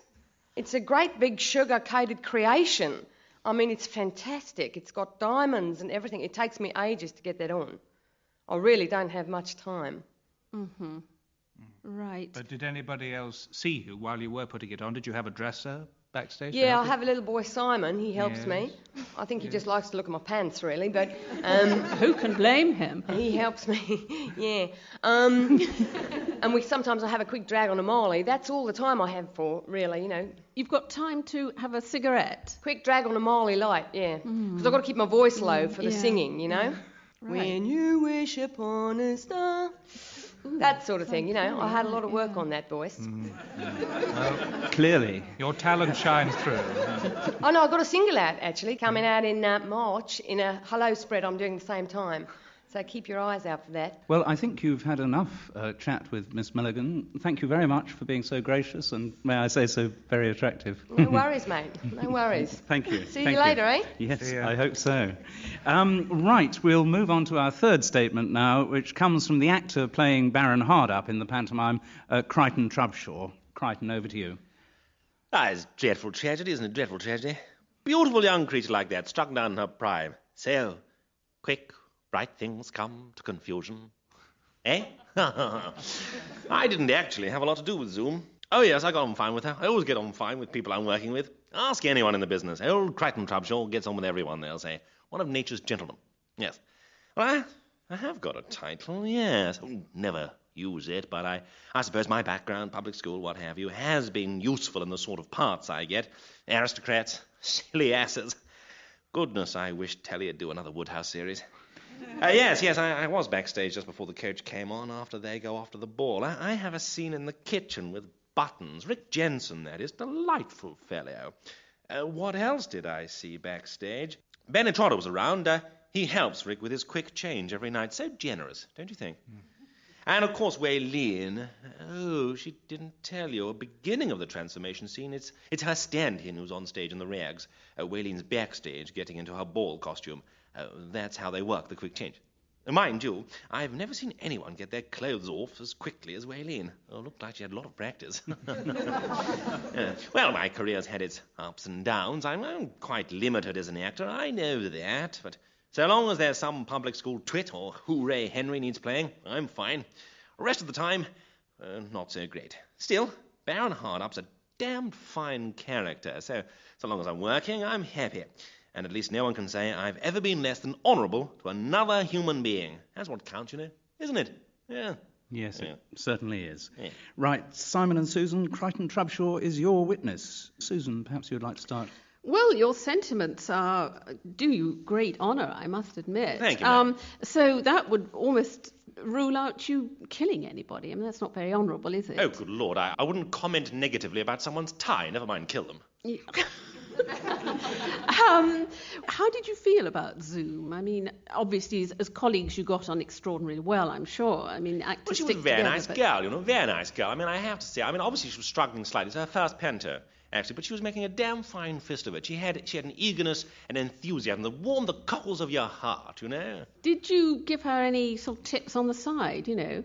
Oh, well, when she asked for them, yes. I don't like to proffer advice when not wanted. It can seem like one is patronising in some way. But she occasionally came to me for a couple of tips, and I was happy to oblige, yes. She admired you, in other words, and felt that your experience could be useful. I wouldn't care to go as far as that. I would like to think so, but certainly I would never say so myself. You'd have to ask her, but then you'd need a medium because she's now dead. Simon, I know you would never cast aspersions on a fellow professional, but did you notice any friction between Benny Trotter and Miss Zoom? Well, you know, Benny's a funny old stick. He can get a bit waspish at times, you know. I can't help but feeling he had higher hopes for himself. I mean, I admit what I am, you know. I'm silly ass number 3, and that's me. One line and maybe a BBC drama once in a while, but then that's it. No, nothing for me, and I'm happy with that. But Benny, I think he aimed high and didn't get very far. So when these young things come along, it brings the bile up in him, you know. I tell him, don't do it, Benny. It doesn't do your heart any good, old man. But he doesn't listen to me. A little bit of bile comes up. So, yes, there was a little bit of friction there, yes. Well, thank you very much, Mr. Trubshaw. The door's always open. Or should I say Viscount Framlingham? You see, I'm new. Yes. Well, guest investigators, you now have a lot more information. Most of it, I trust, conflicting. Does any of it clarify your thinking about what really happened in this gruesome case? I have no idea what happened, but it could be any of them. It's the usual story. You couldn't narrow it down any more at this point. Well, it wasn't Zoom. It wasn't suicide. Right. Susan, where's your brain at the moment? If I actually had to plump for someone, I think I'll plump for Benny. Things are not looking too good for Benny at the moment. At the moment, yes. Absolutely fascinating conjectures and possibly complete rubbish. Well, Simon and Susan, the next thing that happens is that, goodness me, a large rectangle of hardboard has just been lowered from the flies, and good heavens, I think it contains some new evidence. Yes, it's a song sheet. It's got words on it. Someone backstage is trying to tell us something anonymously. How are we going to get the information across? Do you know, boys and girls, I think possibly if you in the audience can be persuaded to sing along, we may be able to hear what the new evidence is. Benny Trotter and Whaley Milligan, maybe you'd like to lead the community singing. The song would appear to go to the tune of Jack and Jill Went Up the Hill. Are you ready, boys and girls? Boys and girls? All right, then. 1, 2, 3. Tell you true to find the clue, don't be a country bumpkin. 'Cause I bet you'll find it set beneath the fairy pumpkin. Well done, boys and girls. That was fantastic. You, mate. That was great. Give yourselves a round of applause Absolutely there. marvellous. Fantastic. Well, goodness me, what an incredibly talented audience we have. Thank you. Thank you very much. Well, obviously, what we must do is look beneath the fairy pumpkin. Detective Sergeant Constable, is there anything there? Yes, Mr. Brett, I think there is. Oh, yes, it's a crumpled piece of paper.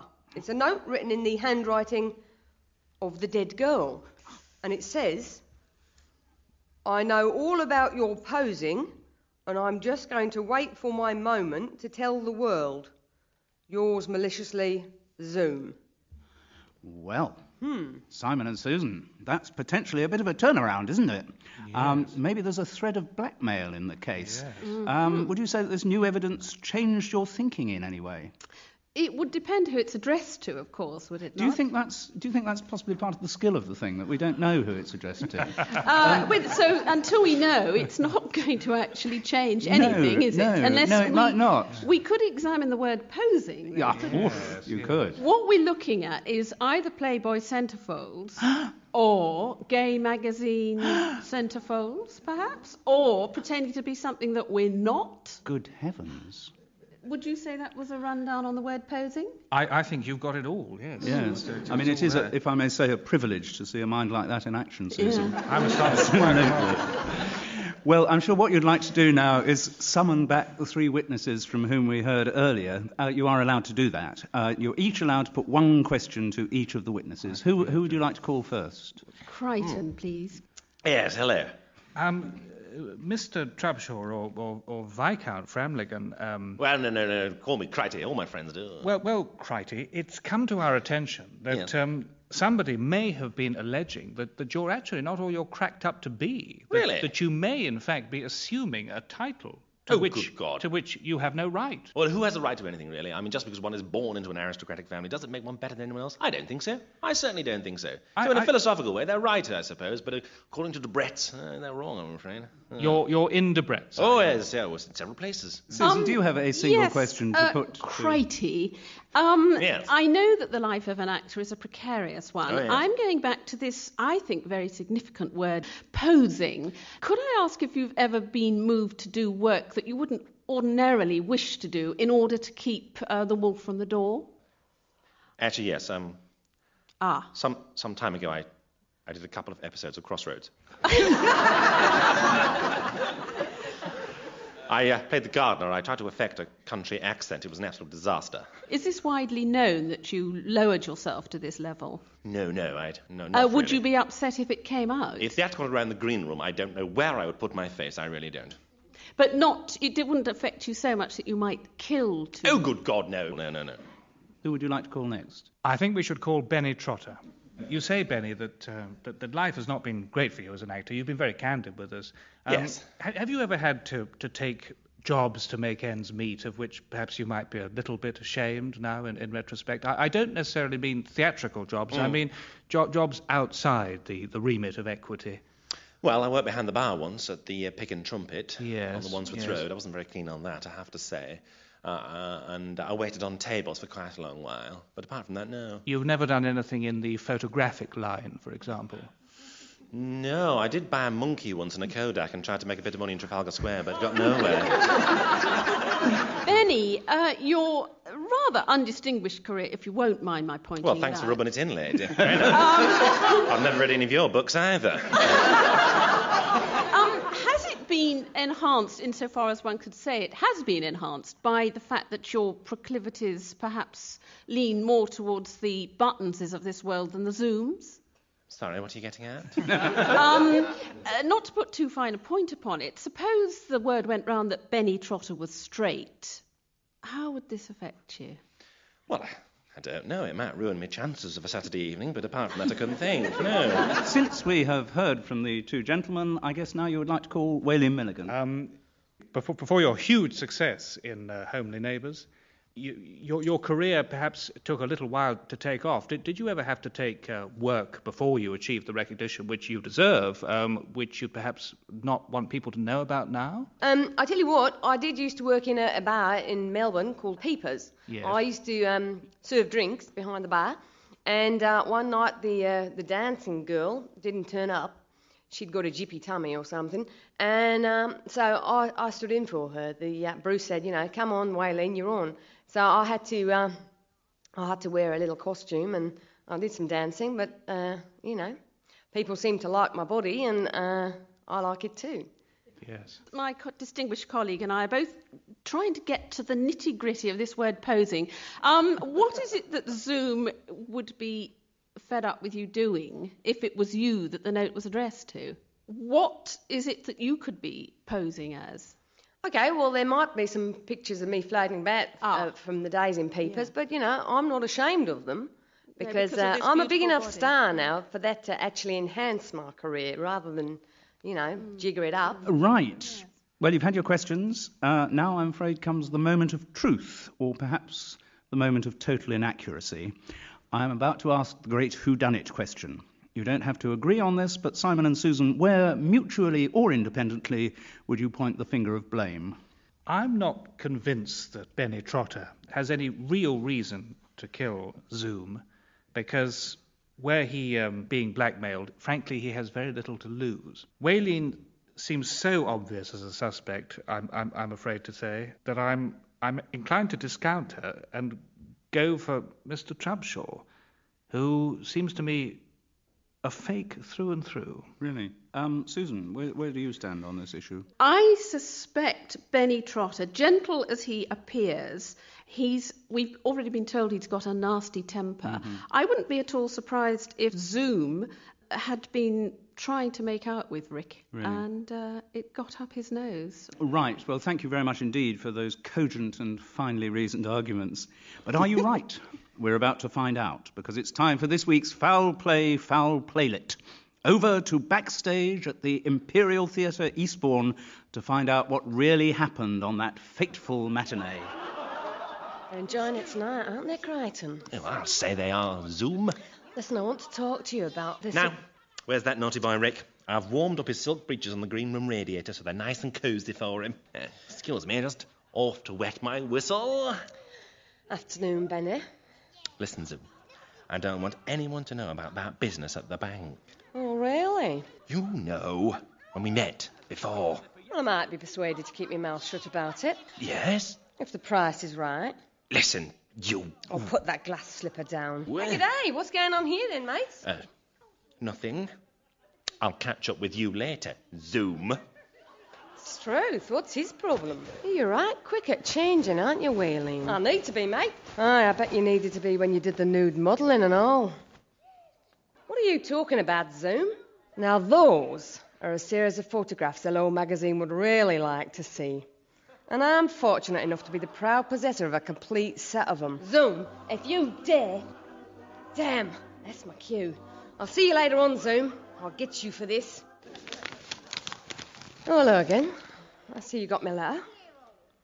Yeah, I know about your past. Not quite the way you presented the story, is it? Well, obviously, since my father was the headmaster, I saw all the pupils who came through that school, and of course, I knew the kind of school it was. Be called a comprehensive now, but when you were there, it would have been called a secondary modern. Isn't that right, Crichton? Yes. In Hackney? Viscount Framlingham? I don't think so. When I let this out to press, I don't expect you'll be getting many of those upper crust parts, Crichton. Oh, yeah, I will. Oh, no, you won't. Crichton, put that glass slipper down. Oh, no, I won't. Oh, yes, you will. Oh, no, I won't. Oh, no, I won't. Oh, no, I won't. Oh, no, I won't. Now I've killed the little lass, I can join the upper class.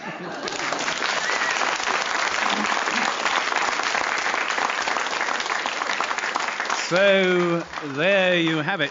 The true story of yet another dastardly murder. Many congratulations. Completely right and the right reason. And Susan, I'm sure you helped Simon in building up his case. You did. I couldn't have done it without her. It's a partnership. Anyway, that's the end of this foul play. As ever, my thanks go to the brilliant foul play repertory company, Lee Simpson and Maria McCurlin. Hello, welcome to more unlikely crimes and even unlikelier solutions. Within the next half hour, you will witness a murder both committed and solved. What would Scotland Yard give for that kind of clear-up rate? Joining me to finger the villain this week are, as usual, two highly skilled professional crime writers. Liza Cody is the creator of two series, those featuring Anna Lee and Eva Wiley. Liza's co-investigator is Reginald Hill, who is also responsible for at least two series characters, the policeman D.L. and Pascoe, and more recently the black Luton-based detective Joe Sixsmith. Ladies and gentlemen, our guest investigators. And once again, this week's mystery will be peopled by a gallimaufry of witnesses, suspects, and a murderer, all represented by the manifold talents of Lee Simpson and Maria McCurlin.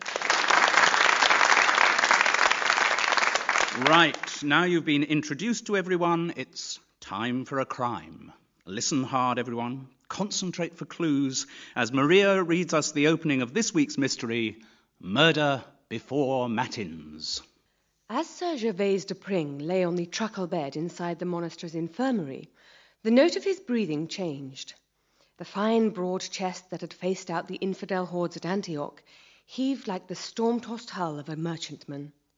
The gnarled hand which had upheld a godly sword so many times against the Saracens now rose feebly, as if to pull some unseen constriction from his stringy neck. The old crusader was dying. Not from the recurrence of the ancient wound that had brought him to the infirmary, but from the contents of the horn goblet on the small table beside his bed.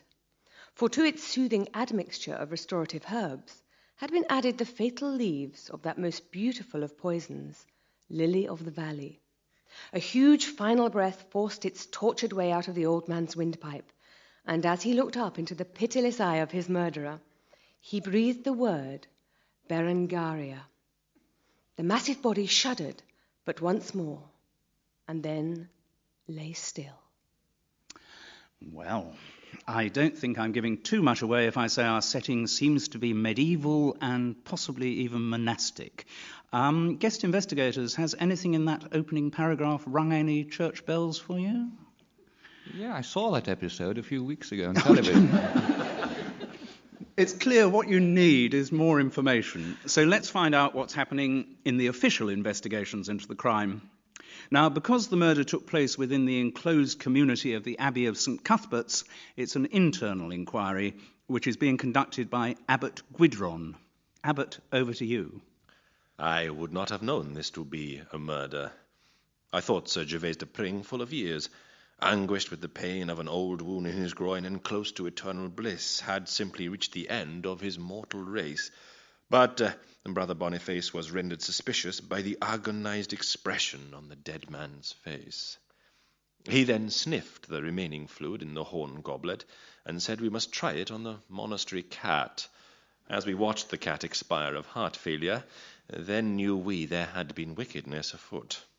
So, who would have had access to the infirmary where the sick man lay? Well, obviously Brother Boniface, who is our monastery's chief healer and apothecary. Then, whichever of the novices was on duty with him that day. It would have been the young man called Wilfred, a fine, fresh-faced novice on whose chin the down of boyhood still flourishes. The third person to visit the infirmary that morning was Abbess Tanglewine from the convent of St. Sexburger.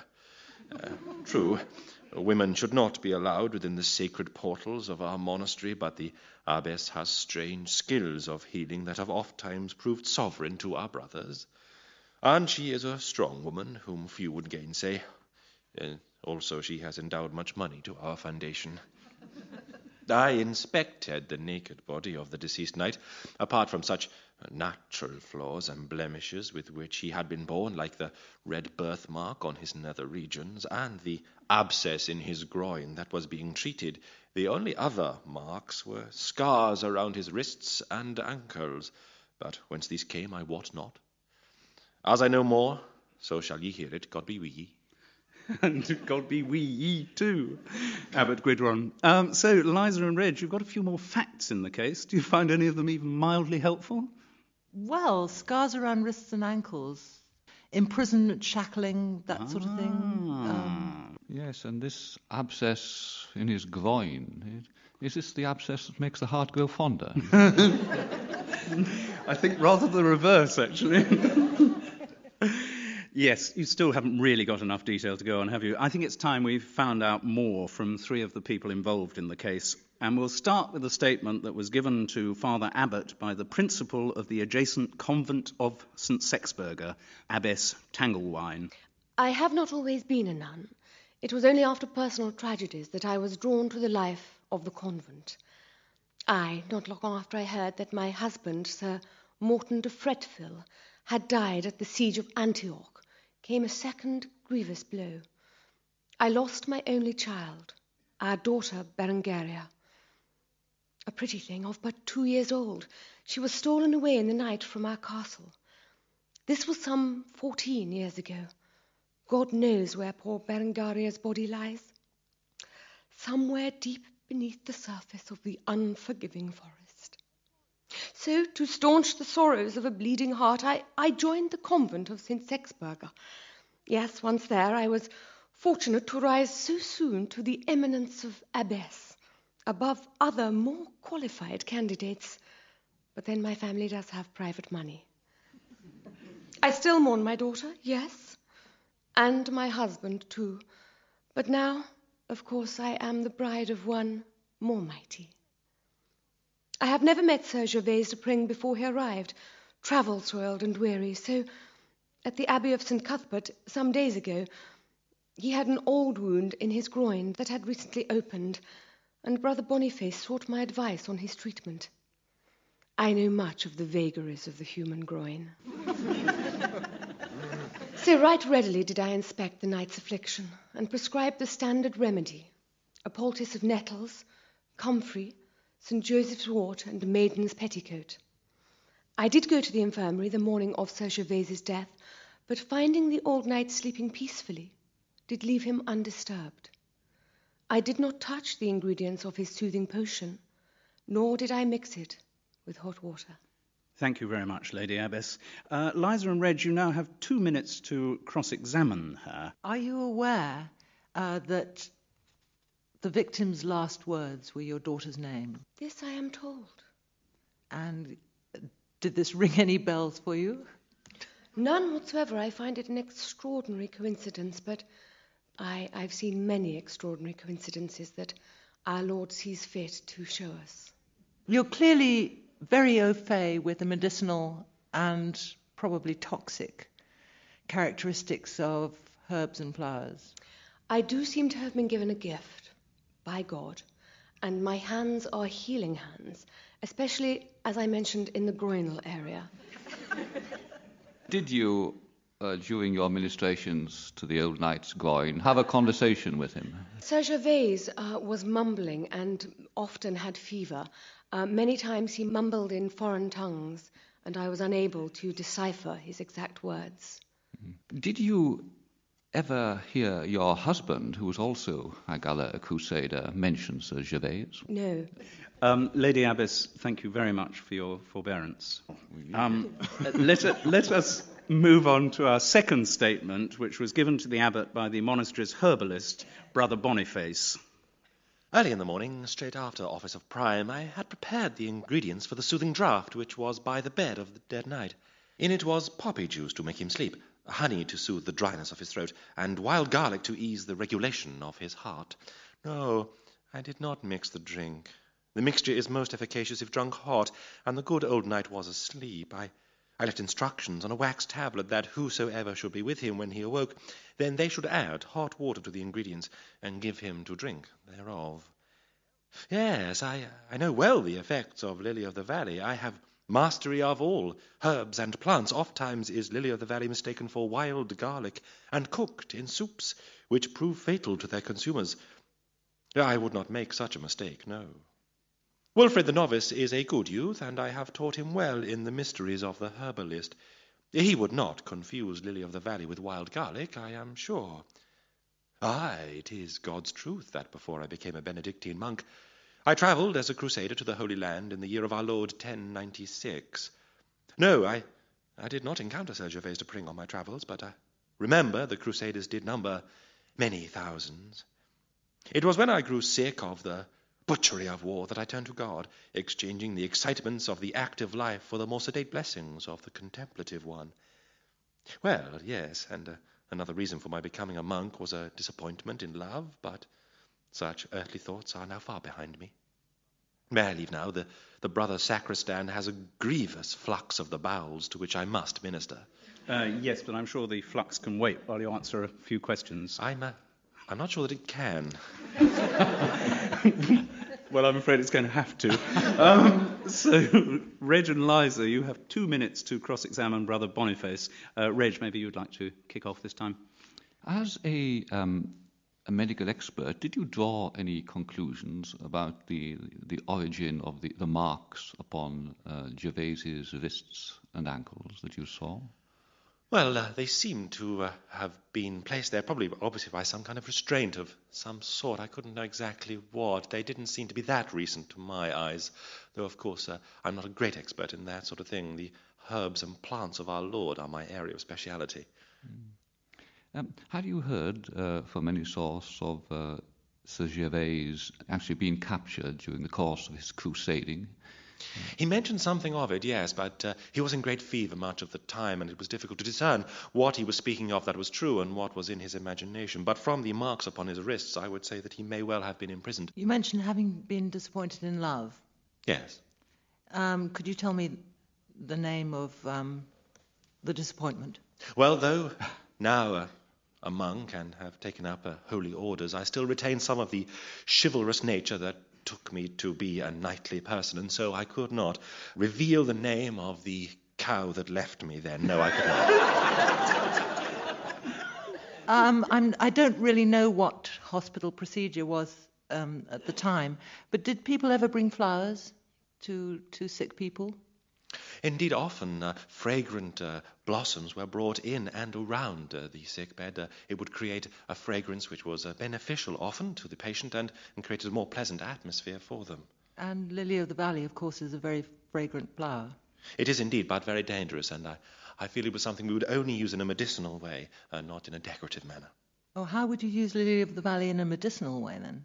Well, a very, very small amount in large dilutions of water can help earache. Thank you very much, brother. And now we'll come to our third statement, which is given by the young novice who has only recently joined the order and is called Wilfrid.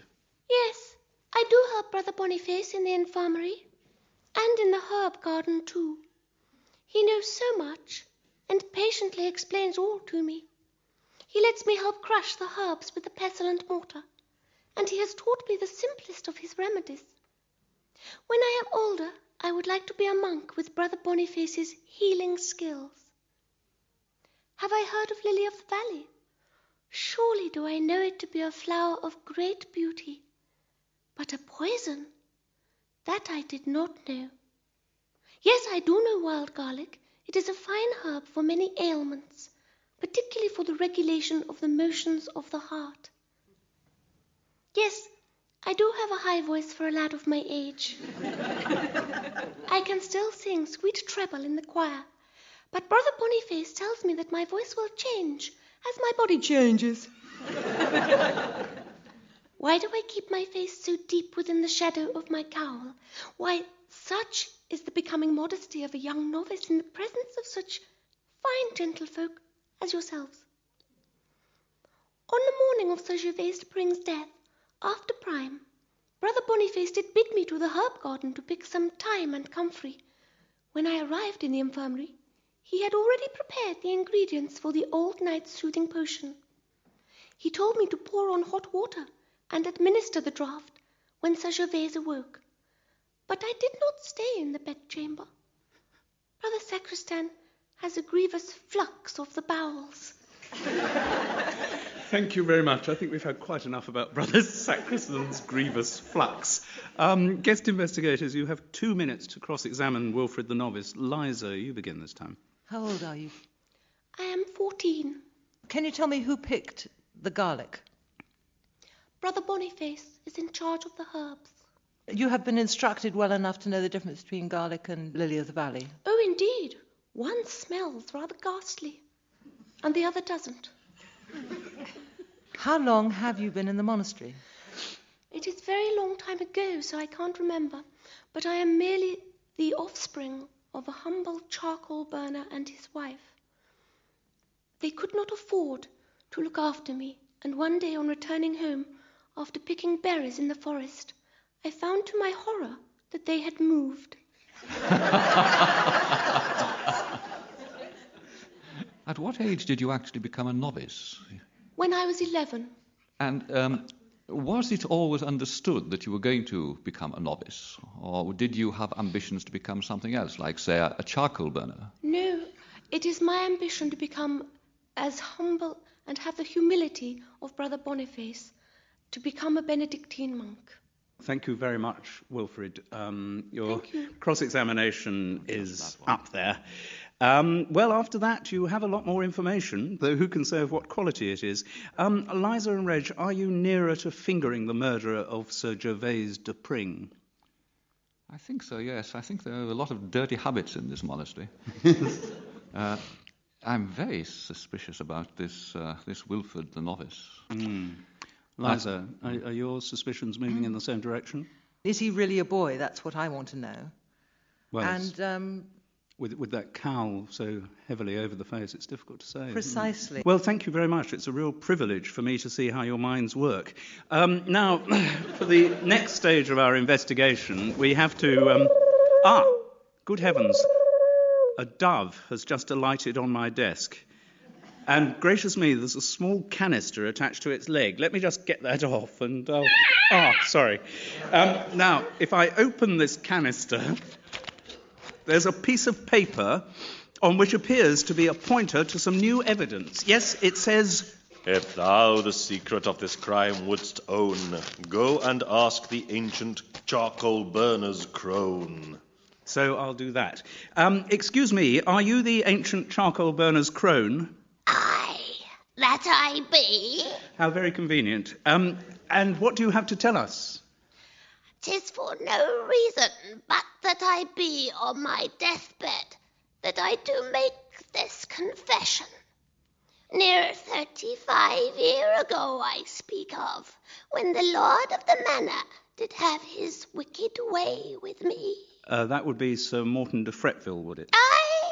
To be sure. I'd know him anywhere by the red birthmark on his right buttock that be shaped strangely like a raspberry. And I did bring forth his son, a fine boy that was the apple of his mother's eye, until... the Lord de Frettville did take my bonny lad away to the Crusades, and there did he let my boy to perish at the hands of the infidel. Oh, dear. So I had my revenge. There be an old proverb, let he who takes away the child of an ancient charcoal burner's crone look to his own offspring. So I crept in the castle at night, and I did steal away the Lord de Fretville's child, and did bring her up as my own.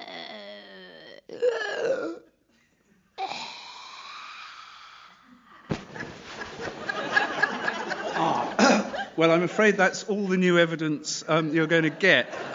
Still, it has rather changed the complexion of things, hasn't it? Maybe a few well-placed questions can winkle out the truth. Now, you're each allowed one question to each of the people who gave statements before. Who would you like to call first? I think the abbess, please. When my partner here cross-questioned you, she said that Sir Gervaise's last words was your daughter's name, and how did you explain this? You said, yes, you understood that this was so, but you found it very hard to explain. How did you know it was so unless you were there? I was told by the abbot. Have you been told that an old charcoal burner's crone claims to have abducted your daughter? I know of the lady's claims, but I have to say that I am familiar with the old crone who is now dead, and I fear her brain has been abducted by the devil. Who would you like to call now? You can call Brother Boniface or Wilfrid the Novice. I don't think I could bear Wilfrid just now. Brother Boniface. We'll better have the brother. Could you believe that someone like the abbess could be capable of murder? The abbess? Yeah. I would not think so. She is a most holy woman and has tended to the monks with great care and love through many years. I could not think her capable of murder, but of course, humans are complex and wonderful creatures as created by our Lord, and so who knows what they are capable of. How old are you? I am 39 years old. Brother Boniface, thank you very much. Wilfrid, it may be that they have questions for you. Wilfrid, when you spoke to Sir Gervais, when he was lying ill in bed, did he say anything to you which struck you particularly? He mumbled, sir, quite often. I was told by Brother Boniface to give him the infusion when he awoke. Yes. And what did he say when he awoke? He mumbled the word, as I think somebody has already told you, Berengaria. Liza, do you have a question for Wilfrid? Yes, I want to know about your mother. Did she seem to be really to be a simple charcoal burner's wife? Madam, I never viewed my mother as simple. I loved her in the same way I now love Brother Boniface and the other monks. They are my family now. Right. That is it, I'm afraid, Reg and Liza. I'm sure you haven't got nearly enough information, but that's all you're getting. And armed with that pitiful store, you now have to answer the great whodunit question. You don't have to agree, but you do have to commit yourselves. Liza, who do you reckon killed Sir Gervase de Pring? I think it must be Wilfrid the Novice, frankly. Basically, I think this is one of those sagas which go back generations. Mm-hmm. And I think he is the long-lost child of somebody who I will figure out in a minute. Yep. And who is avenging dastardly deeds done in the Distant Saracen past. War. Yes. Yes. Reg. Oh, it's quite obvious, actually. It's the abbess. The abbess. Yeah. I mean, what happened was this, that Gervase went off to the Crusades. Yes. And he got imprisoned. Yes. In the same prison was Sir Morton. Uh-huh. Right. Yes, and they swapped identities. In fact, Gervase is really Sir Morton. Uh-huh. Yeah. And he's still up there. Yes. Yes. The abbess, when she was ministering to his groin, if she didn't recognize his groin, she thought there's something familiar about this groin, she thought. And then she saw the red birthmark, and she realized that this was the bastard who'd been so bad to her in the past. And she decided to knock him off. Right. He opened his eyes, he looked up, and he saw this face looking down at him. And he thought it was his daughter, you see, because the daughter would very much resemble the mother. So this is why he uttered the mother's name. Oh. So she killed him because, of course, she's got a good thing going for her. Yeah. She might have something going with her with Brother Boniface as well. A good thing, she's got a good career in the church. Mm-hmm. She doesn't want this guy coming back and messing it all up. In any case, what the hell? I mean, he's been away. She's got the insurance. Yes, yes. I agree about the double identity in the prison, the swapping identities in the prison. But I think Berengaria must be Will's mum. Well, I think we could conjecture for a long time about this, but I think it's time to find out whether you're right or wrong, because we're about to hear this week's Foul Play, Foul Playlet. Lee and Maria will waft us painlessly back through 8 centuries to the infirmary of the Abbey of St. Cuthbert.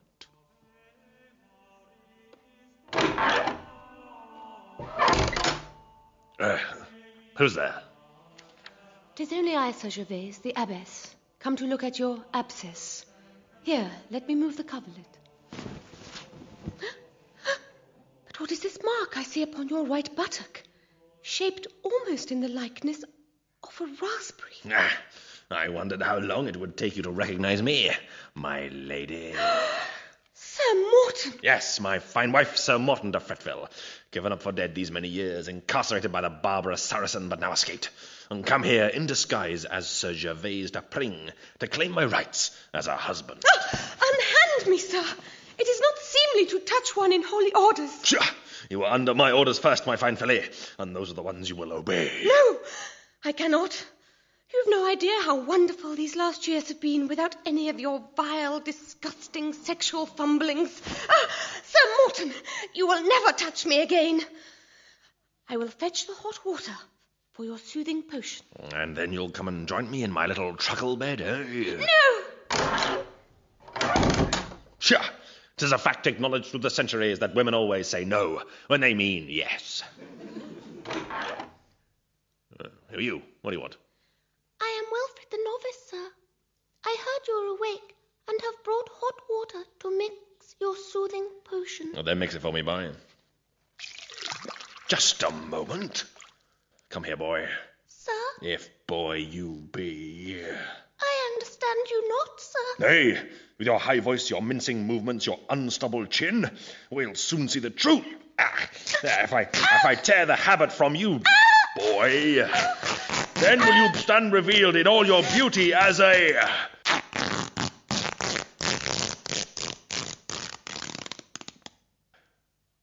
boy.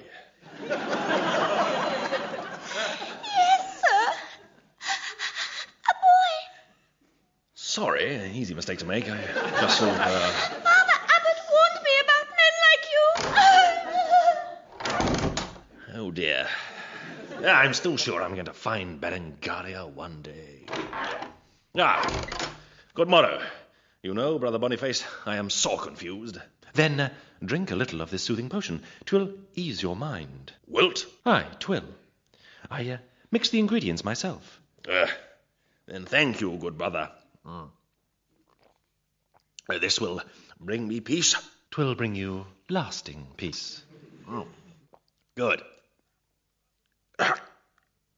Brother, wouldst thou kill me? Aye, verily. But why? Why? Because I'm so bloody bored. Have you any idea how boring it is being a monk? Save every bloody day. You can't get on with anything. The minute you settle down with a nice illuminated manuscript, you have to go off on another bloody service. And as for looking after the herb garden, that's even more boring. That's him sorted. Now, who shall I knock off next? The abbot, maybe. Oh, well, it brings a bit of excitement into a dull life.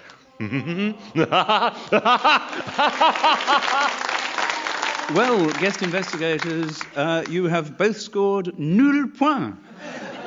You never thought of the boredom motive, did you? You feel positively cheated, do you? Yeah. Actually, you do. yes. Yes, really? I feel it was pretty immoral. And this is a holy subject as well. You think I should feel really guilty? Yep. Well, I don't. Right. My thanks go to our splendid cast of clerics, whose performances I'm sure will send lots of people rushing to a life of contemplation and chastity. Lee Simpson and Maria McCurlin. Welcome to yet another week's mystery, featuring an unnatural death with a trail of clues and false leads to be traced by the sniffer dogs of detection. And this week's sniffer dogs are, as ever, two professional crime writers. John Harvey, as well as being the creator of the sandwich-loving Inspector Resnick, is a poet, a publisher and a jazz buff. Val McDermid. Val's written the Kate Brannigan and Lindsay Gordon series of books, as well as some mesmerisingly gory thrillers. Our guest investigators. But our murder mystery also needs corpses and criminals, red herrings and wrongdoers, all of whom will be represented as ever by our cast of two, Lee Simpson and Maria McCurlin. OK, time for a crime. Attention, please, as we listen to Maria and Lee reading the opening to this week's mystery, Commercial Death. It was time for the breakfast show on Radio Goldie FM. As 6 o'clock approached, from Studio 2, the voice of the DJ on the graveyard shift, Charlie Chubbs Farley, had back announced the final disc of his show and done a bantering handover to Donny Troop, the breakfast DJ in Studio 1. That was the fabulous sound of Duke Ellington with Take the A Train. Chubbs had said. And now, going from the sublime to the ridiculous, it's time for Donny Troop, the man with a gerbil on his chin, or, goodness me, is it a goatee? Well, Donny, where on earth did that come from? Must have come from the top of your head, Chubbs. Donny Troop had replied. Oh, the hair must have gone somewhere. Anyway, folks, welcome to the show, and let's get breakfast off to a rousing start with Katrina and the Waves. They're walking on sunshine. 2 more records and a great deal of vacuous banter had passed before Donny Troop looked back into Studio 2. To his surprise, he saw that Chubbs Farley was still at his desk. To his greater surprise, he saw that Chubbs had slumped forward onto it. But Donny Troop's greatest surprise, as he told the police, was when he rushed through into Studio 2 and found that Charlie Chubbs Farley was dead. So, a radio setting within a radio setting. John and Val, is there anything you've heard so far that points your suspicions in any particular direction? Well, so far it all sounds absolutely criminal. Yes, I would agree. I think I've heard that station. John? Well, I think following on something as wonderful as Take the A Train with Walking on Sunshine is good enough reason for the murder to have gone the other way. Right, yes. Well, I think that's perfectly fair. And given the very limited amount of information you have, very good. I think we should get a few more of the basic facts from the official inquiry into the death of Chubbs Farley. The officer in charge of the police investigation is Inspector Sargent. He's sadly still recovering from a Masonic dinner last night, but is nonetheless giving a press conference, which we will join. Right, thank you. Could you gather round quietly, please? Mr. Farley was killed by electrocution. The headphones he wore throughout his show had had their lead removed from its proper socket and brought into contact with the bare live wire, which sent the full power of the mains through him. I know how he feels. There's There is no possibility that this could have happened accidentally, so we are left with the options of murder or possible suicide. To deal with the latter first, Mr. Farley's career was not at its peak. After his success in the 60s and 70s, first as a pirate disc jockey, then at Radio 1, his prospects had diminished considerably. And there was a strong feeling round Radio Goldie that the station's new manager, Geraldine Barker, was likely soon to be giving him his marching orders. So that could have been a motive for suicide. But Mr. Farley apparently never talked about doing away with himself and left no note. We can be very specific about the time of Mr. Farley's death. He was heard on air at the 6 o'clock junction with the Donny Troop show, and Mr. Troop noticed through the glass into Studio 2 that he was dead at about 6:10. So early in the morning, there were not many people in the Radio Goldie FM building. The two engineers who work overnight were having a cup of coffee together in the canteen. A cup of coffee. Mr. Troop was there, obviously, but he was on air in Studio 1. The station's new manager, Geraldine Barker, had come in early to do some work in her office. And also present was Carrie Clarkson, who some of you may remember as one of our plucky heptathletes at the Atlanta Olympics. Carrie, who is now making a career in the media, did traffic reports on the Chubbs Farley show, so she would have been in and out of Studio 2 between midnight when his show started and 6 a.m. Thank you. Thank you very much, Inspector Sergeant. You go and get that coffee. Well, John and Val, you have a few more facts. Did you find any of them at all helpful? I'm very interested in the sudden appearance at the end of the statement about Carrie Clarkson being on the premises. Do you remember her? I do remember her. 17th, I think, in the heptathlon. I thought, yes. Plucky. Very plucky. Val? Well, as a former trade union official, I'm always deeply suspicious of anyone in management. And I think that Geraldine might have decided to, as it were, kill two birds with one stone, to get rid of Chubbs in a very spectacular way that would give the radio station a lot of publicity and, of course, up their ratings. Well, thank you. You're very well attuned to the ways of the media. But you are still suffering from a touch of fact deprivation. So let's get some more information from some of the people involved in the case in the form of statements which they have given to the police. And the first comes from the station manager of Radio Goldie FM, Geraldine Barker. Yeah, I can't pretend I'm sorry about Chubbs Farley's death. He was making my life very difficult at Radio Goldie. He just, didn't take any notice of what I said, ignored my memos about the station's new music policy. You know, as a disc jockey, he was a real dinosaur, used to working out his own running orders and shoving in any music he felt like. I mean, the day before he died, I had specifically told him not to play any more jazz. I mean, it's commercial death in a station like this. And what's the number that Chubbs finishes his show with? Take the A train. I mean, I have been brought in to make some big changes at Radio Goldie. The listener profile is way, way too old at the moment. I mean, we're going to bring that down, get a younger audience. Obviously, yeah, that's going to mean heads will roll. Well, look, Chubbs Farley was definitely on the way out. I don't think any of the regular jocks, frankly, can feel that secure. I mean, not even Donny Troop. Carrie Clarkson, well, she's nearer the right age for the profile we're after, but so far as I can tell, she is totally without talent. Oh, yeah, I frequently come into work early in the morning, yeah, around 5. Well, I'm new to the job, there's a hell of a lot to do. Yeah, I probably am a bit of a workaholic, yeah. My career? I did a degree in engineering at Southampton, joined the BBC as a studio manager, then moved into commercial radio on the management side. On the relevant morning, I was working in my office from 5 until 6:10 when I had a call from Donny Troop to say that Chubbs Farley was dead. Well, I went down to Studio 2, saw what had happened, and called the police. Now, if you don't mind, I really must go. I've got a hell of a lot to do. Well, thank you very much, Ms. Barker, but I'm afraid I must detain you just a little longer. Right, guest investigators, you have 2 minutes to cross-examine Geraldine Barker. You say that you'd ordered him not to play any more jazz, and yet the last thing that he went out on was Take the A Train. Is it possible, do you suppose, that that final record and that final exchange between him and Donny Troop could have come from the archives? I think it's possible. It's highly unlikely. Why do you say it's unlikely? Well, because they do the handovers live. And it wouldn't work if they didn't? I don't think so. I don't think the way they work, no. I mean, it's very, very sharp, the way they work. But with an engineering background, you must recognise that it's possible that, say, for example, Donny Troop had wanted to give himself an alibi.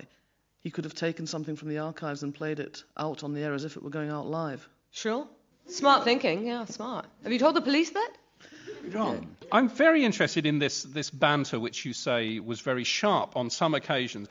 Did you in some way egg on these people to be sharp towards one another? Yeah, we always like the changeovers, to be punchy, to be snappy. And might it not have given your ratings a kick up the Khyber if the kind of argument that went on between these two disc jockeys were increasingly vociferous and increasingly public? Let me just tell you that our ratings largely depend on the music we play. No jock is bigger than the station. But a murdered jock might certainly prove to be bigger than the station, and that might well get people turning on.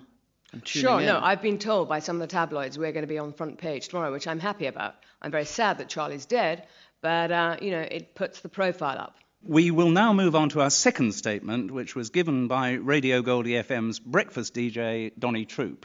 The sad thing about Charles was that he really was past it. I mean, we go back a long way, back to pirate radio.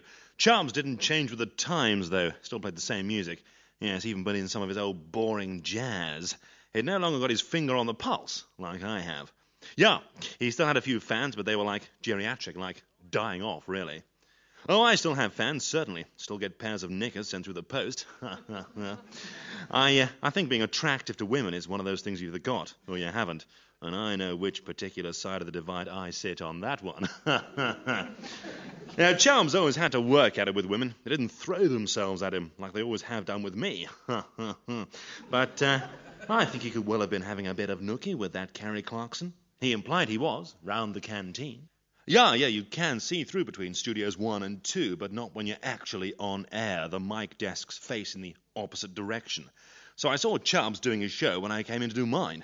I always cut it fine, so say it was round 10 to 6 when I got in. We did the 6 o'clock handover, as usual, and it was only after I'd played a couple of discs I looked back into Studio 2, and there he was, slumped over the desk. I hurried in and found he was dead. Yeah, real shock. No, didn't say anything on the air. Well, we're an easy listening station. Didn't want to upset the folks out there. No, I rang up to Geraldine's office, and she came down. I didn't see anyone other than Chubbs in Studio 2, no, but I guess Carrie Clarkson must have got in there to do the odd traffic report during the show. Like I said, Chubbs had taken quite a shine to that kid. Me? I hadn't come on to her. No, you have to understand. I don't come on to women. They come on to me. Can I go now? I've got to open a supermarket. Yeah, you can go very soon, Donny. Just a few more questions. Right, guest investigators, you have 2 minutes of cross-examination. John, maybe you'd like to kick off this time. Yes, Donny. You say that Carrie Clarkson didn't show any particular interest in you. Oh, that's right, yeah. Yes. How did you feel about this? Well, there's got to be some that you slip through the net, you know what I mean? But obviously I hadn't spoken much with her. A little bit of chat, and I'm sure she'd have come round. But she was obviously concentrating on Chubbs, because Chubbs had given her a break, because he had her as his traffic girl. I don't have a traffic girl.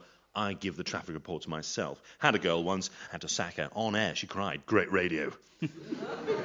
Do you listen to your own broadcasts after? Do you tape your broadcasts and listen to them afterwards to see if you can get some pointers? Not anymore. I did when I started out. I listened to a lot when I started out. You've got to do that to find out what you listen like, because you never know what you listen like. But after so many years being a jock, I know what I listen like. I can talk and listen at the same time. Does Radio Goldie routinely tape all the programs? Yeah, that's a log, yeah. Yeah?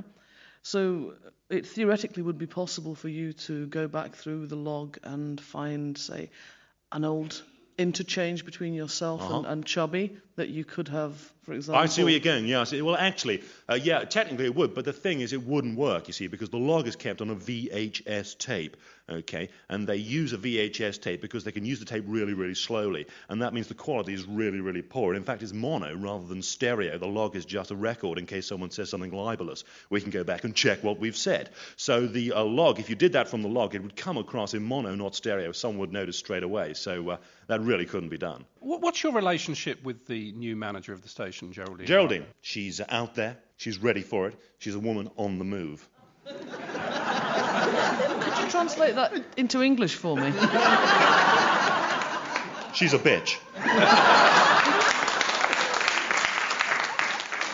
And we'll progress to our third statement, which was given by the girl who does Radio Goldie FM's traffic reports, former Olympic heptathlete Carrie Clarkson. Well, radio is very different from being a heptathlete, no question. But, I've done a lot of radio interviews, at the Olympics in Atlanta and that kind of stuff. And I got, a really bubbly personality. And Desmond Lynam once said I got a bubbly personality, so how about that? Oh, Chubbs Farley, he was, really good to me, Most of the other DJs didn't take much notice, when I came in to do the traffic, But Chubbs always, included me, We got a bit of banter going on air. Well, about my breasts mostly, yes. I quite often sat in on Chubb's show.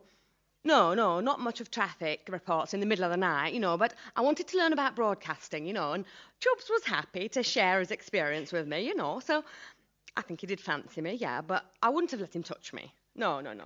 Oh, my boyfriend Keith, he's a javelin thrower. He's dead jealous, right? He'd have killed Chubbs if anything like that had gone on. Oh, that's a rather unfortunate thing to say, isn't it? No, Chubbs did used to ramble on a bit while records were playing, He kept saying he'd got lots of dirt on people and he could finish a few careers at Radio Goldie if he wanted to, He wasn't worried about Geraldine Barker sacking him, no. He said he knew something about, what she did when she was working at the BBC or something that she liked keeping quiet. No, he didn't tell me what it was, no. Yeah, I was in Studio 2 last night, sat in on a bit of the show. I left at about 5:30, went up to the office, because the traffic reports start coming in then, yeah. No, I don't know, I'll take off Chubb's show, no. I know I could do it really well, yeah, but whether Geraldine would agree to let me do it, I'm not so sure. It's only a matter of time, though. I'm going to make it really, really big in this business. Good luck, Carrie. I'm sure you will make it very big. Thanks. If you could just stay for a couple of minutes of questioning, that All would be right, very yeah. kind. Yes. Val, Carrie Clarkson is your witness. You say that Chubbs had the dirt on people at the station. Did he ever give you any clue as to what that might be? No, he used to ramble through the records, and I can't remember any of it. It goes in one ear, out the other. So your relationship really with Chubbs was purely a professional one. You were using him to learn about radio. That's right, yeah. And when I did the traffic reports, Geraldine likes a bit of banter, on air, in between the music. Would it surprise you or shock you to find that Chubby had been talking in the canteen about having had a sexual relationship with you? I'll bloody kill him if he says that. Oh, well, I can I? If you weren't interested at all in dear old Chubbs, what about Mr. Sex Machine from Goldie Radio? What about dear old Donny Troop? How did you react to his, he tells us, undoubted charms? Oh, Donny's a bit of a joke, really, on the station, because he thinks lots of women are after him, but they're not, actually, So there was nothing between you and Donny, nothing between you and Chubbs. Everything in the radio station for you was absolutely professional, centred on where you wanted to get to. That's right. I mean, I used to go in and sometimes sit in with Donny. In fact, I went in that morning because the traffic at the Angerlange oratory system was really getting kind of busy. So I took him a report, but he was just out of the studio, so I just left it on his desk. So where were you at the specific time, as far as we know, the 10 minutes between 6 o'clock and 6:10, when dear old Chubbs met his demise? I went up to the office, got the traffic report, took it back down to Donny, took it into his studio, just left it on the table, went to the loo, and then I think I went back up to office, yeah. John and Val, you are now in possession of a great many more facts. Are you any clearer in your thinking about who might have done away with Chubbs Farley? I think without any doubt, I can say, it was Geraldine Barker.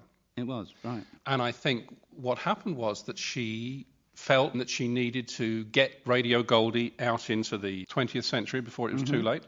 She knew that she needed to get rid of Chubbs Farley first, and then she could get rid of the rest of the ageing jocks. But Chubbs, unfortunately, had something, and I don't yet know what it is, something on her from her past when she was working at the BBC. Val? The more I hear about this, the more inclined I am to think that Donny Troop has some questions to answer here. I think that Donny was clearly out of his studio at the crucial time. Yeah. And I know I've been sort of banging on a bit about this sort of stuff from the archives, but I think he could easily have taken something from the archives to cover the fact that by this stage Chubbs was already in his death throes, plugged into the mains by Donny. Very interesting, both of them. Oh! Sorry, the pager in my pocket is vibrating to tell me that I've got a message. It's from Inspector Sargent. Hello, Inspector. I'd like to tell you that some new evidence has emerged in the case. We've had a phone call from an elderly lady called Mrs. Gladys Moxon, who describes herself as Chubbs Farley's greatest fan. Here's a recording of the call. It's a terrible thing, isn't it? I mean, a great talent like Chubbs Farley just snuffed out. I've been a fan of his ever since he started when he was on the pirate radio. Yeah, I've heard every show he's ever done. I've written to him loads of times and he's always wrote back, yeah. He'd confide his troubles to me, you know.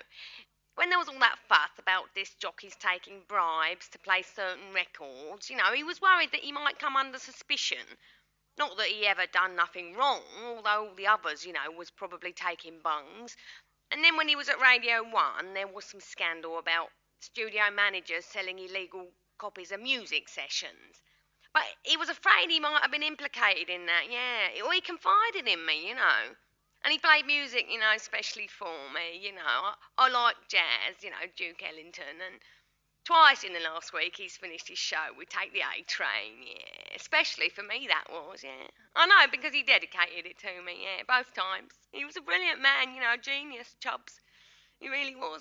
That does put possibly a new complexion on things. John and Val, has what you've just heard changed your views about what actually happened to Chubbs Farley? Well, it gives us certainly an area of questioning to put to Geraldine Barker, that we now have a fairly hefty hint that she might have been the studio manager implicated. That new piece of evidence gives some credence to my theory. The other piece of evidence which gives credence to your theory is the fact that he was forever dedicating Take the A Train to our Gladys. It could add to your theory about the crime and to mine. What might get you further forward is a bit of follow-up questioning. You can now call back each of the three people who previously gave statements and ask them one further question each. Who would you like to summon to the stand first? We'll have Geraldine. We'll have Geraldine. Geraldine Barker. I've told you everything I know, okay? Have you told us everything you know about your successful second career at the BBC when you were a studio manager? The passing on and sale of tapes of studio sessions? Look, that's libelous. It may be libelous, but is it true? Of course it's not true. Of course it's not true. I have nothing in my past that I am ashamed of. With Chubbs gone, does it make the existing DJ's positions any more secure? Not at all. I mean, you know, I have a station to run, and Chubbs' unfortunate demise really doesn't change that at all. Right, thank you. Who would you like to summon to the stand next? I don't think I'm up to Kari's bubbly personality quite yet. I think Donny, the sex machine. Let's Donny. Hi. Hi. Tell us, Donny, right at the beginning of the show on this morning that poor old Chubbs made the graveyard shift no longer a metaphor but an actuality. What were you doing out of the studio during the first record when it was being played? Yeah, I wasn't out of the studio. I was in the studio there. The first couple of records, I really get myself together. I cut it pretty fine. I like to be fresh when I come into the studio, so I came in around 10 to 6. That means a little bit of preparation there. First couple of records, I'm flicking through the Daily Star to see what kind of news stories I'm going to bring forward for the listeners. Val. If I told you that there is in existence, in the hands of a great fan of radio, tapes of all the last week's handovers between you and Chubby, would that worry you at all? Well, no, like I say, there's a log of the station anyway. I mean, you don't need a fan to have that. The station logs all the output on the VHS, as I said, because they need to do it in big chunks. You know, VHS on long play, you can do 8 hours at a time. That's 3 VHSs for 24 hours. That means that you can store them pretty easily, you know. Thank you for blinding me with science again. That's right. But if you yourself wanted to tape a program, it'd be very easy for you just to slot a cassette in, wouldn't it? Yeah, there's a cassette machine there. You can tape it, but the output is very different. You see, the output. I know you're going on about the thing about playing a tape, aren't you? Yeah. Okay. Well, I have to say that it's just not going to be technically possible because cassette is not broadcast quality. And once that cassette has gone through compression, has gone through the booster, has gone through the mast, when it reaches people's radios, people are going to notice the difference. It's just not going to be technically possible. You know a lot about the technical side of radio. Hey, I've been in radio a long time. So it would be entirely within your capabilities to wire a set of headphones up to the mains. No, that's for an electrician rather than a DJ. Yes. Thank you very much, Donny. You've been most helpful. Are you up to a bubbly personality, do you think? Oh, after Donny, probably. Yes. Carrie, if you'd like to rejoin us. Hello. How is your gyratory system, by the way? Oh, mine. It's lovely, thanks. Good. Last I still trip train, to the doctor, that's why. okay, yes, good. Val, John has had his questions. Yeah. You told us earlier that you had gone into the studio, Donny's studio. That's right, just after 6 o'clock. That's just after right. the handover, and the studio was empty. Yeah. Donny denies that he left the studio at all during that time. He denied that, did he? He did. He denied it entirely. Well, I know he wasn't there because I went in, I burst in the door, you know, and said, Donny, look, really bad traffic. You better tell people quick, And felt a bit stupid, because there were no one there. I just talked to myself. Right, well, John and Val, you've had your supplementary questions, and now I'm afraid there is nowhere to hide. You have to commit yourselves. The big whodunit question. You don't have to agree on this, but you do both have to tell me who you think murdered Chubbs Farley. Val, who would you finger at the moment? Oh, it's a very difficult question, Simon. Yes? My instinct would put Kari in the electric chair, except that I can't think of a really convincing motive as to why she would have done it. No. After our second encounter with the witnesses, though, I think I'm probably going to go back to my first choice, which is to go back to Geraldine. Mm-hmm. Because really, having heard Donny's pathetic attempts at explaining the intricacies of taped sound and broadcasting, I really don't think this is a man who could be relied on to wire anything up to the mains without fusing the entire national grid. Right. Yeah. So on the basis that, as I say, I can't think of a convincing motive for Kari, and Donny just simply isn't up to the mark, darling. Right. I'm going to have to plump for Geraldine. OK, John, where are you? Well, I think... Yes, I agree with Val to some degree about Kari. I, too, think it was Geraldine. Right. I don't think Donny is capable of doing anything very much anymore. Right. Well, that's interesting. A fine tapestry of intellectual reasoning you've both woven there. Let's find out if either of you have got the design right, because now we're about to find out what really happened that fateful night at Radio Goldie FM. Yes, it's time for the Foul Playlet. Lee and Maria waft us away to the studio and the last ever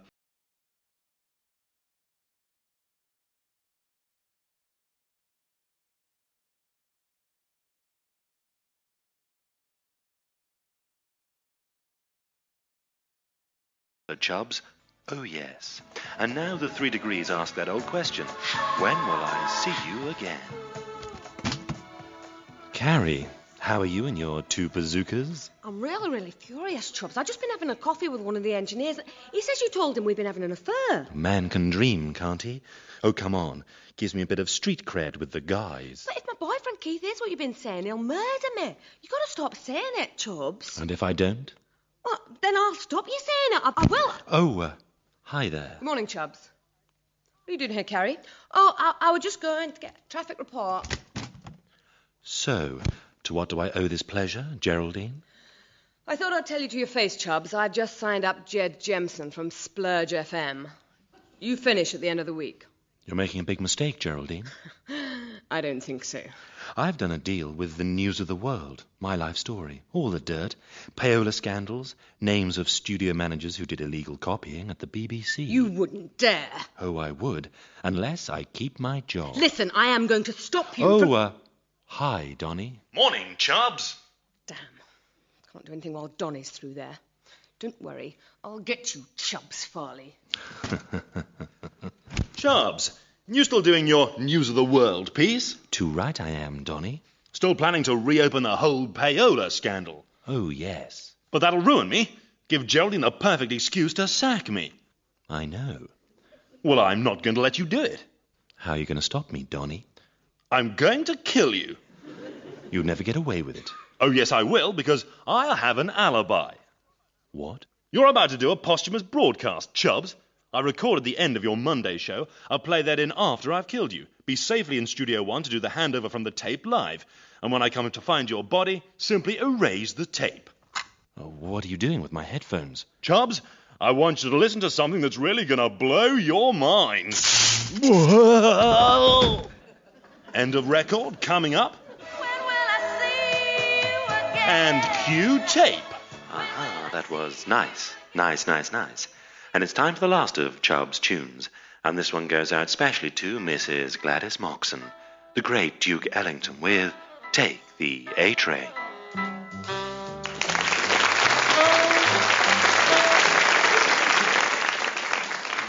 So, that's what happens to people who like jazz. Val, I must say, about 10 minutes into the programme, I thought I was going to have to stop and we weren't going to go any further. But I'm glad to say you got diverted from the truth and accuse Geraldine. Absolutely. John, you were on the Geraldine front too. I was indeed, yes. Yes. Yes. I always think if there's a woman in it, she probably did it. Cherchez la femme. OK. Well, that's the end of this week's Foul Play. My thanks, as ever, go to a whole radio station full of characters, Lee Simpson and Maria McCurlin. Hello, welcome to another half hour which poses the simple question, who done it? But hopes that the answer is not too simply unravelled.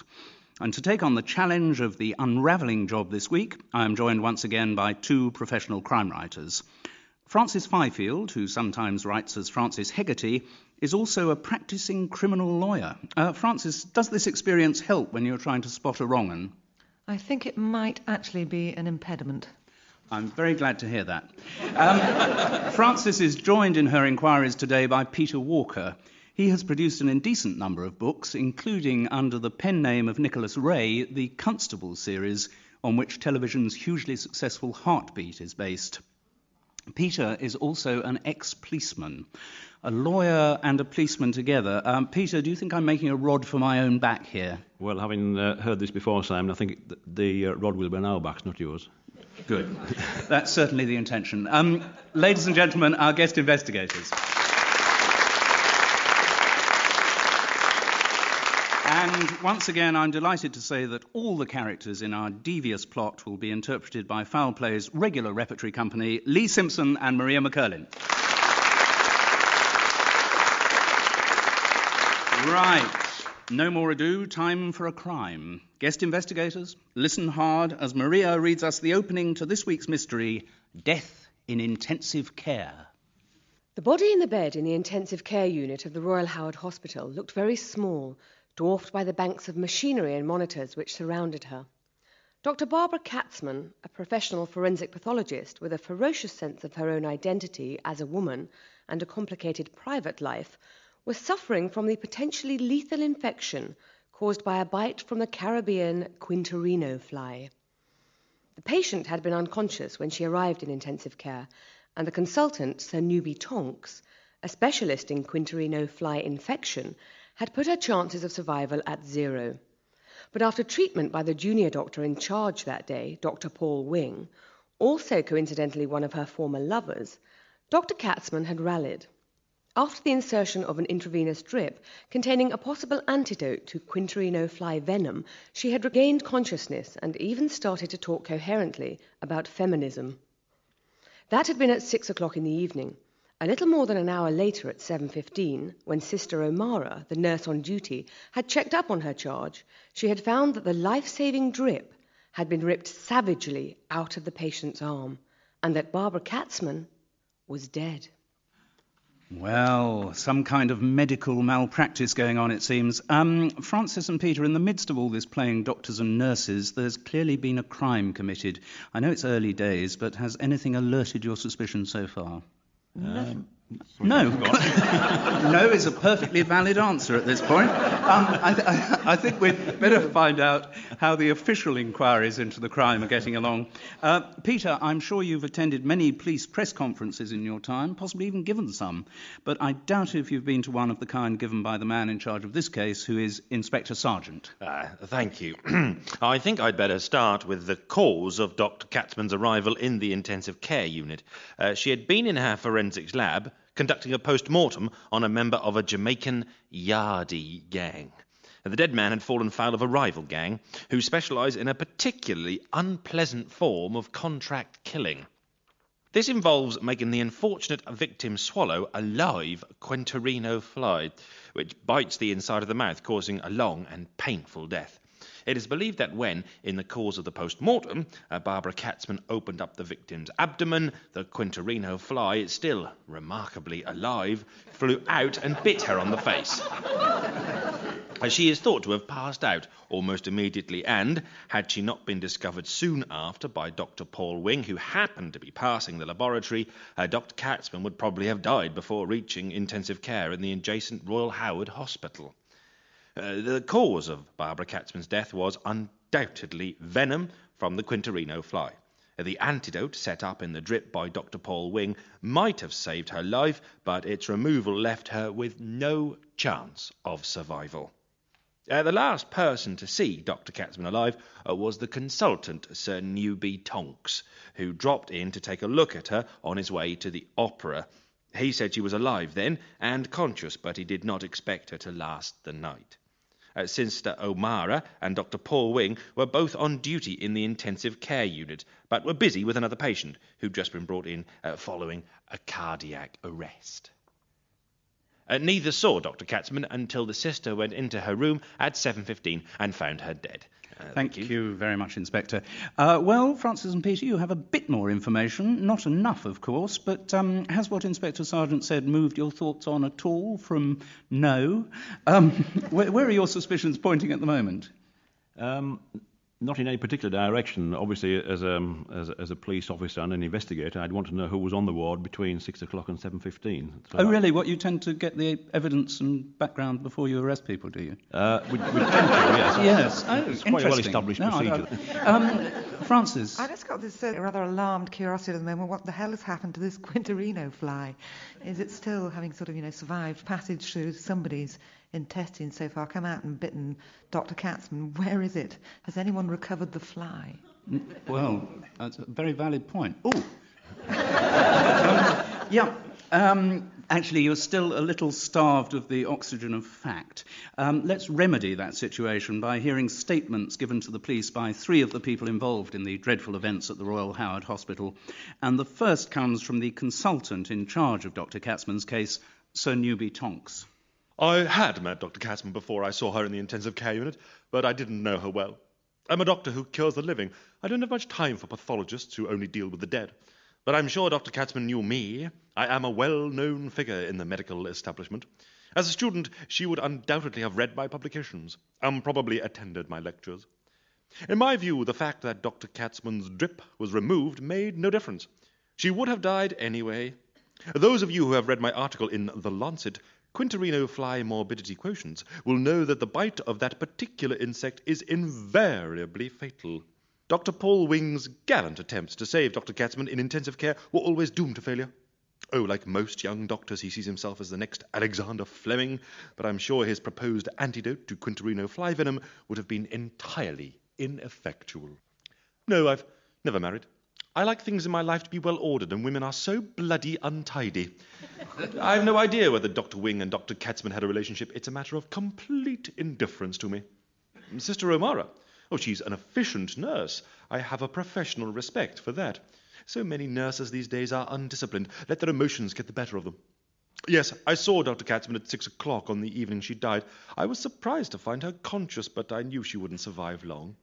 I was on my way to the opera. Parsifal I was seeing. It's a long opera, so the performance started at 6:30. I'm a great enthusiast of Wagner. His music suits my temperament.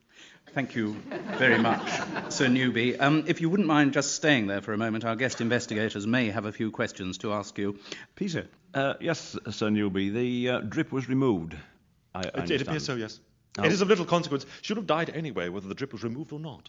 Yes, what interests me, though, is how could anyone remove that? Oh, well, I would say the most likely thing is that during the agonizing death throes that she was thrashing about somewhat and the drip was removed that way. It could easily happen. So she could have accidentally removed the drip herself? In my opinion. Could it be removed by someone, we'll say, surreptitiously? Well, it would depend if somebody else was in the room, wouldn't it, really? Well, I don't know whether these drips are linked to any other device. I don't think in this place there was an alarm fixed to the drip, no. I see, thank you.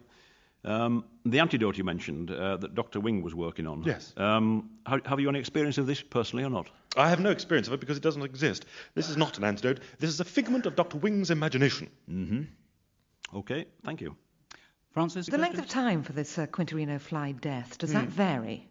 It does vary enormously according to the metabolism of the victim and indeed their age and health. It is normal for a person not to survive much longer than 3-4 hours. So Dr. Katzman was doing rather well, wasn't she, on Dr. Wing's antidote? She was doing about average for a Quinterino fly victim, I would say. And one last question. You spoke to her. You were perhaps surprised to find that she could speak. What did she say to you? I didn't actually speak to her. I just looked in and saw that she was awake. I didn't want to speak to her and she was alive. I didn't want to speak to her just because she was dying. Thank you very much, Sir Newby. You have charmed us all. Better get back to your private patients. We will Now hear our second statement, which comes from the nurse who was in charge of the intensive care unit at the time of the death, Sister O'Mara. Oh, sure, it's a terrible thing, isn't it, when someone dies, but particularly someone with such great talent as Barbara Katzman. You know, I see a lot of death in the course of my work, but it's always a shock to me. No, I didn't know her well. Not much call for nurses in pathology, but I had met Barbara, yes. I seen her in the pub with Dr. Wing. Yes, I think there had been something going on between Dr. Wing and Barbara Katzman, yes. But they're so both attractive young people, would you not say? I mean, she a bit the older, but that doesn't seem to matter these days. I don't know how serious it was, but given the hours Dr. Wing has to work, I can't imagine he has much time for romance. Myself? No, sure, I've never married.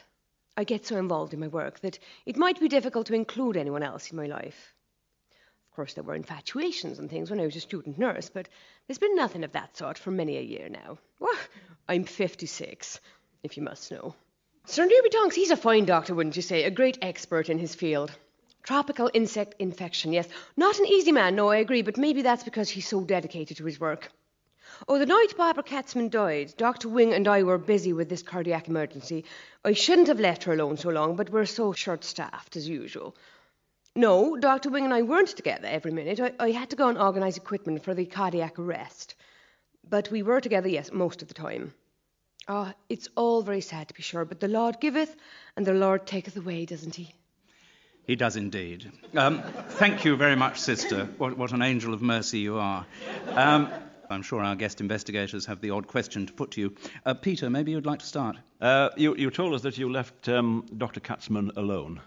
That's right, yes. Yes. Could anyone gain access to Dr. Katzman's bed then without anyone else knowing? That'd be right, sir, yes. You could just pop in and out if you wanted to. Mm-hmm. So how long was she alone? I think that was from about 6 o'clock to... I went back in again at about 7:15. Yes, that's right. Yes, thank you very much indeed. Francis? When you last saw Dr. Katzman, how did she seem at that point? She was rallying a little, you know. Sir Newby seems to think that that's what happens, you know.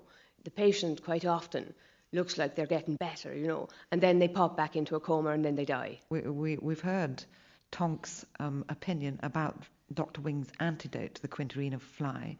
Did you have any belief in the research in this area that Dr. Wing was doing?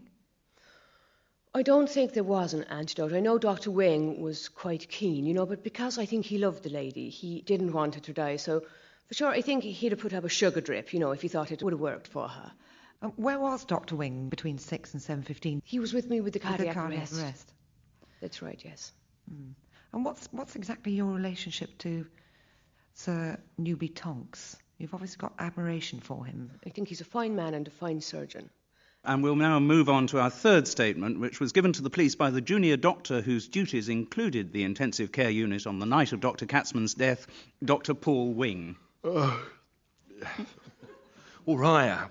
I have been having a relationship with Barbara Katzman. Let's get out of the way before we start, shall we? On the day she died, she had told me she wanted to stop seeing me, but that doesn't mean I murdered her. Listen, I'm a doctor, and my job is to extend life, not to shorten it. That's why I'm so furious about Barbara's death. I'm sure the treatment I was giving her would have saved her life. And whoever removed that drip from her arm was, well, apart from anything else, sabotaging an important medical experiment. I was testing something I'd found out in my private researches. As you probably know, trichlorobarbiturophenol is the standard treatment for verrucas. But I had found, when I prescribed it to a patient who was also suffering from a Guatemalan fruit fly bite, that it brought about a marked reduction of the toxicity levels in the blood. Now, as I'm sure you know, the toxins carried by the Guatemalan fruit fly are in the same group as those of the Quintarino fly. So, I thought it was worth trying on Barbara. I set up a saline drip with 10-to-1 concentration of trichlorobarbiturophenol, and it was definitely curing her. Yeah, I know the views of Sir Newby Tonks. He's a very fine doctor, but rather set in his ways. He's done a lot of research on the Quintarino fly, and yes, he has had a colony of the flies bred in his laboratory. I've studied them there. I was busy with the cardiac patient, as Sister O'Mara said. No, we weren't together all the time. I just wish to God I'd gone to check on Barbara during that period. If I had, she might still be alive. Thank you very much, Dr. Wing. If you could just keep awake for a moment or two more, our guest investigators will probably have a few follow-up questions. Francis? This solution that you're using, is there anything in that particular solution which would cause a contra effect in the patient, an irritation, for instance? Well, no, like I say, it's common usage for verrucas. I mean, you know, if you can put it on people's feet with verrucas, it's pretty safe. It's been very commonly used. That was what's so amazing. I don't think Mr. Tonks, the surgeon, was very keen on your research, was he? Well, you know, it's a newbie. He's been around a long time. I mean, really, he's a medical dinosaur. Peter, maybe you'd like to chip in. I'm interested in the antidote that you think you have created. If I have a jab of flu to prevent me having further flu in the year, then, of course, I'm injected, am I not, with the flu virus? Yeah. I'm just wondering whether your antidote here could, in fact, be confused with the real venom. The Quintarino fly, you can't use the venom to immunise the victim, you see. It just doesn't work. That's why newbie Tonks is so convinced that there's no cure going to be found. But, you mentioned that you were, in fact, the lover of Dr. Katzman. Yeah. How distraught were you when she wanted to end the affair? I was cut up. I was really cut up. But I respected her feelings, and she's a very independent woman. In fact, I did ask her to marry me, but she said no. In spite of her rejecting you, you would still wish to save her life? Oh, yeah. I still harboured hopes, you know, that maybe if I could save her life, I could talk her around or something, and maybe sometime in the future we could be together. Thank you very much. Peter and Francis, after those three statements, you do have a few more facts. Where do they leave the current state of your thinking about the murder?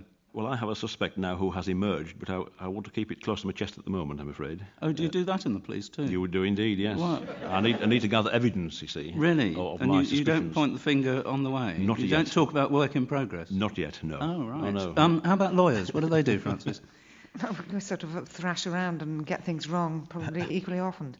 Now, my thoughts are moving towards Sir Newby Tonks, because being a good lawyer, I'm totally objective about these things, and I really just don't like the look of Sir Newby at all. So on that basis, I'm suspecting him. I think there's a lot to be said for sheer blind prejudice.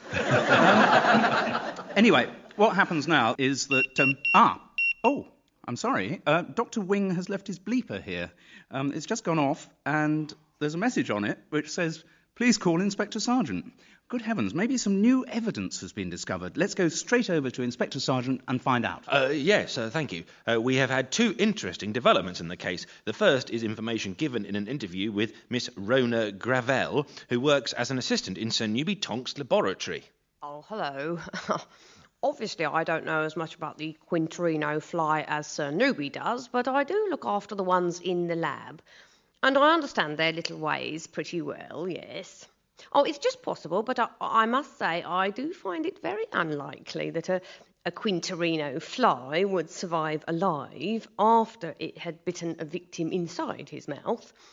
It's why it causes massive swelling of the tissues, which would probably crush the fly. Another interesting thing is that one of our Quintarino flies is missing.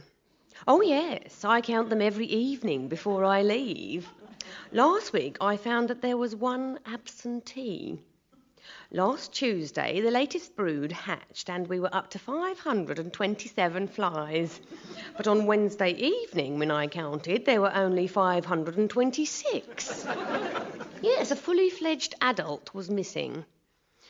Who could have taken it? Well, I suppose I could have done so myself, except that I wouldn't have done, nor would Sir Newby. No, who else comes to the lab?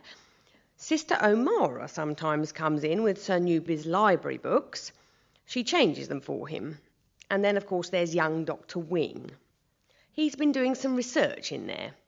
Well, I was very sorry to see the fly missing. A particular favourite she was. I called her Vera.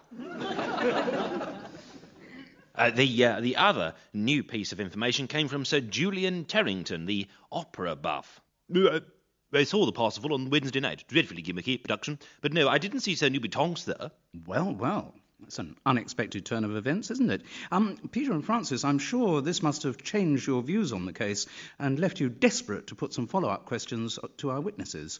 You now have the opportunity to do just that. You may each put one further question to each of the people we heard from before. Who would you like to call first? Tonks. Sir Newby. Yes. Sir Newby, you keep the Quintarino fly in your laboratory and have a member of staff to look after Yes. those experimental beasties. Mm-hmm. What precautions do you take to ensure the safekeeping of that member of staff? Well, you see, all the flies are kept in the patent Tonks box. A very clever little box. It's a sort of perspex thing, you see.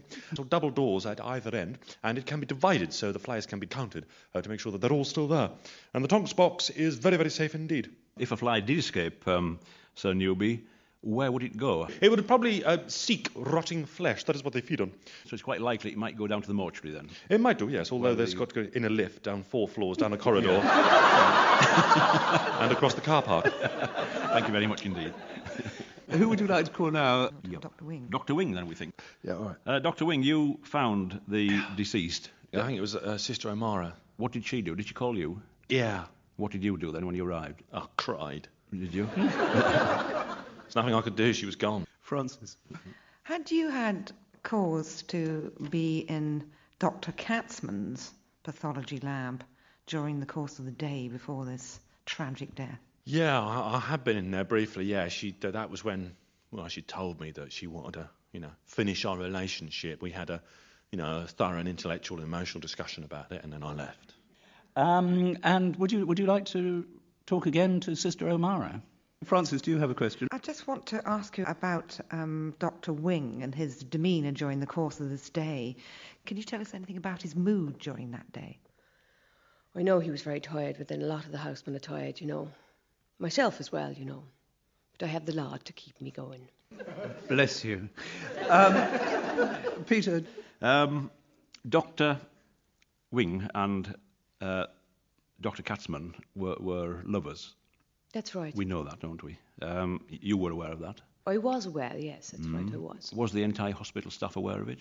I think it was an open secret, We don't like to make public those kind of things, It's not casualty. But, they got on with the jobs. It didn't interfere with the jobs. And I'm afraid that's all the time you get. Francis and Peter, your investigation is now at an end, and armed with the paltry amount of information you may have gleaned, you must give me the answer to the great whodunit question. Who do you believe to have been responsible for the callous murder of Barbara Katzman, and indeed why?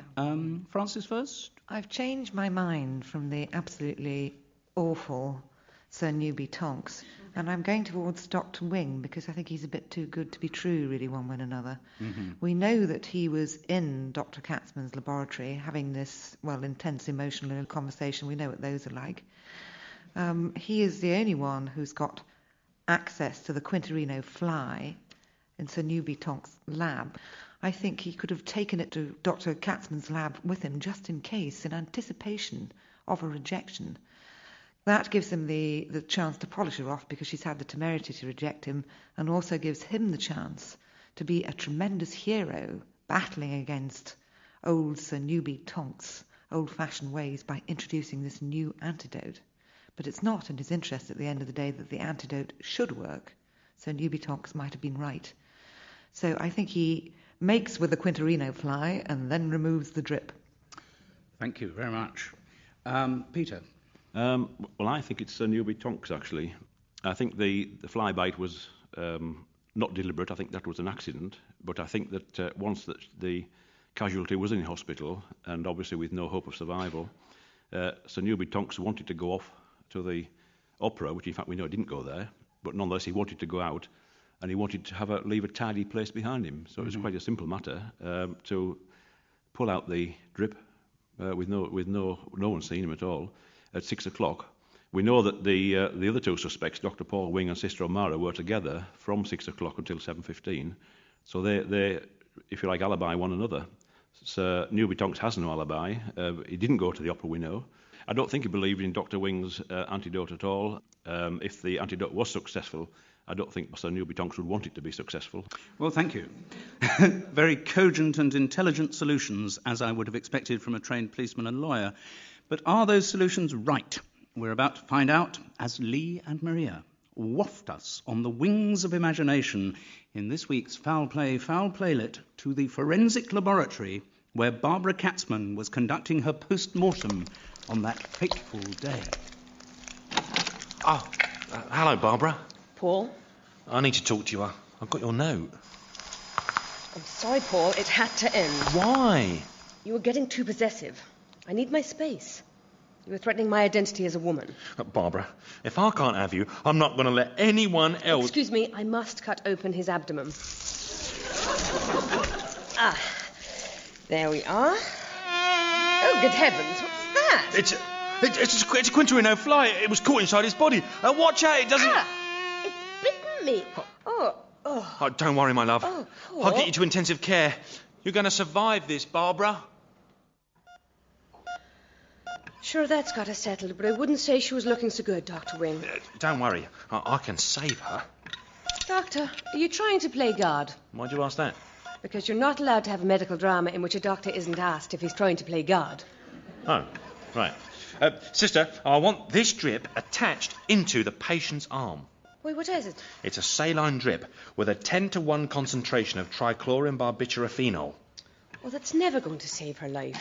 No, that's never going to save her life, you young idiot, Wing. No one survives the bite of the Quinterino fly. And no one has survived yet, Sir Newby. This'll work.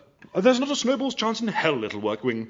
Now go on, get out and let me have a look at my patient. But Dr. Tonks, Get out! Will you be needing me, Doctor? No, you go to, Pauline, and keep an eye on young Dr. Kildare. Yes, Doctor. Well, bad luck, Dr. Katzman. Curtains for you, I'm afraid. You see, no one survives the bite of the Quinterino fly. Cheerio. I'm going off to see Parsifal. Where am I? What's going on? Paul? Paul, where am I? What's Barbara, happening? my love, I knew you'd pull through. I knew it'd work. And now we can get back together again. Paul, I'm not so sure about that. Aren't you grateful that I've cured you?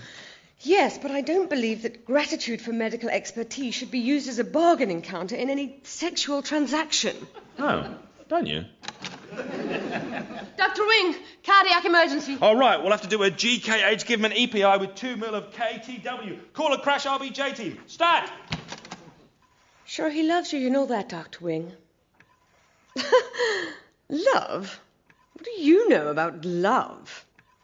Oh, I know everything about love, Dr. Katzman. I know as much as a woman can, who's been in love with the same man for 38 years. What? Who? Newby Tonks. I've loved him since I was a student nurse, even though he's never even noticed me. Sure, Newby is a wonderful man. He's the world expert on the Quinterino fly, whose bite, according to Sir Newby Tonks, is invariably fatal. So, if you think I'm going to see his academic reputation ruined by your recovery, you've got another thing coming, my girl. I'll just be taking that out. Oh, please, let my drip.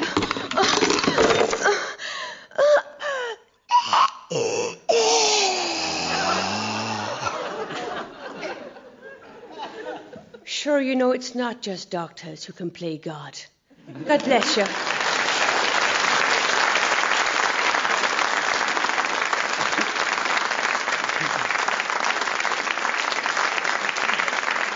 So, that's what really happened. Another argument for giving more funding to the NHS, I'd say. Well, Peter and Francis, I think both 100% wrong. But, I mean, totally cogent reasoning, wasn't it? Absolutely. Yes. Well, we argued, even before we came on, you see, we said that there were 3 suspects and that we'd get the two wrong ones anyway. Well, that was a very accurate prediction. That's it for this foul play. My thanks go to our panel of expert medical staff, Lee Simpson and Maria McCurlin. Hello, welcome to another programme of Death and Denouement. Once again, within a brief half hour, not only will a crime be committed, but also its perpetrator will be unmasked. And it's just possible, though I like to think unlikely, that the perpetrator's unmasking will be achieved by one of our 2 guest investigators. They are, as ever, both professional crime writers, and both have been guilty, as I have, of making their crime novels humorous. Ruth Dudley Edwards is also a biographer and expert on the tangled politics of Northern Ireland. And she is joined today by a former chairman of the Crime Writers Association and creator of the amateur sleuth Augustus Maltravers, Robert Richardson. Ladies and gentlemen, our guest investigators. And once again, I'm delighted to say that the murderer, the victim, and all the suspects will be played by Foul Play's own resident repertory company, Lee Simpson and Maria McCurlin. Right, enough introductions. Time for a crime. Sharpen your wits, hone your concentration as we hear the opening to this week's mystery, Deadline News. In the small basement studio of the Daily Flash offices, everything was ready for the afternoon photo shoot of Linda Sue Grace. The newspaper's editor, Malcolm Hunter, had given the go-ahead. Yeah, great. Glamour shots of the murder victim's widow. I like it. That's what I call creative journalism. The ageing reporter, Wally Christie, had already written the caption copy. Stunning Linda Sue Grace is on the trail of hubby Bobby's murderer. And as you see, she's got a couple of very good pointers. And young crime reporter Kim Francis was also busy investigating Bobby Grace's murder. This is going to be my big scoop. This story is going to make my name. In fact, the only problem lay with Pix Pilkington, the photographer taking the shots of Linda Sue Grace. Just when she had removed sufficient clothes to feel comfortable, he suddenly realised he had got the jobs mixed up and had no film in his camera. At about 3 o'clock he left to get some, but when Pix Pilkington returned to the studio a mere 12 minutes later, he found his model lying dead. Linda Sue Grace's exposé in the Daily Flash was never going to happen. She had been strangled with her own brassiere. Well, a hideous crime, and I don't think I'm giving away too much if I say that the setting seems to be the world of journalism. Is it a world of journalism that either of you recognise, Ruth or Robert, or didn't you ever deal with the tabloids? I did. I actually worked on the Daily Mail for 6 years until they found out. Otherwise, I've tended to work for large newspapers. Right. And Ruth? Me too, I'm afraid. I write for the unpopular newspapers. The big ones that you can't fold up in the train. Yeah, I know. Well, I think actually you're a bit early into the investigation to form any proper conclusions at this point. So let's catch up with the official inquiry into the murder of Linda Sue Grace and join a police briefing being given by Detective Sergeant Constable. Thank you, Mr. Brett. Now, unfortunately, our investigations are being hampered by the absence of Pix Pilkington, who left for Ibiza immediately after discovering the body to photograph some nudes on a beach. He does have an alibi for the time of the murder, however, and is being brought back to this country as soon as possible. In fact, the only members of the Daily Flash staff without corroborated alibis are the paper's editor, Malcolm Hunter, and the two journalists, Wally Christie and Kim Francis. They all deny having gone anywhere near the photographic studio that afternoon. We are obviously considering a link between the death of Mrs. Grace and that of her husband, Bobby Grace. He was a small-time crook and informer whose body was recovered from a pond in Epping Forest. Now, since his hands were tied with gardening wire and his feet attached to an anvil, we in the police immediately suspected foul play. But we have as yet no clue as to who murdered him. The only unexpected object found at the scene of Linda Sue Grace's death was a gentleman's handkerchief, which smelled of whisky, and was marked with a smudge of lipstick. Our forensic boyos are examining it, and we will let you know as soon as we have any further information. Thank you. No, thank you, Detective Sergeant Constable. Very helpful. Right, well, now you have a few more facts. Ruth and Robert, do those facts get you any nearer to fingering the perpetrator of this heinous crime? I don't understand how a chap can have an alibi for 12 minutes. In Really? the sense that you can't quite finger, can you, the moment of death if it's only a matter of 12 minutes. And he could have done it before he went out or when he came back, couldn't he? Yes, I think you're working on the old-fashioned principle that, back in the old golden age of crime fiction, people who wrote these things got their facts right. I think you're being a little old-fashioned there. Well, that's me, dearie. Robert? No suspects at this time, but I am interested in this smudge of lipstick on this handkerchief. Was it the same lipstick as was being worn by the victim? Well, that I think we'll have to wait to find out. I think it's time we heard from some of the principals involved in the murder, and the first statement we'll hear comes from the editor of the Daily Flash, Malcolm Hunter. I'd had lunch that day at the House of Lords with a Tory peer to discuss doing one of our 10 things you didn't know about the sex life of features on him. Back to the office around 2:30, and until I heard about Mrs. Grace's death, I was reading a book I'm considering for serialisation. Kiss and Tell Memoirs of an Unnamed Transvestite Cabinet Minister. So we all know which one that is, eh? Now, I had met Linda Sue Grace briefly, immediately realised her picture potential. I'm an innovator here at the Daily Flash, breaking down the traditional barriers of journalism. The Daily Flash is way ahead of rags like the Daily Thrill. And no, I'm not currently married. I have a free-ranging social life which is none of your business. I certainly did not commit this murder. Wally Christie, a good crime reporter once, they say. Now he's hardly up to photo captions. And the booze. Do you know he sometimes sneaks into my office and helps himself from my private drinks cabinet? There was whiskey all over my desk when I got back from the House of Lords. I'll bet that was Wally again. Excuse me, got to follow up a story breaking about one of the royal corgis being gay. Thank you, Mr. Hunter. If you could just stay for a moment, and may I say what a fine specimen of a pressman you are. Now, guest investigators, with me protecting the witness as his solicitor, you have 2 minutes to cross-examine the Daily Flash's editor. Ruth, perhaps you would like to start. Is there any indication that the whiskey thief also stole some of your lipstick? I beg your pardon, some of my what? I'm a bonza bloke.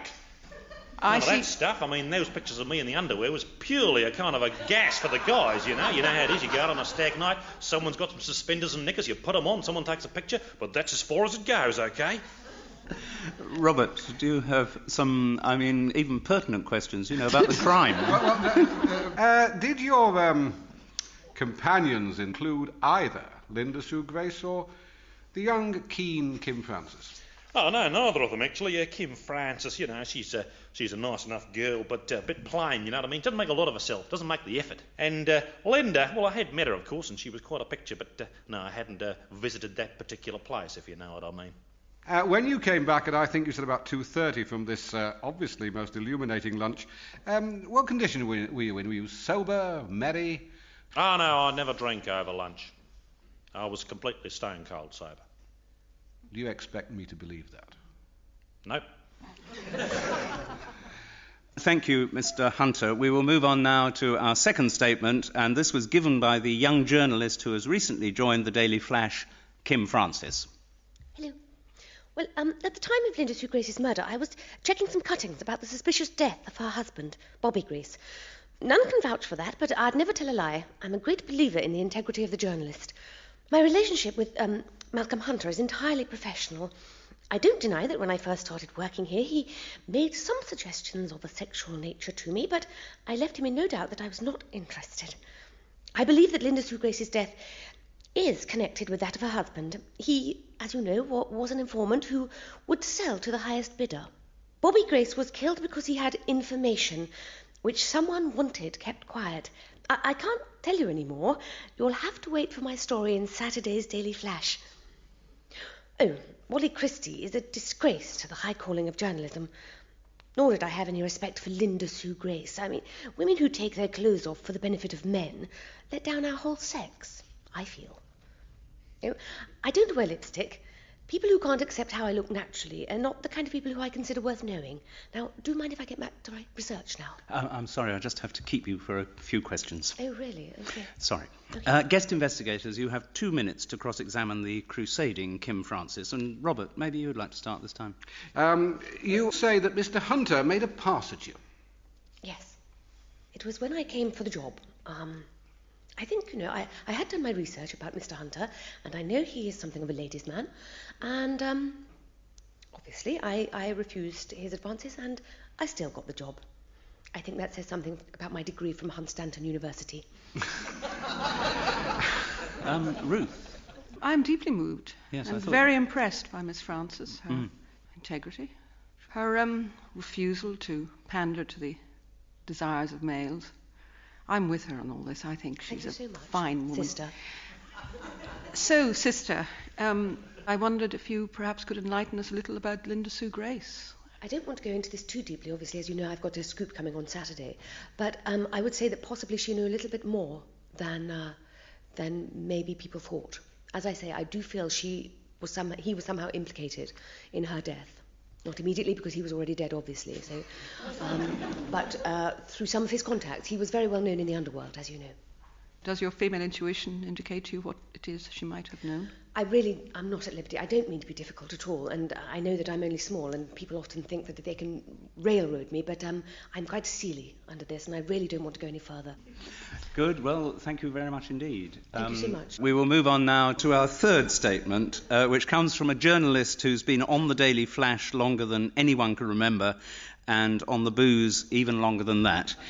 He is former crime reporter Wally Christie. Wally, over to you. At the time of the murder, I was at my desk, but I was asleep, I'm afraid. I had a rather heavy session the night before. You meet some friends, you got on the scotch. I did go up to Malcolm Hunter's office around lunchtime the day of the murder. There was something I needed to talk to him about. His secretary was out. I knocked on Malcolm's door and looked inside, but he wasn't there either. I'm not going to deny I used Bobby Grace quite a lot in the past as a snitch. When I was a crime reporter, he put some very useful information my way. Since I've been demoted to doing photo captions, obviously I haven't had anything to do with him. No, never met his wife. I heard she was a cracker. Handkerchief. I got a handkerchief. Oh, seem to have mislaid it. Probably mopping something up sometime last night. You know how it is. Kim Francis. Kids straight out of college journalism courses think they can do it all from cuttings and computers. I spent my entire working life drinking in low dives with villains. That's how you find out about crime. Can I go now, please? I've got a hell of a thirst on. No, sorry, you'll have to wait. Guest investigators, you have 2 minutes to cross-examine Wally Christie. Ruth, over to you. Your snitch friend, Mr. Grace, the late lamented Mr. Grace, was he perhaps confiding in his wife? Well, Bobby? Well, I never met her, obviously, but, he liked to talk. He liked to talk, he liked to talk to me, he liked to talk to her, I'm sure. He liked to talk to everyone. He was a talker. You know what I mean? I think I grasp your drift. I can imagine him talking to her, being a talker. And telling her the lot, telling her what he told you. Well, telling her who the contacts were. Well, talk, that's all he did. And perhaps, and she was a talker? I don't know, I never met her. She was obviously a listener, because she was with Bobby. See? Talker, listener, see, go, you see. And why did you never meet her? I mean, would she not have been, after the murder of Bobby, surely you would have, as an old reporter, we never met at his house or anything. Never went to his house or anything. We'd meet, in different places. Sometimes in a pub, sometimes out in Epping Forest, sometimes in the Arndale Centre in Wandsworth. But that was when I had some shopping to do. Apart from that, never met at his house, no.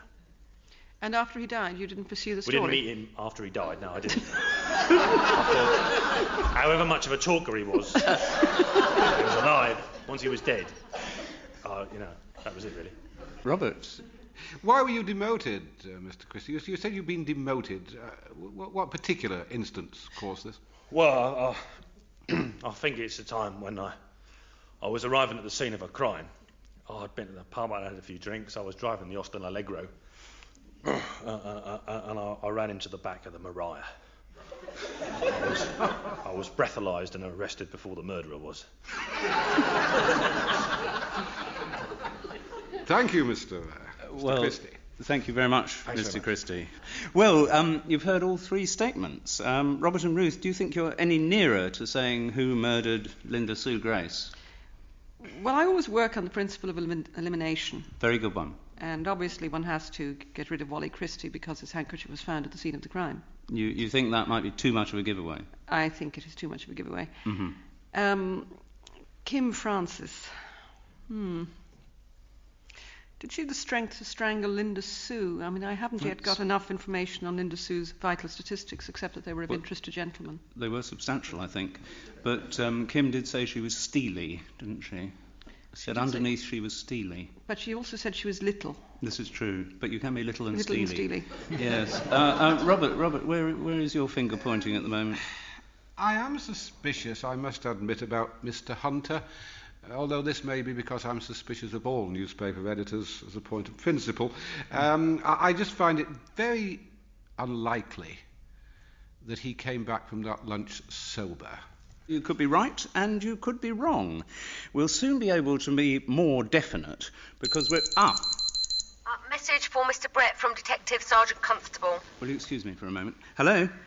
Yes, we have some new information. Oh, goody, goody. A, we have identified the lipstick on the handkerchief as Purple Savannah, the shade favoured by Linda Sue Grace. B, the handkerchief found at the scene was the property of Wally Christie. And C, we have brought back from Ibiza the photographer Pix Pilkington, who gave us the following statement. Linda Sue Grace, right, yeah. I chatted to her for a bit, kind of relax her for our session, and she said, I'm the only person who knows how Bobby died, and it's going to cost someone a lot to find out. I wonder if Kim Francis has access to that kind of money. Yeah. Linda Sue did have a man's handkerchief. No, I didn't ask her to wipe any lipstick off. I like my chicks with big, bulging, bee-stung red lips. Well, what a charmer. That's rather changed the complexion of the case, I would imagine. Guest investigators, has this new evidence shifted your suspicions at all? Yes, I must admit, perhaps a slight oversight. I mean, the fact that Pilkington had an alibi and was miles away should have made us realise at the outset he was obviously as guilty as could possibly be. Yes, I'm afraid he has been cleared. His movements were monitored right through. I'm afraid you have to think of the other three suspects. Yeah. So would Malcolm Hunter still be your suspect? I think on balance I'm still very suspicious of him. Yes. Ruth? Well, the problem is that when you say something like that Pix Pilkington has been removed from suspicion, I don't believe you. Well, I'm very sorry that, I mean, you have to accept that there is a voice of authority in this programme, and it's mine. Thank you. What happens now is that you have the opportunity to call back the three people who gave statements earlier, not Pix Pilkington, I'm afraid, enchanting though he be, because his alibi does hold, in spite of what you say. And each of you can put one further question to each of them. So, Ruth and Robert, who would you like to summon back first? Oh, Miss Francis, I think. Miss Francis. Hello. How much do you know about the death of Bobby Grace? Do you know why he was killed? No, I don't know why he was killed, but I have a very strong lead. Ruth. Well, sister, there is a whispering campaign against you. Well, I think I can cope with that. Mr. Pix Pilkington, spreading vile rumours about you, suggesting you might be involved in the death of Linda Sue Grace. Now, why would he want to do that? And whom would he be helping by doing so? Absolutely ridiculous thing to say. Linda Sue Grace did offer me information. She wanted me to pay her money first, of course. £50,000 for information about the death of her husband, but I'm afraid I'm already ahead of her. Thank you very much. Well, so you would now like perhaps to summon one of the other people who gave statements? I would like to see Wally Christie. Wally, could someone get Wally out of the bar there? Yeah, Wally. Yeah, what? Don't you realise they're out to get you? Those jealous of you because of your experience and talent and contacts, namely Miss Francis, and I suspect your editor, because they know that you have it in you to deliver the final coup de grace, because you are the one who actually knows what happened with Bobby Grace. Yeah. Yeah. That's right, I am. Well, thank you, Ruth, for that brilliant redefinition of the phrase one question. Robert, do you have a question to put to Wally Christie? In the unlikely event, Wally, that you can actually remember, when did you notice your handkerchief was missing? Well, I noticed it was missing when I went for it. I was talking to you, wasn't I, or something? But it could have disappeared sometime before. Oh, I could have gone at any time. Thank you, Wally. Please go and sit down. You look as though you need to. And would you like to call back the newspaper's editor, Malcolm Hunter? Oh, yes. Mr. Hunter, thank you. Miss Francis has told us that when she was interviewed for the job on your paper, you made advances to her. That's right, yep. But you told us earlier that she was plain and you weren't interested. Yeah, but when she came for the interview, she dolled herself up a little bit, you know what I mean? Made a little bit of an effort, a little bit of makeup, a little bit of a short skirt on there. I thought, well, there you are. She's telling me that she's prepared to go quite a long way to get this job. I decided to see how far she was prepared to go, and she would go all the way, let me tell you. Well, how far did she go? All the way. All the way? Ah, yes, indeed, right to the end of the line. We are talking Cock Fosters here, my friend.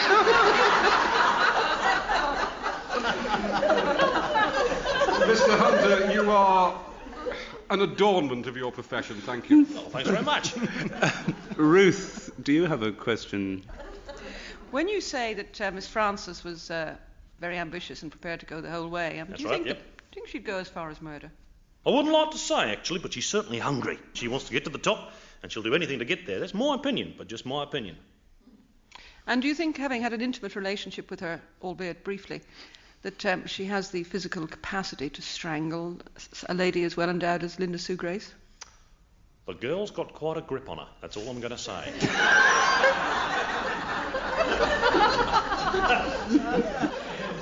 Well, that is it, guest investigators. I'm afraid your inquiries are at an end. Now is the moment that you have to commit yourselves. You don't have to agree, but you have to tell me who you believe to have been responsible for the appalling murder of Linda Sue Grace. And remember, it's Linda Sue's murderer we're trying to find out, not her husband's. So, ladies first. Ruth, where would you point the finger? I'm going for Kim Frances. You're I going think for- naked ambition has done it. And now that extraordinary evidence has come about her grip, what more can one say? Right. Robert. Well, obviously not Wally, who didn't know what day it was, for heaven's sake. I think it's Kim Frances, but in cahoots with Mr. Hunter. I think there's much more to this relationship than they have revealed. They have self-evidently lied because they've contradicted each other. I think that Linda Sue Grace had some dirt on Mr. Hunter, and he used in cohorts with Miss Frances, saw her off. Right, so you both go for the same murderer, though Robert goes for a conspiracy theory. Well, are you right or wrong? We're about to find out, because it's time for the Foul Play, Foul Playlet. Now, with the help of Lee and Maria, we will find out what really happened that day in the basement studio of the Daily Flash offices. Are you comfortable like that, Linda Sue? I want my most comfortable pics. Clothes are a ball. Too right. Oh, damn, out of film. Won't be a tick. Oh, it's going to be great. This body all over the Daily Flash. Oh, hi. You, have some information? Sure, Kim. I'll tell you who killed Bobby. For a mere 50 grand. I assume you're joking. I know who killed your husband. And the truth hasn't cost me anything. Stuck up, bitch. You said you wanted to see me. Ah, that looks very nice, Linda Sue. Yeah, you seem to be enjoying it up in your office half an hour ago. I always like a quickie after my lunch. Today's little quickie has been captured on video. What? Kind of tape the editor of the Daily Thrill would give quite a lot for. Wally Christie was already in your office when we got up there. I'd arranged for him to leave an handkerchief lying on your desk. As a signal, he was in the cupboard with the video camera. Yeah, the handkerchief I used to wipe the lipstick off. This can't be true. It is. Malcolm, here's the tape. How much are you asking? I want a guaranteed modelling contract. I wasn't asking you. You're finished. You'll never appear on the pages of the Daily Flash. What's your price, Wally? A small matter of a job. Listen, you got to use my pictures. That's why I murdered Bobby. Imagine it, Malcolm. Topless pictures of a murderess. That'd sort out your circulation battle with the Daily Thrill. A topless murderess in the Daily Flash? That's tacky. I do have some standards, Linda Sue. Now, listen, Wally, let's have a few whiskies and talk about this tape. Why don't I give you Kim Frances's job? She's not even that good in bed, really. And I reckon you... Malcolm, you two-faced rat. What do you want? I heard you say that you killed Bobby. So, I did it to further my career as a model. Except that's not worked, has it, Linda Sue? Malcolm's not going to run the pictures. Not all newspapers are so picky. The Daily Thrills editor seems very keen to run a series of topless murderess pics. First one will go out on Saturday. Saturday? But that's when the Daily Flash is running my scoop about Wally Christie having killed your husband. Wally Christie? Oh, kiss your scoop goodbye, Kim. Oh, don't you believe it, Linda Sue? I haven't done all that work for nothing. I will not be gagged. Oh, yeah? But you will be. I know. Listen, Kim, that bra was really expensive. Don't you put that round my... You little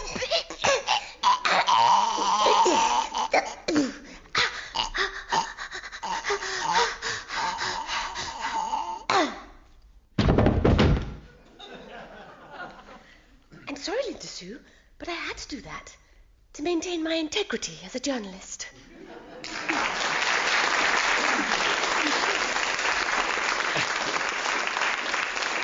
So, an everyday story of newspaper ethics there. Well, Ruth and Robert, this is really embarrassing for me, because although I'm the voice of authority, I've been defeated. You both got it right. I mean, Ruth got it 100% right, and Robert, by interpolating Malcolm Hunter, give you 75%, I think, which is really annoying.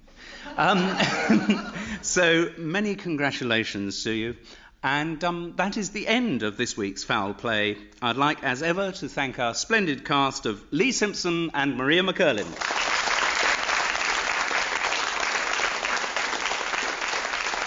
And special thanks, too, to this week's successful guest investigators, Ruth Dudley Edwards and Robert Richardson. Hello, welcome to another mind-bending mystery involving a murder and the unveiling of the murderer.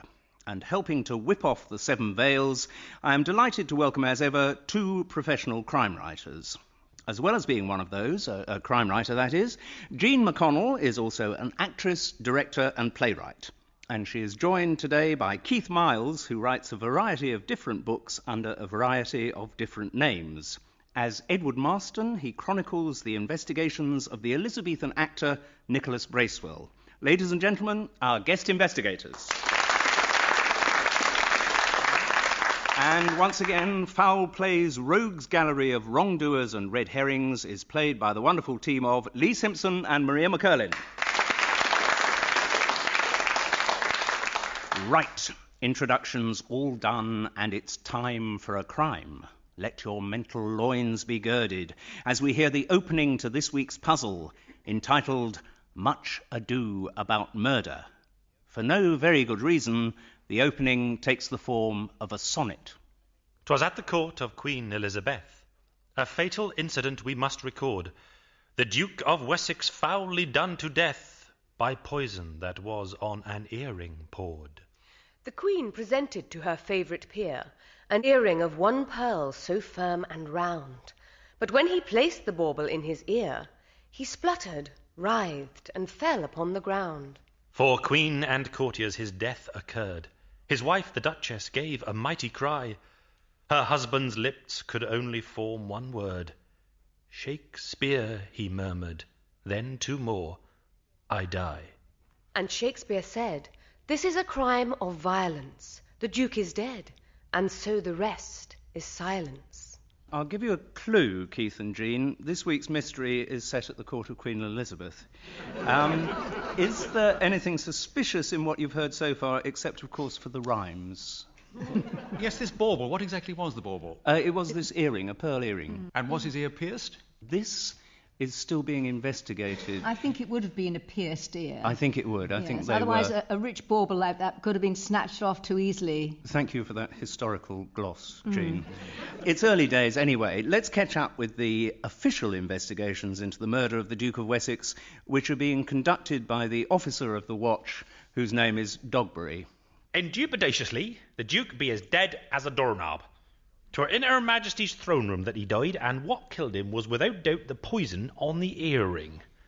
I would like to examinate the earring, but after what I seen it done to his grace, well, I'd be a fool to touch it, wouldn't I? I have, however, spoken to members of the watch who were round the palace, watching. That being what members of the watch do. And one of them saw the casket which contained the pearl earring standing on a table in the anteroom to the throne room. It was brought thence at Her Majesty's expressive demand by a common writer fellow who goes by the name of Shakelands or somewhat.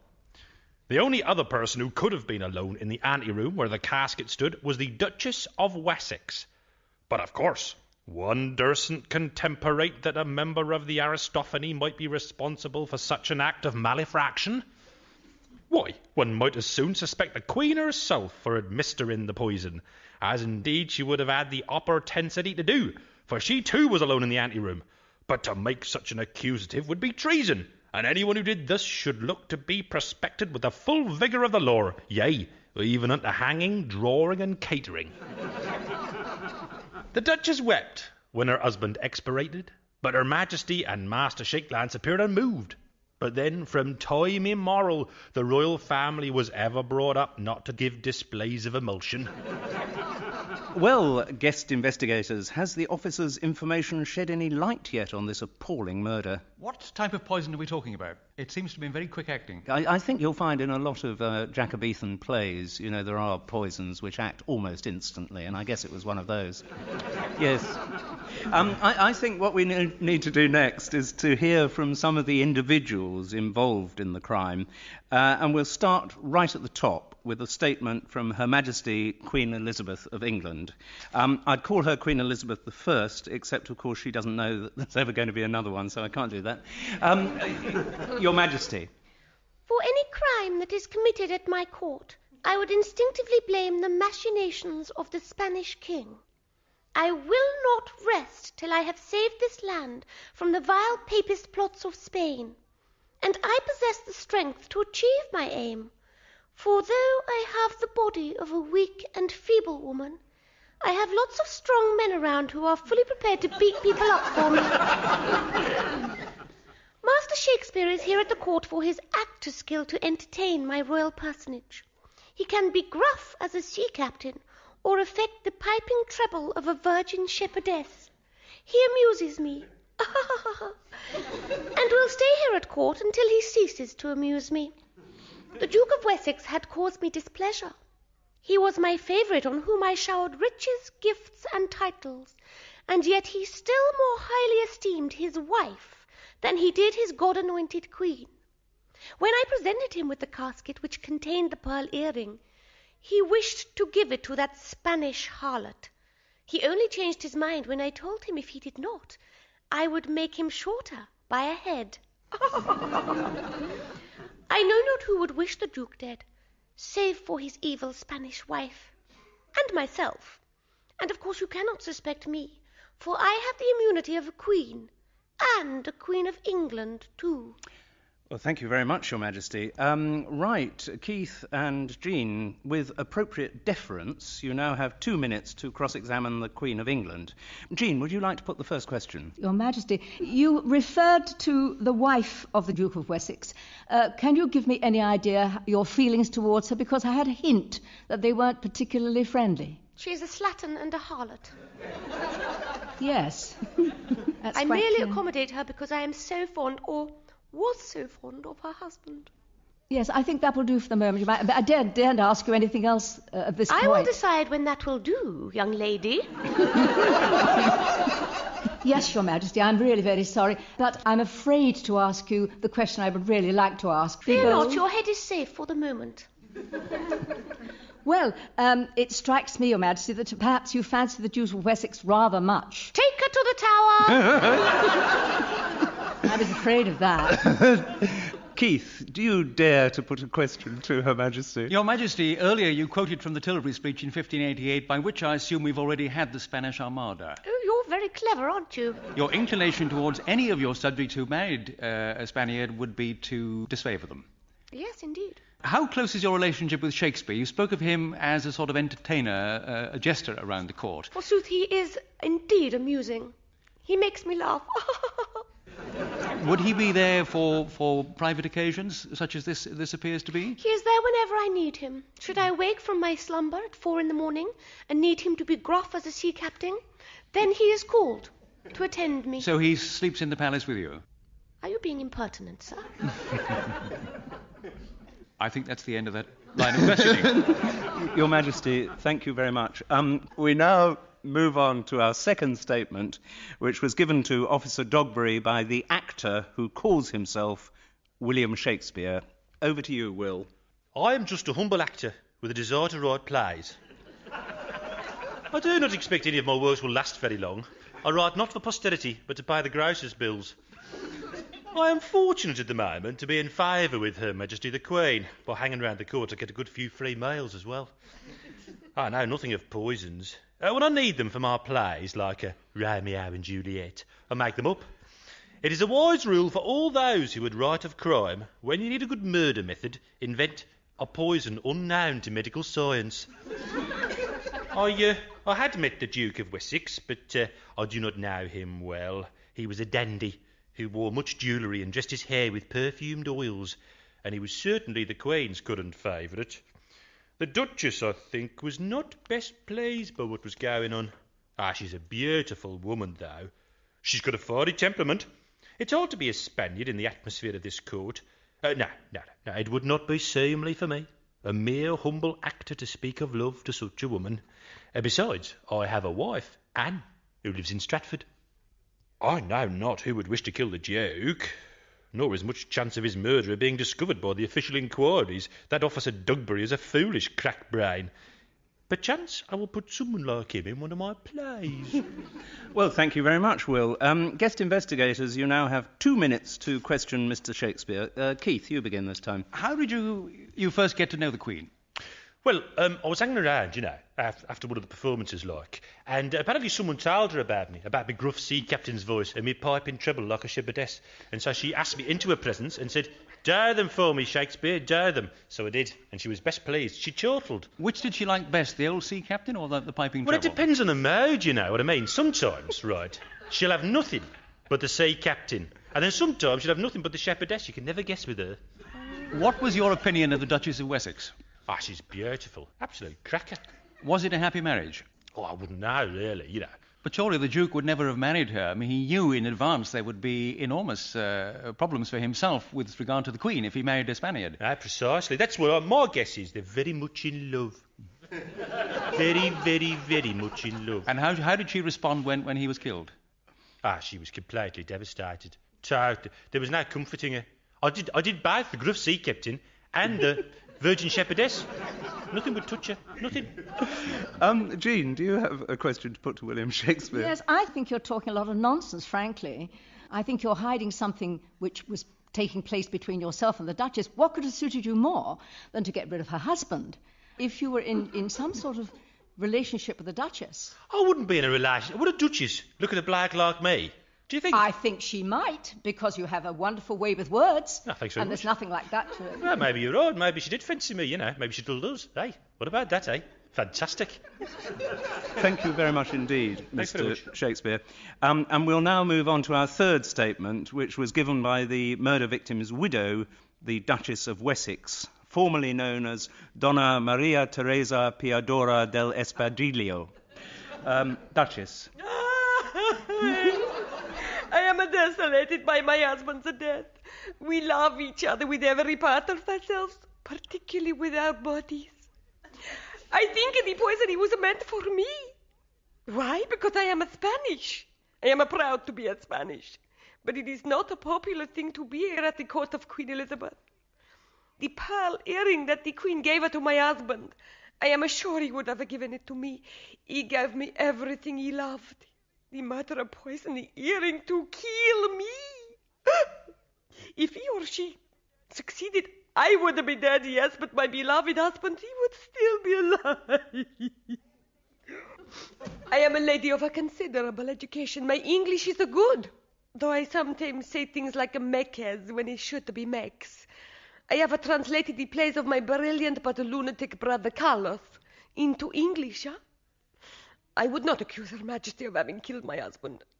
Kings and queens have the divine right to do as they wish. I would accuse that little rat, the writer William Shakespeare. It is not respectable to be a writer. That is how we know my brother Carlos, he is mad.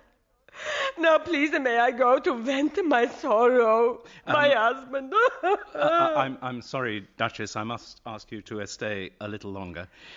Jean, would you like to address the first question to the bereaved Duchess? Madam, you are Spanish. There are no flies on you, huh? It just struck me that I wondered if you had any relations who were Italians. I don't know. Maybe sometimes my accent go a little strange. I'm not sure. The point being that I wondered if you, by any chance, that in the early part of your family went back to the Borgias. Oh, yeah, I see what you're getting at. I don't know. I'm too grief-stricken. Yes, I'm terribly sorry, madam. I don't kill my husband. I love him.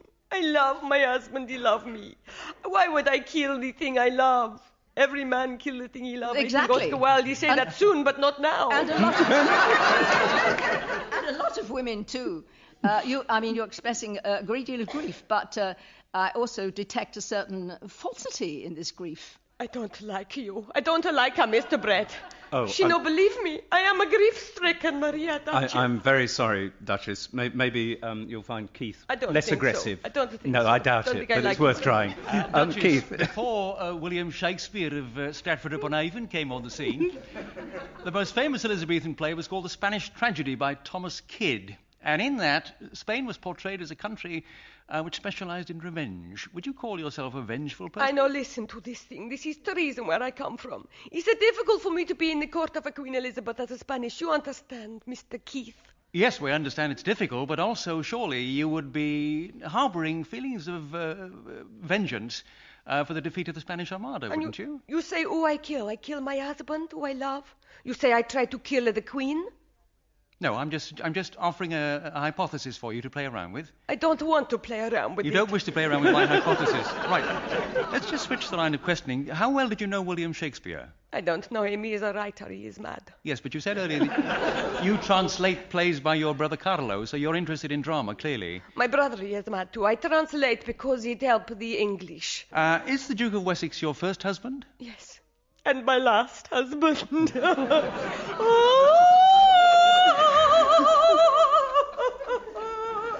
I'm on with the song. Thank you very much, Duchess. I think the Duchess has returned to her castle in Spain. Guest investigators, you now have more information about the circumstances surrounding the Duke of Wessex's death. Has any of it helped at any level to get you nearer naming his killer? Jean, where are your suspicions at the moment? They very largely lie with the Duchess, I must say. Really? You must be very careful of confusing an over-the-top performance with signs of guilt. Keith, what are your views? I'm rather worried about the Queen's attitude, telling us that she's above the law and she can't be questioned. Mm-hmm. She obviously has no knowledge of English history. So I'm rather suspicious. I'd like to know more about her relationship with the Duke of Wessex. Yes. And at the point when he broke off from her, what exactly happened? Well, what you've said is very interesting, and your views may indeed contain a modicum of truth. And now we move on to the next stage of our investigation, in which we discover... Oh, good heavens. A large halberd has just been thrown from somewhere and embedded its point in the top of my desk. And goodness, attached by a pink ribbon to the stock is a roll of parchment. Let me just get this off and unroll it. There's a message here signed by the Wise Woman of Wantage. And it says... If you the secret of the poison seek, then to the Queen's apothecary you should speak. Oh. And here, rather conveniently, is a bent figure in a black robe and hood. Excuse me, sir, are you the Queen's apothecary? Aye, that I be. Well, I wonder if you know anything about the poison that killed the Duke of Wessex. Aye, that I do. And yet, if I had known to what ill purpose my vile venom would be put, I would never have let it from my sight. Know you, then, that yester morning I was wakened while the day was yet dark by the beating of one at my outer door. There stood a muffled figure in a hooded cloak whose face I could not see, but who cried to me, and, in a woman's voice, that Her Majesty Queen Elizabeth required my strongest venom for to kill a plague of rats that did infect the royal bedchamber. I, little suspecting any trickery, was obedient to my mistress's command, and gave the potion in a blue glass vial to the Dark Lady. And could anyone have got a similar poison from anywhere else? Impossible. It is mine own receipt. A distillation from the sweat of toads, the scurf of weasels, the secretions of a night owl's liver, and... Yes, I'd better stop you there. We don't want anyone trying that at home, do we? Guest investigators, does the apothecary's new evidence change your views on who committed this dastardly murder?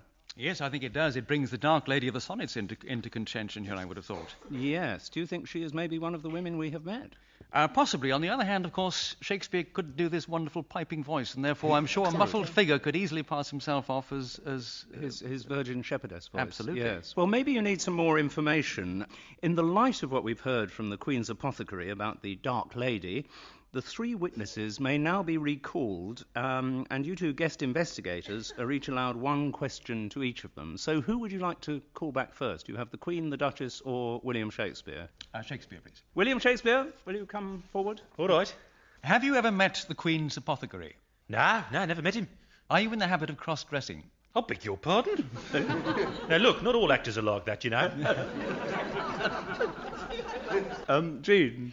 Cross-dressing doesn't come into it. All the parts for the women were played by men anyway, so you could just as easily... yeah, but I don't do the ladies professionally. You don't? No, we have the lads for that, you know. Yes. Me virgin shepherdess is more of a cabaret. You get back to your playwriting. All right. Yes. Who would you like to call now, the Duchess or the Queen? I think I'd sooner call the Duchess. It's safer. Well, call the Duchess first, and then think about the Queen. Yes. Duchess. Yes. There. I'm quite certain in my mind that that this relationship with the Duke is that you are professing to be so affectionate. I think that, in fact, there's an enormous amount of jealousy that has welled up inside you. And that the fact that although he married you, he has still been having an affair with the Queen, that this has caused you an enormous amount of jealousy. And the Queen, obviously, can have her way with him. The Lady Queen, maybe she have her way with who she want to have her way with, but not my husband, because he love me. He love me. This is so rare in the court of Queen Elizabeth, to have real love. I wonder why, then, he didn't go over and live with you in your country rather than stay at court. You have business things to talk about here. Probably funny business with the Queen, yes? My husband, I know he is faithful to me and me alone. I go now. Thank you very much, Duchess. And I really think you'd better call the Queen. You have an apothecary, I understand, a royal apothecary, and therefore someone that you use on a regular basis. That is indeed the case. If you had a plague of rats or something like that in the palace, you would send to him for rat poison, would you? I would send to him, indeed. Are there any rats about the court? Ooh, several, madam. I'm not at liberty to name them. I think we'd better let Her Majesty go. Thank you very much indeed. Thank you so much. Well, I'm sorry, Keith and Jean, but your investigation is at an end. Armed with a pitiful amount of hopefully confusing information, you must now come up with a solution to this cruel conundrum. My money would be on the aged crone, actually. Yes, I'm afraid the aged crone is not in the frame. She has an alibi. The 2 people I suspect most are Queen Elizabeth and the Duchess. Then I will plump for William Shakespeare. Right. Whose position seems to me very anomalous at the court. Certainly. And I think that he is in some way implicated, either through his relationship with the Queen or through a clandestine relationship with the Duchess. Jean? Well, I must say I have rather veered in my suspicions. I did at first think it had to be the Duchess, but I have now changed my mind because I think perhaps the Queen was involved here. You suspect the Queen? Even though it may mean the rack, as far as I'm concerned. Well, I wonder if you have personal reasons, having been sent to the Tower by her. But anyway, that's up to you. But is either of you right? Well, we're about to find out as we hear what really happened in this week's Foul Play, Foul Playlet. Over we go to an anteroom of the court of Queen Elizabeth. Now, good man Shakespeare, let it be thy task, when I do call thee, to bring forth this pearl. I? Look, you say not that 'tis for the Duke. I'll not. Ah, my love approacheth. Mention not the jewel. Me lips are locked. Why, hail to thee, fair queen, whose beauty doth the morning star outshine. Conserve thy compliments, good Wessex. First, read through this missive under royal seal. I'll do it willingly, my gracious queen. I long to know my fate. Now, Shakespeare, come. The piping woman's voice must cause me glee. Why, yes, for I thy royal maid-in-waiting be. For heaven, that actor's an untutored knave. But now, what hath my royal mistress writ? Know, Wessex, that thou must my will obey. Tonight unto my chamber come unseen, ensure that when tomorrow lights the day, thy mistress is no more a virgin queen. Fie, here's a problem. There's no problem, my lord. Thou wouldst not sure thy fair spouse play false. Why, no. Thou spouse whom thou for pet name Pia call'st, while I thou Pinky call for love's Sakes, sweet one. No, thou art mine own true love. Aye, Pinky, just as surely art thou mine. And should another come betwixt us twain, then by this hand that traitor shall be slain. Oh, but Pinky, who comes here?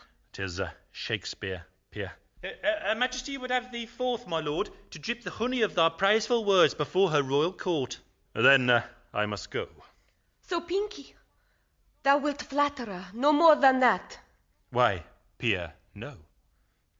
He sweareth true, yet I mistrust the rat. Good Shakespeare, didst thou read the trifling play that I translated from my brother's words? The Merchant of Madrid? Aye, that's the one. And tell me truly, didst thou find it good? I fear not, lady, for plays in Spain have been much overdone. Italian settings now the groundlings crave. Besides, that Shylock, money-lending Jew, his character is grossly overdrawn. Oh, the poor crackpot brother. But thou wilt return the play. Well, I would have read it further, if I may. As I did with Two Gentlemen of Valencia, and that other which thy brother called The Timing of the Bitch. Yes, surely. What is the casket that here lies? And who's this earring? Whose? I surmise it must belong unto our royal queen. Shakespeare! Who he now calls me. I've prepared a little special drinky for anyone who comes twixt me and Pinky. The Queen desires yon casket in the court. Then let her have it. Say, what I have brought. My lord, this favour would I give to you. Nay, Majesty, I'll give it to my wife. Place it in thine ear, or answer with thy life. Well, if that's the case, I'll try it. Beauteous Queen. By God, I faint. The Duke hath turned broad green. Oh, Pinky, how your body shaketh. Why? Shakes, Pia. Good my lord. I die. This is a crime of violence. The Duke is dead. And so the rest is silence.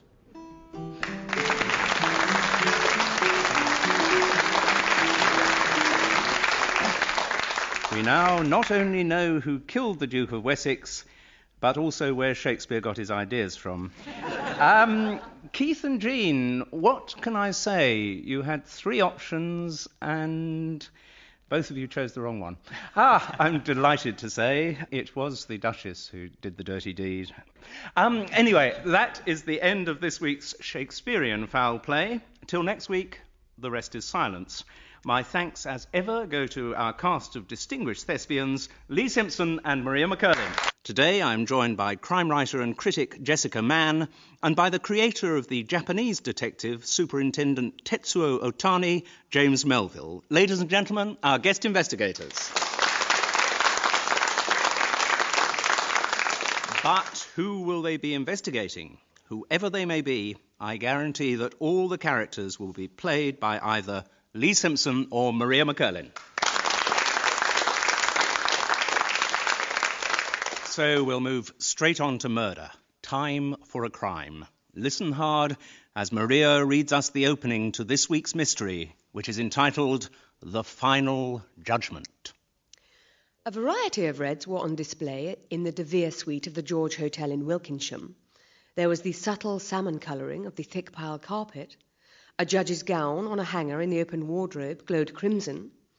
On the desk, pink ribbons were drawn tight about the documents that needed to be studied before the next morning's sitting at the Wilkinsham County Court.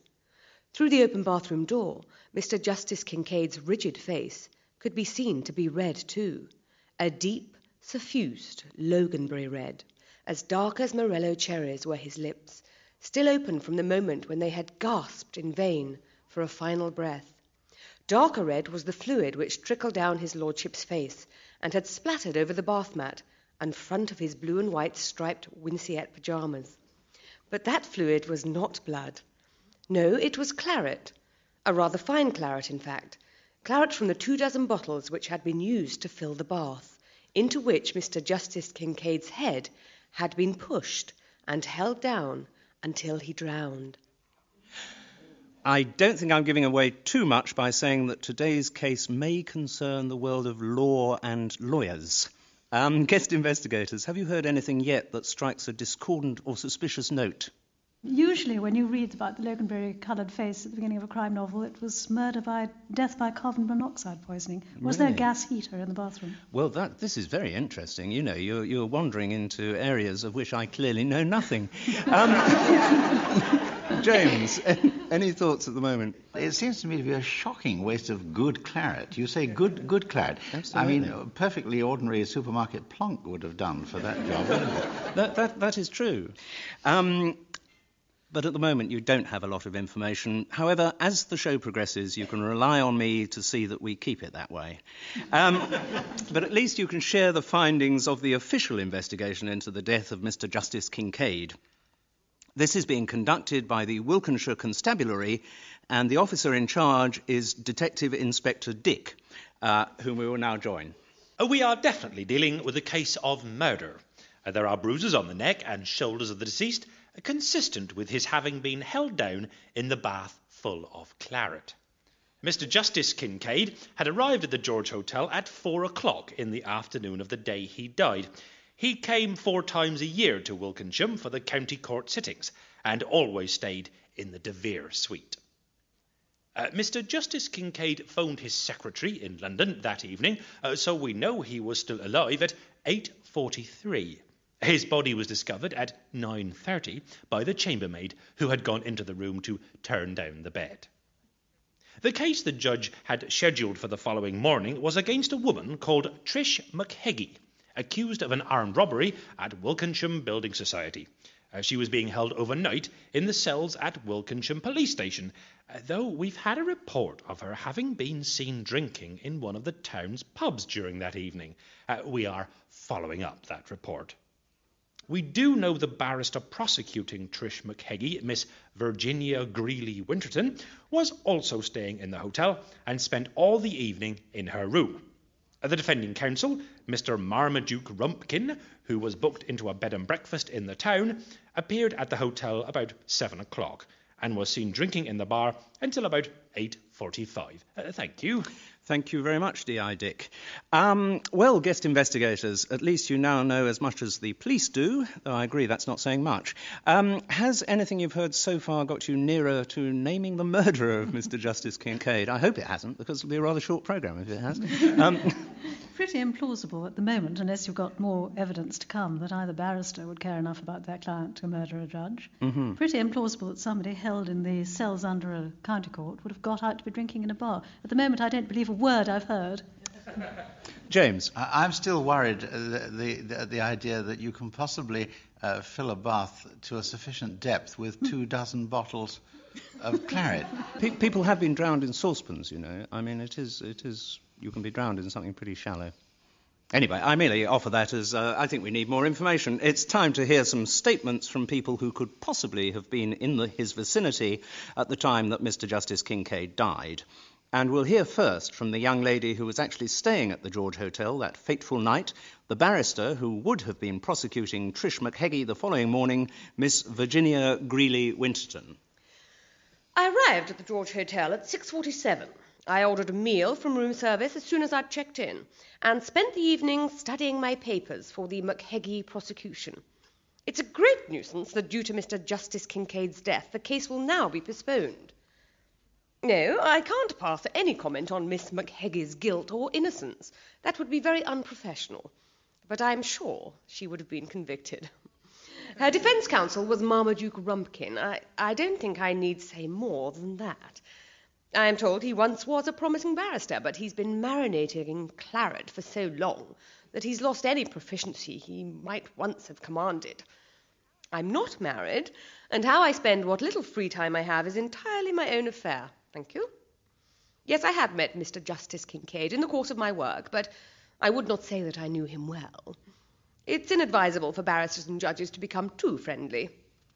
Thank you very much, Miss Greeley-Winterton. I'm sure there's nothing our guest investigators can teach you about the subject of cross-examination, but they are about to question you for 2 minutes. And if I regard their questioning as inappropriate? Don't worry, because I will be here to protect you. Well, I'd rather have a competent solicitor, but there you are. Would you? Well, bad luck. Jessica, maybe you would like to start questioning Miss Greeley-Winterton. Yes, I'm interested in your relationship with Mr. Justice Kincaid. You say that you don't believe in having a close relationship with judges, That's which right. I'm sure is completely correct and proper. But he wasn't always a judge. Did you know him before he was on the bench? I didn't know. No, I can see where you're going with this line of questioning, but you're quite wrong. You insist that you spent the entire evening in your room. That's right. Did you order any refreshment from room service? Yes, I did. Would you care to say if what you'd that been listening was? to my statement, I did say that I ordered room service on arriving at the hotel. I had a light salad and a Diet Coke. Oh, you didn't tell us about the light salad or the Diet Coke. No, but I never felt it mind. to be irrelevant, but if you find it interesting, who am I to say? I find everything about you interesting, Oh, I'm Miss so glad. Greeley-Winterton. I wish I could say the same. Did you stay in your room the whole evening? Yes. No, it didn't step out of the door for one single moment? Staying in my room usually means not venturing out, yes. Well, thank you very much, Miss Greeley-Winterton. You've been most helpful. Thank you. Not much of a suspect, really, am I? And we move on now to our second statement, which was given to Detective Inspector Dick by the barrister who was to have defended Trish McHeggie, Marmaduke Rumpkin. Well, do I have to? I was just getting acquainted with the hitherto unfamiliar claret in the hotel bar. No, I didn't like Mr. Justice Kincaid. I won't pretend otherwise. When we were students, we both fancied the same girl, Felicity Hardcastle, she was called. Had some kind of breakdown later, I heard. I can't remember the details. Old Kinky and I were to be called to the bar at the same time, and once he'd proved himself to be totally incompetent in every other area of the law, what else could they do but make him a judge? Yes, I did come to the George Hotel that evening. I'd had a tip-off. There might be someone in the bar with information on the McHeggie case. Might be able to get me client off, in fact. But they never showed up. So, after a few glasses of claret, I returned to me landlady's dried-up shepherd's pie. Quite revolting. Now, well, can I get back to my claret? In just 2 minutes you can, yes. Guest investigators, Mr. Rumpkin is your witness. James, you start this time. Mr. Rumpkin, I find it very hard to take issue with a man after my own heart, as you obviously are. But I notice from your reddish complexion, sir, that you're one of ours, sir. But among the other things you noted about the late Mr. Justice Kincaid in his student days, did you come across any aspects of his life which might prompt anyone to consider murdering him? I wouldn't say so, no. I mean, there were rumours about the fellow. Could you tell us some of those rumours? Or? Well, merely that his tastes in the bedroom department were somewhat extraordinary. Oh, really? Yes. Jessica? You mentioned his wife, Felicity, from whom you said he had parted. She never became his wife. Never became his wife. Whose wife did she become? As far as I heard, I didn't hear much about it, but the poor girl had some sort of breakdown. Oh, I thought And a perhaps bit she married you. whip, don't you know? Have you seen her since? No, never. Never seen her since. Yes. Moving on to another Disappeared from my life. matter. You're clearly a connoisseur of... Excuse me. That question evoked considerable emotion. Will you tell us why? Well, she was a fine girl, fine girl. Absolute cracker, but both I and Kinky fancied her, and well, she appeared to prefer him. And he then did her harm? I have no idea what he did to her, but she certainly ended up one can short of a six-pack, shall we say. One final question. You purport to be a connoisseur of claret. Yes. Was it you who told the police that the claret in the bath was a good one? Yes, it actually was me, yes. They brought me a sample. To taste? Yes. Well, when I heard the way it had gone, I said, is this all that claret needed for evidence? They said, no. I said, look here, old fellow, pop some in a bucket for me and bring it round. You know? And they were good enough so to do. That conjures up a picture which I won't probe into any further. No, I'm afraid your probing time is up. Thank you very much, Marmaduke Rumpkin. We now move on to our third statement, which was given to the police by the accused in the case scheduled for the morning after Mr. Justice Kincaid's death, Trish McHeggie. Miss McHeggie, over to you. Yeah, I'm not sorry to hear that Kincaid's dead. He was a cruel swine. He gave longer sentences than any other judge in the country. I mean, this building society job I've been accused of, I didn't do it. Someone stole the tapes from the security camera. That'd show who really done the robbery. Well, it wouldn't have helped me if I'd killed old Kincaid anyway, would it? I mean, his death don't cancel my trial, does it? Only postpones it. All right, yeah. That evening, the night he died, yeah, I did take a little trip out the police cells. I'd been told about someone who knew who really did do the building society job, and I needed to meet him. How did I get out? Let's just say the cop guarding me was susceptible to persuasion. Well, a woman can usually get a man round if she needs to. Do I have to spell it out for you? No. Well, I met the geezer and got the name of the real villain. But my defence counsel, Mr. Bloody Rumpkin, he was meant to turn up too, right? He never showed. I didn't go to the George Hotel, no. I met this geezer in a pub called the George Washington. So look, I didn't do a runner, did I? I mean, I went back to the police cells, didn't I? I wouldn't have done that if I'd have topped old Kincaid. I'd still be out there. Thank you very much, Miss McHeggie. Right. Guest investigators, over to you. 2 minutes to question the witness. Jessica, you begin this time. Well, you seem very familiar with Mr. Justice Kincaid's sentencing practices. Have you been up before him before? No, but friends of mine have had dealings with him before. Right. Well, I'm stumped by one thing. I can well understand how you used your feminine wiles to get out of the police cell, but how the devil did you get back in again? Well, I mean, I'd arranged with Jeff sexual favours, obviously, as I mentioned earlier, and he told me that when he recovered, he'd be there to let me back in. Right. Now, how did you get on with the person you met at the George Washington? I can guarantee that with this new evidence, I would be found innocent. Look at me standing here. I've got 2 small kiddies, I'm a single parent, both fathers buggered off. I don't mean to do a sob story, but I seem to be doing one. I mean, there's no chance for me, is there? Do you know what I'm saying? I think we do, and I think before we all start crying, we will say thank you very much indeed, Miss McHeggie. Thank cheers, you. Right. James and Jessica, you've now heard 3 statements and 1 Hearts and Flowers story. Has any of it clarified your thinking? Are you closer to identifying the perpetrator of this terrible murder? Well, I strongly suspect Virginia Greeley-Winterton. Yes. I think myself that she did indeed have a relationship with Mr. Justice Kincaid, and I am thinking along those lines at the moment. She is your number 1 suspect, yes. Jessica, do you have a number 1 suspect at the moment? Just for the sake of argument, I will choose Marmaduke Rumpkin, who I'm sure had a long-standing relationship or hostility to Mr. Justice Kincaid, and was the only one who could plausibly have been seen carrying an awful lot of claret around. Well, thank you very much indeed. You could be right or you could be wrong. Anyway, we must move on because at this point in the investigation... Paging Mr. Brett. Paging Mr. Brett. If you're in the building, could you please pick up one of the courtesy phones? Thank you. Excuse me. Hello? Mr. Brett, That's me. We've had two breakthroughs on the Kincaid murder.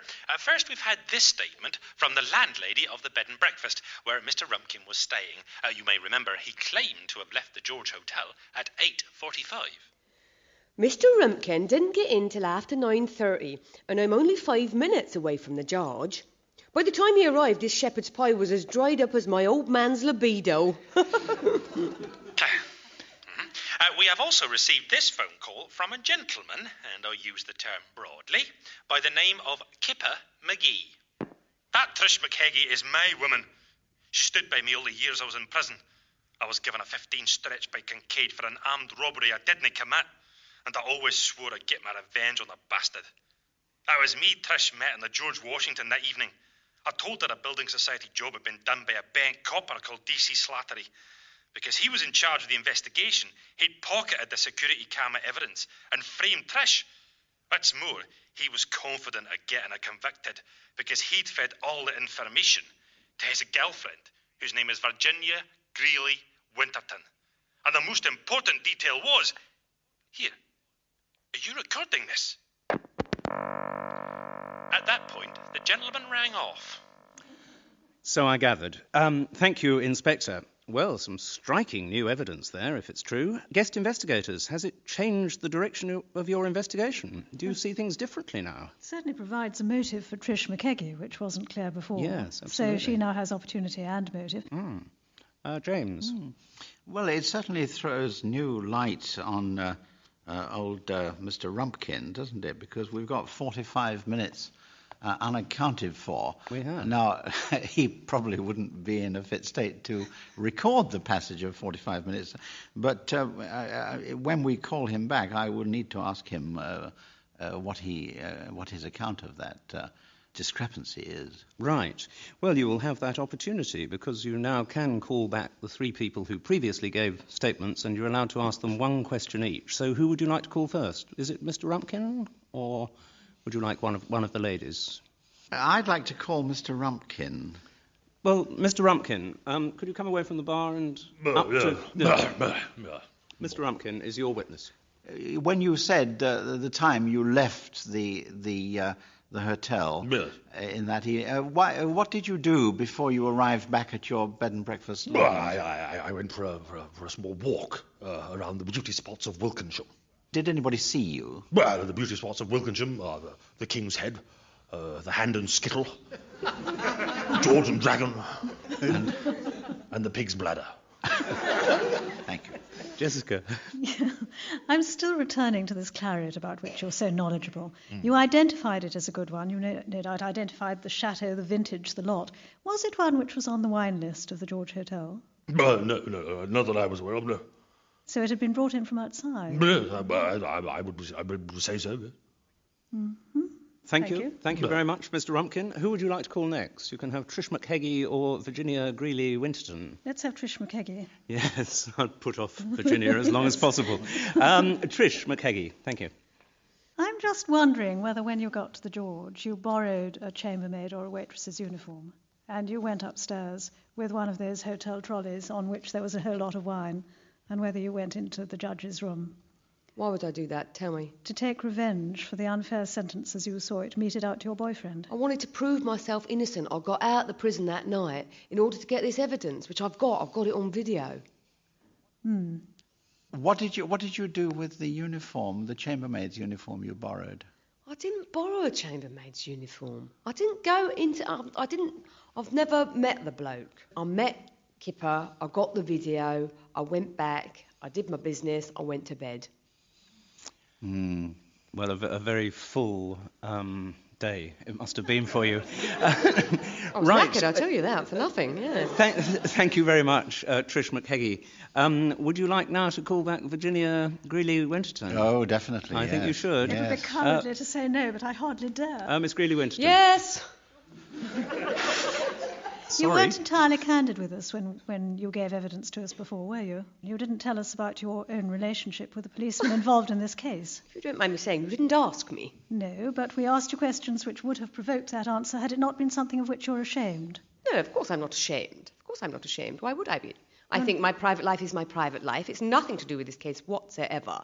And if you're prepared to believe the evidence of that little minor petty criminal crook, Kipper McGee, over me, then sadly I think you're wrong.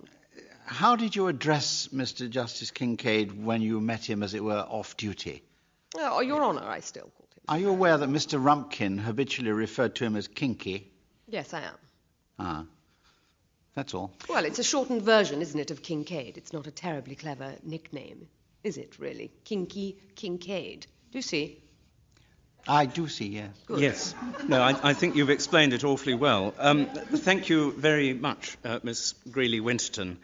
And there, I'm afraid, James and Jessica, your investigation ends. The moment has arrived when you have to finger the malefactor. Jessica, you had a view earlier. Who do you now believe to have killed Mr. Justice Kincaid, and indeed why? Well, I'd very much like to believe that it was Virginia Greeley-Winterton, simply because she's so horrid and so rude to us all. I would go along with that. But I think I'm being boring about the claret. But I think the presence of 2 crates of a claret not on the hotel's wine list needs some explanation. And there seems to me only one person here who could have plausibly brought it into the hotel, which is Marmaduke Rumpkin. I also think that Trish McKeggie had an opportunity and a motive which were pretty powerful. So at the moment I'm 50-50 those two. I'm afraid that's not good enough, Not good 50-50. This is the moment where you have to plump 100% for one or the other. If I were writing the book, I'd say Virginia Greeley-Winterton because she's the least likely. Mm-hmm. But since I'm living the book, I'll say Marmaduke Rumpkin. Marmaduke Rumpkin. OK, James.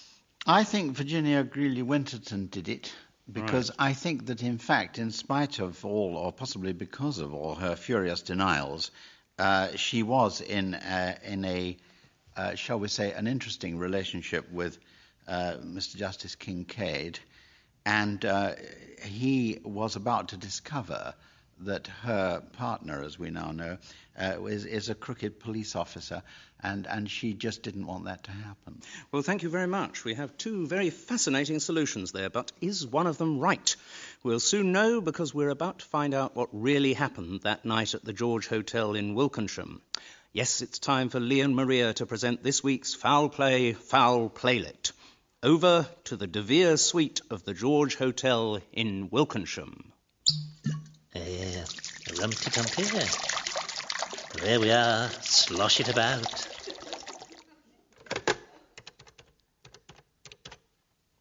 Ah, hello, Miss Whiplash. Confirming the naughty schoolboy wants Nanny to come and give him a nice red bath.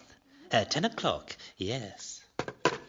Rumpty-tumpty, loofah ready for a really hard scrubbing. Who the hell are you? My name's Trish McKeggie.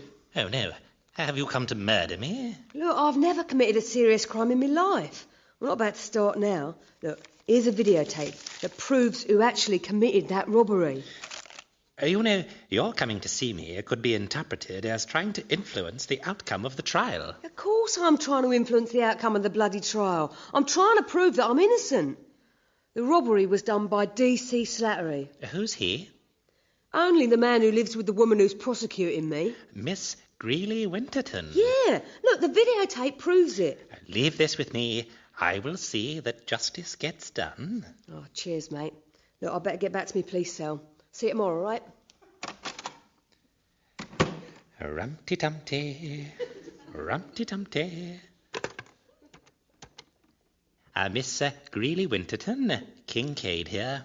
Come to my room. I have something about the case to discuss. Rumpty-tumpty. Just set up the video. Ready? What the hell are you doing here, Rumpkin? Well, been talking to a chap in the bar downstairs. And? Well, it turns out he knows a local woman with a rather interesting reputation. Works under the name of Miss Whiplash. Sort of story the news of the world loves. Dirty old vicars, dirty old judges. Are you asking for money? No. Just a favourable outcome to tomorrow's trial. You're trying to pervert the course of justice. Oh, I didn't know Mr. Rumpkin was here. On my way out. Think about it, old Kinky. Why did you summon me here, Your Honour? A video I want you to watch. Oh, God. Where did you get that from? Never mind. Pretty incriminating for DC slattery, though. Look, Your Honour, is it worth my offering you money to... No. On the other hand, how proficient are you with a loofah? What are you talking about? Come into my bathroom, my dear, and slip out of those... You swine! You ruined one girl's life by your perverted practices. You're not going to ruin another's. What the hell's going on here? Get out, young lady, quickly. All right, yes, I will. And as for you, old kinky, you're going to have a kinky bath that you'll remember for as long as you live, which won't be long. No. This is revenge for what you did to Felicity Hardcastle. The girl never recovered from your disgusting treatment of her. Die, you evil swine!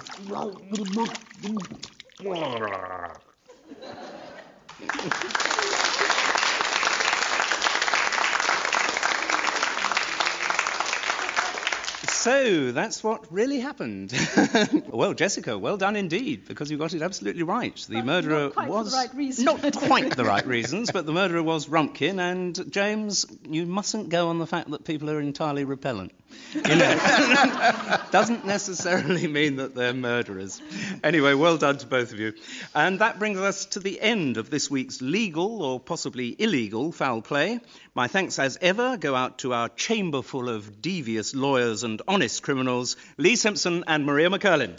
Hello, welcome to another half hour of dastardly deeds, in which, before your very ears, a crime will not only be committed, but also solved. And to help in the solving process, I'm delighted to welcome back two highly skilled professional crime writers, Margaret York and Tim Heald. Margaret is a mistress of understated menace and the evil that lurks behind the neatly ruched curtains of the British middle classes. Her partner in crime today, Tim Heald, is also a journalist, biographer and comic novelist. Ladies and gentlemen, our guest investigators. Margaret and Tim don't yet know what monsters of depravity and icons of innocence they'll be meeting in today's mystery. One thing I'll guarantee, though, is that all the parts will be played by Foul Play's resident repertory company, Lee Simpson and Maria McCurlin. Enough introductions. Time for a crime, as Lee reads the opening to this week's mystery entitled Death and Two Copies, Please. The offices of Huntington Plastic Mouldings were a mix of the old and the new, a good representation of the current state of the company. The room from which the managing director, Stephen Huntington, worked was modern and minimalist. Only the monochrome photograph on the wall of the company's founder, Stephen's father, Reginald Huntington, gave a whisper of the past. The outer area, controlled with a rod of iron by the office manager, Pauline Venables, could have come from a different decade. Its computers were outdated, their tired beige smudged black from the touch of a million fingerprints. On Pauline's own desk there was even a manual typewriter, along with an old-fashioned spike impaling a sheaf of paid invoices. The clutter on the corner desk also looked too dated for its 19-year-old owner, the office junior Jordan Knight. But the most incongruous sight which greeted Pauline Venables as she opened up that Tuesday morning was to be seen at the outer office's third desk. The safe behind was open, its contents scattered over the floor, and, upright in her typing chair, sat HPM's 23-year-old secretary, Jonelle Ackerley. But her posture was not voluntary. Her arms and legs had been fixed to the chair by strips of brown packing tape. There were further strips around her head, crushing the bubbly blonde hair tight to her skull, sealing her nostrils and the mouth from which her bubbly giggle would never again emerge. Jonelle Ackerley was dead. Thank you.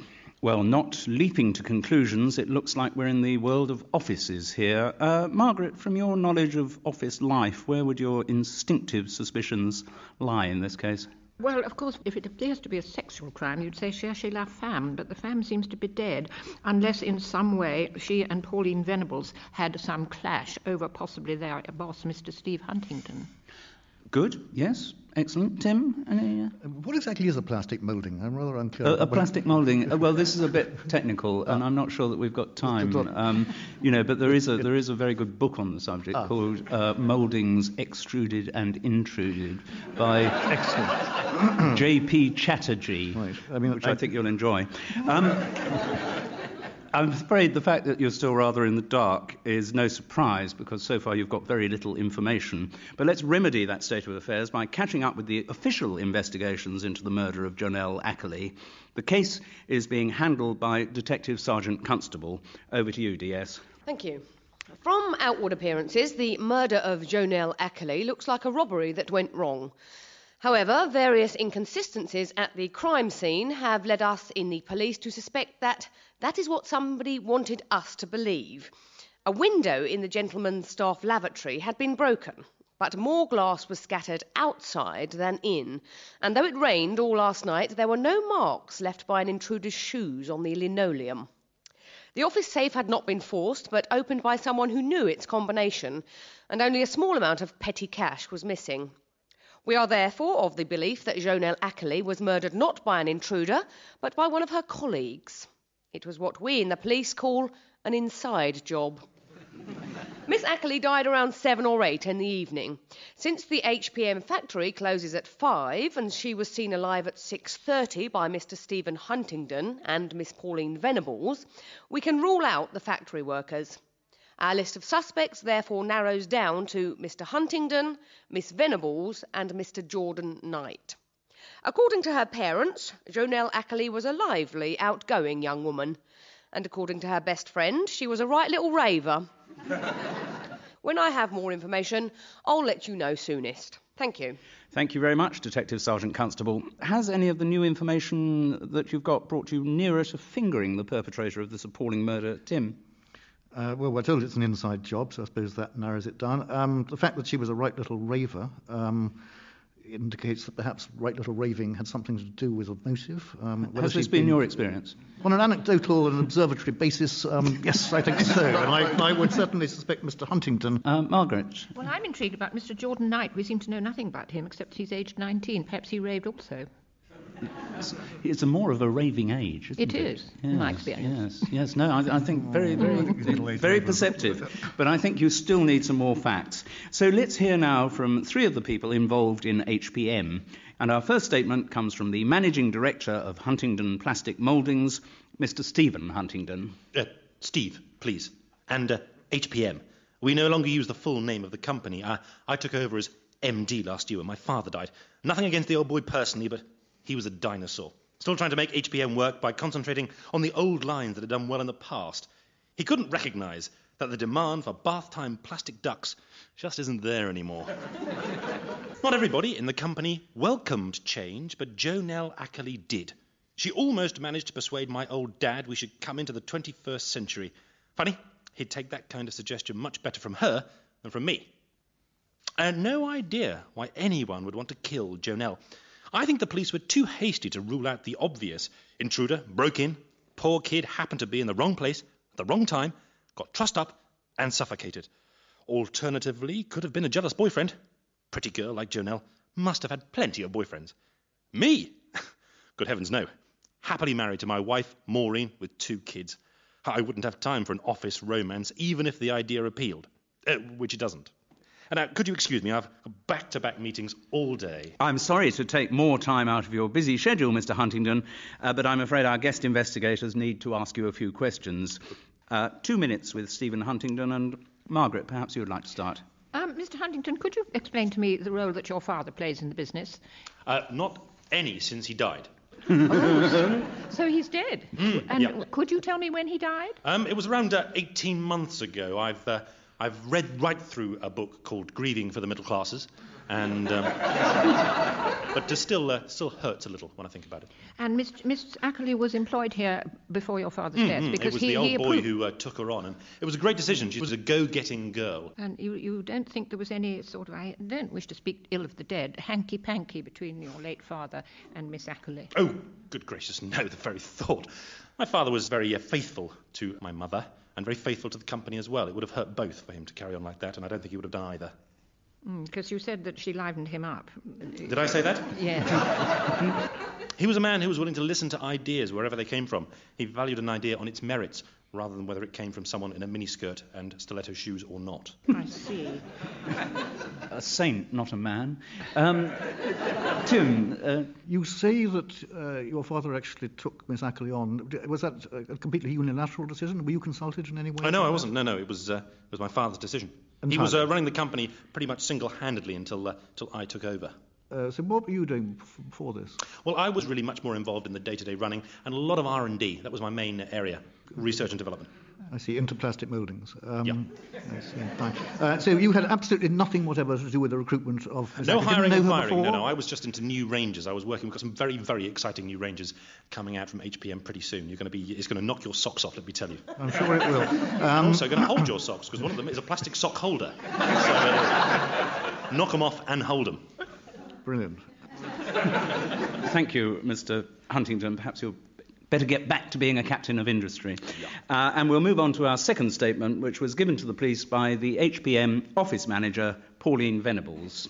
I'm very sorry that the young lady died, but I can't pretend I'll miss her. I've been with the company since I left school. Nearly 40 years now. Dear, oh dear. With only 1 year out, I've watched it grow. Reggie, that's old Mr. Huntington, he was full of ideas, worked every hour there was. Always here, never home. Mind you, if you'd met his wife Rita, that might not surprise you. Steve's got the same kind of dedication. He's a very fine young man. I think Janelle was probably still here when I left that afternoon. End of the day, she'd often spend a long time titivating herself in the ladies' cloakroom. But she was efficient, I have to give her that. She did know the combination of the safe. Yes, so did I, obviously. It's 1429, if you want to know. I'm absolutely certain Steve had no interest in Janelle Ackley except as a working colleague. And what? Reggie? That's a very offensive suggestion. The poor man's dead. Reggie and me? Oh, really? Of course not. You lot are as bad as television and the newspapers. Why does everything have to come down to sex? I'm sorry, it's just one of those things that seems to happen. Anyway, thank you very much, Miss Venables. Right, guest investigators, you have 2 minutes to cross-examine Pauline Venables. Tim, you start.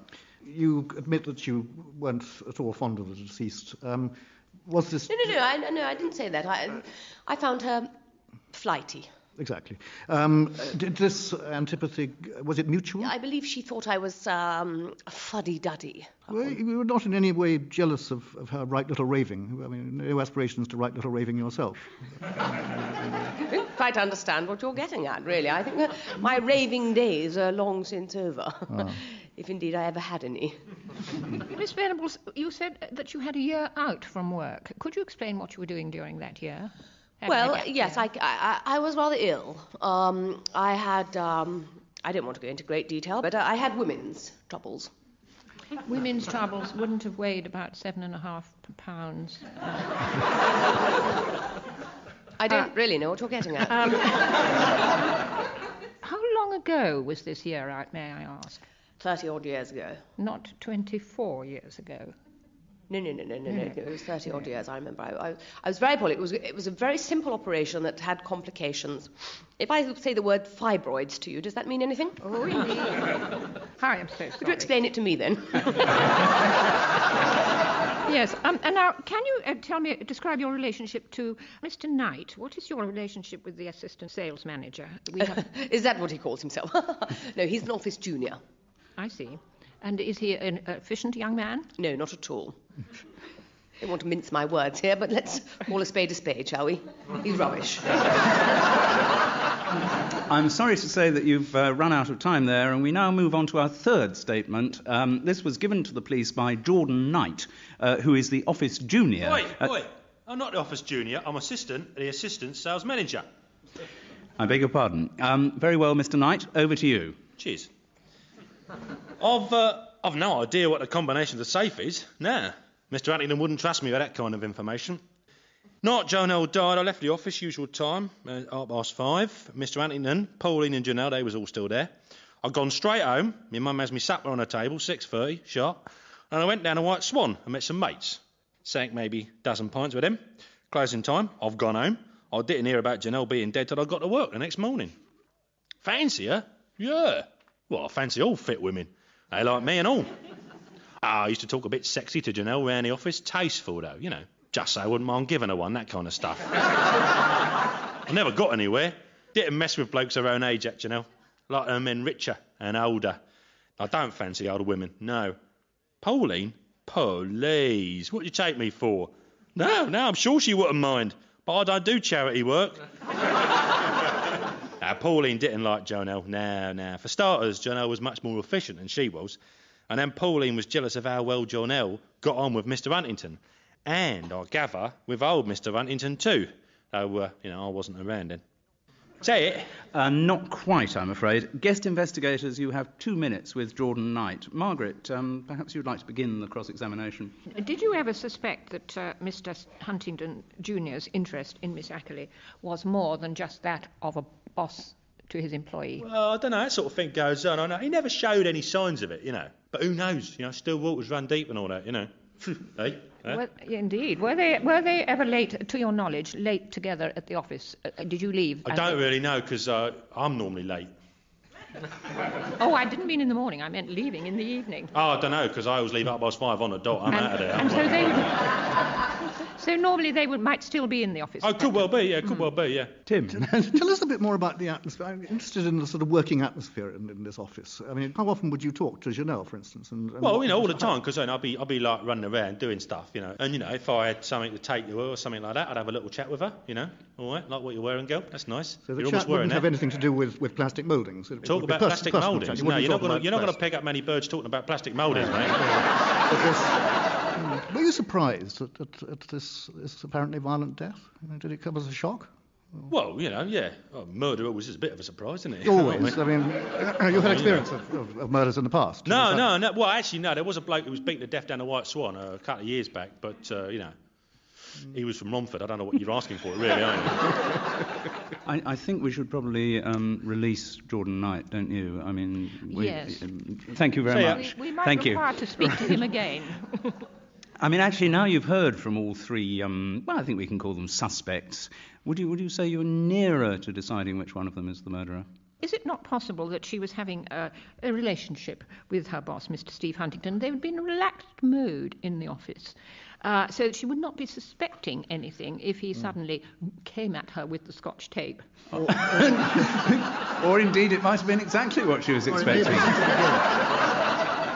Interesting theories, yes. Well, I'm sure you'll be glad to hear we do have a little further to go in our Good heavens, there's a police car coming. Mr. Brett, I said I'd let you know soonest if we got some new evidence. Yes, but do you really need the sirens? Not really, no. I just like the noise they make, that's all. Would you mind turning them off? Oh, all right. So, what is the evidence? We have 2 new pieces of information. The first comes from an interview we conducted with Warren Herbert, one of Jordan Knight's regular drinking companions. Yeah, I remember that night. Well, bits of it. Because Jordan didn't arrive at the White Swan till after 8. The rest of us was 3 pints of head. And I says to him, what blooming kept you? And he says, I had to get some cash. Very pleased with himself he was. And then he says, 1429. And I says, what's that? Is it a personal measurement? And old Jordan says, nah, it's a PIN number for my private personal cash point. And he laughs like, and then we have a few more pints. And I can't remember a lot more about the evening.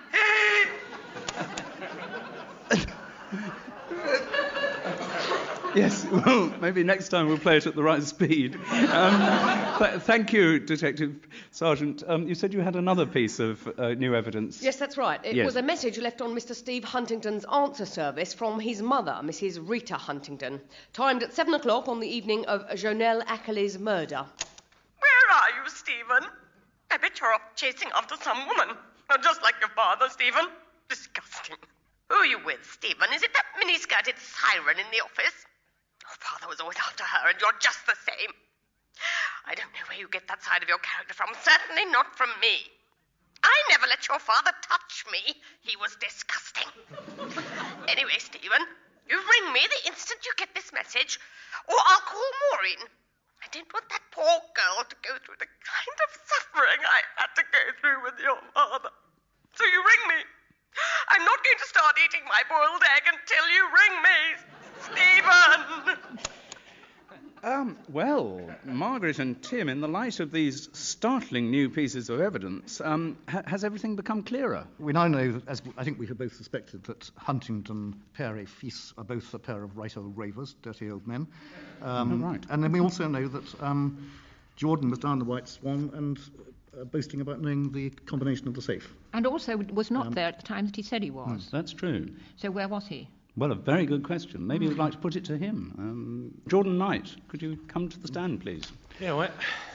Well, Jordan, we understand from a very reliable witness that you were down the White Swan that evening, making quite free with money, and that you were quoting the combination number of the safe at HPM. Now, can you explain this to us? Well, yeah, well, I do actually know the combination of the safe number. Yeah, I admit it, I know it. I know the number, but I've never opened it or nothing, or not gone in there. How long had you known the number? I don't know. It was that day. It was only that day. And you just happened to have discovered the number that day. That's right. And this crime happens to have occurred almost immediately afterwards. Well, no, it's interesting amazing, isn't it? And can you explain this sudden access of funds? You've suddenly got a lot I've of been money down to a cash throw point, around. haven't I? But this was regarded as pretty unusual by your drinking companions. So who did you talk to? Yeah. Yes, well, thank you very much, Mr. Knight. Right, cheers. Thank you. Who would you like to call next? Let's have Shifty Steve back. I think. Steve, the MD. Thank you. Hi, yeah. Mr. Huntington, have you...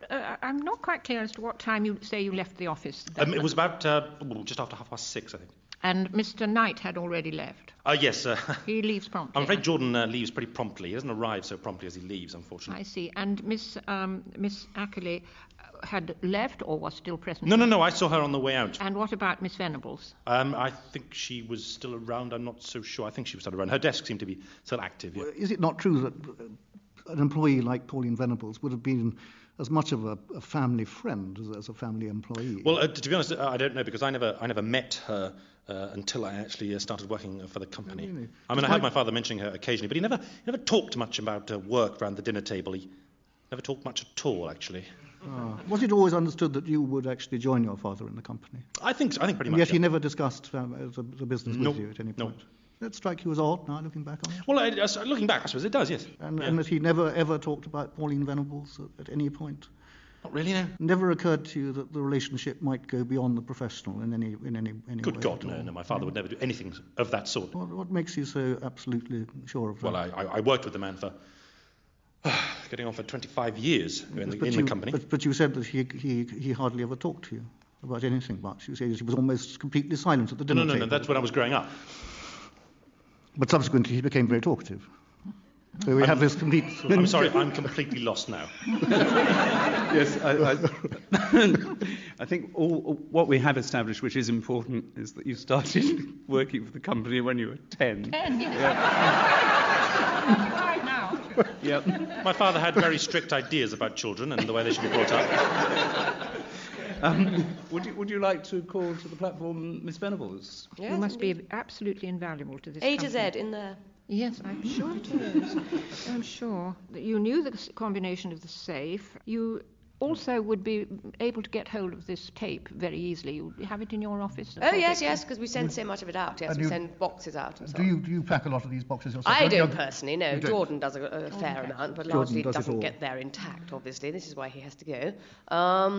Spills out of the sides and so on. Right. Well, I think I must stop you there. This is the moment, Tim and Margaret, that your investigations into the murder of Janelle Ackley are at an end. All that remains is for you to tell me who you now believe to have been our murderer. So, Margaret, who do you believe killed Janelle Ackley? I'm going to go for Steve Huntington, and I think they were lovers, and I think she was threatening to expose this or demanded more from him than he was prepared to give. And so, in the course of their argument, perhaps accidentally, Steve Huntington killed her, and then he decided to make it look like a burglary. Thus, the window was broken from the inside, and he opened the safe, and so forth. Tim, do you go along with that? My sense of it is, I think that Margaret's quite right. I think that probably Steve and the deceased were having an affair. I suspect that Pauline had been having a long-standing affair with father, and I have a feeling that Steve and Pauline done it together. I think it needed the two of them. OK, Steve and Pauline. Well, we'll see whether you are right or wrong. We're about to find out the truth of what happened at the HPM offices at 6 o'clock that fateful day. It's our Foul Playlet. Take it away, Leah Maria. Jordan, thought you had gone home. Yeah, I saw a bloke lurking around outside the office. I just thought I'd come in here. Yeah, I checked there hadn't been no trouble. No more than usual. Pauline screwed up yet again. I sometimes wonder how that old boiler keeps her job. I sometimes wonder how you keep your job, Jordan. That's my natural charm. No one can refuse me anything. I managed to. And you should watch it. Nasty things happen to babes who turn down Jordan night. Oh, yeah? What kind of... Janelle, could you come through? Come in, Steve. See you later, Jordan. Yeah, sure. Just need to use me cash point. 1, 4, 2... You wanted to see me, Steve? I've just been talking to Pauline here. Oh, yeah? What about? A restructuring I'm planning. Can't do it, Steve. You mustn't. Pauline, you've done wonders for HPM, but the company's changing, and you've shown no interest in changing with it. I like things the way they were. Your father guaranteed I would stay as office manager until I was 60. My father did a lot of things which won't be done again. Now, I want you to clear your desk, Pauline. As of tomorrow, Jonelle will be taking over your job. I don't think I want it, thanks. Too much responsibility. But, Jonelle, you'll get more money. I don't need more money. Your old man left me plenty for keeping quiet about his little secret. I'm sure you'll give me lots more for the same reason. His little secret? What on earth are you talking about? Oh, it's just that... I'll leave you to tell him, Pauline. What is this, Pauline? Caught red-handed, Jordan. You tell anyone, Janelle, and I'll... Don't threaten me. You wouldn't dare hurt me. I might not, but an unknown burglar might not. A living... Just coming through, Janelle. I'm off. Tell anyone, Janelle, and I'll kill you. Pauline's just told me, Janelle. Now you see why your old man was so generous to me. I can't believe it. What, you didn't know that Paul... This is the first I've heard of it. And nobody else must know. I'll never tell. I swore to your father I wouldn't. That was the deal. He guaranteed me a job for life, if I just kept my mouth shut. So, your secret's safe, you see, Steve? So long as you keep up the payments to me, no one will ever know. Well, how can I be entirely sure of that? There's no way you can be entirely sure. Oh, yes, there is. Let go of me! Get your hands off me! Pauline, pass me that tape. But Steve, that poor girl, you shouldn't. Pass me that tape. Ow! This, Janelle, is the only way I can ensure the secret never comes out. Pauline's the only other person who knows. Apart from the woman who calls herself your mother. And she must never find out anyone else knows. She must preserve her dignity. There! We'll tie her to a chair as if it was a break-in. Come on, help me, Pauline. Only if I keep my job. I need to preserve my dignity, too. All right. You'll keep your job. Mother. Thank you very much, son.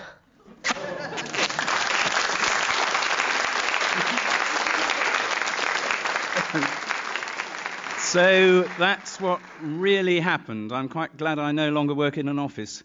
Well, Margaret and Tim, you did rather well. I mean, you both got Steve, and Tim got Steve and Pauline, though I think Pauline wasn't exactly an accomplice, though she was certainly a witness. But anyway, well done. And I'm afraid that is the end of this week's Foul Play. My thanks, as ever, go to our extraordinarily versatile cast, Lee Simpson and Maria McCurlin.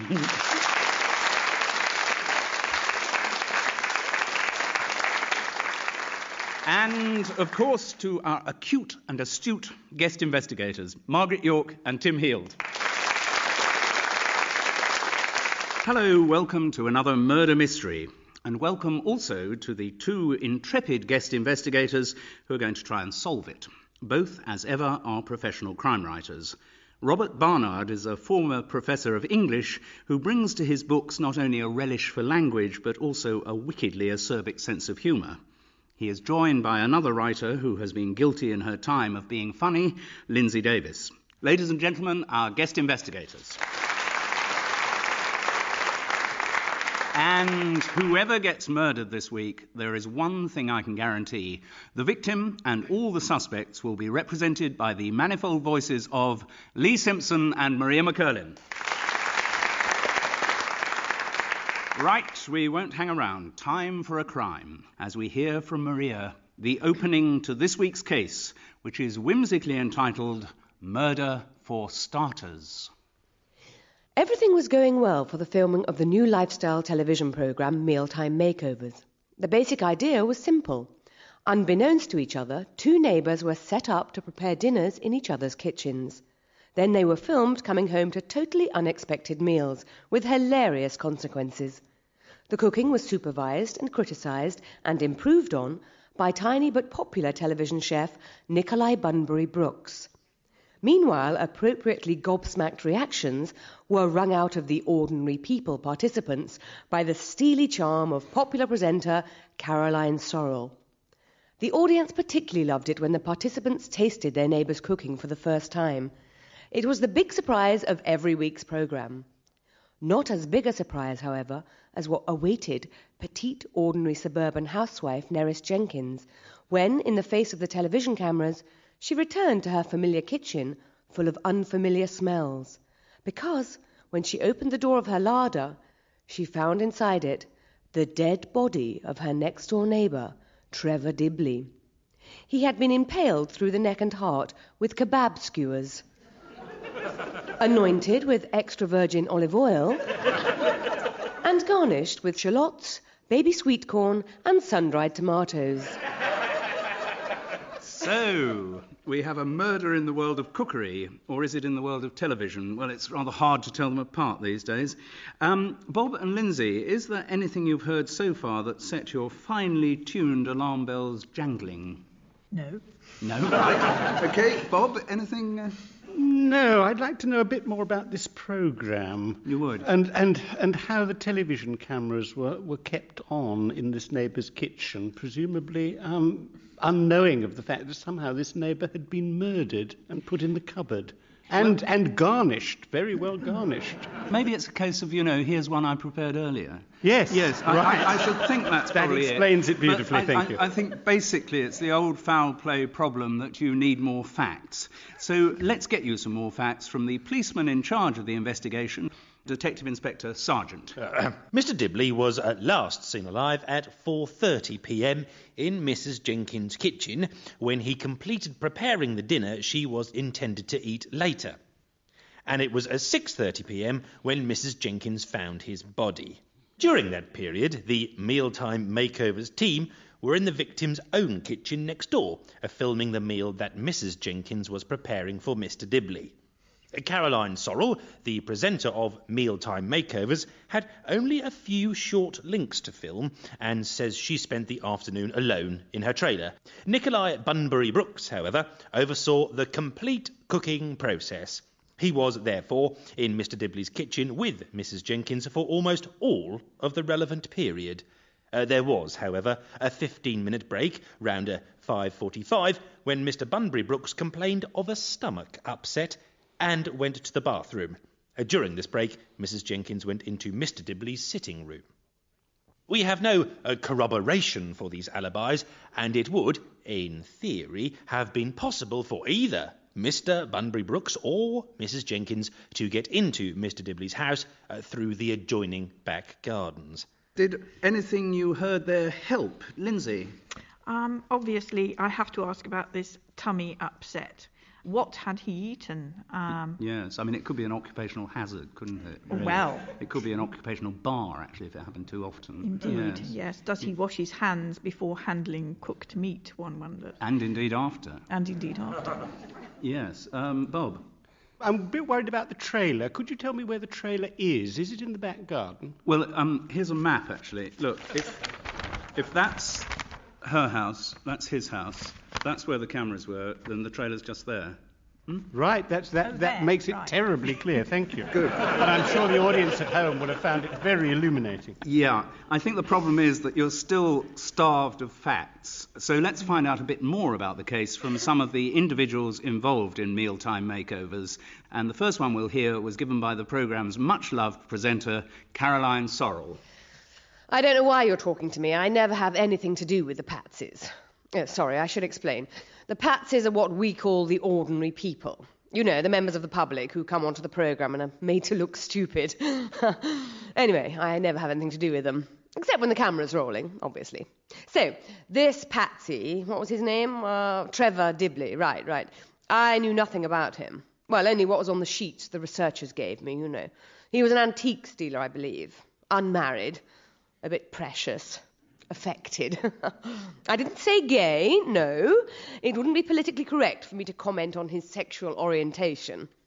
Anyway, he was totally unlike his next-door neighbour. What was her name? Nerys Jenkins, that's right, yes. She's very drab, tiny, sort of self-righteous, salt-of-the-earth, ordinary sort of housewife. You could tell the difference between them from what they were cooking for the programme. His was all marinated and pan-fried and garnished with baby this and that, whereas hers was meat and veg and sponge pudding. I wouldn't have thought you'd have to look any further than her for your murderer. Obviously the motive was something that had been festering between them for years. You know, something local. Nothing to do with mealtime makeovers, anyway.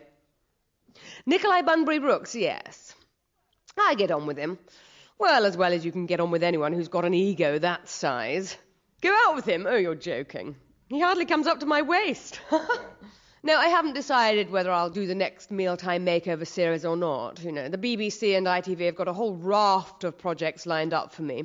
Well, you know, there are so few presenters around who have a genuine rapport with members of the public. Thank you very much, Miss Sorrell, or may I call you Caroline? No, you may not. Right, fine. Well, guest investigators, you now have 2 minutes to question Miss Sorrell in, I'm sure I don't need to tell you, an appropriate manner. Bob, you start. Yes, I was interested in what you said about Nerys Jenkins, because there seems to be some sort of stereotyping at work here. Generally, when people are talking about Welsh people, they're either dreary nonconformist people or they're randy as hell.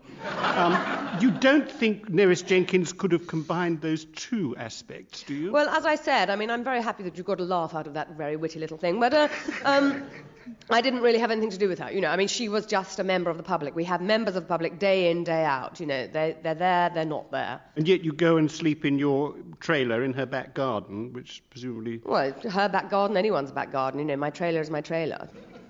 Lindsay, maybe you can winkle some more out of this charmer. Not confident of that, frankly. How long have you been doing mealtime makeovers? This is the second series. The second series. But now you're considering moving on. And you say that both the BBC and ITV are interested in... Yeah, my agent is negotiating for some sort of, you know, golden handcuffs deal. I haven't decided yet who I'm going to go with. I see. That's very I think I'm more BBC myself, you know. ITV is a little common. I may have been told this, but which one is Mealtime Makeovers on? Mealtime Makeovers is BBC. It is BBC. You can tell from the production values. Bob, would you know? Yes, I just wondered, why do you think the body was garnished in the grotesque way it was? Rather amusing, isn't it? It's a shame we can't use the footage, really, because he looked rather gorgeous.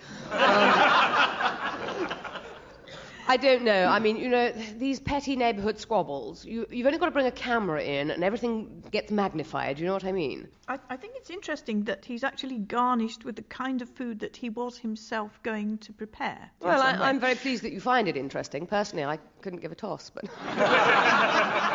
Right, well, thank you very much, Miss Sorrell. You've been most... No, you're welcome. Forthcoming. Anyway, it's time we move on to our second statement, which was given by the well-loved television chef, pint-sized pudding maker, Nikolai Bunbury Brooks. What I've really achieved in cooking is to make the public realise that the exotic need not be beyond their range. That even though I've been trained by the best chefs in Europe, that doesn't mean an ordinary person can't... What? Oh, you want me to talk about this dreary little murder? All right. I've no idea who murdered this Patsy. What was his name? Trevor Dibley. Oh, was it? Very full of himself he was. Thought I might be interested in what he had to say about cookery. I do hate these people who ponce around pontificating about food, don't you? But no, not hate enough to murder. I hadn't really thought about it, but I would imagine he was killed as a result of some domestic dispute, a quarrel with a former lover or live-in partner. Caroline Sorrell. Yes, I'll get on with her. Well as you can get on with anyone who's got an ego that size. Fancy her? Good heavens, no. She's about as cuddly as a roll of barbed wire. I can't think she'd have anything to do with this murder, no. I mean, she's a bit of a slut so far as men are concerned. Oh, yes, a few of the hunkier male patsies have been invited into Caroline's trailer for a bit of unwinding. But I didn't get the impression our Mr. Dibley would have been that interested. Well, perhaps I'm wrong, though. Appearances can be deceptive. Neris Jenkins? Who? Oh, the other Patsy. Oh, she's too boring to have murdered anyone, I'm sure. Do you know, she wouldn't even let me add any herbs to the OXO cubes she made her gravy out of. Or cook any baby sweet corn. What a peasant.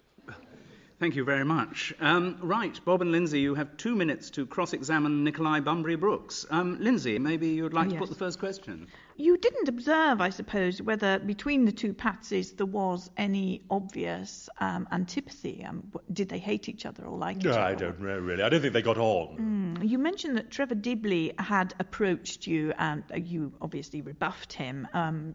Sorry, I did what? Approached you about his recipes. I'm Oh, sorry. yeah, I didn't mean to imply that he had approached you in any other sort of way. Actually, I think you did mean to imply that, didn't you? Did he? Did he what? Approach you? About what? About anything.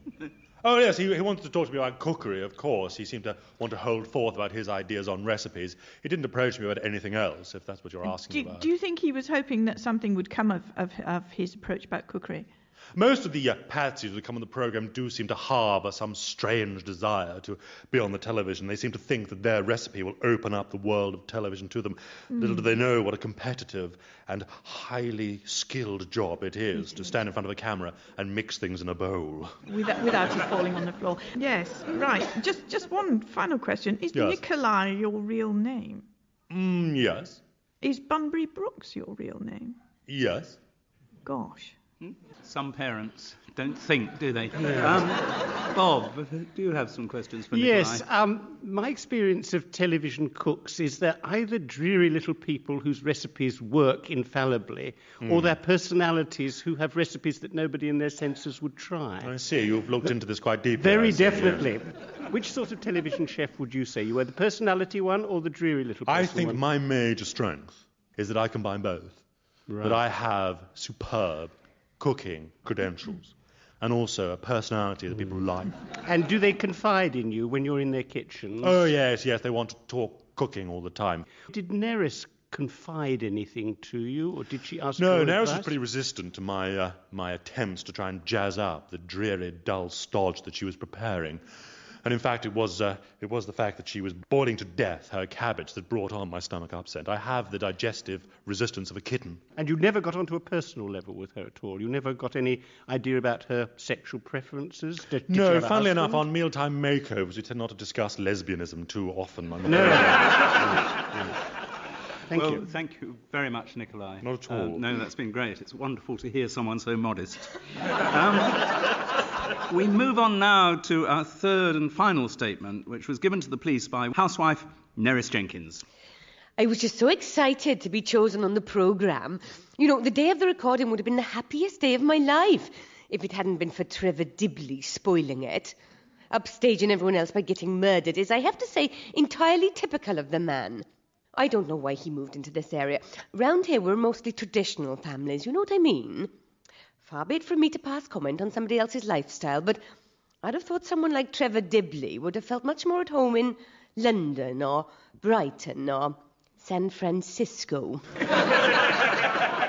Well, I really enjoyed my afternoon's cooking. I was doing a nice joint of pork with roast potatoes, boiled cabbage and OXO gravy. Then sponge pudding and custard for afters. Nikolai Bunbury-Brooks did complain of an upset stomach. Funny, it was just after I said I thought the boiled cabbage needed another half an hour. I was quite glad of the break when Nikolai went off to the toilet. Yes, I was so excited that I could feel one of my stress headaches coming on. So I just went and had a sit down in Trevor's sitting room. No, I didn't see Caroline Sorrell during the afternoon. One of the researchers said it spoils Caroline's spontaneity if she spends time with the participants before the actual recording. Anyway, now, thanks to Trevor Dibley, I'll never meet Caroline Sorrell. and I'll have to have my larder fumigated. Why he chose to get murdered in there, I'll never know. Just plain selfish as far as I'm concerned. Well, thank you very much, Neris. If you wouldn't mind staying with us a little longer, our guest investigators have a few questions to put to you. Bob. How much did you disapprove of Trevor's lifestyle? Well, what people do behind their closed doors, I don't mind, but sometimes, he had outside parties in the summer. There were never any women there. So he did it in the garden? Well, I don't know what he did in the garden, but it wasn't digging. What did you think about the kind of food that Mr. Dibley used to prepare? Well, I think it went with his lifestyle, Yes, so not good, honest food, meat to veg. You put the meat in the oven, you leave it for 14 hours, you get it out and you eat it. I've got lots left over if you want to come for dinner at all. I think I'd rather die than have that. Thank you very much indeed, Neris. Bob and Lindsay, are you any nearer to fingering Trevor Dibley's killer? Lindsay? Not really. It seems that everybody despises everybody else, but merely despising people is not usually a motive for murder. They are people in television anyway, where it kind of goes with the territory. Yes, indeed. Yeah. I feel we still need a little bit more information. I think you're absolutely right. Bob? Yes, I'm bothered by the fact that two of them can hardly have known Trevor. They say they haven't met him. Yes. But people have been known, particularly on this programme, to lie. Yes. And I think one should always bear that in mind. Anyway, what you say is extremely interesting, but we have to move on, because the next part of our investigation... Oh, excuse me. There's someone knocking at my door, which is very strange, because... Up until this minute, I didn't know I'd got a door. Come in. Sorry to trouble you, Mr. Brett. No problem, Inspector Sergeant. It's just that I thought you should hear the recording of part of an interview we conducted with Barry Quirk, the producer of Mealtime Makeovers. Yes, I'd love to hear it. Thank you. Well, the annoying thing is that we can't use the footage of Neris Jenkins actually finding Trevor Dibley's body. It's a bit of a bummer, because that really would be a television first. Yeah, I did find something that might be relevant to the murder. It was a scrap of paper I noticed on the kitchen floor just before we were going to film the Patsy opening her larder door. I picked the paper up just because it looked messy and completely forgot about it. And I noticed it this morning in the pocket of my blouson. It's a typewritten letter signed TD, and it reads, "I know all about your involvement with the diminutive cook. Maybe we should get together to discuss how much you'll have to pay to stop me from spilling the beans, and the grilled tomato, and the fried bread, and the scrambled egg. I'll be finished with my cooking stint round 4:30. Sometime after then, perhaps? Well, I don't know if it's important or not." Well, guest investigators, that letter could be significant, couldn't it? Suddenly it seems that our murder victim may have been a blackmailer. Lindsay and Bob, has this new evidence turned everything you've thought of so far on its head? Bob? Yes, it has. Yes, it has, definitely. But whether this hot little Welsh housewife was really having it off with the diminutive chef, or whether, in fact, she was trailing along to the trailer and having it off with Caroline, I'm going to keep an open mind about that. Lindsay, are you in this steamy area? The other thing would be whether Caroline was having it off with Nikolai, and all this talk about, his ego's so big and, her ego's so big, was not as it seemed. Oh, the lady and the gentleman protesting too much. Could be. Yeah, I think what you probably need is a bit of supplementary questioning. So who would you like to recall to the stand first? We'll have Neris. Neris, straight back to the stand. Only just left it. Neris, when you said you were alone in Trevor Dibley's sitting room... That's right, yes. That was untrue, was it not? You had a companion there. No, I didn't. I was alone. The whole time? The whole time. Then how did Trevor get the idea that you were having an affair with somebody on the programme? I wasn't having an affair. What have you taken, man? Leave of your senses. Lindsay?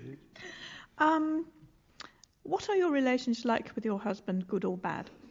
He spends a lot of time with his mother. With his sister. I get them both mixed up. It's very Freudian. He spends a lot of time with his sister in Aberdeen. He's retired now. Why is your husband so concerned with his sister? She's not been well since she went through the change. So he goes up to be with her while she's going through the change? He's not got a lady on the side? No. Not at all. Might die. No, I'd kill him. Right, well, thank you very much, Thank Mrs. you. Jenkins. Who would you like to call to the stand, recall to the stand next? Can we have Nikolai next? Nikolai Bunbury Brooks. Hello. Hello, Nikolai.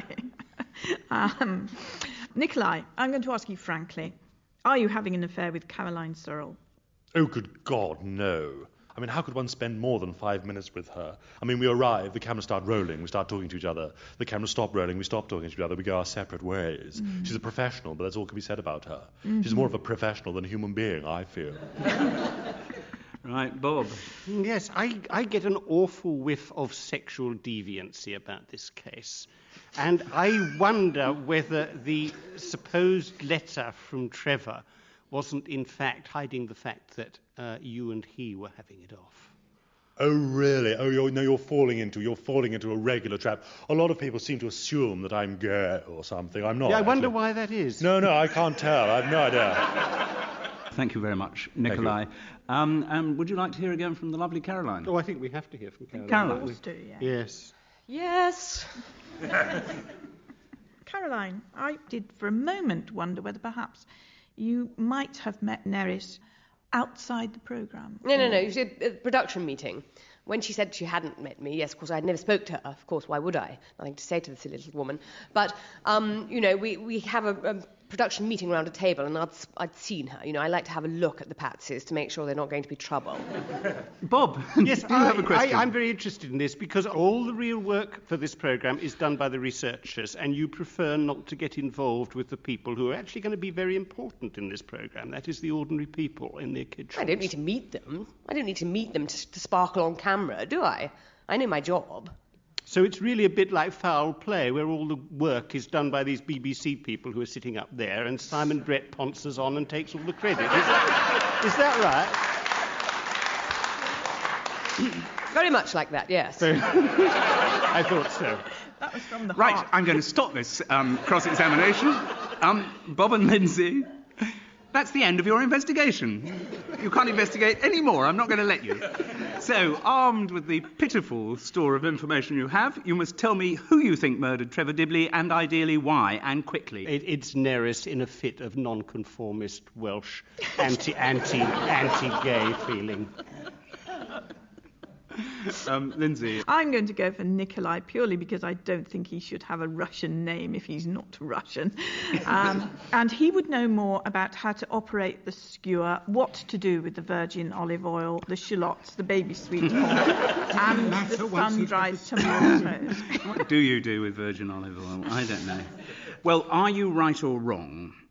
Let's find out what really happened as we listen to this week's Foul Play, Foul Playlet. Over we go to Neris Jenkins' kitchen during the making of mealtime makeovers. Trevor Dibley has finished cooking his meal, and the entire production team has moved to the kitchen next door. Well, that is to say, most of the production team. One of them is in the larder with Trevor Dibley. Oh, that was very nice, Trevor. It's a long time since I've done it standing up in a larder. It's a long time since I have, actually, Caroline. I couldn't believe it when I walked into the room and there you were. Well, didn't you recognise my name on the script? I never look at that stuff till I have to. Well, perhaps we should do this more often. Perhaps. Though I do have a lot of demands on my time. All the people round here seem to think you're gay, Trevor. Yeah. It's a very useful front.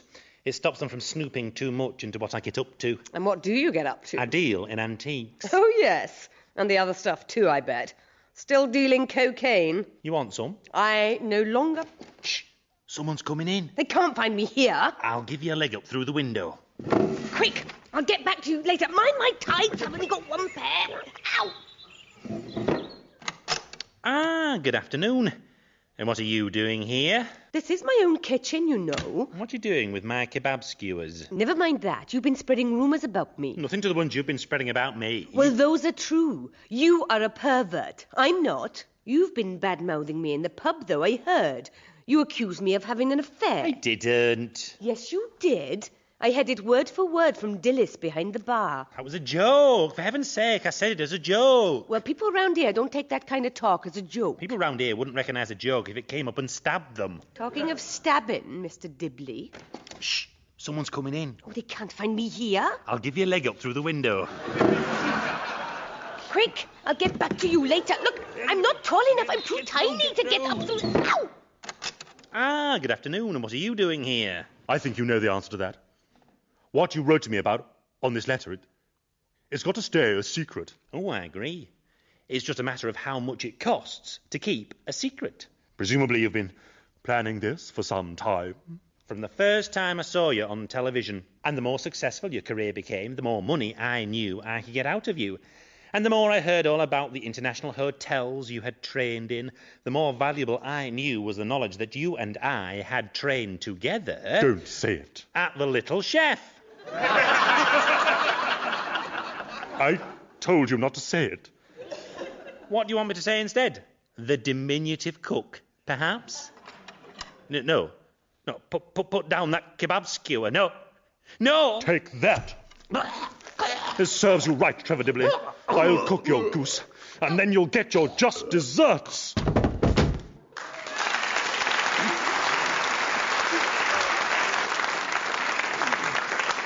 So that's what really happened. Lindsay and Bob, 100% right. Lindsay? I sensed it. No, well done. And as for you, Bob, well, all I can Dreadful. say is people who cast aspersions on the fine and fair way that this programme is put together deserve to fail. Anyway, that is it. It's the end of this week's Foul Play. My thanks, as ever, go to our superb cast, Lee Simpson and Maria McCurlin. And to our equally superb guest investigators, Robert Barnard and Lindsay Davis. Hello, welcome to another half hour of death and deduction. As ever, I'm joined by two professional crime writers. Ian Rankin, CWA Gold Dagger winner and the creator of Inspector Rebus, is teamed up with someone who combines her crime writing with work as an actress and improviser, Stella Duffy. Ladies and gentlemen, our guest investigators. And the people they investigate, though operating at many different levels of deceit, innocence and wickedness, will all have one thing in common. They'll be played by either Lee Simpson or Maria McCurlin. Right, enough introductions, time for a crime. As Lee reads us the opening of today's mystery entitled Dead as a Parrot. In the Grantchester United souvenir shop, you could buy everything connected with the club. Scarves and woolly hats bore the strident blue and green club colours, along with the well-known squirrel logo. From posters on the wall grinned the expensive orthodontic work of the team's more glamorous players, particularly multi-million-pound striker Darren Winks, and recent foreign import, the Colombian goal machine Chico Rodriguez. In that shop, the dedicated Grantchester United fan could find everything he had hoped for in his wildest dreams. But even in his wildest dreams, he wouldn't have expected to find what lay there on the morning of the local derby against Brockhampton Rovers. It was the body of Darren Winks, whose cranium had been smashed in by a replica World Cup trophy. Guest investigators, have you heard anything yet that strikes a suspicious chord? I'm a bit perturbed about this blue and green concept. It's very unlucky to wear blue with green. Clearly it and was it for... perturbs me that Grantchester didn't know this. Yeah, it's amazing. Actually, it took that long for someone to be murdered, really, Absolutely. given that strip. Ian? Well, the use of the World Cup trophy could be important. It could be an England fan, Scotland fan. Yes, right. I think we'd better catch up on the official investigations into the tragic death of Darren Winks. We'll join a police press conference which is being conducted by Detective Sergeant Constable. Thank you. The body of Darren Winks was discovered in the souvenir shop by the manager when he came in to open up at 8:45 on the Saturday morning. Mr. Winks had been killed by a single blow to the head, but the replica World Cup trophy which lay beside him was so heavy that it need not have been wielded with a great deal of force. The lack of blood at the scene suggests that Mr. Winks was killed somewhere else and his body planted in the souvenir shop. A spare set of keys to the shop had been stolen a few days previously. On the Friday night, the murder victim had gone to a local club, the Razzmatazz, with his agent, Nobby Staines. There they had met the Colombian, Chico Rodriguez, and an argument had developed between the two players. Nobby Staines drove Mr. Winks home and delivered him at 1 o'clock in the morning to the mansion he shares with his model girlfriend, Tara Ra. Miss Ra says that she and Mr. Winks had a row about his late hours and drinking, and she left at 1:45 to spend the night at her mother's house. She left Mr. Winks on the sitting room sofa where he had passed out from excess alcohol. That is the last time anyone admits to seeing him alive. The police surgeon's preliminary findings put the time of death at between 2 and 3 in the morning. So, guest investigators, you now have a bit more to go on. Has it made anything clearer? Not much. No? Good, good. That's the aim of the exercise. Pretty much nothing. Pretty much nothing. So you've got no new information at this point. None. Mm-hmm. I think if I were reading this in a book, I'd now be skipping to the last page, I think. The trouble is, you're suffering from what many foul play guest investigators have suffered from, which is deliberate information starvation. It's time you knew a little more. So now we'll hear statements from 3 of the individuals involved in the life and possibly the death of Darren Winks. First, from the footballer's agent, Nobby Staines. Yeah, well, I'm really browned off about this happening to Darren. I mean, that boy had so much potential. As a footballer, yeah, but commercially he had so much going for him too. With looks like that, he could have had his own line in leisure wear a few years down the line. Darren come up through the Grantchester United youth teams, and I spotted his potential early on. I've represented him ever since he turned professional. Yeah, I used to be a player myself, not at his level though. Then I went into management for a while and done scouting, you know, going around the world, looking at players. Then I become an agent.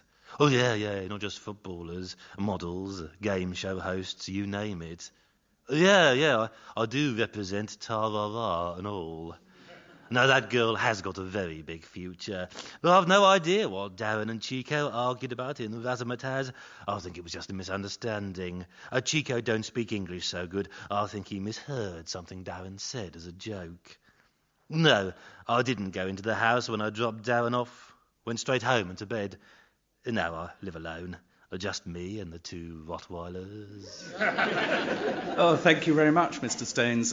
If you wouldn't mind waiting a couple of minutes, our guest investigators will probably wish to ask you a few more questions. Certainly. Stella, would you like to put the first question to Nobby Staines? Hello, Mr. Staines. Hello, Stella.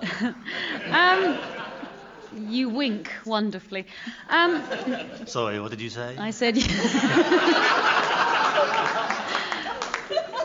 I'm sure you can make it up for yourself. Darren obviously seems to have been doing brilliantly in his career. Oh, yes, he was a fine footballer, a fantastic sportsman, Yeah. a wonderful personality as well. Yeah, great. Is there any chance he would have been leaving you for a better agent at any point? Oh, I don't think so. The thing was, you see, with Darren, he was going through a bit of a gold drought just at the moment. His confidence was low. Right. I think the arrival of Chico had affected him in some way, and a striker with no confidence is no striker at all. So in some ways, he was a little bit of a liability just at the moment, but I'm convinced that he would have found his hunger for goal again. It was a liability. Well, no. Was he insured? I'm sorry. Would you have got any money out of his demise? Oh, Had no, you? no. I wouldn't have had any life insurance on Darren, Right. no.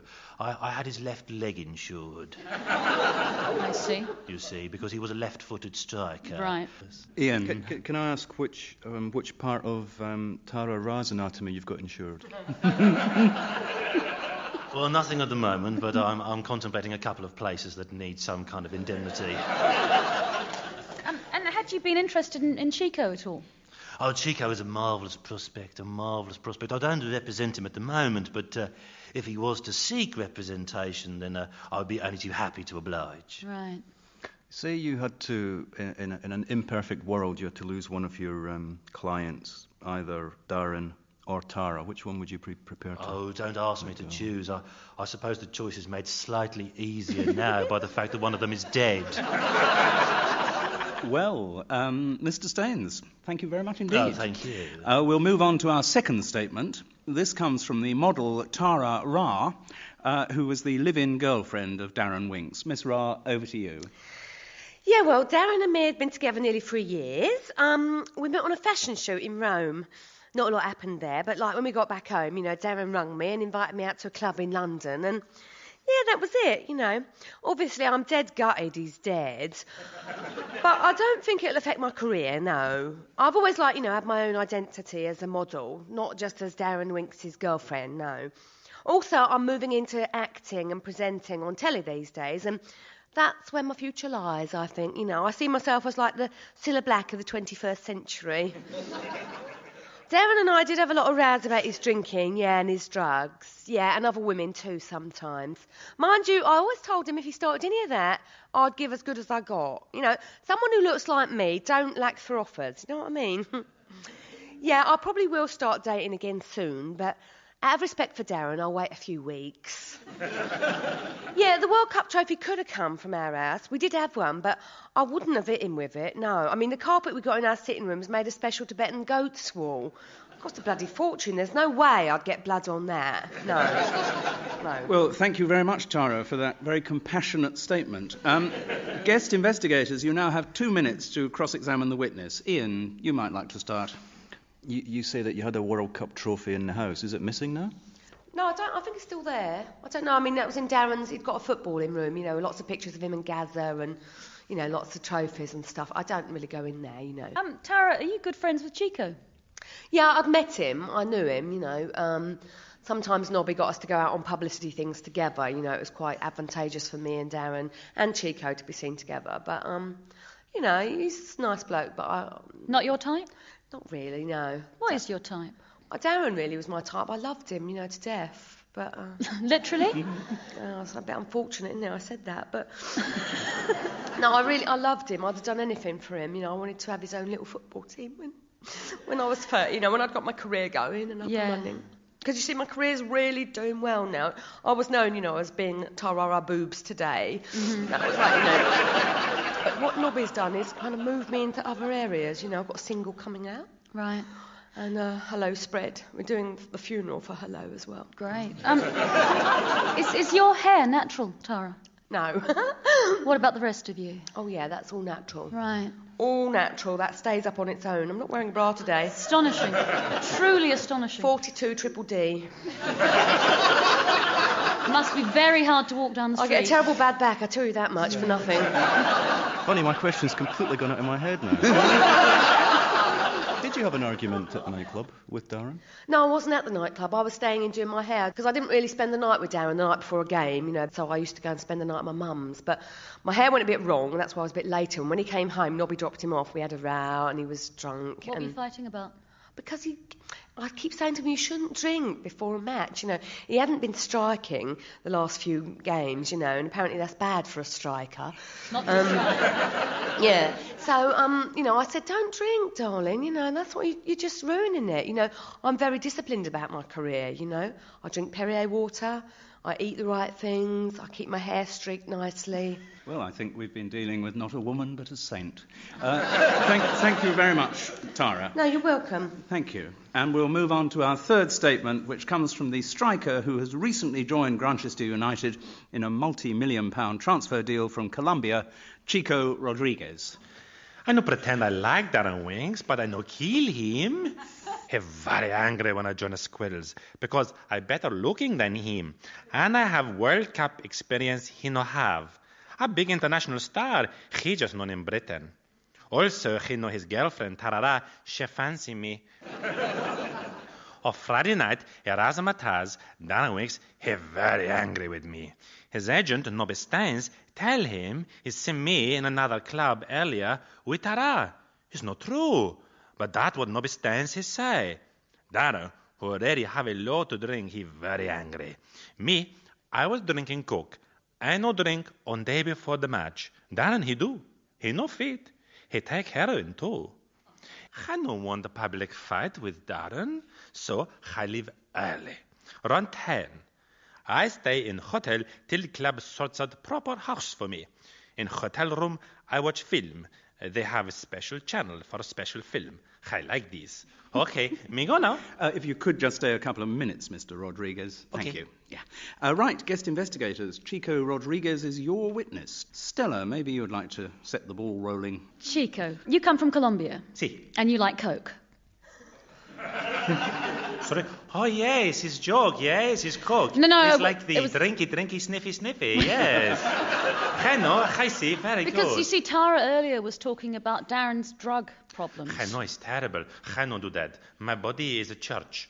Temple. We say temple in English. Temple. Yes. My body is a temple, you see. Right. And has Tara been worshipping at that temple?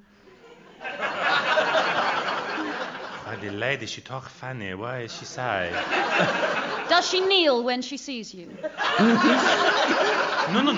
I wouldn't touch her. She was Darren's girl. I respect her. Now he dead. Obviously, maybe I'll call her up and say, hello, baby. You know. Ian, have you got an agent just now? No, I not have the agent. Back in Colombia, my mother, she did the things for me, and I miss her very much. She's a wonderful woman, my mother. I love her. You say something about my mother, I kill you. Did Darren say something about your mother? No, he not say nothing about my mother. Would you like to have an agent in Britain? Well, maybe so. I would rather my mother come over and do it for me. But she stay in Bogota. Well, it's very difficult for your mother to leave the cartel, I would guess. No, she no got a cartel. She got a bicycle.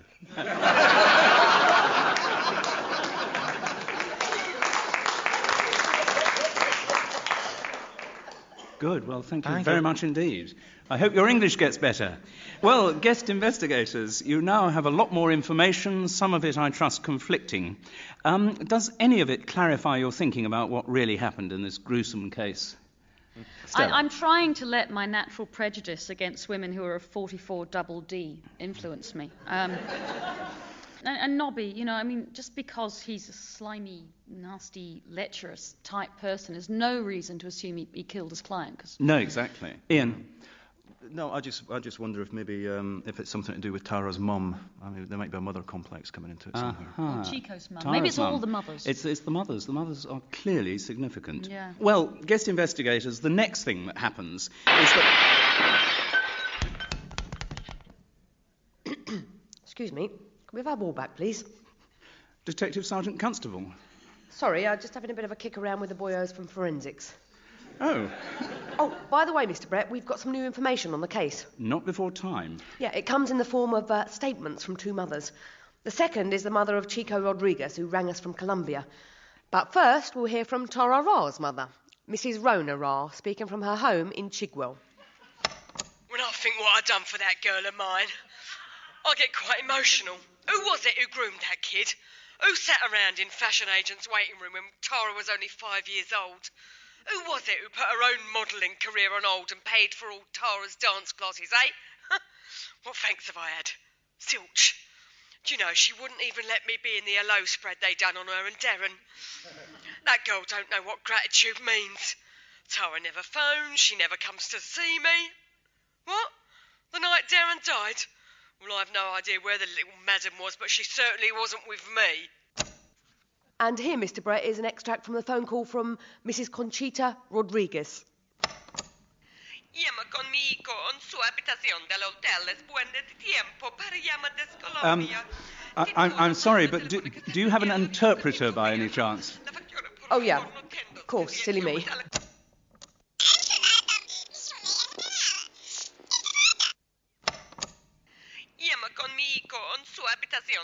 I called my son in his hotel room. It's a good time to phone from Colombia, about midnight in England. Chico is a good son, loving, kind to his mother. But this time I called him, he was very offhand. He seemed distracted. I hear female voice in his room.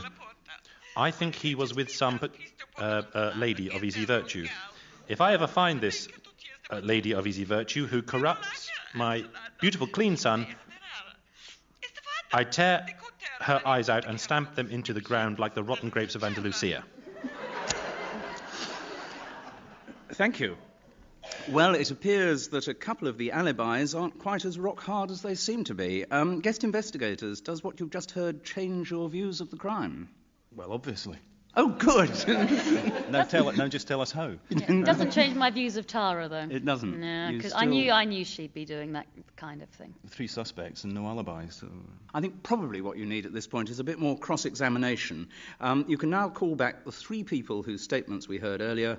Who would you like to come to the stand first? Tara, your prime suspect.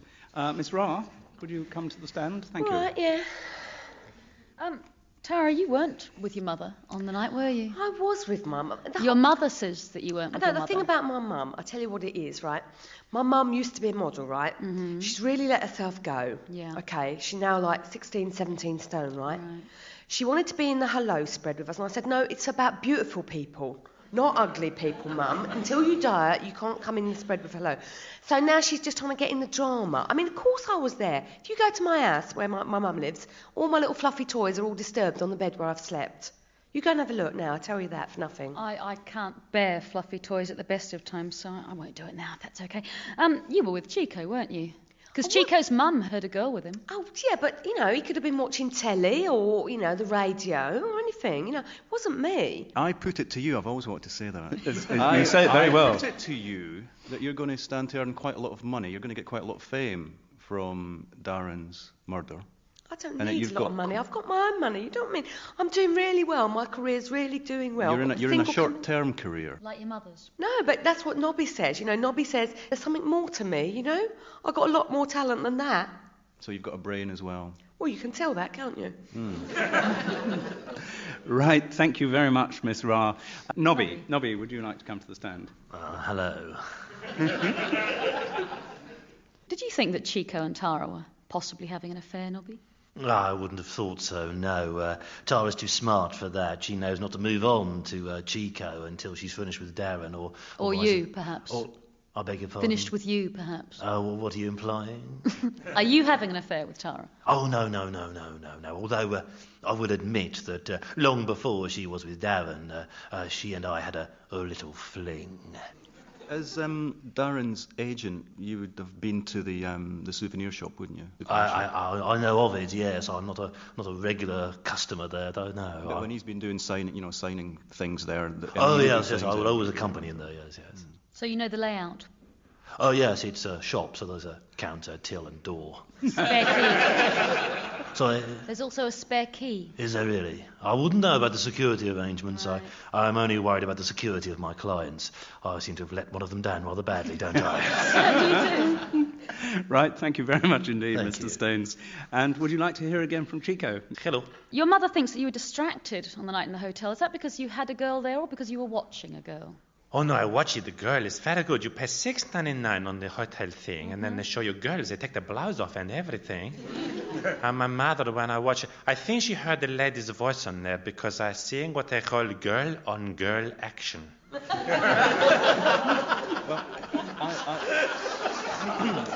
I speak not from experience here, but in the purposes of investigation.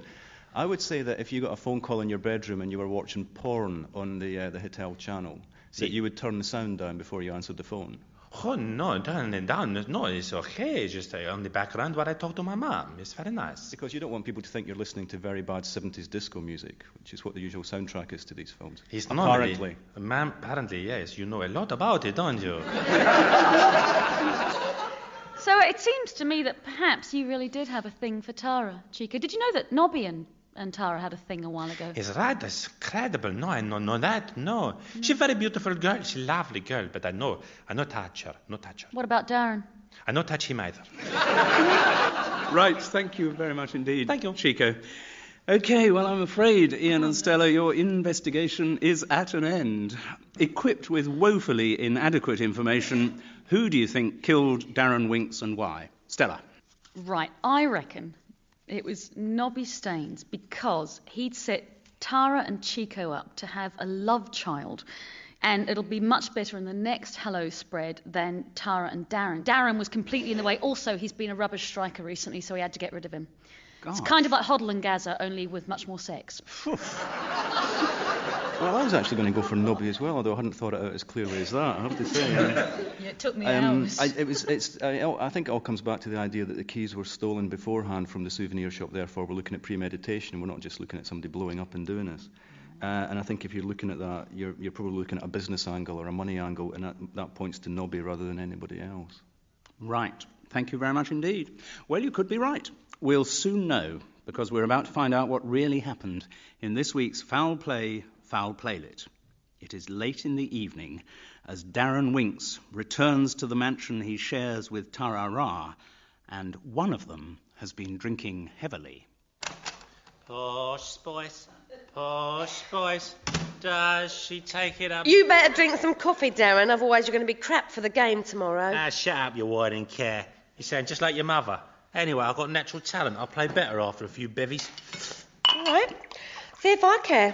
Soon it won't be my problem. What do you mean? I'm leaving you, Darren. What? Why? 1, you're washed up. 2, I've had a better offer. My career's about to take off, Darren. I can't afford to be seen around with sad losers. Sad losers? What the hell are you Hello? Hello, it's me, Chico. This is Tara, beautiful lady, yes? Yeah, this is Tara. Who is it?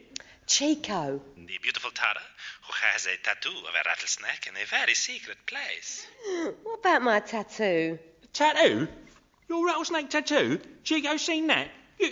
You've been to bed with him, haven't you, Tara? What if I have? Please, you are there, Tara. Chico... Give me that phone. Give it to me. Get off, Darren! Are you there now? I see your beautiful tattoo only this evening. How you cry? Me and Chico no play naughty hunty sausage game this evening. How Chico see my rattlesnake this evening? I tell you. I switch on special paying channel in hotel room. They have film. It called Tits for Tat. I see, and blimey, you could knock me over with a feather bed. I think, ooh, that secret rattlesnake tattoo, very familiar. I think that is beautiful Tara on. Well, Tara, this is a turn-up, isn't it? All right, so I went to bed with Chico. Now, forget it, Tara. I'll sort you out about that later, but tit for tat, eh? Well, there's a turn-up. Tits for tat? What the hell That's are you what Chico was watching on the hotel's naughty channel. And he recognised you. Yeah, well, nobody else will, though, because I wore a leather mask. And Chico won't tell anyone. No, he won't. But I will.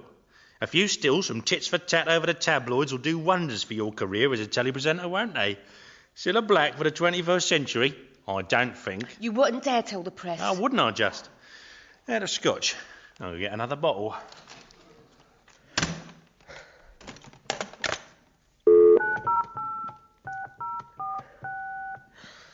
Hello? Listen, you know what we were talking about earlier? Yeah, about the porno movie. You must come round as soon as you can. It's urgent.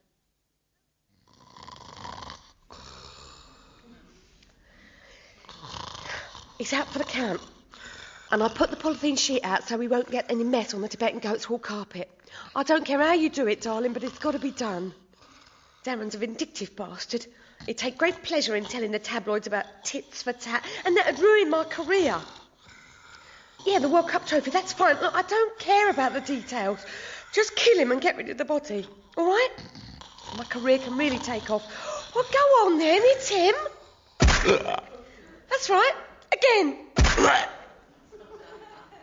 You're my guardian angel. You'll always look after me, won't you? Oh, absolutely. And together we'll make you into a Cilla Black for the 21st century.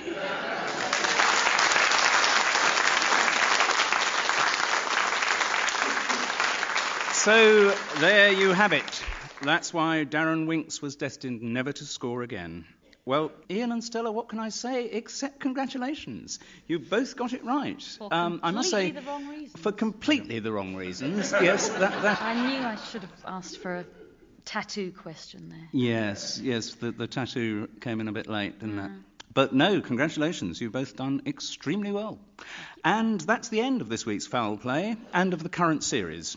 My thanks, as ever, go out to our dramatis personae, Lee Simpson and Maria McCurlin. And also, thanks to this week's splendid guest investigators, Ian Rankin and Stella Duffy.